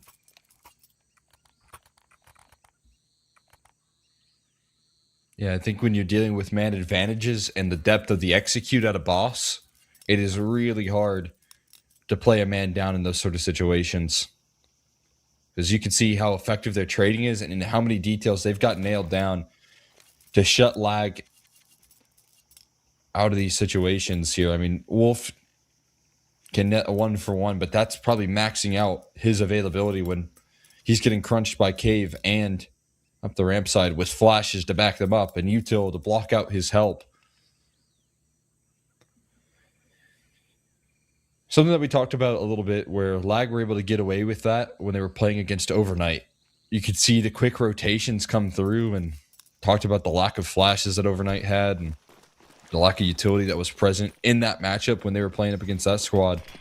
There's a different beast into the grand finals. Finding out the hard way here as they take charge towards middle, head-to-head duel that will favor the defense for now. Cameron stepping up for the multi here and still holding things together as Sandman before he burns to the flames. It's the op that steps forward next, and Consti will get involved as well. An immediate 4v1 here for Stan to try and figure out. They take no time shutting down the play here. 3 players towards middle, all finding their kills. Yeah, that's the rifling support that you're looking for from Cameron and Sandman. Great work for from them. High setup from Stanislaw to potentially get the early punch at Consti, but Instead, Stanislaw will move forward into the red room, and this should all be heard. So they know where the captain's gone off to, and they've reset this setup accordingly. And there still shouldn't be any room for Stan to breathe here.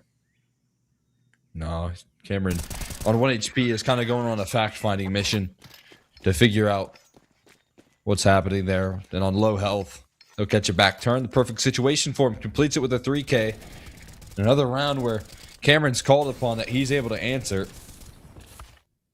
I mean, again, he has been the revelation for this grand final. That is for sure.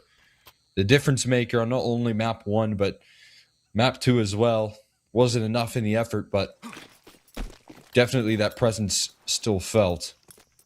And to get Lag back on track, he shows up again. Now, there are some concessions to be made here for Boss. Tech 9s on both B-Wills and Stanislaw. But they'll still go back to that bread and butter of trying to take mid control, and they do it silently, mind you. Consti and Sandman come back to rotate in through the red room, but they gotta really keep their wits about them because Fang is gonna continue on this mission. And Consti finds B-Wills, and they aren't definitely aware of Sandman being that second player. So again, the trades look spectacular, and Fruit Cup is left to his own devices. So it feels like Lag have clawed their way back into this one and should be able to pull a couple together here.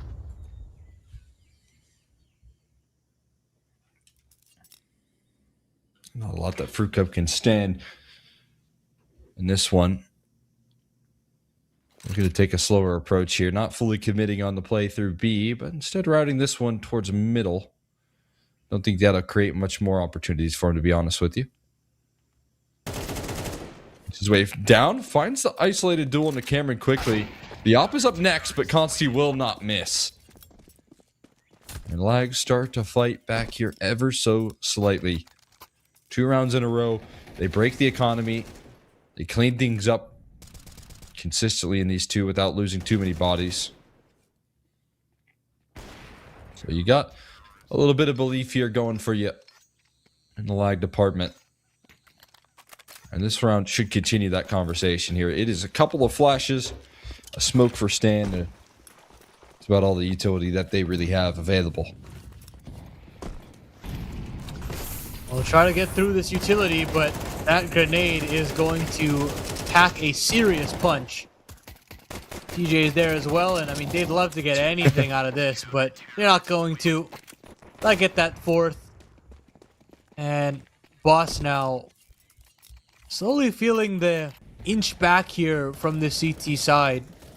It's not glamorous, but they're finally finding ways to deal with some of this mid-control that Boss have been able to establish, either stopping it before it actually gets out of control, or finding ways to retake it in the later round with that bait-and-switch setup that you saw in the red room.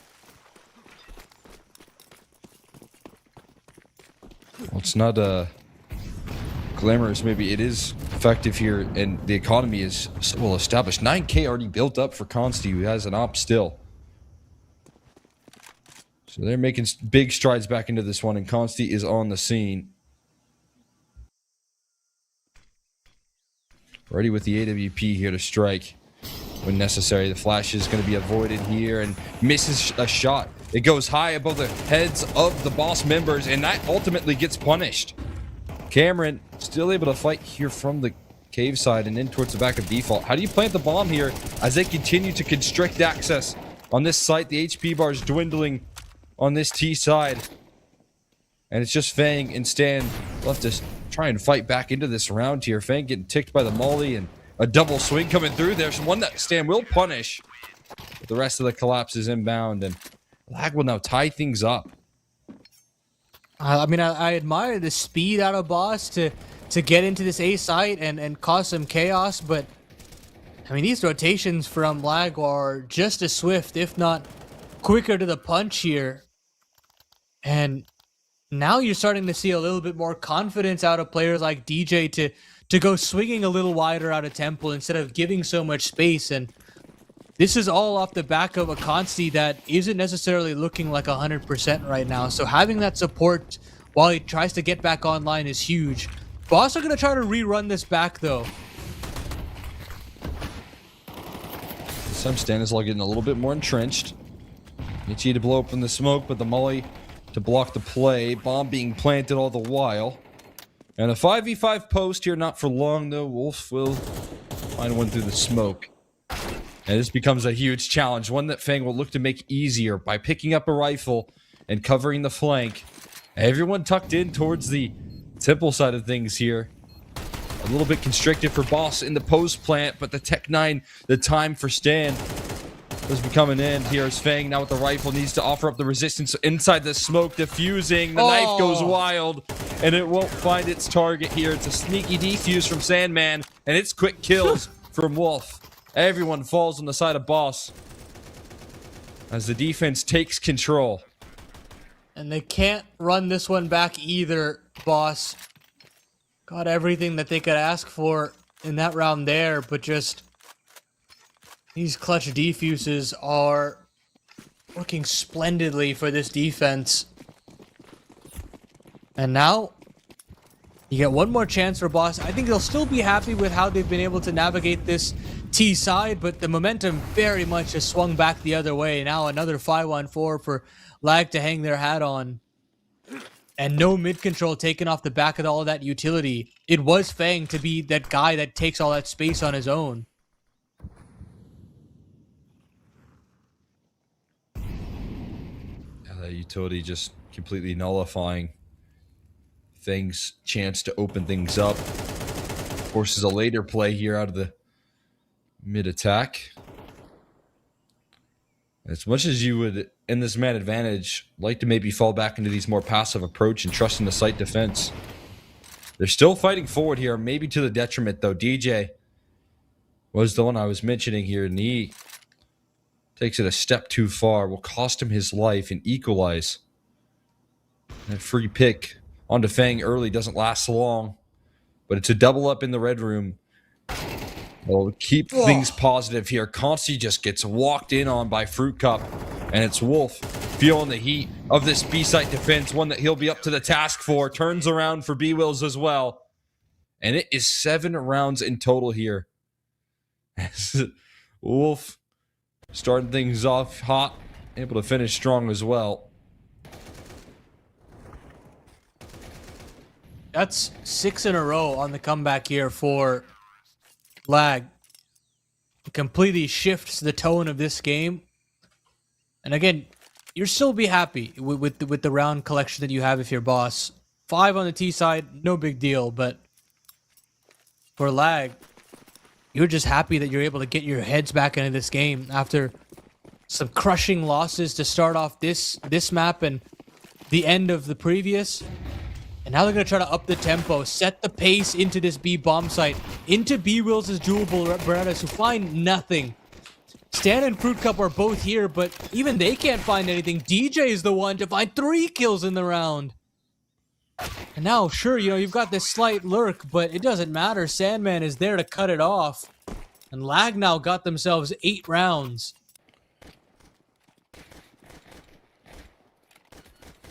I mean, this is everything I really didn't think Lag could afford. A slow start, having to get their head back in the game, and being able to show some resurgence here. I mean, after what just happened on Nuke, I didn't think they could afford it. With the early start from Boss, that 5-1 scoreline they faced. It was very much so feeling like Lag were simply out of gas, but this team is hanging in there with a point to prove. And now a pistol conversion, a full eco ahead of them, could claim themselves a 9th. I like the setup here from the defense, though. Unfortunate for them that if this is an A-side finish, it's going to be a lot more centric around the donut side of things instead of a main. Pistols might not be as effective. DJ starts to walk away as the 5-man crawl comes through. This is good timing on the aggro, but I don't think it'll matter too much if that B site is still left empty by the time they get themselves tucked in. Flake coming around the corner here. Not being watched, but it's just a P2000 at range. And that is free fire for DJ. Now as they start to call out that B-bomb site just might be empty. I'll try to collect the rifle that's there at the very least, but I think it might have been collected. I'm not exactly sure. Sandman finds another through the smoke, and we'll find a nade kill as well. That's lovely stuff. No armor players means you can go to town with every bit of potency that you've got in the other end, and Cameron will end it out. 9th found for lag. And this comeback that's necessary for Boss continues to grow with every passing round here. I said the resiliency from lag to hop into this one, but we've also seen some Boss comebacks from the brink of despair, feeling like they were out of the game. At one point up, against a series point where they were down a man, 4v3 on Nuke. That's where lag could have put the finishing touches here. Instead, they find themselves in the advantage on this decider, showing the depth in the map pool here. As it's an A call that comes through for the first gun round in a 1-for-1 trade. DJ with a MAC-10 will provide a little security here for the bomb plant. Smoke onto the molly. Numbers being punched in, and the smoke spam from Stan. It's good, but it's not good for a kill here. It's just going to connect on some damage. As the flank wraps things up, it's Fang that activates early and really sets the tone for how this post plant's going to go. It speeds up the aggression here. In the meantime, Boss will hang back and let things happen here. Consti, though, still fighting for this round. Both players left without a kid as the smoke is on top of the bomb, elevated on top of the boost here. It's just B-Wills in a 1v1, dancing around these angles. A headshot from Consti, clotheslined, and B-Wills going to be ripped away. That clutch that he opened things up with on the pistol, feeling nullified now as Consti takes control. You gotta be kidding me, Consti. Doing it on the Galil, no less. And I think it's that smoke placement that ends up costing Boss, hoping that it's a little deeper on that corner to actually cover the bomb and have a stick come through. But instead, it's players on elevated angles. It's unfavorable duels being given on over. But you still gotta commend Consti for connecting the dots there. Tough shots to connect with, and he's just made it look so easy. What do you do now if you're Boss? The bonus right there of lag. Mac That's 10's true. involved. And a 1v3 that was so claimable. Right ahead of you to start your campaign back into the conversation here. They have been in a drought of rounds. And to get so close to the point where you can finally claim it just for it to be ripped away from you. Now they're feeling like they're down to the dumps. Timeout called. And again, 9 rounds in a row here rattle off for lag. 9 rounds prior, we saw Boss get their last one. At this point, it feels like forever ago.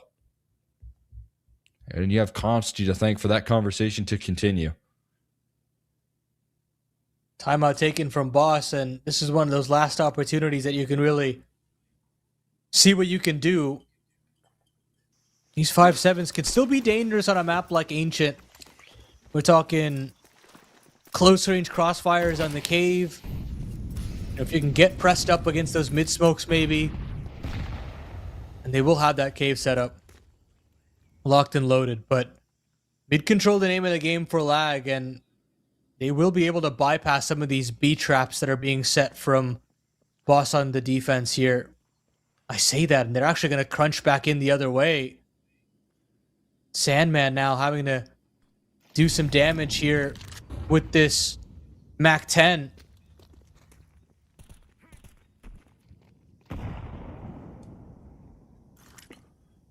Utility usage here has been good for Boss to section off these duels, but they don't have it right now. Instead, they're just trusting in the firepower. It's a double entry. Those are 5.7s. They're sidelining here, but that's how deadly the 5.7s really can be. A double kill coming through down the B ramp, but it's running out of ammo, running out of life for Slight. As this round gets figured out slowly but surely from the side of lag. and B Wills to tap one out there. Bomb is scooped up. Molly goes down as well, and B Wills is trying to get a part of the conversation here. Not really a lot to lose in terms of trying to make this one happen. Picks up an AK. Maybe can make it a attempt, but he'll back away instead. Or not. He's tricking me. Goes back forward as DJ shows up for a split second, but no overextensions out of lag. Made no way in for B Wills, and he'll call it there. Slag punish the 5-7s, and we'll take 11 now. That's 10 rounds in a row. Just what a run here from Lag. Still finding a way to manage the rounds here, even when the going gets tough, when things don't necessarily work out in the mid-round there. But now just 2 rounds away from closing this one out. Forgetting about all the foolhardiness on Nuke. And still having that money and those VRS ranking boosts right in your grasp. So much on the line here for Lag, and a real opportunity here as Sandman also finds a PrizePicks checkmark on the tail end as well. We'll pull those out for the third map too. Sandman able to claim one for himself. First one, I believe, to do so here so far on this third map decider. Good to see him coming through. He was such a late activator on Nuke, but it felt so powerful when he got started. Wow. But now it's Wolf to lead them through. Fruit Cup completely sidelined. And now Stan hands us back over to where they just took contact. Focus in on middle, but finished off from the B side of things here. A complete surprise. Sandman lurking his way through middle, and he doesn't jump up on the shelf side, which is being watched like a hawk by Fang. He's going to tuck in instead. And this is oh so scary for Boss in a 5v3. Lurking out here. Sandman does jump though. And on that timing, Fang is able to strike. Slight still on the scene with the op, but he might just be routed around here. Yeah, he His op absolutely is will. going to be stuck in towards the cave side. Oh, I thought there was a chance maybe at some wall bangs, but Slight will live. And he hasn't given away that sound scope cue just yet. And so he finds that burst. Sets himself up for a 3-on-3 that is absolutely paramount here for Boss. Wrap coming in from Wolf. It is being read from Slight here. And as time ticks down, Slight finds his man. Now the retake can ensue, but Cameron's still fighting tooth and nail. The lineup is there for Consti, but it can't come through. Slight with a very important no-scope, and we play on. Oh my god. What a way to break through there. Slight and the patience. In a position where you just have to take risks. You have to read the game so effectively to survive where Slight is playing out. Keeping his attention split between these cave duels, and at any given moment, he could have been pressed in on from the B side, but sets his focus on the flank, lets his teammates get involved, lands a no-scope to cap things off. That is how Boss breaks through. 10-round drought. Finally, Boss went around just when it matters the most. To avoid giving Lag another chance at series point here in a 5v3 that they were up against, but Fang goes 1 for 1. Consti, so consistent on the trades. Oh, and Stanislaw will find a safe haven here on the right side of cave. But Slight has a chance at a kill and just can't find it. Stanislaw does win it out. He finds 2 actually from the cave. The bomb has been dropped, and somehow Wolf has got to get it back, and he won't. It's just DJ now. A minute 10 on the clock, sure, but how do you get back that package, and how do you find these 3 players who are caught between so many different positions? And I guess the answer is you don't, because Slight's already watching this angle here. Yeah, I'm impressed with Slight's awareness. Oh, I wow. was about to say, he shouldn't be watching this angle. Because now you got B-Wills who's turning around and saying the A-side's kind of clear, guys. So he's managed to slip the gap here. I don't know for how much, because, again, the bomb is still down in the middle of mid. So surprises will eventually become information confirmed as B-Wills is jiggling things out, and we'll actually catch him by surprise. DJ going to be finished off. And Boss, when the reality sets in that this one is getting far, far away from them, have come alive. Stan lifting his teammates up as the early trade doesn't go their way. But look at that hint of aggression there.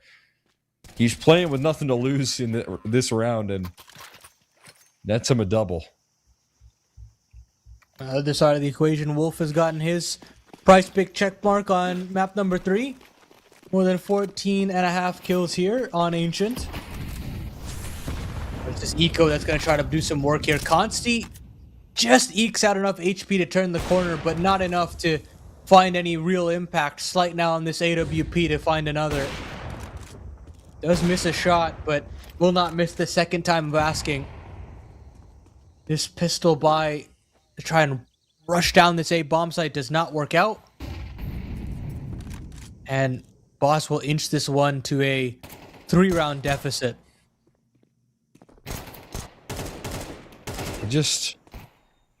I have so much belief in Boz to pull things back despite Lag's consistency. It's just the way that things have shaped up in the series.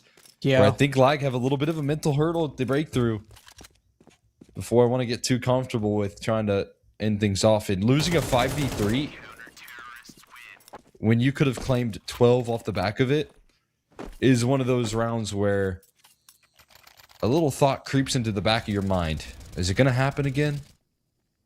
You know, we're sitting in a firm foundation. We just got 10 rounds in a row. Things are flowing here, but you get closer to that finish line as an underdog in a grand final. And the pressure starts to rise.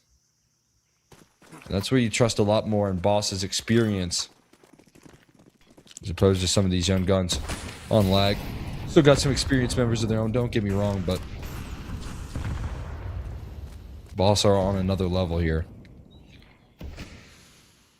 And now just 3 rounds to close the distance. Wolf now searching for something here. He's found cave control multiple times at this point, but not able to really find it out here. Stan will back all the way up and actually take some mid control, or at least try to look for a reclear here. They're getting valuable pieces of information. They know that it's got to be this cave play or a late main play, and it's just not going to be A this time around. So they're going to start this rotation back the other way. And you even have Slight trained in on short side. But as this bomb goes down, we're going to have a crazy 5-on-5 here, Cole. Smoke tossed in to try and buy a little bit of time in this post plant and funnel the CTs in a one-way street towards long. Counter flash is coming through as well. A big swing off the flash here. DJ setting himself up for success, and the knockdown comes through at the hands of Cameron.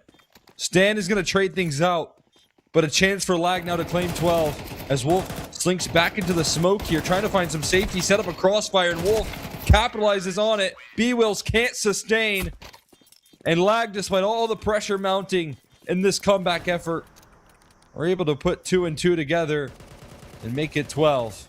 They've got another opportunity here in map 3 at series point to claim this grand finals. Oh my goodness. And it's 4 opportunities to do so. I mean, you think that, sure, you're getting your prize pick check marks now. Cameron finding more than 14 kills, but the pressure has been mounting, and you think that, you'd be a slowdown in terms of the default or something like that, but it's a B pop out of nowhere, and now you've got yourselves a 5-on-4.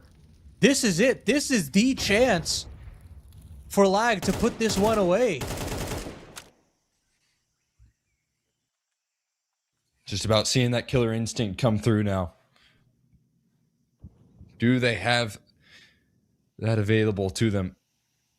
Or is it going to be more struggles here? And you can see they get that opening pick. They know the situation they're in. We are in the advantage with a round away from closing things out, and that can lead you to become a little bit too passive. A little bit complacent here. They got to be careful because right now they're walking into a deadly setup. It's Fruit Cup and Slight as a duo on this A side, ready to go. And Boss, again, playing with nothing to lose, are looking to pluck this round to pieces here. Wolf tossing in utility, finds a headshot. Stan had all the time in the world to set up, and it sold the fake. Fruit Cup's now alone for a split second, backed up now by Slight, but dealt with instantly. Fruit Cup with A1S picking up the Galil will not last long. And it's Fang to try and save them. The bomb's going down on the A-bomb site, and Fang is trying to pull through on a flank. It's a smoke in towards A main. Is that going to fool anyone? It keeps DJ's attention turned for long enough. But DJ goes and clears things out. And Consti now gets to set his focus on this donut crawl. The flank called clear. Fang inching his way through ever so slightly. Being watched, though. In the back of Big Box, he gets his smoke out. He doesn't get swung on just yet, and Consti will be the one to finish it. Lag finally do it. A missed opportunity on Nuke, redeemed in Ancient, and you can see Consti feeling it as they close things out. They are our PrizePicks in a Revival Series number 12 victors. And it's well deserved, right? I would have just felt so bad for them if they just break apart there on Ancient after a back-breaking loss on Nuke, but they were the better team today, Cole. I have to say, I mean, on all three of these maps, I saw, tournament winning caliber level team out of Lag today. So I am happy that they're able to get it all over the line, kind of defeat some of the inner demons there, and move on for quite a win. I mean, again, it's 24 spots up in the VRS ranking, and it's 4K in your back pocket. So what's not to love about a win like this? No doubt about it, man. It's impressive work. I mean, again, every excuse would have been given here for Lag, in terms of choking out map number 2, and it would have gone by the books. As we know, so many teams have fallen in the past before in terms of the underdog not being able to finish the job or claim victory. And again, a slow start on Ancient, couldn't get things really activated out of the gates, but they sure did rise to the occasion here, to their credit. And an exciting victory, as you said. This proves that not only can they deal with Boss, they can deal with the leadership of Stan, they can deal with the comeback effort that this team brings to the table, and hang in there with the best of them. So for me, it's just so much to look forward to for this Lag roster. Yeah, on the other side of the equation, I feel like Boss still have some things to work through. I don't necessarily think that this is not the roster that can make it work. They absolutely can, as you saw with that gritty comeback on Nuke. It took a lot out of a lot of different players, and they all stepped up when it mattered. But you're just missing that 5% juice out of some of these players. I mean, I feel like Fruit Cup is still that one player that I'm going to continue to have my eye on to say, how does the development come through? What do the changes have to be to get this guy feeling confident again?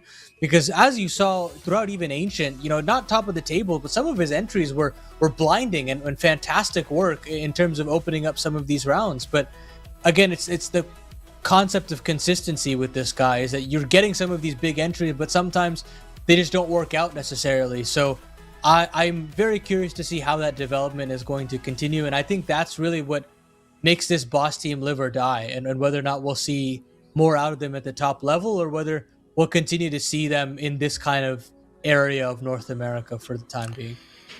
Yeah, I mean, I'm right there with you, right? I think that consistency looking to be grabbed upon here for a player like Fruit Cup, for, his output here, looking to see him carry forward that throughout a whole map of Counter-Strike would be really promising. Again, one of these losses that if you're Boss, you can shake off, showing up a little bit slow on some of these maps. Just want to see them be able to, develop a little bit in terms of the start of these halves here, and just huge swings in momentum. It feels like they operate on high highs and very low lows when things don't go their way. But again, silver linings to look forward to here. Fang had himself another decent map for himself. I felt like some of the opening duels towards the middle, you see some of the specialty that he brings into this map, but not as much frags as I would have anticipated here out of a player like Stan, who in rounds that they were winning felt like he was popping off as well. But at the total, only at 11, kind of a surprise to me. Yeah, definitely had impact out of him to keep that momentum rolling on the one back, but doesn't end up actually happening. And we'll take a look at the other side of the equation with Lag, and I think that majority of their players did definitely hit that prize pick check mark. And even Consti, not far away. And I mean, you got to talk about the impact that he had. That immense 1-on-4 on that ace site was crazy to kind of stop some of the momentum and gave them a little bit of breathing room as the clawback from Boss kind of came together. So, I mean, really top to bottom performance from Lag. And again, this Moneyball-esque roster that has been built up over some time now has finally gotten to celebrate the fruits of their labor. I mean, it's a breakthrough moment for a team like this here who have, come close to beating some of the top dogs, but I don't think are always in that conversation to pull off upsets like this. Finally doing so, and especially in a grand final of this variety where Boss have a lot to gain by closing things out, getting a little bit of extra cash flow going for themselves.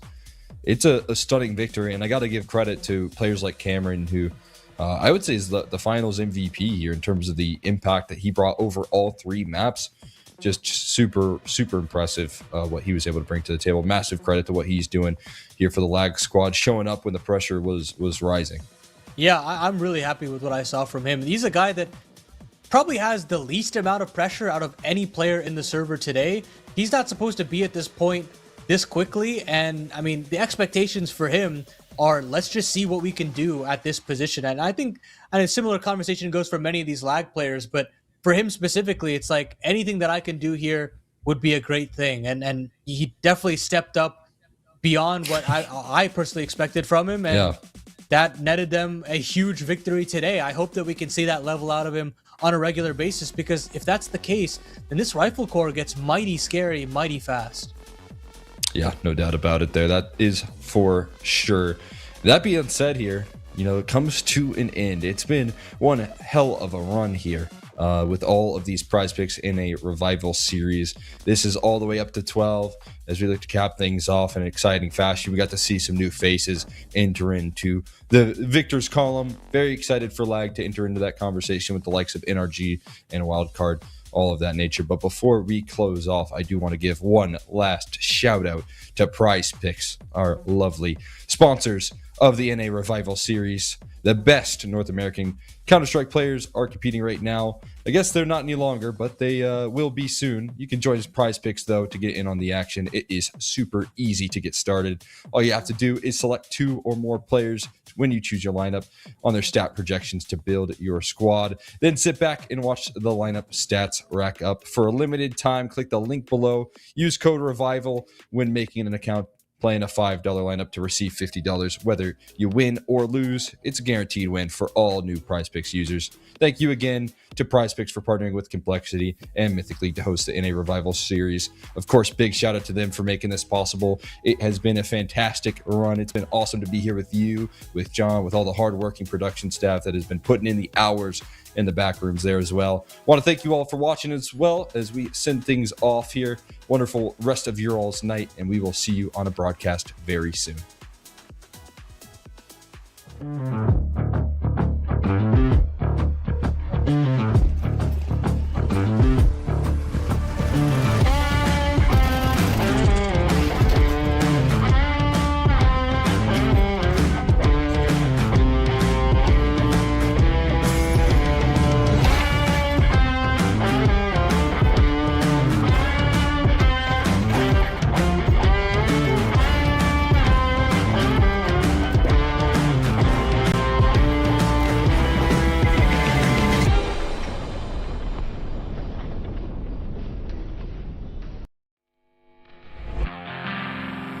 Been down the darkest road. Didn't think I could